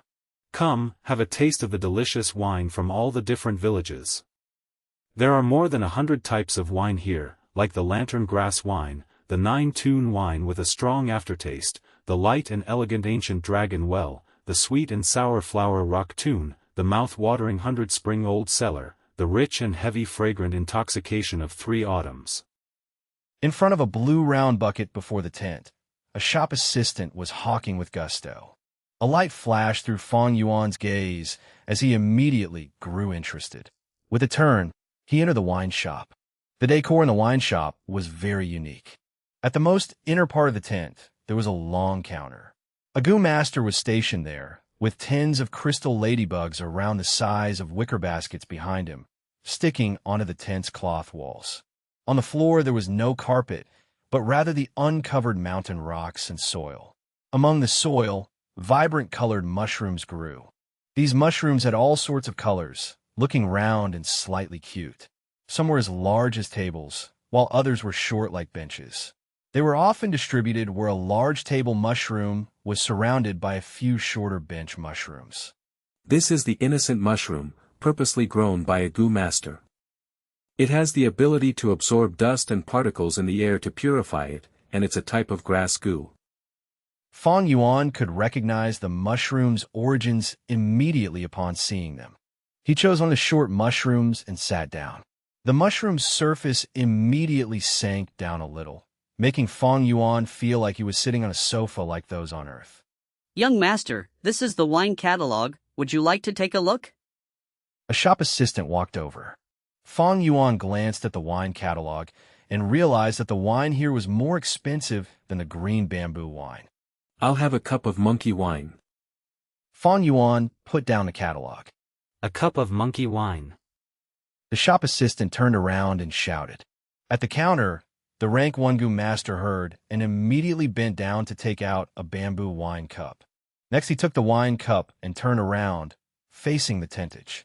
On the blue tent walls were the tens of crystal ladybugs, head facing downwards and tail facing upwards, quietly latched onto the walls as if they were merely decorations for the tent. These crystal ladybugs were also a type of Gu. Its stomach was empty, as they were often used by Gu masters to carry precious liquids. Their bodies were transparent, as if they were made of crystals. From the outside, one could see that within the ladybug's stomach, different kinds of liquor could be found. The Gu master quickly found a crystal ladybug that contained the monkey wine among them. He placed the bamboo wine cup at the mouthpiece of the ladybug, and gently stroked the exoskeleton of the ladybug with his other hand.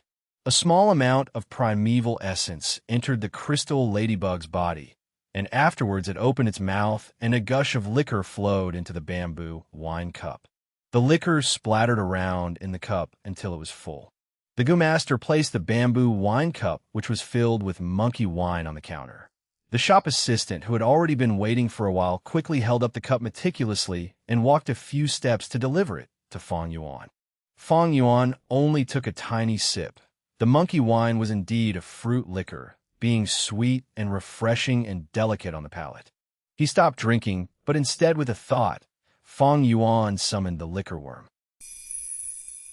The white and fat liquor worm turned into a flash of white light and curved an arc in the air. With a plop, it landed in the wine cup. The wine splattered everywhere, sprinkling onto the mushroom table. The liquor worm joyfully beat about in the wine cup, and the monkey wine could be seen decreasing with the naked eye. In a few breaths' time, the cup had dried out with not a single drop left. It's the liquor worm! The Gu master of the counter shouted, his eyes sparkling.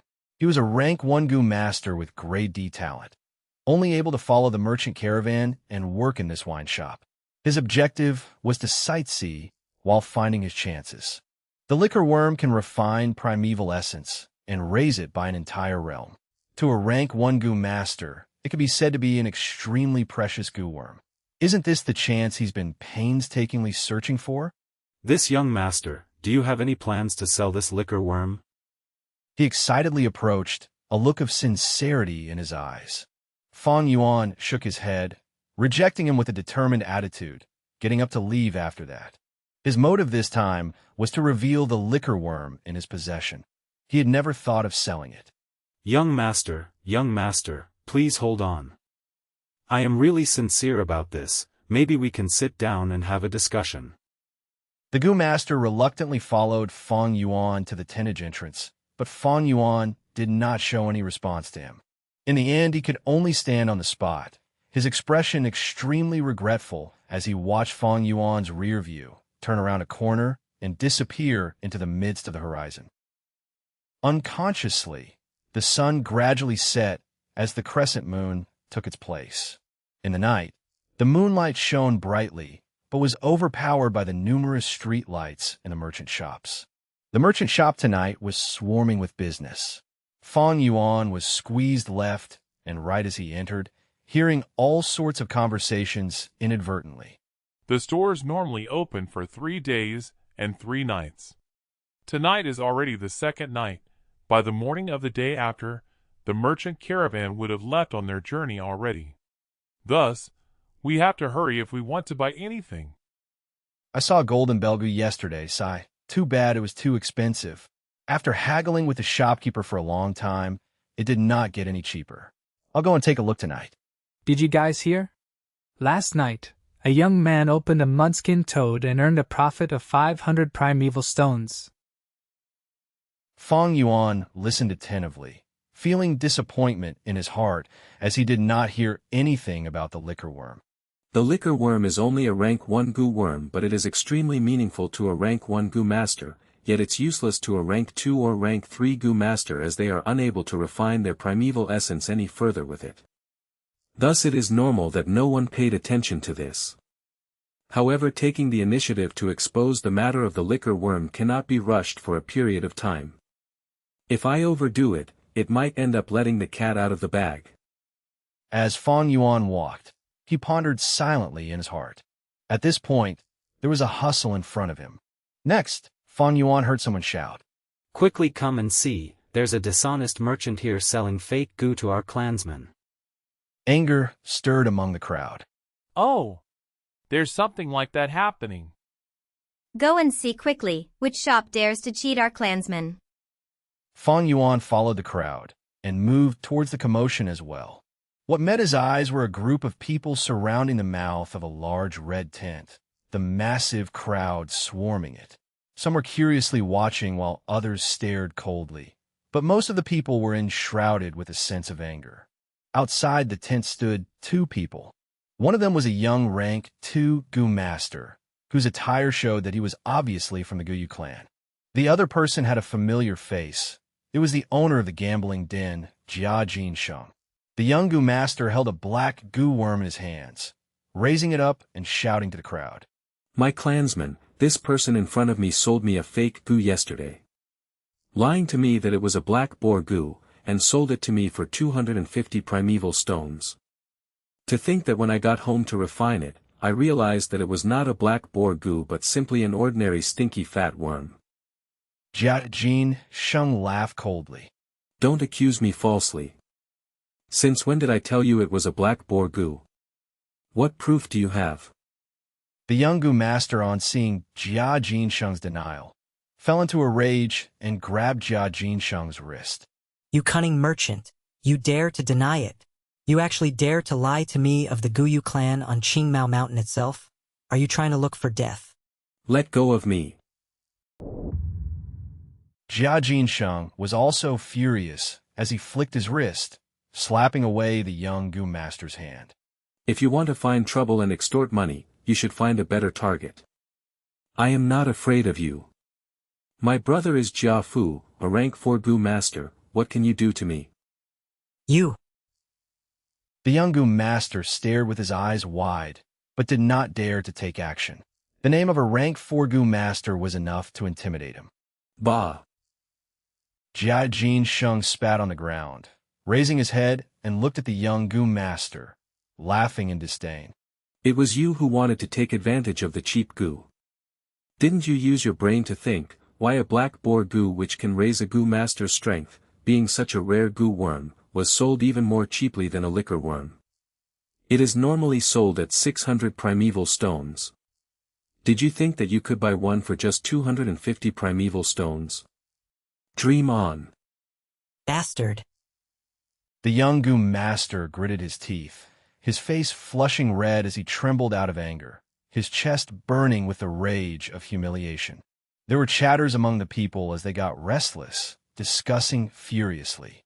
But no one dared to step up, for the rank 4 goo master status of Jia Fu was like a giant hill in front of them, stabilizing the crowd. This lad is too vicious. What a cunning merchant.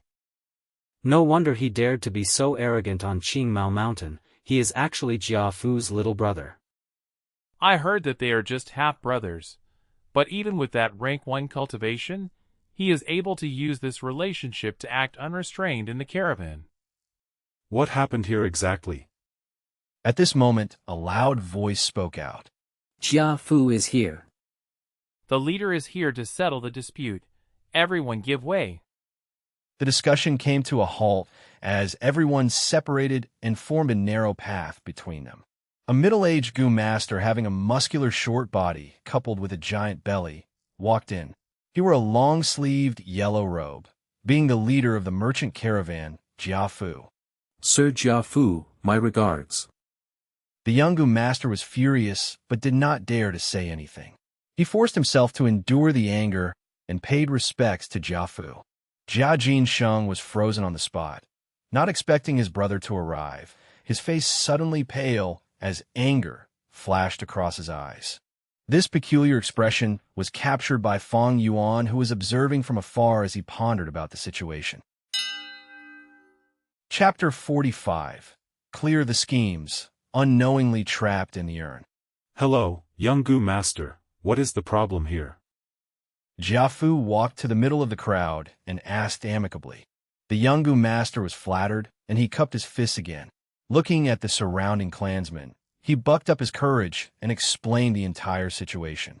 So that's what happened. Jia Fu nodded while listening. Next, he asked Jia Jin Sheng.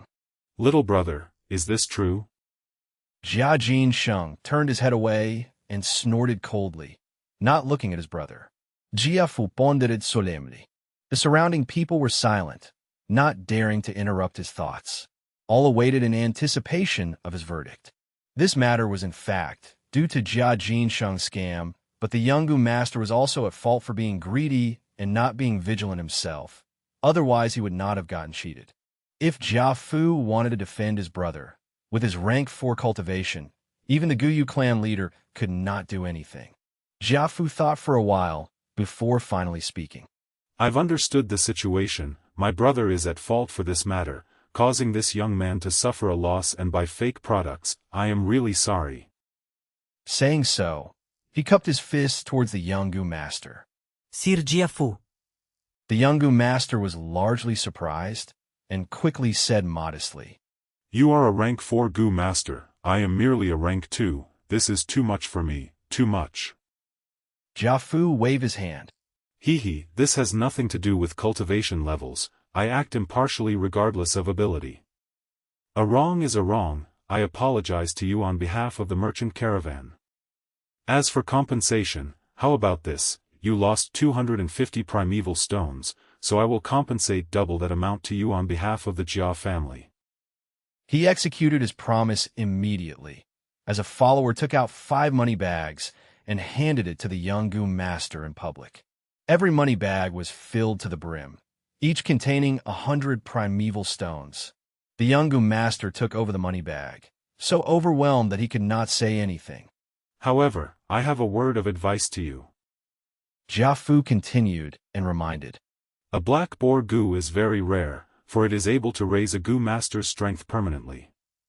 Although it is only rank 1, it is very hard to find on the market. Every time one appears in the market, it would be bought immediately.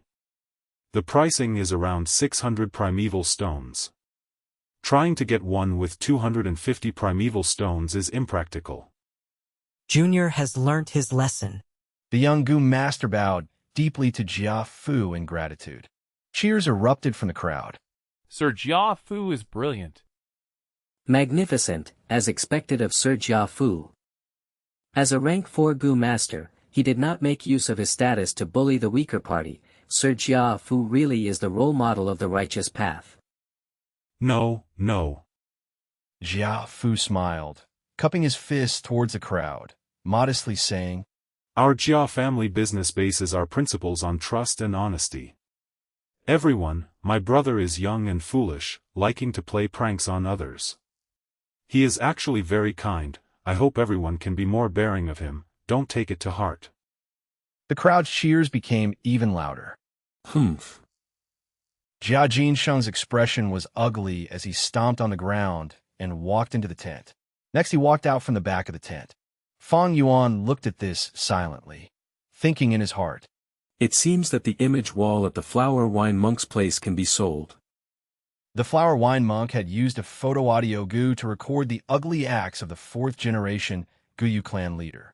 Before he died, with indignance in his heart, used the photo audio gu and slapped it on the wall, creating an image wall. The image wall's images continued to loop, showing the truth to the people.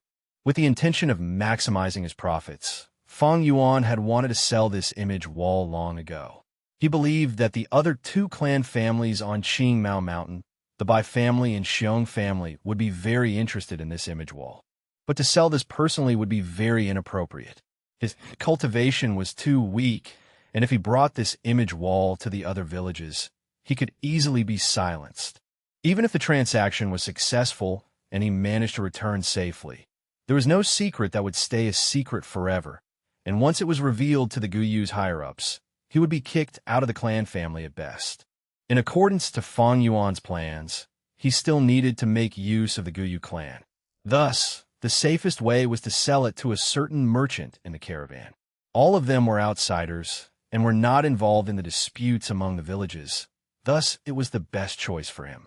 In just one day, this caravan would leave the Guyu Mountain village and lead towards either the Xiong family or the Bai family. Fang Yuan could reduce his risks to the minimum by selling to them. It was the safest method. One more cup. Wine, where's the wine? Quickly get me the wine. Are you afraid that I'm unable to pay? Jia Jin Sheng slammed the mushroom table as he howled. Young Master Jia, here's your wine. The clerk quickly brought him his wine. Jia Jin Sheng grabbed the bamboo cup and tilted his head and gulped the liquor. Good wine. He laughed loudly, sounding coarse and bleak. With a bang, he placed the cup on the table and howled again.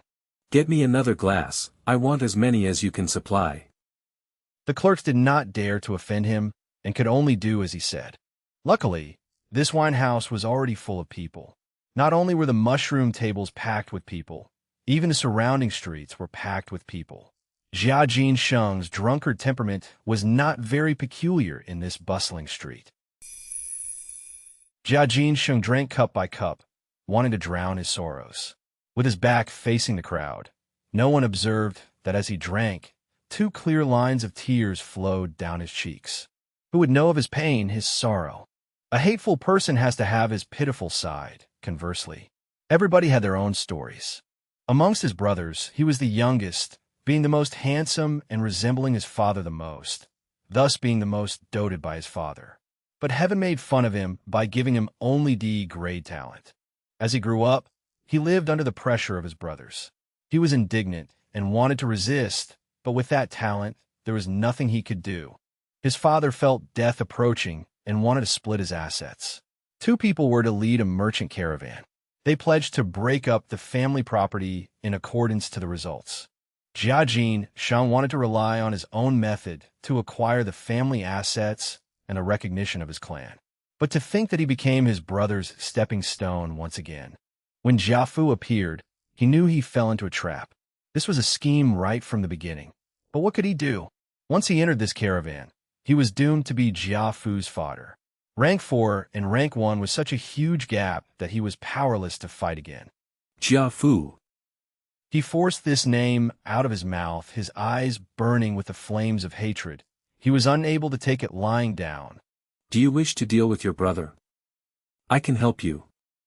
At this time, he heard a voice. Jia Jin Sheng was stunned, but when he turned around, he saw that for quite a while, there was someone sitting beside him.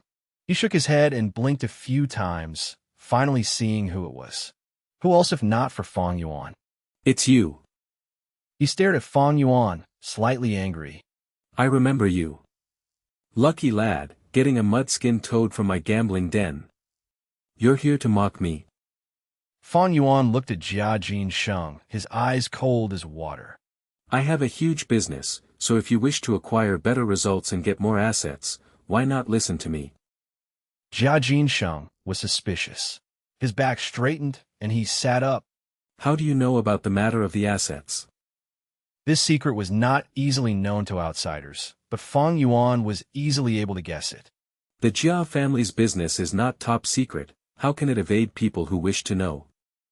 Fang Yuan laughed coldly and thought of a memory from his previous life.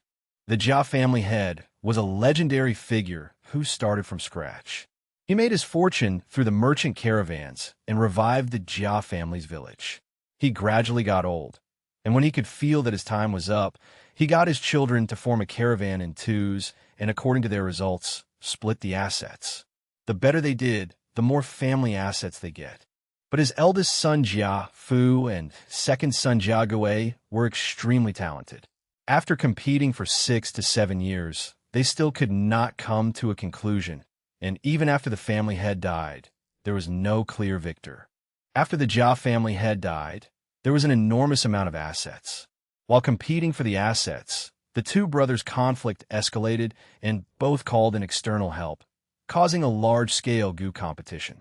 Finally, the both of them died. The Jia family that had prospered quickly also failed quickly, causing people to talk about it in amazement. Jia Jin Sheng squinted his eyes, for Fang Yuan's explanation was irrefutable. He thought, from the time his father declared the asset distribution, it had already been 2 years.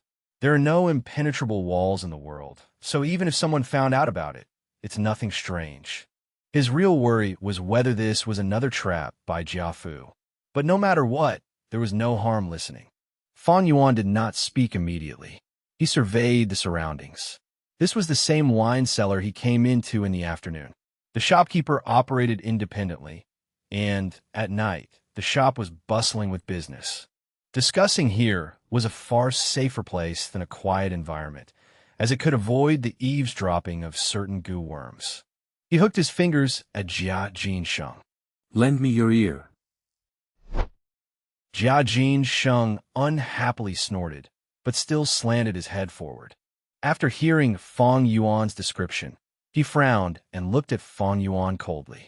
This business involves the 3 families on Qingmao Mountain, and we merchants detest getting involved in other people's disputes. Humph, you were sent here by Jia Fu to harm me, right? Fang Yuan had long expected for him to be suspicious. He did not bother to explain, but got up and left. Hee, in that case, I'll go talk to your brother. Jia Jin Sheng squinted his eyes, staring at Fang Yuan. Only until Fang Yuan had left the wine shop did he lose his patience. He chased out of the tent and caught up to Fang Yuan. Don't go, we can have a talk.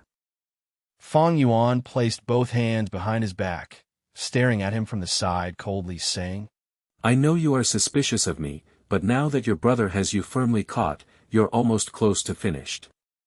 If you choose to believe in me, there's still hope, if not you're doomed. Are you daring enough to take this bet? Jia Jin Sheng's expression changed as he corrected and said, Jia Fu is but only a little older, I have never acknowledged him as my brother. But you're right, I'm taking this bet. Fang Yuan said solemnly. 2,000 primeval stones, no haggling. Jia Jin Sheng laughed bitterly. Too expensive, this trade involves high risk. The greater the risk, the greater the rewards. Fang Yuan shook his head, his attitude firm. If you sell it to those 2 families, you will only earn much more. Jia Jin Sheng nodded, showing a hint of seriousness. This I believe, for these years the Bai family has been growing fast, and an A-grade talent called Bai Ningbing has appeared recently. He has a great future ahead. Qingmao Mountain situation is gradually changing. Your Guyu family's dominance is wavering, and if I sell this to the Bai family, I can at least earn twice as much. Hearing Jia Jin Sheng's understanding of the Qingmao Mountain situation, Fang Yuan could not help but evaluate him again, thinking, this Jia Jin Sheng, he is still a merchant family member after all, not those useless second generations. Jia Jin Sheng sighed. Regardless of whether this is a trap, I'm jumping in. I promise you, 2,000 primeval stones it is. However, I want to see the merchandise first. Of course, come with me. Fang Yuan laughed as he led the way. Jia Jin Sheng was already trapped in the urn, and the situation was fully in Fang Yuan's grasp. Chapter 46. Don't think too much when killing people. Following his memories, Fang Yuan brought Jia Jin Sheng to the cavern in the mountain. The two entered the crack in the stone, and the path became more narrow as their vision was dyed in darkness. Jia Jin Sheng grew more vigilant as he was in an unfamiliar environment. Finally, he could not hold it in any further. I have a question. Jia Fu always treats people with honesty and is amicable with a good reputation. On the other hand, I lied and cheated, forcing transactions through coercion. Why did you choose to deal with me and not him? Fang Yuan's voice traveled through the stone crack. Because his cultivation is too high, so if he sees the image wall, he can choose to deal with me, or abandon the deal and just give the image wall to the Guyu clan head. I do not like giving the decision-making to others, furthermore I do not believe in integrity. The so-called prestigious reputation is just because the profits are small and are unable to incur his greed. More importantly, it was because Jia Jin Sheng's position was special, for his cultivation was weak, and he was easy to manipulate. Fang Yuan was naturally not going to mention this, of course. Hee. Jia Jin Sheng laughed dryly, his suspicions mostly gone immediately. That last sentence really resonated within me. The two finally got into the secret cave. Jia Jin Sheng saw the image wall at once, and could not help but laugh loudly. I guessed right, you didn't lie to me. Fang Yuan stood behind him, laughing lightly, not saying anything. Jia Jin Sheng looked at the wall, seeing the changing images and the animosity between the flower wine monk and the fourth-generation clan leader. He looked at it once and retracted his gaze, looking at Fang Yuan, mocking. Your fourth-generation ancestor doesn't look that strong, huh? Fang Yuan replied. This is nothing. The Guyu clan needed a hero, thus the fourth generation became a hero. Not long after, the Bai family needs a despicable scum, so the fourth generation will become a degenerate. Hero, scum, all these are just people's opinions. Well said. Jia Jin Sheng laughed as he surveyed the cave. His sight was set on the corpse of the flower wine monk, and he stopped for a while before saying, What a pity, a rank 5 powerhouse. You've gotten much benefits from him, huh? A rank 5 Gu master's inheritance was significant. Jia Jin Sheng's heart beat faster upon thinking of this, and he could not help but ask. Fang Yuan shook his head. It's been so long, most of the Gu are dead, I only got a liquor worm. Jia Jin Sheng did not believe him. Don't lie to me, brother, as long as this deal goes through, we are accomplices, I won't reveal any information. Tell me honestly, what did you gain from this? Fang Yuan laughed coldly and did not bother replying him. Jia Jin Sheng's response was anticipated, and this was also why Fang Yuan chose him over Jia Fu. Jia Jin Sheng continued to say, At the very least, I know the flower wine monk has a 1,000-ly earth wolf spider, 1. That is a rank 5 steed-type Gu, with a large body and is proficient in burrowing underground. The flower wine monk was a demonic cultivator, and his ability to get about freely was mostly due to this 1,000-ly earth wolf spider, allowing him to escape from the righteous cultivators. Oh, there's something like that? Fang Yuan frowned. Regarding the flower wine monk, he did not have much information. Jia Jin Sheng smugly said, I came to your village last year and heard this legend, and I found it interesting, so I went home and researched about it. The 1,000-ly earth wolf spider and flower wine monk were inseparable, and in my opinion, this cave should have been dug out by the spider. Otherwise, with the Qingmao Mountains rich and heavy soil, how can a cave like this form? Brother, you don't have to conceal it anymore. The flower wine monk died here, so there's definitely his thousandly earth wolf spider here. Fang Yuan frowned even more deeply, feeling a sense of discomfort, his gaze grim. Yes, there are no other exits here. The thousandly earth wolf spider is massive, he would not have been able to squeeze out from the crack we just walked through. However, there is a possibility that the thousandly earth wolf was plotted against and killed by the fourth generation. Seeing that image wall, even when the flower wine monk was fighting, he did not summon the thousandly earth wolf spider. That makes the situation even more peculiar. This cave is not formed naturally, thus it has to be created by the flower wine monk. Without the thousandly earth wolf spider, could there be any other methods? Jia Jin Sheng looked at Fang Yuan suspiciously. Fang Yuan's frown swelled into a knot as he felt more and more uncertain. From Jia Jin Sheng's information, he found out something. It appears as if there was a crucial point that he had missed out. He could not help but fall into deep thoughts. Jia Jin Sheng was thinking too. The image wall was no longer enough for him. Once he confirmed that the situation was real, he wanted to dig out the flower wine monk's inheritance from Fang Yuan. But at this time, something unexpected to the two of them happened. The image wall, which was playing endlessly, suddenly changed its image. A gravely injured, pale, bald Goon Master replaced the original video and appeared on the wall. He weakly sprawled on the ground, his back facing the wall. His chest and limbs were deeply cut, but the strange thing was that his wounds did not bleed, as if his entire body's blood had been drained out. I am the flower wine monk. The bald Goon Master laughed, his expression distorted with madness. Future person, no matter who you are, to endure this video and let it play for nearly 100 days, it proves that you have no goodwill towards the Guyu family. Very well, you shall be my successor. My entire inheritance is yours. But I have a condition. You must exterminate the Guyu clan for me. Murder the entire clan and leave no one alive. Jia Jin Sheng was stunned on the spot, his face frozen with shock. A rank 5 powerhouse, the flower wine monk's inheritance. He was stunned, and for a moment his brains were churning and thinking. My God! A rank 5 powerhouse, what does that mean? Rank 3 is a family elder, rank 4 is a village lord, and a rank 5 is a mountain lord, able to rule over a mountain and do as he pleases. To think that in this tiny place, there is a rank 5 Gu Master's power inheritance. Wait, flower wine monk is a demonic cultivator, so if I inherit his powers, is it inappropriate? No, strength has nothing to do with good or evil. The flower wine monk wants his successor to destroy the Guyu clan, but do I really have to?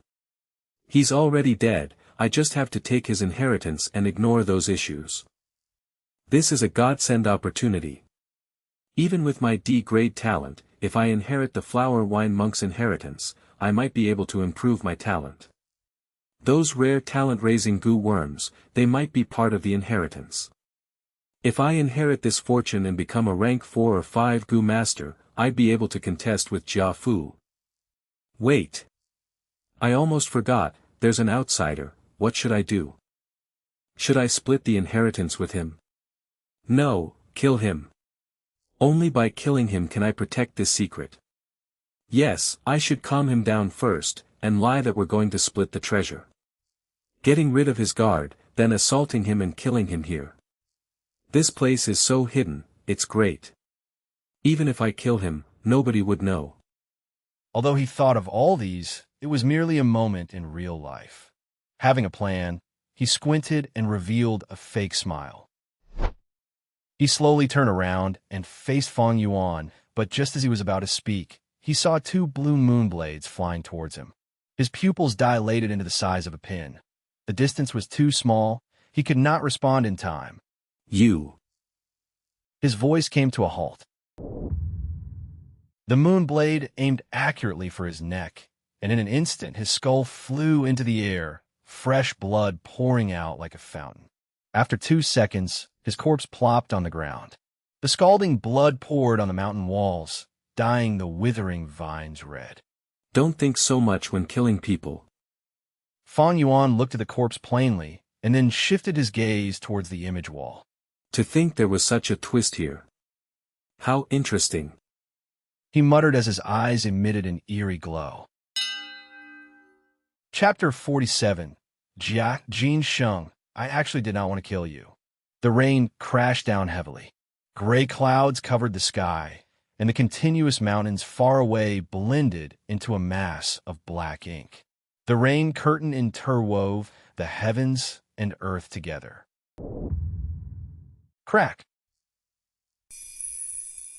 The sky flashed bright abruptly, and a bolt of lightning cut across the sky like a silver snake. Then in an instant it was gone. Summer was approaching, and the end of spring's heavy rain seemed to bring about a trace of the warmth of summer. On Qingmao Mountain, huge expanses of jade-green spear bamboo stood tall and straight, resisting the winds and rain, the bodies of the bamboo straight like a spear as ever, the tips of the bamboo pointing towards the blue sky dome. In the Guyu village, row upon row of innumerable tall-pillared houses endured against the great rain's washing. Outside the village, the caravan had already set out on their journey once again. The rain is heavy, take note of the pavement. Don't fall behind, goo masters better pull your goo properly, especially the fat beetle, don't block the mountain road anymore. You bunch of mortal martial fighters, better open your eyes wide and pay careful attention. Lose a single thing and you'll be paying for that. There was an endless stream of shouts, rising and falling in succession from the merchant caravans. After stopping over at the Guyu village for 3 days, it was time for this merchant caravan to leave the place and follow the mountain path through Qingmao Mountain and head for their next destination. The heavy rain cleansed the heaven and earth, and the roads surrounding the village were paved with cobblestone. This was still all right. However, after around 500 meters the roads would turn into a muddy and narrow mountain path. The head of the proud ostrich chicken was drooping, its colorful rainbow feathers soaking wet under the rain, sticking into clumps, becoming the example of a drenched and bedraggled chicken. The fat beetle worm moved its fat, huge body, walking extremely slow forward. The rainwater beat upon its black armor, forming streams of water flow, sliding down both sides of its body onto the earth. The shaggy mountain spider was also drenched, and its green-black colored fur were adhered together. On the contrary, the toad goo were happily calling out, carrying out the load, and goo masters, hopping forward on the mountain. And the winged snake had already put away its wings, the thick snake's body cheerfully traveling on the muddy water. To protect the goods and prevent them from getting drenched wet by the rainwater, the goo masters were showing their magical abilities of the moment. On a few enormous fat beetles stood goo masters in the middle. Their 2 hands were raised high, each of them having a one-stretch golden light worm floating in midair 1 inch away from their palms. The green copper primeval essence was like stream evaporating as it concentrated into the one-stretch golden light worm's bodies. The entire goo flashed like a golden bean, acting as the heart, supporting a tremendous faint gold-colored bubble dome. The hemisphere-shaped bubble dome had a rather huge scope. It was able to completely cover 1 fat beetle worm and still have some leftover space. As the rain smashed upon the bubble dome, it would bounce away, just like hitting on an umbrella. However, this sort of one-stretch golden light worm continuously consumed primeval essence, and in the long run the rank 1 goo masters would not be able to take it anymore. As expected, after a while a goo master shouted, "No more. My primeval essence is almost exhausted. Who can take over?" I can. Almost simultaneously, a goo master rushed forward and replaced his position. A few goo masters pulling the carriages or riding the mountain spiders activated the green silk goo in their bodies. Under its influence, their hair started to grow furiously. A normal person's hair had at least 100,000 strands. 100,000 strands of hair, each being 5 to 6 meters, intertwining and covering the goo master's body along with the steed, formed an impenetrable hair raincoat. The green silk goo was a rank 1 goo worm, often used for defense. It uses 30% of green copper primeval essence to activate, and was not a continuous expenditure type like the 1 stretch golden lightworm. This green silk goo can be combined with the rank 1 black boar goo to become the rank 2 black mane goo. The black mane goo, when activated, would not only involve hair on the head, but also hair on all the pores. Within a few seconds, the goo master's body would gain a black mane protective armor. The black mane goo's advancement path was the rank 3 famous goo, steel mane goo. Other than the 1 stretch golden lightworm and green silk goo, many of the Caravan goo masters also chose the water spider goo. It can be seen that there was a thin layer of blue raincoat on their bodies. On the raincoat's surface, the water circulated randomly. As the raindrops hit onto the raincoat, it would immediately become part of the raincoat. Since the goo masters were continuously soaking under the raincoat on their bodies would grow thicker. Every now and then the goo masters would have to urge the water spider goo and discharge away the excess water. At this moment, the thick raincoats would be reduced to the original thin layer. As for those mortal warriors, they were constantly on the move, watching over the goods on a muddy road. Most of them wore raincoats made of straw, but in their rush and confusion the straw raincoats had limited effect from avoiding the rain, so they were already drenched wet by the rainwater. This accursed weather. The warriors cursed in their hearts. In the rainy weather, the mountain trail becomes even harder to walk on. Under this weather, martial artists might be strong physically, but they are still mortals. Once their bodies are drenched by rain, and coupled with intensive labor, they would easily catch a cold. Getting a serious illness was the lightest consequence. Perhaps they might catch repercussions. And if they catch a certain tough disease, it might cause them to get gravely ill and abandoned on the trip itself. If they encounter slippery roads on the mountain trails, or encounter wild beasts and goo worms attacks, they might lose their lives. The caravan may be big and have many goo masters, but every time they went on a journey, there would always be a great decrease in numbers. Mortal martial artists die the most, while goo masters also have injuries and casualties. If the caravan was unlucky enough to encounter large-scale migrating beasts, they might even get wiped out completely. Other than natural disasters, there were also human-caused problems. Among the villages, there might be those who do not welcome the caravan. Some villages like to rob the outsiders. We're leaving, see you next year. Some of the goo masters sat on the goo worms and turned their bodies to bid farewell. At the entrance of the village, many people gathered as they sent the caravan off with their gazes. You must come again next year. Reluctant to see them depart, the children shouted loudly. The adults had more complicated expressions. The road ahead is unforeseen. In these hard times, for those who are able to come to the village next year, how many would still be familiar faces? Be it at the merchant caravan or in the village, it is not easy to earn a living. As the caravan left further and further, as the crowd dispersed, the cheerful and light-hearted market atmosphere had also subsequently disappeared. The original spot that had erected tents and shops was left now with a huge mess. The grass turf had been walked upon continuously by the crowd, grassroots and mud soil trampled out. The rainwater hit on its surface, immediately forming mud and numerous little potholes that collected muddy water. In addition to that, there was a lot of garbage left over. Fang Yuan stood on a secluded hillside, watching the merchant caravan from far away alone.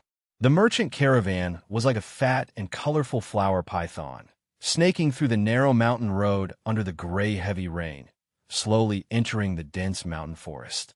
Ah, the heavens are sending their blessings. Fang Yuan sighed lightly. He held a butter-yellow paper umbrella, quietly standing in the rain. Fang Yuan wore the most plain flax cloth garment, his body slim, his skin bringing about the pale whiteness of a 15-year-old teenager, a settled clump of clean and short black hair atop his head. The ends of his hair trembled slightly in the wind under his umbrella. While others cursed the weather, he was lamenting the timely appearance of the rain. He killed Jia Jin Sheng last night and cleaned up the scene, but because it happened so unexpectedly, there was bound to be areas of neglect. especially with the bloody smell. Because the cave is not ventilated, the smell could not disperse easily. With this rain, it cleaned up the air and environment, greatly reducing the chances of getting exposed by smell tracking methods. The crack was bound to have a small cascade of water flowing down, and once the fresh water vapor diluted the air, he would not be exposed for the short time being. Of course, once time passes, the chance of getting exposed increases. In this world, there were all sorts of goo worms, and investigative methods were abundant. Even Fang Yuan only knew a portion of them. The rain produced pitter-patter sounds as it hit on the yellow umbrella. Then, following the shape of the umbrella, streams of water flowed down onto the limestones beneath Fang Yuan's feet, hitting and creating splashes. Seeing the caravan curve into a corner, completely disappearing into the forests, Fang Yuan did not show a sign of relief, but instead looked grim. Although Jia Jin Sheng's cultivation was weak and had little talent, he had a special status. The caravan's people are all busy with business, thus no one found out that he's missing. But once some time passes, it'd definitely be found out. By then, Jia Fu would return to investigate, and the real challenge would be then. The Jia family had intentionally arranged Jia Jin Sheng and Jia Fu to be on the same caravan. He had deep intentions. In terms of cultivation, they are worlds apart. In terms of cunningness, they're also incomparable. Such an arrangement is to inflict a blow to Jia Jin Sheng and let him be clear of reality, and live life peacefully. At the same time he is testing Jia Fu's nature, for if he is too overbearing on Jia Jin Sheng, how can he hand the position of clan head to him? Jia Jin Sheng never truly understood his father's intentions. Although he had some intelligence, he only managed to scratch the surface of a merchant's wits. What a pity. A pity of such a good pawn piece. Fang Yuan felt regrettable in his heart. With 500 years of experience, he could easily see past the surface and understand the true nature of the situation. When he saw the dispute between the two that night, he could tell the complicated relationship between Jia Jin Sheng and Jia Fu, and thus he had a vague plan formed in his heart from then on. In his plan, Jia Jin Sheng was a very suitable pawn. His cultivation was weak, but he held a high position in the caravan, and although he had some wits, he had little experience. Thus Fang Yuan could easily manipulate him. Once controlled, this pawn would be extremely useful. For one, he could build a strong network of smuggling through his relationship, preparing up for usurping treasures from future killings. Secondly, Fang Yuan could hide in the background and use the image wall to stir up conflict among the Qing Mao Mountain's three families, causing a civil war and enabling him to be able to reap the rewards. Thirdly, Fang Yuan could rely on him to make his way into the Jia family interior. The future Jia family dispute caused a large-scale goof fighting competition. It will be a huge affair with lots of benefits to gain. Fang Yuan could make use of this to acquire the greatest reward for himself. My cultivation is still too low, restraining me greatly in doing things. If there was a pawn for me to use, I can do some things that I cannot attempt myself. It is not only convenient but also lowers the risk of doing so. If I get exposed, I can simply discard the pawn and stay safe myself. The surrounding people know the situation well and are loyal to the family, thus they aren't good to manipulate. Only an outsider like Jia Jin Sheng can be used more efficiently to execute my plans. Unfortunately, I did not expect the flower wine monk to leave behind his power inheritance. The flower wine monk is a rank 5 Gu master. His inheritance is definitely more valuable than this pawn. Of course, it'd be good if he could get the best of both worlds, but in face of such treasure, Jia Jin Sheng could not longer be controlled. Thus he had to be discarded. Nothing will go smoothly forever in this world. Fang Yuan sighed and shook his head. The flower wine monk's inheritance appeared and disrupted Fang Yuan's original plans. In addition, after the changes to the image wall, the videos and images were all gone, only showing a line written in blood, telling Fang Yuan to destroy the image wall and reveal a cavern entrance. Following the trail, he would be able to get the inheritance. The blood writing only appeared for a few breaths before vanishing, and the image wall also turned back into the most ordinary mountain wall.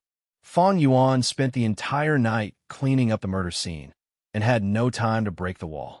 Killing Jia Jin Sheng in a hurry, this would leave many problems for me in the future, and I am but only temporarily safe. Although I succeeded in getting rid of the evidence, there is bound to be trouble coming for me in the future. In this case, I would have to change my way of exposing the liquor worm. I cannot go to the secret cave behind the wall crack either. I have to stay in the mountain village for some time to anticipate investigation in the near future.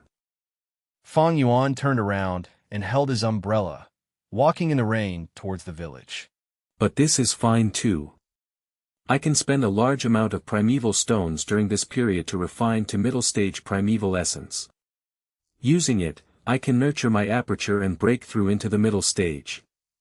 Once I reach the middle stage, my power will double, allowing me to get the inheritance more easily and with greater confidence. A demonic cultivator's inheritance was not as mild and gentle as a righteous cultivator's, for there was often dangerous tests and tasks, and if one cannot get through, they'd have to pay the price with their life. The world is hard to predict, but it is precisely this that makes it interesting. Fang Yuan smiled coldly. The green mountain beneath the heavy rain extended continuously and unending, its green mixed with gray, appearing stifling and heavy. A gust of wind blew, and the raindrops inclined a little, hitting onto Fang Yuan's shoulder and attacking him with a burst of chilliness. He thought about Jia Jin Sheng again. Sighing in his heart, he thought, Jia Jin Sheng, actually I did not want to kill you. What a waste of good pawn. Chapter 48, A Little Cute. It rained for 4 days before stopping. The sun rose high into the sky, tearing away the rain curtain, seemingly like it was unveiling summer itself. The breath of summer had faintly started to come around. The weather became increasingly sunny and cloudless, sweeping away the sentimental breath of spring, and the temperatures slowly rose. In the night of spring, the lively dragonpill crickets had retreated, cowering away into the deep ground to lay eggs. The green spear bamboo, specially found on Qingmao Mountain, had started to grow wildly, and nearly every day it would show an obvious increase in height. The grass and the trees began to change from emerald green into a dark green color. The never-ending green mountains started to look even more verdant and lush. The weather was clear for thousands of miles, blue like a crystal. Bang, bang, bang. At the training grounds in the academy, sounds of punches and kicks could be heard.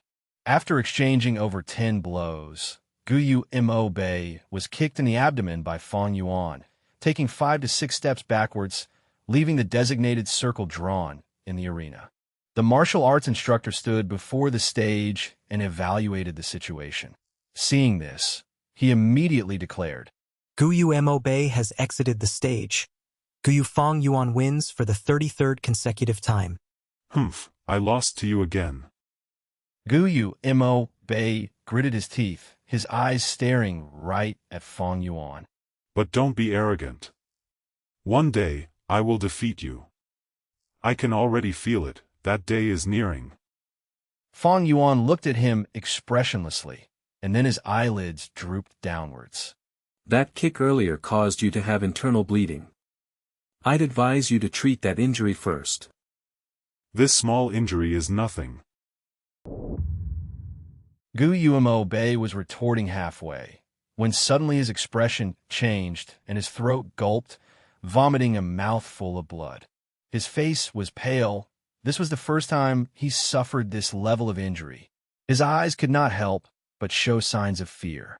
The martial arts instructor hurried over and pacified him. Don't worry about this level of injury, you just need to rest for a few days. Just stop practicing your punches and do not do vigorous exercises during this period. The moment he finished saying so, 2 healing Gu masters who were waiting outside rushed over and meticulously helped Guyu Mo Bei out. Guyu Mo Bei did not dare to say anything else, but he looked at Fang Yuan deeply in his eyes, filled with anger, hatred, regret, and indignance. Mo Bei has good martial techniques, but he couldn't beat Fang Yuan. Fang Yuan is too good, Basically, no one can beat him. Moonblade actually vomited blood. How scary.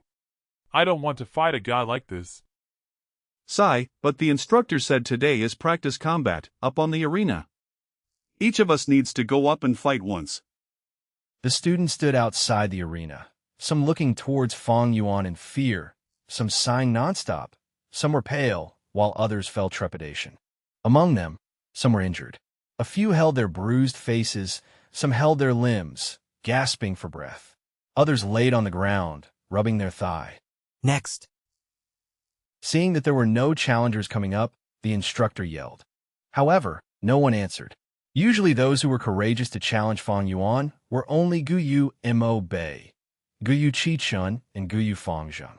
But these three were already beaten. Silence swept across the students as others even retracted their steps slightly. The instructor frowned on seeing their fearful expression. He could not help but think of the academy elder's words. These days, Fang Yuan has gotten too dominant. We have to suppress him. The other students cannot even raise their heads under his pressure, and if this goes on, the courage in their hearts will be simmered.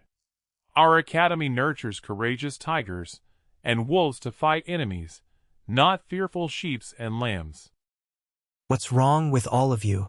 No matter how strong he is, Fang Yuan is only 15 years old. He's one of your peers. He has the same age as you, eats the same food as you, and drinks the same water. He does not have 3 heads or 6 arms. He's not a monster. Pluck up your courage and show me the pride of the Guyu clan within you. The instructor yelled, trying his best to motivate the students.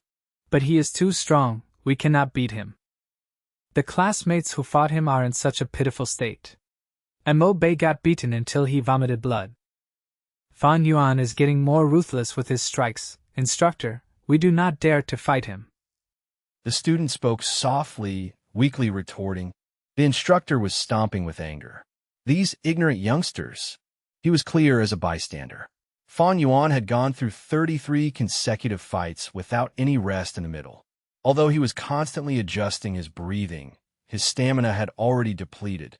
Fang Yuan's attacks getting merciless proves this fact even further. He could no longer take it easy like before. He is losing control of his strength and the situation.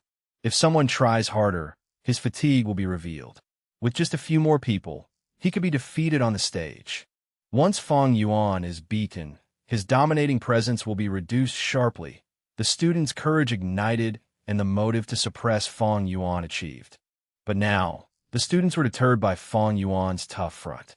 At times, what defeats a person is not a strong enemy, but one's own heart. The instructor was anxious in his thoughts and continued to motivate them. But he was not good with his words. In the beginning, he said these same words to ignite the hot-bloodedness in the youngsters and stirred up some challengers. But now that he had said this so many times, the youngsters are all in them already. Fang Yuan folded his arms and stared at this coldly. Although he was standing in the center of the stage, he was acting like a complete bystander. The instructor encouraged for ages, but the students were still looking at each other's. Not one had moved.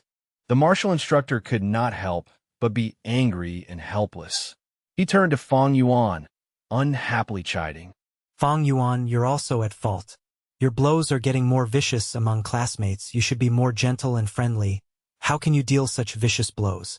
Be careful from now on and attack carefully. If you cause another classmate to vomit blood, I will declare your loss and evict you from the stage. Instructor, you are wrong.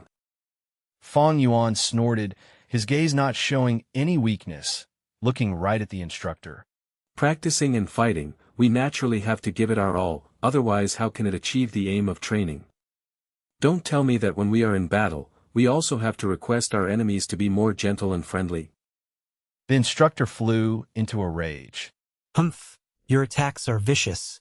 You are harming your classmates and you dare to use twisted logic. Instructor, you're wrong again. Fang Yuan laughed coldly. You arranged this practice match and raised the winning prize to 20 primeval stones. Without your encouragement, would these people have gotten hurt? Bastard. The martial arts instructor was not good with words, and he pointed at Fang Yuan and scowled. Do you still want the prize or not? If you argue any further, even if you get first place, I will declare you a loser. You are so uncooperative and antisocial, and you dare to argue with your teachers. You have no rights to claim the 20 primeval stones as reward. Fang Yuan laughed heartily. It is but a competition that merely gives 20 primeval stones. Do you think I give a damn? Saying so, he turned around and left. Under the class' distraught gaze, he walked out of the center of arena. Although he did not manage to sell the image wall, Fang Yuan still had several hundreds of primeval stones in his possession. Furthermore, his aim this time was not primeval stones. You! Seeing Fang Yuan really walking down the stage, the instructor was stunned without words, showing an expression of shock and confusion. A 15-year-old teenager, shouldn't he be competitive and full of vigor? Fang Yuan having such fighting talents, shouldn't his character be even more so? How could he just back out of competition like this? Furthermore, Fang Yuan has no background. He should be tight on primeval stones. Why was the 20 primeval stones unable to attract him? At this point, the martial arts instructor stood on the spot, unsure of what to do. Fang Yuan did not step into the trap, but left the stage immediately. The instructor suddenly realized there was nothing he could do to Fang Yuan. With his status, he could not find problems with Fang Yuan directly and force him onto the stage, right? The surrounding students retreated, maintaining a distance away from Fang Yuan. Fang Yuan stood on the grounds, with no one around him. With him as the center, the radius of 5 steps around him became a vacuum. What a pity. If they were beside Fang Yuan, they would hear Fang Yuan's panting sound. My stamina is depleted. Fang Yuan sighed. Although he showed an energetic outward appearance, under his clothes, his body was slightly shivering. After all, he was only 15 years old and had no relevant goo worm as support. After 33 matches, he was close to his limits. Although he had his rich fighting experience from his past life, during this time, the other youngsters' combat abilities had improved significantly. From them, Fang Yuan could already feel a strengthening sense of pressure. This kind of pressure reflected in Fang Yuan's attacks. His attacks got tougher as he gradually lost control of his strength. Compared to the past, when they were still too weak and he could defeat them easily, the youngsters would only end up in minor injuries. But now his control over the arena was getting weaker, thus he had to strike harder to maintain his image. Experience is, after all, not omnipotent. Any thoughts or technique require a body with sufficient foundation before the value can be apparent. Fang Yuan narrowed his eyes. In actuality, he had long seen through the martial instructor's thoughts. Fang Yuan was not surprised, as if he had expected this from the start, the academy elder's pressure on him. After he killed Gao Wan, the people who dared to challenge him diminished. When he extorted them, even more people oppressed by Fang Yuan's dominance did not dare resist, and they obediently handed over their primeval stones. After a long period, Fang Yuan's unbeatable image would be formed. This would leave some psychological trauma in the youngsters and make them unconfident in their martial arts techniques. This was what the academy elder did not want to see. He needed Fang Yuan to motivate and force the students to improve, not to completely extinguish their passion for battle. He wanted to see Fang Yuan's defeat. Once Fang Yuan was defeated, the image of invincibility that he had erected would be instantly destroyed. At the same time, it would awaken the students' fighting spirit. After some setbacks, it would mold their wills to be indomitable. But to Fang Yuan, he needed this form of pressure so that he could extort primeval stones with greater ease. If he was defeated, the youngsters would realize his weakness and attack together at once. Although Fang Yuan had ample of primeval stones in his hands, extortion was his main source of income. Without this source, he would be digging into his reserves. Thus, Fang Yuan's appearance in the arena and 33 consecutive victories was merely to maintain his deterrence towards the students, and not for the 20 primeval stones reward. If he avoided combat from the start, it would show his weakness, and if it raged on, he would expose his weakness. What are you all waiting for? Why is nobody getting up on the stage? Go on. The first prize is 20 primeval stones. You all don't want it anymore? The instructor yelled after snapping out of his thoughts. The rest of the students began to get motivated. Fang Yuan had already left the stage, and to them, it was a huge rock off their minds. I'll go. I'll come. Two youngsters squeezed their way up the stage and began to spar. Sigh, if I had known this, I would have waited and not rushed up the stage. Then, I would not have been thrown off the stage by Fang Yuan. What a pity to think Fang Yuan left. He's really daring. See, even the instructor is at a loss for what to do with him. Hearing their whispers, the instructor felt his reputation crumbling. He was extremely agitated in his heart and wanted to punish Fang Yuan thoroughly. However, Fang Yuan had done nothing wrong, and leaving the stage on his own accord was allowed.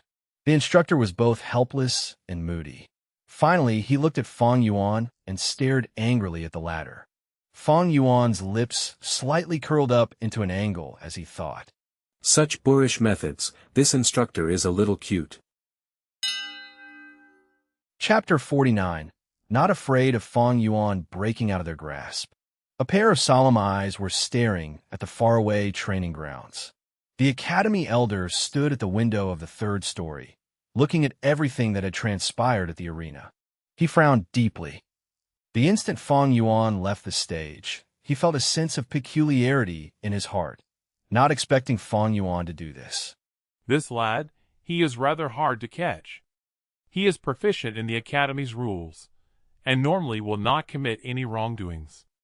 Although he sleeps in class, once he is asked a question he can answer properly, leaving others with no flaws to pick on. Trying to get a hold of a weakness of his to suppress his dominance is going to be difficult. The academy elder could not help but develop a faint sense of loathing towards Fang Yuan.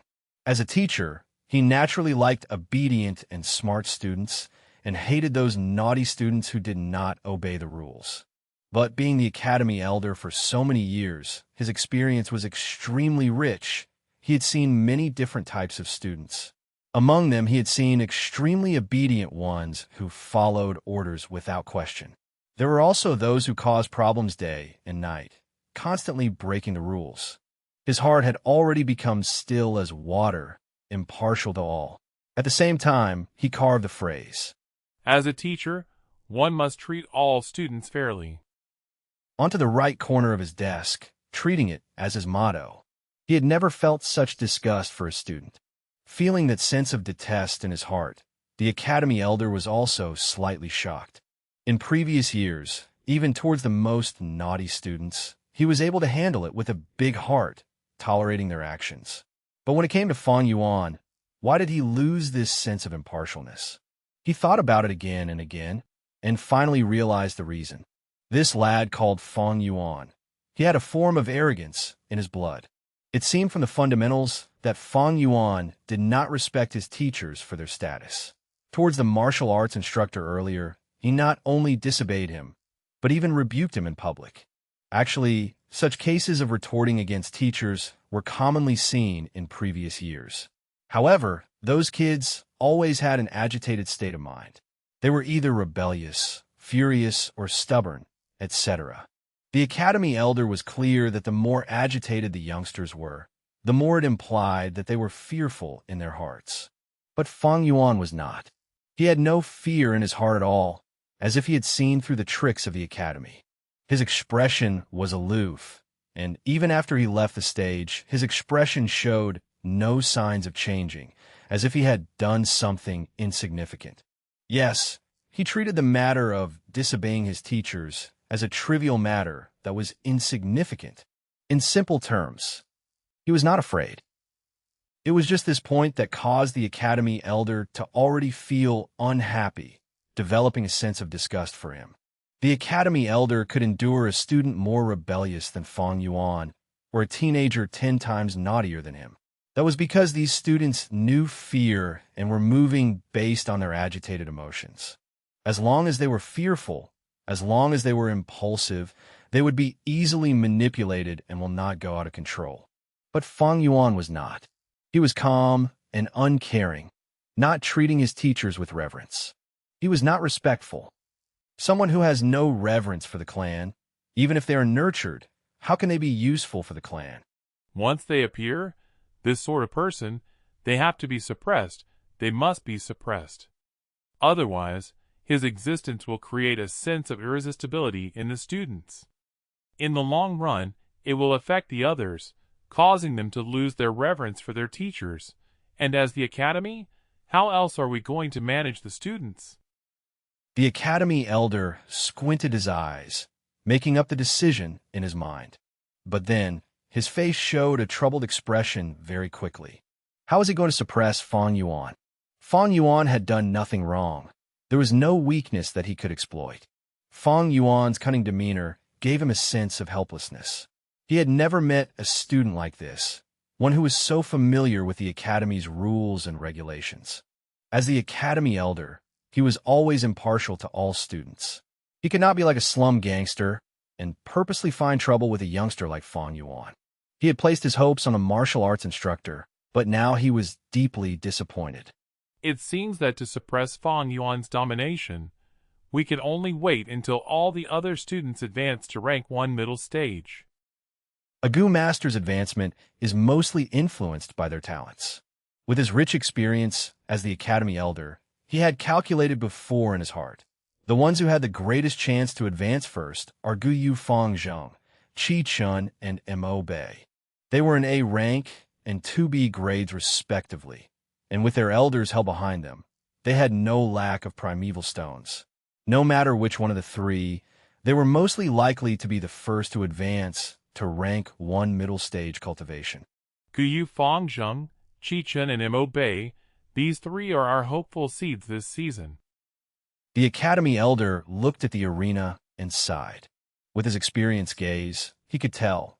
In the arena, although the students seemed to be standing casually, they had subtly already split into 3 factions. In one circle was Gu Yu Qi Chun and a bunch of similarly aged clansmen, all crowding around him.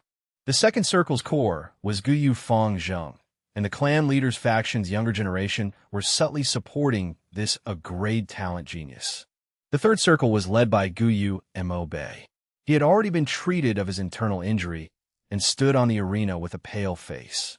The classmates beside him were asking him about his condition. This is the meaning of letting them compete with each other. Seeing the 3 factions, the academy elder was overjoyed and laughed. Allowing the students free rein to compete, this was not just to nurture their battle senses, but also to prematurely choose the leader-type characters. In past seasons, they had to wait until the end of the year to have the capacity to develop their own circles. But in this year, because of Fang Yuan's appearance, his extortion had brought forth the divergence much faster. Against Fang Yuan, the only ones who dared to compete against him were Fang Zheng, Mo Bei, and Qi Chun.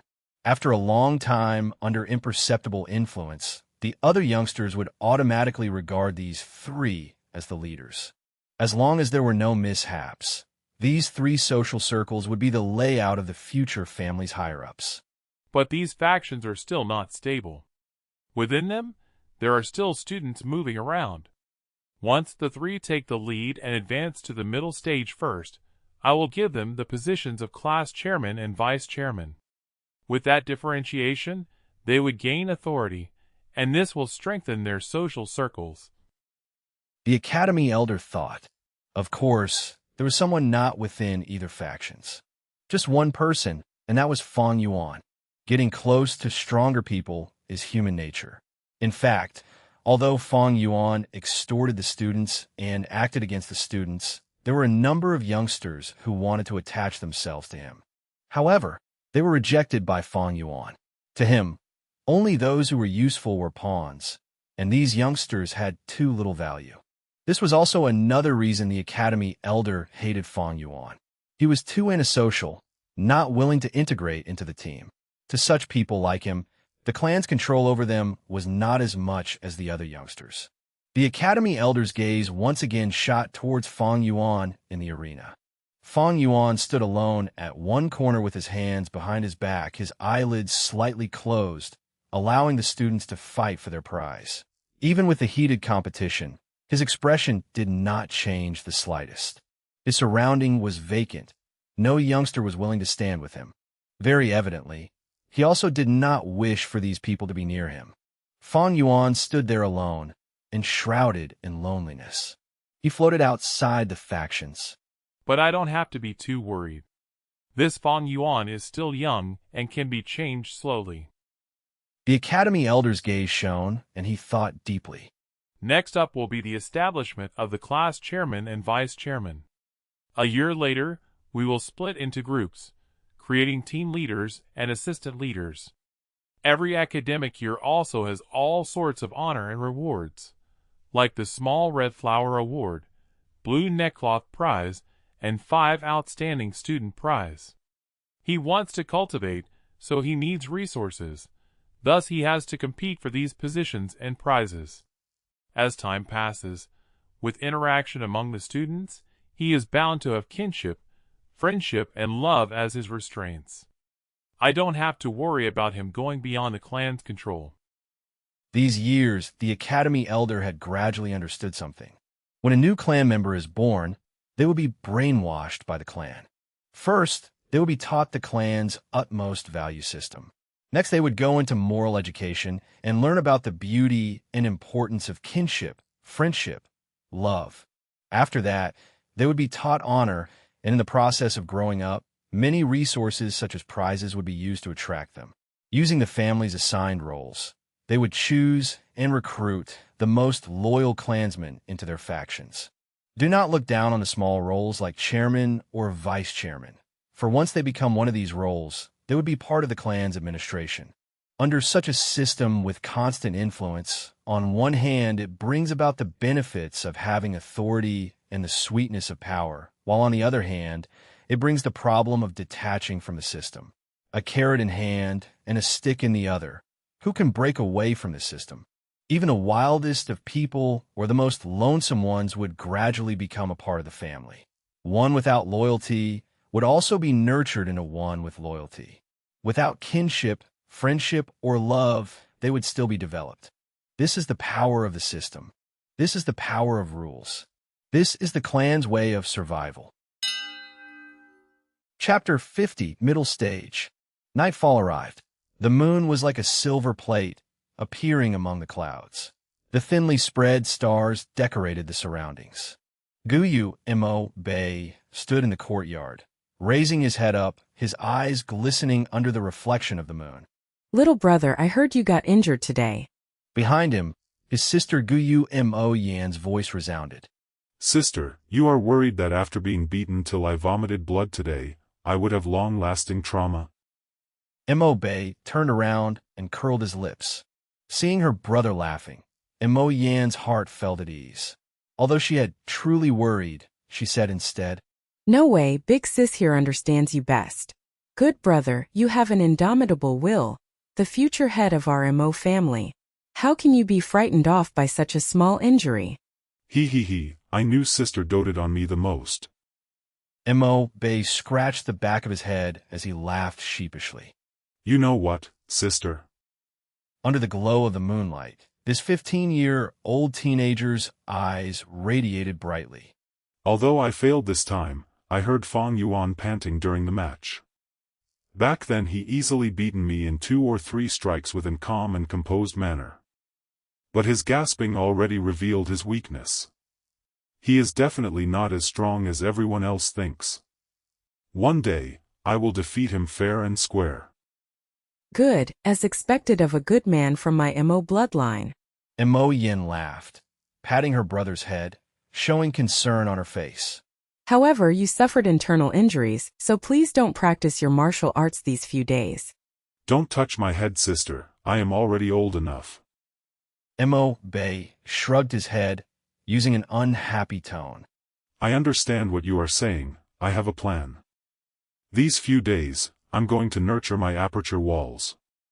To completely break through from initial stage to middle stage and obtain the position of class chairman and suppress Fang Yuan's dominance. I'll let him know that, what truly matters to a Gu master's cultivation is still talent. I'm glad you can think this way. I was only a vice chairman last time. If you manage to become chairman, it will fulfill my regrets too. Don't worry, sister. The position of chairman, I certainly must obtain it.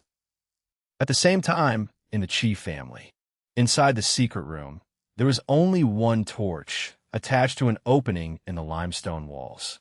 The flame burned on, illuminating this small room. One of the two elders in power, Guyu Qilian, was sitting facing his grandson, Guyu Qicheng.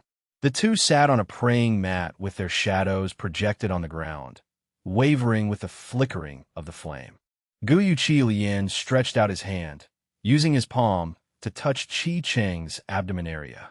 Guyu Qicheng's face was full of anxiety, his mind entering his aperture, suppressing the ripples in his primeval sea with all his concentration. In this world, there are no two identical tree leaves.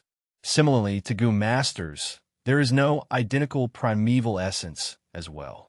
Once primeval essence from an external source enters the aperture, it will result in the natural resistance of the original primeval essence in the aperture.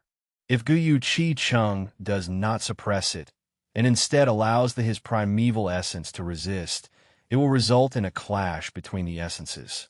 Such intensive reaction can cause great damage to the aperture. The aperture's primeval sea is the foundation and roots of a Gu Master's cultivation, and is of utmost importance. Once the aperture is damaged, at the very least one's cultivation may lower, but if it is severe, their latent talent may be lowered as well. Once the aperture is completely shattered, the Gu Master would die immediately. After a while, Guyu Qilian gradually stopped transmitting his primeval essence, slowly taking back his hand. Guyu Qicheng took a deep breath of relief, his tense body relaxing. Thank you, grandfather, for nurturing my aperture and transfusing primeval essence to me every 3 days. It has been hard on you. Guyu Qilian's forehead was full of sweat, and he sighed and said, This is inevitable. Your talent is only C grade, so if we rely on your ability alone to rise to middle stage, it'll take a long time. The time will usually be twice of AB grade, and 4 times of an A grade.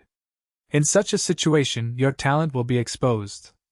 Thus, even if this method is dangerous, we have to use it. Grandson understands grandfather's intentions. As long as you understand. The old man sighed. This method also has another sequela. After your aperture has been nurtured by my silver primeval essence, although the silver primeval essence has a greater effect, it is still an external source of primeval essence to you. Henceforth, even if your aperture walls change from a light wall to a water wall, it would still be mixed with my energy. The more external energy there is, the more impure your aperture will be, and this will stifle your talent, limiting your development in the future. Guyu Qicheng bit his lips. Grandfather, for the future of the Qi family, I am willing to sacrifice my future prospects. Guyu Qilian was pleased, stroking his beard. It is good that you have such thoughts. But the heavens always leave a glimmer of hope for you are not hopeless yet. If we can find the cleansing water Gu, it will be able to cleanse your aperture walls and flush out all the external energies in your aperture sea, removing this sequela. In addition, I have also used my relationships to search for a liquor worm for you. This worm is able to help a rank 1 Gu master refine their primeval essence, and raise it by 1 small realm. In this way the primeval essence that is refined will be your body's own primeval essence, and not an external one. Using this way to nurture your aperture leaves no repercussions and risks. It is a much better nurturing effect. Guyu Qilian was overjoyed. Thank you, grandfather. However, the liquor worm is hard to find. Among the rank 1 Gu worms, the liquor worm, boar Gu, and bookworm etc. are all extremely rare Gu. Once they appear in the market they would be snatched up immediately. Of course, there are also some Gu in this world that are rumored to change a Gu master's talent. But at this age, grandfather has never seen one, only hearing occasional rumors about them. The old man explained. The night winds blew in gently from the windows and into the room. Guyu Fangzheng sat on his bed with his eyes shut, holding a primeval stone in both hands. The green-copper primeval sea was raging without any winds, the waves crashing towards the white aperture walls.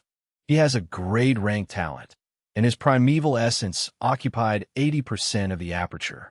His natural rate of recovery was twice of Fang Yuan. With such God-blessed advantage, he is already close to rank 1 middle stage. Phew! A while later, Guyu Fangzheng puffed out a breath of air and opened his eyes. The moon was bright and stars sparse outside the window, the bluish-green bamboo houses arranged in a line. A scene of peace and harmony. Time always flies when cultivating. In the blink of an eye, it is already late into the night. Fangzheng muttered softly. He slowly opened his hands, and 2 piles of rock powder fell onto the floor in front of his bed. After a primeval stone's essence had been fully retrieved, it would turn into a pile of powder. Looking at the powder pile, Fangzheng frowned. He took out his money bag. It was already close to empty. Opening it, he saw 3 primeval stones left inside. Fangzheng would retrieve 3 pieces every 7 days from the academy as resources, but since Fang Yuan would snatch a piece from him, he only had 2 left every week. Uncle and aunt would also give him living expenses, but it was also 3 stones every 7 days. Just with these primeval stones, how is it enough? Fangzheng was determined to surpass his brother Fang Yuan. Thus, he took the initiative to approach his uncle and aunt multiple times to beg for some primeval stones. After many times, his aunt would look for him to have a heart-to-heart chat, telling him about how poor the family was and how they had cash flow difficulties, having no spare money left. Since then, Fangzheng did not have the desire to continue asking. Father and mother are already doing all they can to support my cultivation. I cannot make things difficult for them and ask for more primeval stones. I only have 3 left. I can only be more thrifty. If I use 1 piece a day, I'll have enough for 3 days. I have a feeling that in 3 or 4 days, I will definitely advance to middle stage. The only thing is, what is Big Brother's progress now? Thinking so, Fangzheng subconsciously looked towards to academy living quarters. I have a grade talent, while Big Brother only has C-grade talent. His speed is definitely slower than me. Big Brother is not my match this time. Big Brother, I will let you know the true power of an A-grade talent. Thinking of this, Fangzheng clenched his fists. Academy dormitory.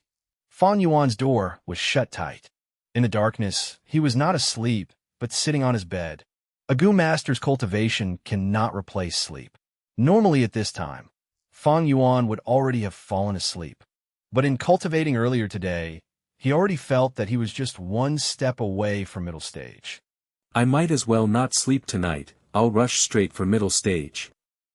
His eyes shone with determination. Soon after, he shut his eyes and his mind went into the aperture.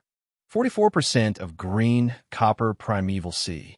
Just a moment ago, they were all refined into pale green-colored middle-stage primeval essence by the liquor worm. Rise. With a thought, the peaceful green-copper primeval sea began to stir. The commotion got larger and larger until waves were formed. Splash, splash, splash. The tides raced against each other, rushing towards the surrounding aperture walls. Like crashing on a reef, most of the primeval essence would break into emerald ripples and fuse back into the sea. A small amount of primeval essence was expended, turning into a small hint of invisible energy penetrating into the white-colored light aperture wall. Rise again. Fang Yuan thought, as the emerald ripples became larger in scale. The waves earlier were like rabbits and dogs, but now they were like troops of horses, marching towards the aperture walls. A horse-like dragon, the waves like the heavens. The primeval essence was expended quickly, and the water level fell sharply. Splash, splash, splash. The waves struck relentlessly, finally resulting in a change. The white-colored wall shook suddenly, the originally mild white color radiating an eye-piercing brilliance. Seeing this scene, Fang Yuan was overjoyed as he knew that the crucial part had arrived, and he quickly activated all of his primeval essence to rush at the walls. The The white light grew brighter. The light rays distorted and tangling together, giving people a feeling of thickness. After more than 10 breaths, white strips of light bands appeared on the light wall, and the strips collided with each other like water, flowing nonstop. In the process of collision, they continued to combine and merge, forming a white flowing light. Finally, the flowing light gathered into one piece and completely covered the light wall. The white light dimmed, and the original white light wall of the aperture was gone, replaced by a layer of spherical-shaped white water wall. The light wall surface was smooth with no impurities. The water wall, however, was thicker than the light wall, the ripples of light flowing and flickering on it. The primeval sea regained its peace, the aperture still having 20% primeval essence left. I advanced to middle stage. Fang Yuan laughed heartily, opening his eyes. The bright sunlight creeped in through the openings in the curtains. Unknowingly, the night had passed, and it was already morning. Chapter 51. Let's see how you're going to explain this. Fang Yuan didn't come to class today. Look guys, his seat is empty. He's so bold. Today's lesson is taught by the Academy Elder, yet he dared to not show up. This is bad. The Elder's expression is ugly. It seems that Fang Yuan is in trouble. He. In the academy, the youngsters discussed softly. A few glanced towards Fang Yuan's empty seat, as well as the Academy Elder's darkening expression. Ever since he started the extortion, Fang Yuan stood against everyone in the class. Seeing him in trouble, all the students were excited for what was to come. The Academy Elder's expression was stiff as he explained the crux of nurturing the aperture while secretly staring at Fang Yuan's seat. He laughed coldly in his heart. Fang Yuan, oh Fang Yuan. I was still worried about not being able to catch your weak point yesterday, and here you give it to me today. You are after all a 15-year-old teenager. I have overestimated you. His ugly expression was mostly fake.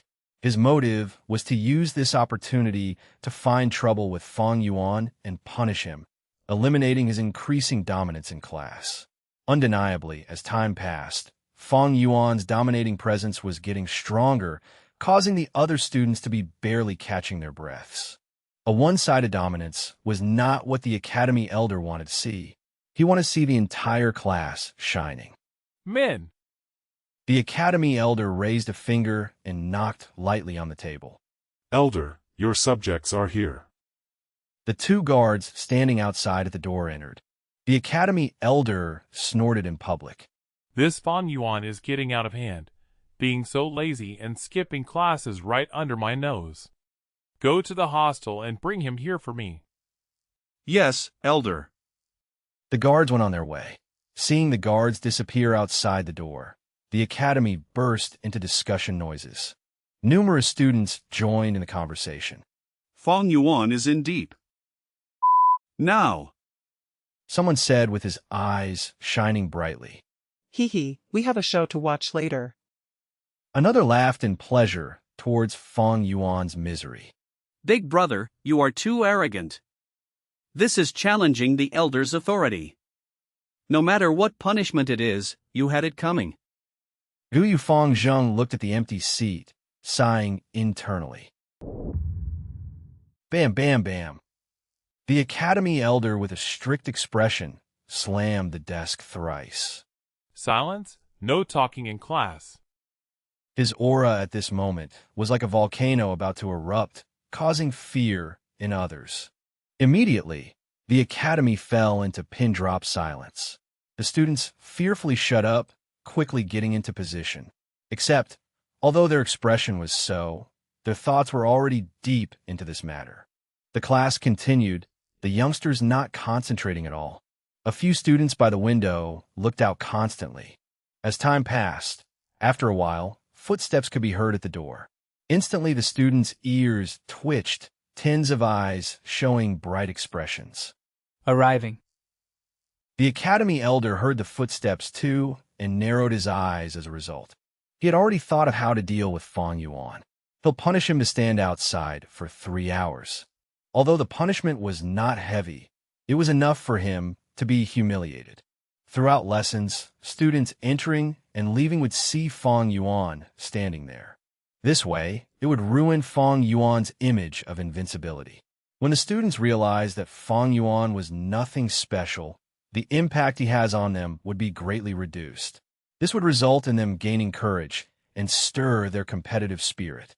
The great part was, since Fang Yuan's punishment came from the academy, this would improve the academy's reputation. Only with reverence would they obey. Thus, while the method is simple, it has deep intentions underneath. The footsteps got closer, and finally someone stood outside the door. Knock, knock, knock. Knocking sounds could be heard. I will open it. The student near the door volunteered and enthusiastically went to open the door. The academy, quiet and down, numerous eyes staring at the door. Crack. The door was easily opened by the student, exposing a gap. Sunlight infiltrated from the gap. The student opening the door suddenly froze, shuddering suddenly. He was stunned for a second before suddenly screaming, subconsciously taking a large step backwards. His body knocked onto the desk, and he instantly lost his balance, falling with the table onto the ground. The boy's face was pale, his expression horrified, limbs trembling and unable to exert strength. Lying on the floor, he frantically tried to get up, but fell back down again and again. What's wrong? In a moment, everyone was astonished, all of them frowning deeply. Numerous gazes curiously looked towards the door. The door was slowly pushed open by the person outside. The academy elder stopped his lecture out of reflex. What everyone saw first was a hand on the door. A teenager's left hand.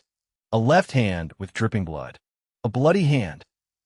Seeing this bloody hand, many of the female students covered their mouths and screamed in terror.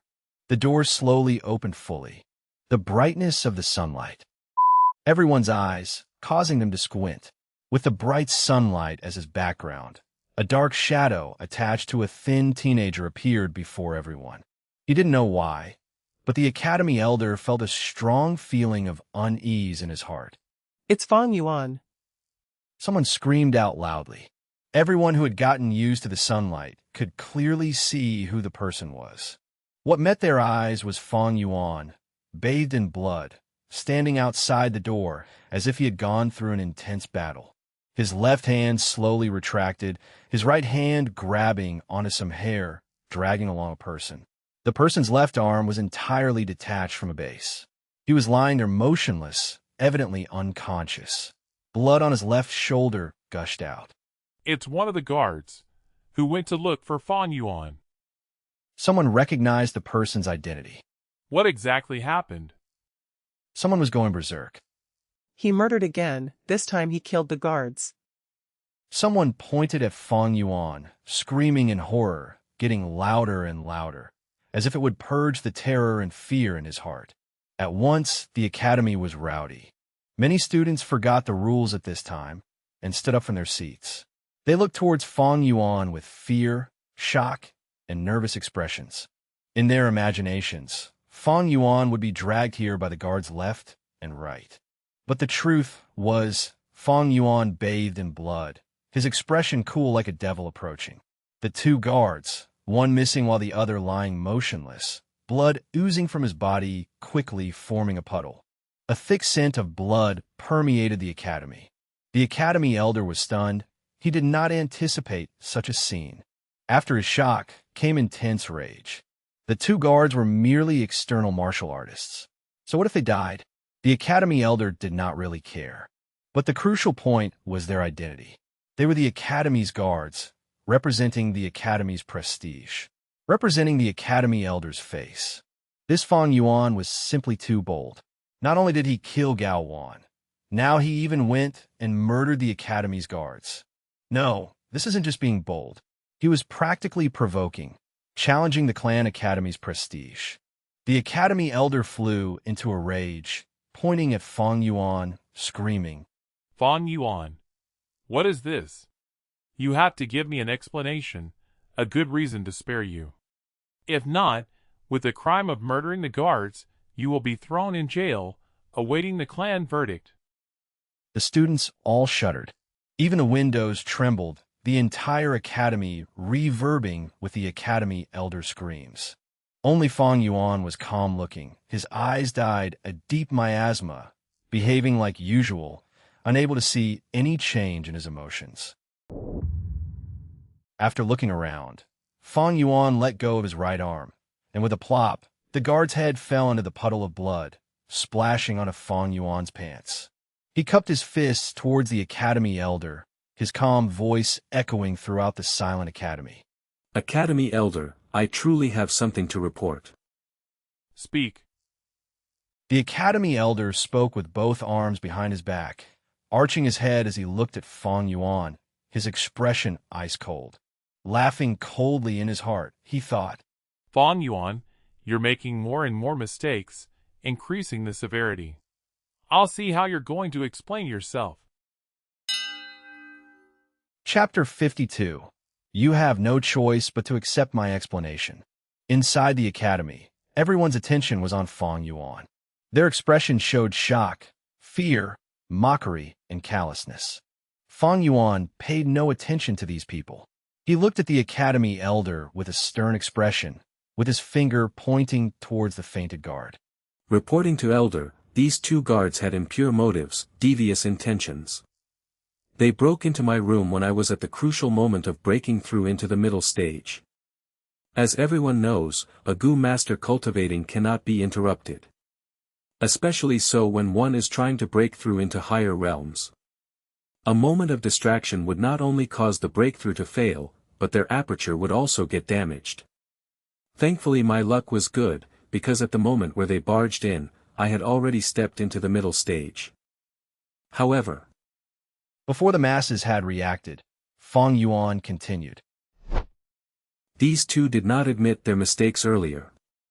To my surprise, they boasted shamelessly about wanting to get rough with me, even scolding our clan's ancestors, lying that the act of disturbing my cultivation was the esteemed elder's decision. Your student did not believe so, and resisted furiously. These two had strong martial arts, and I had to fight for life before finally defeating these two people. But seeing as they were the academy guards, your student did not kill them immediately. I merely cut off one of his arms, and the leg of the other person. Although there was quite some blood loss, they are still alive. That is my report for this matter. Please uphold justice for me, esteemed elder. Having said so, he cupped his fist towards the academy elder. His tone was urgent, saying a ton of information, and leaving no room for others to interrupt. After he had finished, the surrounding people slowly started to react. What did Fang Yuan say earlier? I did not catch it. I think he said he advanced to the middle stage. How is that possible? He is just a C-grade trash. To think that he actually advanced to the middle stage first. He definitely lied. He is afraid of the Academy's punishment, thus he lied. The students discussed loudly. When compared to Fang Yuan's advancement to the middle stage, the two guards' lives no longer mattered. They were not Guyu clan members. Who cares if they're dead or alive? You said you advanced to rank 1 middle stage? The academy elder's voice was ice cold, his expression unforgiving. Fang Yuan, this is not a laughing matter. If you admit your wrongdoing now, I can still take into account that this is your first mistake and deal with you leniently. If you want to continue lying and attempting to cover up your mistakes, then I can tell you now, lies are easily seen through. Fang Yuan did not explain himself further. He laughed lightly and said to the academy elder, Please inspect, elder. Even without his words, the academy elder had already moved forward. He placed his hand on Fang Yuan's abdomen, placing a trace of his spirit into it. Immediately, he saw the inside of Fang Yuan's aperture. Within the aperture, there was no goo. The spring-autumn cicada had already hidden itself. A rank 6 goo is way superior than a rank 3 academy elder, so if it wanted to hide, it would not be found easily. As for the liquor worm, Fang Yuan had placed it into the dormitory's wine reserves and did not bring it along. The academy elder, with his eyes shut, could see a green copper primeval sea, calm as still water. Drops of primeval essence inside were all emerald green colors of middle stage primeval essence. Seeing the aperture walls, the white-colored aperture walls were glowing with reflected light as if they were all made of water. Gushes of water flow rapidly moved along the wall. Water wall. He really advanced to the middle stage. How is this possible? The academy elder shouted in his heart, a sign of shock under his calm expression. But he tried to hide it to the best of his ability, his face still expressionless. A moment later, after he had digested this fact, he drew back his hand, speaking in a solemn voice. It is indeed middle stage. The students had been holding their breaths, awaiting the results. The academy elder's verdict caused a huge commotion in the academy. The students were full of bewilderment and shock, each of their faces showing immense disbelief. Fang Yuan was only a C grade, but yet he was the first to break through into the middle stage. This was against common sense. For a Gu master's cultivation and breaking through realms, the most important aspect should be talent. How is this possible? A C grade was the first to advance. How would this make those B grades feel? This. Guyu Fangzheng's face was pale. He was still confident last night, but now that reality sat in front of him, he was unable to accept such a fact and fell to the ground. Guyu Mo Bei clenched his fists, and Guyu Chi Chun hatefully gritted his teeth. The academy elder could not be easily fooled, so how did Fang Yuan manage to do it? At once, all the youngsters stared at Fang Yuan, having one question in their hearts. With that C-grade talent, how did he advance? The academy elder's heart was similarly full of doubt. Under such great empuzzlement, he ignored the idea of suppressing Fang Yuan and asked directly, Fang Yuan, I hope you can explain this. How did you manage to advance to middle stage? Fang Yuan laughed silently. Heaven rewards the hardworking, and as a result of students' persistent training, I managed to advance smoothly. Lies. TSK, if heaven rewarded the hardworking, I'd be first long ago. Diligently studying and training? Some time ago, I still saw him strolling around the shop district. The students were evidently not satisfied with such an answer. Is that so? The academy elder replied neutrally, his gaze staring at Fang Yuan, emitting pressure. Fang Yuan's expression was candid, making eye contact with the elder without fear. His body was bathed in blood, his linen shirt messy, as if he had gone through an intense battle. A pair of black, abyss-like eyes, showing a kind of peacefulness, indifference, and even hiding a hint of amusement. Seeing such a gaze, the academy elder's heart wavered. This Fang Yuan, he is not afraid, not fearful, not threatened, and not shocked. How can he be interrogated by me right here? With his C-grade talent, being the first to advance to middle stage, there has to be a secret. But since he does not want to say it, as the academy elder, I cannot forcefully interrogate him. It seems I can only investigate this privately. Thinking of this, the academy elder retracted his gaze, and his cold expression became milder. Fang Yuan, however, did not let the matter go. Your student is frightened, esteemed elder. How are you going to deal with these two guards? They have lost a lot of blood. If they are not treated soon, they might die. Frightened? You? The academy elder retorted in his mind. His brows frowned deeply. At this point, as the person in charge of the academy, he had to step forward and settle this. But how should I resolve this? The academy elder could not help but feel troubled. He silently began to think. Fang Yuan took all of the academy elder's change in expressions into consideration. He laughed internally. The academy elder must be really troubled now. These two guards, they were merely outsiders, their lives cheap as grass. In normal times, no one would care if they died. But now the situation was different. They were sent out by the academy elder. If they really died, the Academy Elder would lose his reputation. Thus, the guards could not die. The Academy Elder is going to save them. The part that truly troubles the Academy Elder is Fang Yuan's verdict. In his original plan, Fang Yuan first played truant and then killed the guards. This could be said to be defying his teachers, being arrogant and self-centered. According to the clan rules, he'd be thrown into the clan jail, reflecting upon his mistakes inside. But when adding in the matter of Fang Yuan's advancement to middle stage, these wrongdoings became very different. Fang Yuan played truant and killed the guards because he was cultivating. This was reasonable. The crucial part was he was successful in advancing to the middle stage and became the first in this class. This allowed him to be on the side of reason. Just what did Fang Yuan rely on to advance to middle stage? This secret would be discussed later. Winners win all, losers lose all. The world only cares about result. No one would reprimand such an outstanding junior. The Academy Elder could not execute any punishments on him.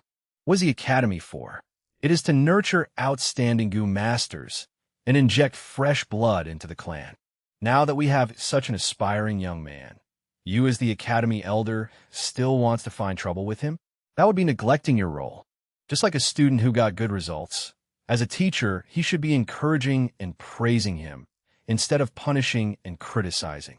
A teacher who punishes and scolds a student for his good results is not one that would ever be recognized. Perhaps the other elders would secretly cause problems for Fang Yuan because they fear Fang Yuan's future prospects or because of grudges and past grievances.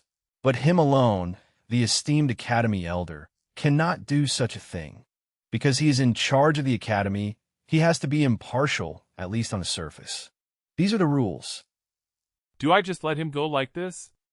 It was not easy finding a weakness of his. The Academy Elder was indignant. He knew in his heart that all the youngsters in the Academy were merely spectators of this matter. They can only look at the matter as entertainment, but are unable to see the crucial point in this. They are unable to experience the excitement in this battle. The truth is, this is the one time where he, as the Academy Elder, was battling against Fang Yuan the student. First, he grabbed hold of the rules and was bent on punishing Fang Yuan, removing his strong image in front of the other students. Next, Fang Yuan retaliated. His actions may seem rash, but it hit the matter on the point, and with the excuse of advancing to the middle stage, he got back his argument. As for those two unlucky guards, they were merely sacrificial pawns who were implicated by the two's battle of wits. This Fang Yuan, he is too cunning. If he had really killed the two guards, I can still retaliate against him with this reason. Although his talent is lackluster, with such a meticulous and experienced method, it is hard to believe that he is just a 15-year-old. The worst part is, I cannot retaliate. No wonder back in those days, the clan had rumors about his early awakened intelligence. The Academy Elder suddenly realized he had lost. His loss was due to his status. He was the elder in charge of the Academy. This was both his strength and weakness. One's strength is also one's weakness. Fang Yuan had understood this logic long ago. The Academy Elder was both helpless and frustrated. He had asked Fang Yuan to explain, and in actuality, Fang Yuan's explanation was full of loopholes and easily exposable. These guards were chosen by the Academy Elder himself. They would not be so rash and to scold the Guyu ancestors. Fang Yuan's words were on purpose.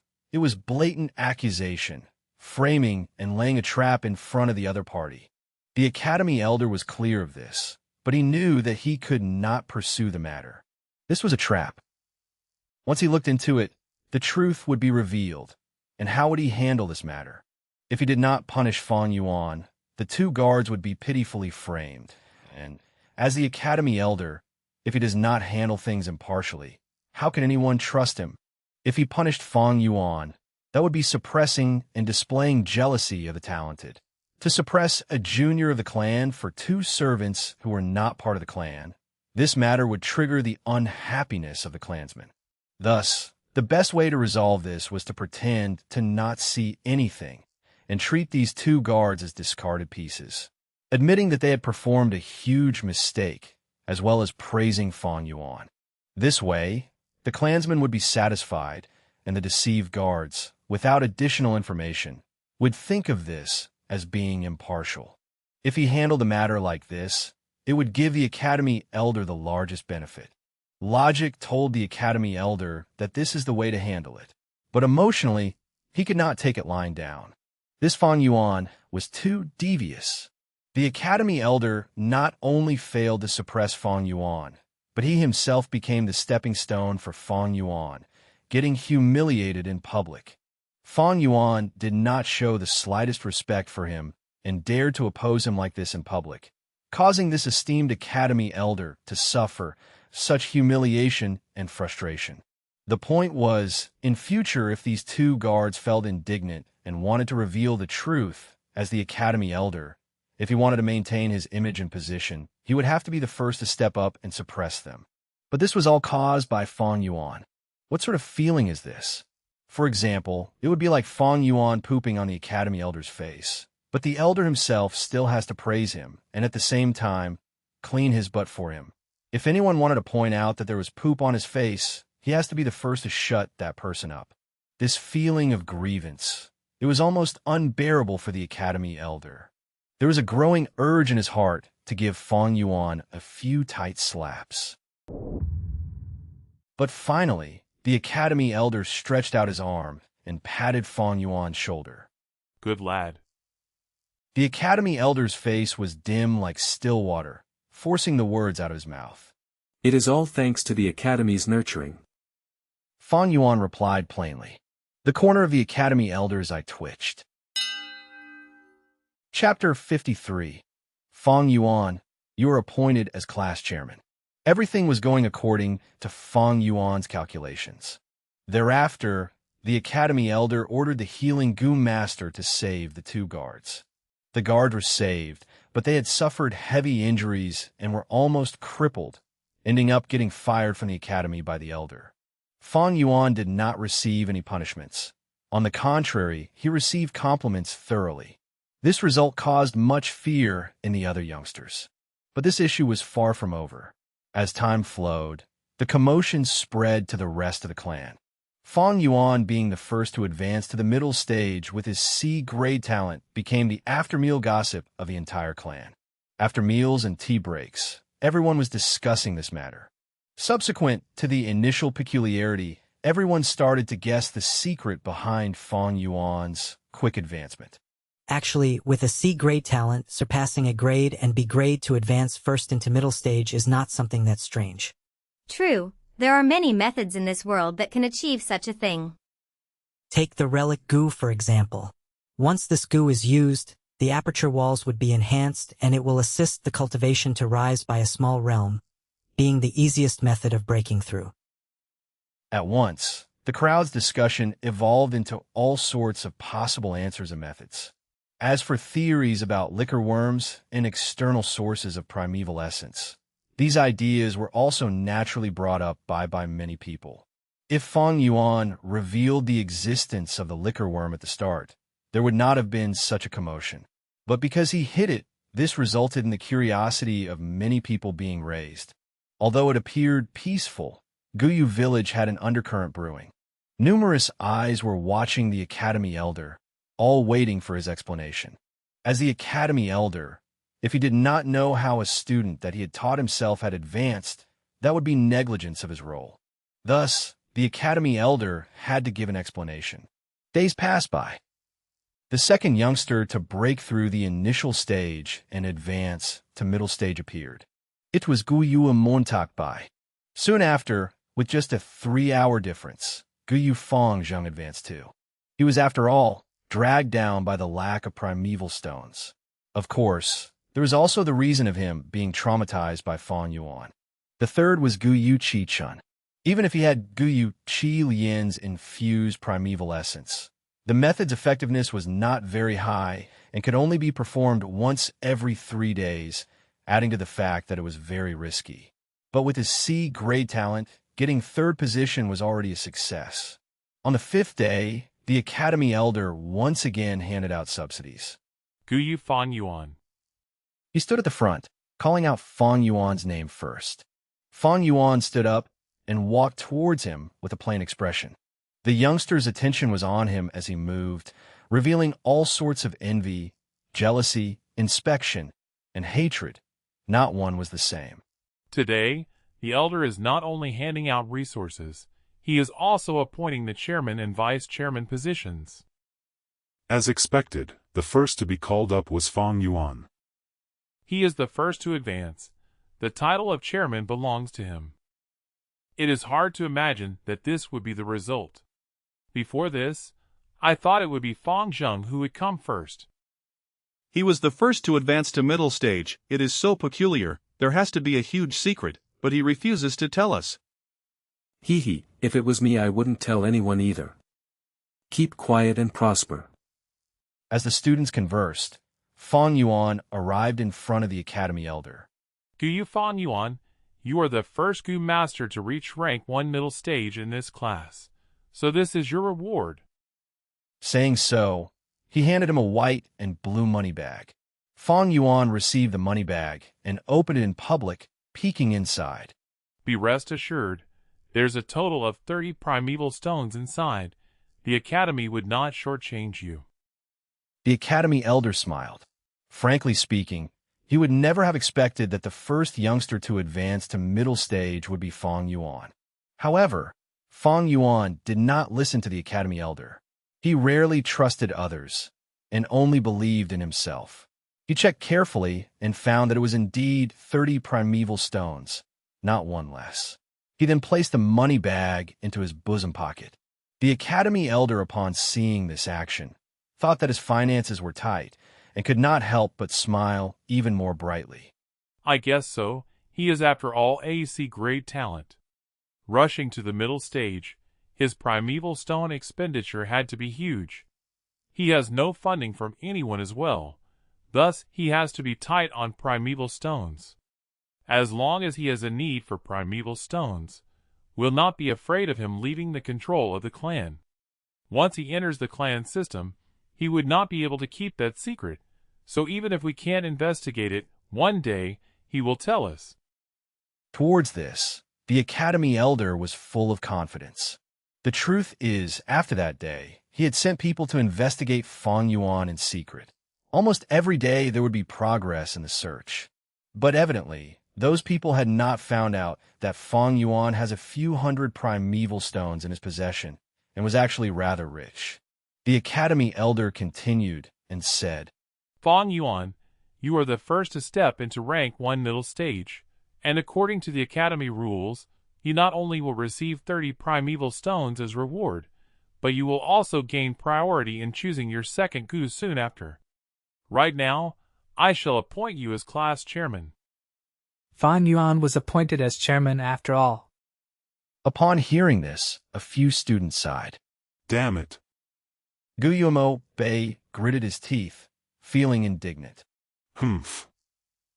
Guyu Chi-chun crossed his limbs, staring at the scene coldly. The one that was affected the most was Fang Yuan's brother, Guyu Fang Zheng. His face was pale, and his expression looked uncertain, a dark cloud looming over his head. Ordinary students, upon seeing the chairman and vice chairman, have to bow and pay respects. With my results, I will definitely be a vice chairman. But from now on, when I see Big Brother, I'll have to pay my respects to him. Hold on. But at this moment, Fang Yuan spoke. He smiled faintly to the academy elder and said slowly, Esteemed elder, your student here is not gifted and does not have high wisdom, hence being unable to properly take on the role of chairman. This role should be given to talented people. What? You mean you do not want to be chairman? As the chairman, you'll get 10 primeval stones every time. Are you sure you want to reject it? The academy elder frowned deeply as he spoke. For the last tens of years of teaching, he had not seen anyone reject this position. Actually, he had already given much thought about this matter, and letting Fang Yuan be class chairman had its merits. Once he was the chairman, he would be inside the clan system. Fang Yuan will have to carry out his duties at the same time while enjoying his treatment. No matter what the chairman's role was, the least he had to do was to stop extorting his classmates. This was definitely not something a class chairman can do. This is like before. Even though the academy elder was humiliated by Fang Yuan, he still had to praise him for his excellent cultivation results. As someone bound by the system, he would not be able to do as he pleases when handling matters, and many times he'd be left with no choice. Of course, this was not because the academy elder was displeased with Fang Yuan extorting so many primeval stones every time. He was thinking for the entire board of students. Once Fang Yuan becomes chairman and stops extorting, this would allow the other teenagers to have a breather under Fang Yuan's pressure. Next, with some push of a hand, it would result in a multi-way competition among the families. As long as he can nurture the clan's hopeful seeds, Fang Zheng, Mo Bei, and Qi Chun, what is the cost of sacrificing a small role of a chairman? And yet, although he had a good plan, the truth was very different from what he expected. Fang Yuan rejected it. He actually rejected it. Although this position is small, it is the first representation of honor among these hot-blooded youngsters. Besides honor, as the chairman, they get 10 primeval stones as resources each time. This temptation, no youngster has ever resisted it before. But Fang Yuan actually rejected. Fang Yuan looked at the stunned elder and asked him back. Did the academy rules state that the first has to be chairman? The position of chairman, is it irrefusable? The academy elder replied with a cold expression. Of course, there are no such heartless rules. Fang Yuan laughed. Thank you, elder, for your understanding. Saying so, he cupped his fists and walked back to his seat. The students who saw this scene with their own eyes all flew into a commotion. At once, the academy was lively. Fang Yuan actually rejected it? Are you kidding me? Is he sick in the head? Not sure why he's acting crazy, but he's gonna regret this later. Fang Yuan gave up on being chairman. This means I am the chairman. Happiness came too quickly. In the second place, Mo Bei could not react in time. Qi Chen showed a look of disbelief. He was unable to comprehend that someone actually gave up the spot of chairman. He has to be beyond stupid. Big brother. Fang Zheng stared with huge eyes as he looked at Fang Yuan disappointedly. According to his results, Fang Zheng was assured to be vice chairman. But when Fang Yuan gave up the position, Fang Zheng felt that this position no longer had any meaning. The academy elder's face was dark this time, really, really dark. The last time when Fang Yuan skipped class, although he looked angry, it was just an act for the others to see. But this time, he was in a bad mood, worse than before. Fang Yuan gave up the position of chairman. This means he is rejecting the clan system. The elder had governed the academy for tens of years, but this was the first time he saw such a student rejecting this huge temptation. He wanted to invite Fang Yuan into the trap, but since he wouldn't enter, the academy elder was helpless. The giving out of subsidies ended. Mo Bei claimed the position of chairman with his result of being second. Fang Zheng and Qi Chen each became vice chairman. The class chairman was given 10 primeval stones. The vice chairman got 5. A few students who were not from well-to-do families were so envious that they almost drooled when seeing the 3 students' primeval stones. Chapter 54. But I am the class chairman. The wheel of red fire. The sun slowly sank down on the west side of the mountain range. Its light was not eye-piercing, but it was a sort of bright and gentle ray. The west sky was dyed a shade of blushful red. The sunset glow continuously spreading out. It was just like an imperial concubine who had just been rewarded, happily crowding around the emperor, wanting to sleep together with him. 1. Qingmao Mountain was engulfed entirely in a sea of rose-red color. Each of the tall pillared buildings and houses were also draped over with a layer of golden yarn. The surrounding forest planted around the academy seemed like it was wiped with a faint stratum of oil. The wind blew slowly, and as the students walked out of the classroom with their bosoms carrying the primeval stones that were just passed out, they were in a relaxed and calm state of mind. I really don't know what Fang Yuan is thinking, to actually give up on the role of class chairman. Ha ha ha, his brain is fried. I bet he thinks of killing people all day. Let's not concern ourselves with this kind of crazy guy. Come to think of it, that day when he burst into the academy I was really freaked out. It was just so terrifying.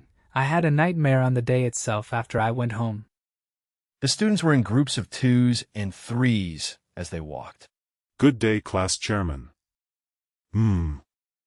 Greetings, class chairman. Guyu Mo Bei swaggered around as he walked, and wherever he went the students would bow and greet him without exception. His face was unable to stifle the expressions of excitement and infatuation. This was the fascination of authority itself. Even if it was just a tiny bit of difference in status, it could also make a person even more confident in his own self-worth. Right now, as the dying sun looked as red as blood, Mo Bei watched it while his heart sang. How is it that I have never realized before? This sunset's rosiness sure is adorable. Going head over heels just because of becoming a chairman, as if it's so amazing. Guyu Chi Chung purposely walked behind, since he just didn't want to greet Guyu Mo Bei at all. I really have no idea what Fang Yuan is thinking about, to think he actually let go of the position of chairman. However, it's also a good thing, or else me as the third. How could I have been able to obtain the role of vice chairman? Guyu Chi Chung was confused in his heart, but he also felt happiness and relief. Good day, Vice Chairman. At this moment, a normal student walked past him and immediately bowed to greet him. Heh, good day to you too. Guyu Chi Chung instantly nodded, his face full of smiles. Once the student was gone, Chi Chung naturally thought, the taste of vice chairman is rather pleasant. I'm sure the feeling of being the class chairman is even better. If only I was not the vice chairman, but the chairman himself, how good that would be.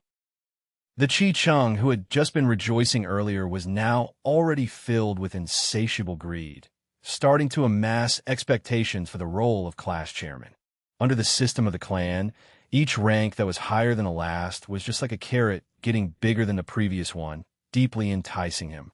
Although I am only AC grade talent, but I believe that everything will get better and better. Guyu Chi Chung was full of hope for his future. However, right now, the other vice chairman, Guyu Fang Zheng, was feeling very much terrible in his heart, his face expression also quite unsightly. Big brother, you! He looked wide-eyed with disbelief at the academy's gate entrance, where a lone figure stood. Old rules as usual, every person one piece of primeval stone. Fang Yuan stood while hugging his arms, his tone dull. Fang Zheng's mouth opened and closed a few times. Then after some moments of effort, he finally said, Big brother, but I am the vice chairman now. That's true. Fang Yuan was expressionless as he nodded, giving Fang Zheng an indifferent look. The vice chairman receives an allowance of 5 pieces each time. So you should give up 3 pieces instead. Fang Zheng was flabbergasted, and for a moment he was unable to say a word. A group of teenagers were crowding around Guyu Mo Bei as they walked over. When they saw Fang Yuan blocking the school gate entrance, Guyu Mo Bei flew into a rage, his finger pointing towards Fang Yuan. Fang Yuan. You sure have the guts to actually still dare hold us back. Right now I am the chairman, and as a normal student when you see me, you should first bow and greet me. What answered him next was Fang Yuan's fist. Guyu Montak Bai was caught unexpected. After being hit by the fist, he could not refrain from retreating a few big steps backwards, his face full of disbelief. You hit me, you actually dared to hit me? I am but the chairman. What answered him again was still Fang Yuan's fists. Bang, bang, bang. After a few rounds of exchanging offensive and defensive blows, Guyu Mo Bei was knocked down to the floor by Fang Yuan, and he fell unconscious. The surrounding youths were all wide-eyed as they watched, all of them unsure of how to react for a moment. This was totally different from their imaginations. The guards at the gate entrance had also been watching everything that happened under their eyelids. They could not help but whisper among themselves. Fang Yuan just knocked down the new class chairman, what do we do? Salad dressing. What do you mean? It means just watch them, then call some other guys and tidy up the place. But... Hey, you want to provoke a person like Fang Yuan? I hope you remember what happened to Wang De and Wu Er. The questioning guard immediately quivered and stopped saying any more. The two guards at the huge gate entrance stood perfectly straight and upright, to let an incident happen right beside them. It was as if they were deaf and blind, unable to hear or see anything. After Fang Yuan sorted out Guyu Mo Bei, he also dealt with Fang Zheng and Qi Cheng. It was then that the other teenagers realized that nothing had changed. Fang Yuan was still the same old Fang Yuan, and the extortion would still continue as always. Each of you hand over 1 piece of primeval stone, Vice Chairman 3 pieces, Class Chairman 8 pieces. Fang Yuan announced the new rules. The youths could only sigh and obediently fish out their primeval stones.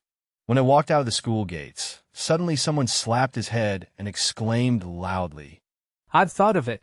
No wonder Fang Yuan did not want the position of class chairman. He wanted to continue extorting us." That's right. Every time he does it, he would get about 59 pieces of primeval stones, and right now it's gone up to about 6 to 8 pieces. If he was the class chairman, he'd only get 10 pieces. Quite a few of them were enlightened. He's too treacherous, too cunning, too savage.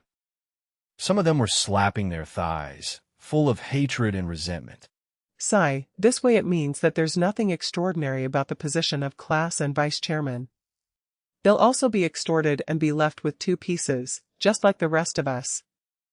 It was unknown who just spoke, but when the youngsters heard it, they all could not help but turn silent. Bang! The academy elder slapped the table fiercely, feeling extremely furious. This Fang Yuan is just too absurd. What is he trying to do? To go as far as to continue extorting, taking 8 pieces from the class chairman and 3 pieces from the vice chairman. With this, what is the difference of being a class and vice chairman in comparison with the other normal students? The academy elder tried his best to suppress his voice, but his tone was filled with fury. When Fang Yuan rejected the position of class chairman, it meant rejecting his own integration into the clan system. In strict terms, this was a sort of betrayal towards the clan itself. This was enough to make the academy elder very angry. Immediately after that, Fang Yuan had gone to extort his fellow classmates. His hand reach was getting further, and this had already gone beyond the academy elder's bottom line. After the extortion this time, the influence of class chairman and vice chairman would be completely weakened. Over time, the normal students would lose their respect and interest for these 2 positions. While Fang Yuan's actions this time seemed small, the meaning behind it was rather heavy. It was pretty much using oneself's own strength to challenge the clan system. This was something the academy elder totally did not wish to see. He was raising the clan's fresh new hopes, not the clan's traitors. Yet despite knowing Fang Yuan had gone and challenged his baseline, he knew that he was unable to do anything to handle the matter. If he really did, the first one who would not let him go would be the clan head. The second and third person to have opinions against him would be Guyu Qi Lian and Guyu Mo Chen. The clan head put in all his hopes on a Guyu Fang Zheng, for Fang Zheng was the only A-grade talent in 3 years. The clan leader needed a tenacious and independent genius, not a fragile and delicate flower who was cared for. At the same time, for Qi Lian and Mo Chen, they also had placed their hopes onto their own respective grandsons, hoping that their grandchildren would grow in the midst of setbacks and frustrations. If the academy elder acted and replaced the students in punishing Fang Yuan, once word got out, then there would be the sayings of Mo and Qi family's future successors could not beat Fang Yuan and could only let the elders help them out. How unpleasant that would be. This would inevitably be a huge blow towards the fame and honor of the Mo and Qi family. Of course, the academy elder was not afraid of a small little Fang Yuan, but he was instead worried that his intervention would attract pressure from the 3 sides, the clan head, the Mo, and Qi bloodline. They pretty much made up of almost the entire Guyu high authorities. As a lowly elder, how could he possibly endure? The root of this matter still goes back to Fang Yuan's secret. What in the world did he rely on to break through to the middle stage? The Academy elder restrained the fire in his heart and shot his gaze at the 3 investigation reports on his table. The first report showed extensive info about Fang Yuan's family background. Fang Yuan was born into a good family. There was nothing strange about his identity, and his life experience was perfectly clean and spotless. Both his parents had passed away, and he was taken in by his uncle and aunt. However, they did not get along, and ever since he attended the academy, Fang Yuan had always stayed in the academy hostel. The second report was about Fang Yuan's life records.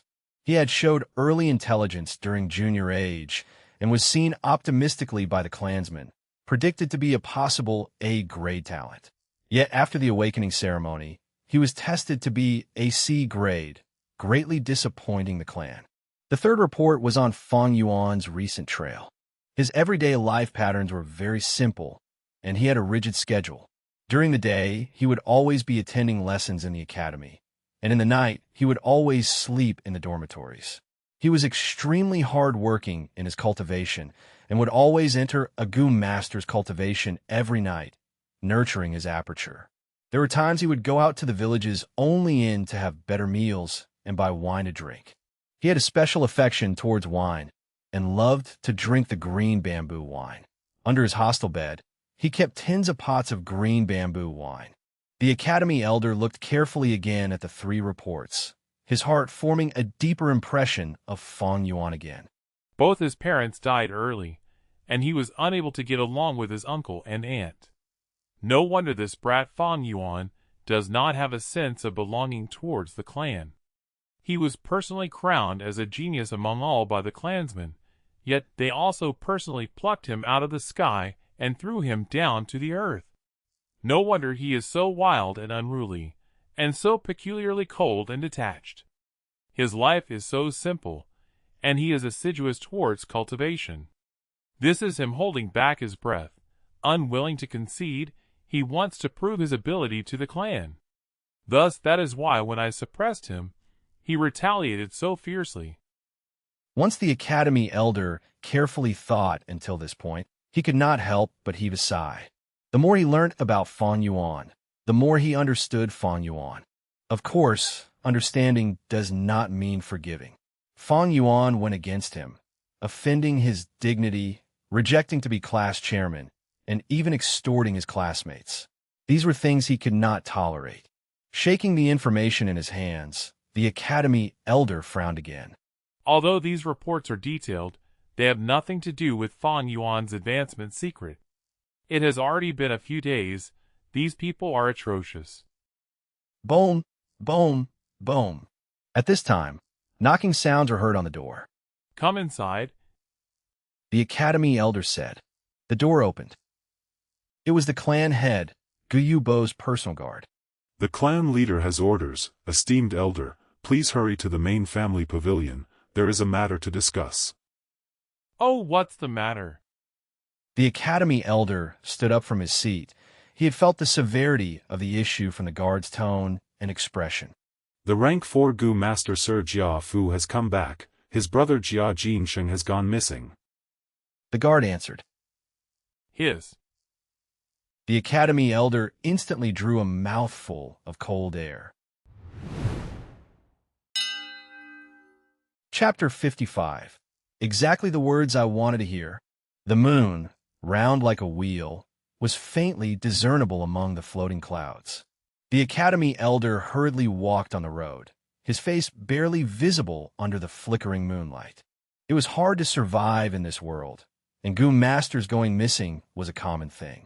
With his extensive life experience, the academy elder knew that under normal circumstances, these sort of sudden disappearances often spelled death. Anyone can die, but Jia Jin Sheng cannot, especially not dying in the Guyu village. His identity was special, his father being the Jia family head, his brother being the rank 4 Gu master Jia Fu. A rank 4 Gu Master has yellow-gold primeval essence, and they have absurd fighting power. Within the Guyu clan, only the clan leader is rank 4 and can match up to him, while the other clan elders were all rank 3. The Jia family head was at an even higher cultivation level. He was a rank 5, and under his lead the Jia family rose to prosperity, becoming a large-sized clan and possessing the resources of an entire mountain, with a large number of clansmen. Compared to them, Guyu clan was just a middle-sized one. If the two clans fought, Guyu village would definitely have the disadvantage. The most crucial part was, if this matter was spread, the Guyu clan's reputation would be tarnished. Many merchants are vigilant in choosing their routes. Without the interaction with merchants, the Guyu clan's surplus local resources would not have an avenue to sell, and the external resources they required would not be purchasable. As time passes, they would definitely weaken. This matter is severe. If we do not handle it well, it would be a disaster. The Academy elder worriedly rushed towards the clan head's pavilion. Once he stepped into the conference hall in the clan head's pavilion, the Academy elder felt the solemn and serious atmosphere. The main seat was occupied by the current clan leader Guyubo. The fat and short Jia Fu brought along 5 to 6 followers with him and stood at the center of the hall, adopting an accusative stance. Under the bright light of the lamp, the solemn faces of the elders who were standing at side of their chairs were evident. Jia Fu was a rank 4 Gu master, and since he was not sitting, these rank 3 clan elders naturally did not dare to sit. This was the deterrent force of a rank 4 Gu master. It was also a form of respect for power. Greetings. The clan elders were about to pay their respects, but they were stopped by the clan leader, Guyubo's hands. Guyubo, who had grizzled white hair, was using his finger to rub his temple, a look of distress on his face. I'm not going to say more about the matter. The clan academy is always under your supervision. Let me ask you, where is Guyu Fang Yuan? The academy elder was shocked. Internally he thought, how does this have to do with that brat Fang Yuan? He answered politely. At this timing, he should be cultivating in the academy hostel. The clan leader sighed. Brother Jia is very suspicious now. He thinks that his brother Jia Jin Sheng's disappearance has something to do with Fang Yuan. I order you to go and bring him here immediately. The academy elder shuddered in his heart. Yes. He understood the severity of this issue, and hurriedly paid his respects before he turned around and left. Brother Jia, that Fang Yuan will be brought here immediately. Have a seat. Guyubo pointed at a seat near him, and said to Jia Fu. Jia Fu laughed bitterly, cupping his fists at Guyubo. I apologize to Brother Guyu. I was really anxious then. It has already been days since I've seen my brother. I fear for the worst. I really cannot afford to wait. There are some things that, only after losing them, can they be understood. Jia Fu only realized it in these few days, the reason why his father paired him up with the burdened Jia Jin Sheng for the caravan. It was to test his nature, seeing if he could, while suppressing his brother, remember their kinship, and at the same time take care of this little brother. If Jia Jin Sheng was dead now, how would his father view him? When he realized this point, he immediately held investigations in the caravan, and quickly set his target on the Guyu village. He rushed back without a single break. Now that he was standing, reluctant to sit, it was to create the impression that he was determined to get the culprit. This was both emitting pressure on the Guyu clan, as well as giving his father a form of assurance when he returned to the Jia family. Reporting to clan leader, sir. Fang Yuan has been brought here. Quickly, the academy elder brought Fang Yuan to the hall. Guyu Fang Yuan pays his respects to clan elder, Sir Jia Fu, and the various clan elders. Fang Yuan said with an expressionless face. It's him. Jia Fu coldly observed Fang Yuan, at the same time, asked a female Gu master. This female Gu master was the one who Fang Yuan bought the purple gold rock from at the gambling den. Yes, it's him. There is no mistake. The female Gu master stared at Fang Yuan, saying confidently. Jia Fu nodded. Immediately his gaze was like 2 steel blades, slashing at Fang Yuan. But he did not interrogate openly, for this was the Guyu village. Thus he had to give the Guyu clan leader some respect. Thus he looked towards the Guyu clan leader. The Guyu clan leader had a serious expression. He knew that Jia Fu purposely conversed with the female Gu master loudly. It was not only to confirm Fang Yuan's identity, but also to assert his motive. He was implying to the Guyu clan head that he had the evidence in his hands. I have sufficient confidence, so you better not overly defend your own clansmen. This caused some displeasure in the Guyu clan leader's heart, thinking, You Jia Fu lost your brother, it was your mistake to begin with. Now you come here to our Guyu village with an accusative stance. Do you think my Guyu clan can be easily bullied? My Guyu clan is impartial and works around based on logic, but don't be mistaken that this is a weakness. Thinking of this, he did not interrogate Fang Yuan immediately, but fiercely said to the female Gu master, Did you see clearly? I'm not afraid to tell you this, but Fang Yuan has a twin brother who looks extremely identical to him. Are you really sure it's him? The female Gu master was just a rank one, and under Guyu Bo's pressure, she instantly showed a hesitant and nervous expression. Jia Fu frowned and took a step forward, blocking her from Guyu Bo's sight. Cupping his fists, he said, Brother Guyu, I've always respected the Guyu clan. Especially the Guyu clan's first and fourth clan leader. These two were rank 5 powerhouses. One built the clan from scratch, where he went through tough times and created the Guyu family's 100-year foundation. Another was a benevolent hero, for to protect his clan he sacrificed himself, and is worth respecting. Brother Guyu, as the clan leader, I believe you will act impartial. Please interrogate this Fang Yuan. Hearing that his tone had softened, Guyu Bo nodded, but his heart had already decided. If this Fang Yuan was the culprit, then he would hand him over. After all, he was just a C grade. There is no loss in losing him, as long as it is able to settle this dispute. If Fang Zheng was the one who did it, Fang Yuan also has to take the blame. Fang Zheng is an A-grade genius, the only one in 3 years.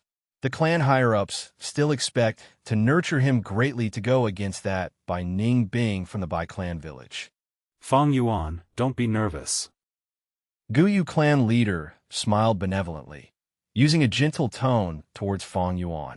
Let me ask you, do you know any information about that Jia Jin Sheng? Who is Jia Jin Sheng? Fang Yuan looked up and said calmly, He's lying. The female Gu master from the gambling den shrieked right as Fang Yuan finished his question. The people in the discussion hall, upon hearing this shrieking, frowned and all looked towards her. The female Gu master pointed at Fang Yuan, showing an agitated expression. It's him, it's him. At our gambling den, he bought 6 purple gold rocks, and the 5th was a mudskin toad. Young Master Jia saw it and tried to use 500 primeval stones to purchase it. This left a huge impression on me. Even if a year or 2 passes, I will not forget. Not only me, but the other Gu masters at the gambling den saw it too. Is that so? The Guyu clan leader's smile disappeared, showing a stiff expression and dragging his question towards Fang Yuan. Fang Yuan only nodded now, showing a hint of nervousness, and pretended to suddenly realize. Oh, it's him. All right, if he's Jia Jin Sheng, then I do know him. But after the gambling den incident, I did not see him ever again. He's lying again. This time, it was not the female Gu master, but a male Gu master who called out in public. Fang Yuan looked towards him, and as if he had recognized him, showed an expression of shock, but quickly tried to hide it. His expression changes were reflected in everyone's eyes. Everyone started to ponder. Esteemed sirs, I am an employee at the wine shop. The male Gu master first cupped his fists to everyone, and then vigorously pointed at Fang Yuan. That night, I saw clearly at the wine shop. He was sitting with young Master Jia Jin Sheng, and the two secretly conversed for a long time. Once he said so, the hall erupted into a clamor of soft discussions. The academy elder used a cold gaze and looked at Fang Yuan. The Guyu clan master moved backwards slightly, slowly leaning on the large chair. How can that be? Fang Yuan showed an obviously frantic expression, hurriedly saying, The wine shop had so many people, how can you recognize me just like that? You might be mistaken yourself. Ha, I am definitely not wrong.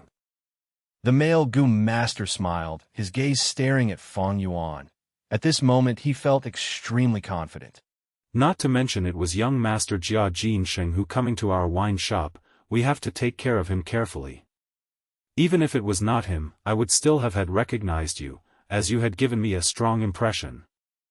Saying so, he raised his eyebrows, saying smugly, Do you still remember?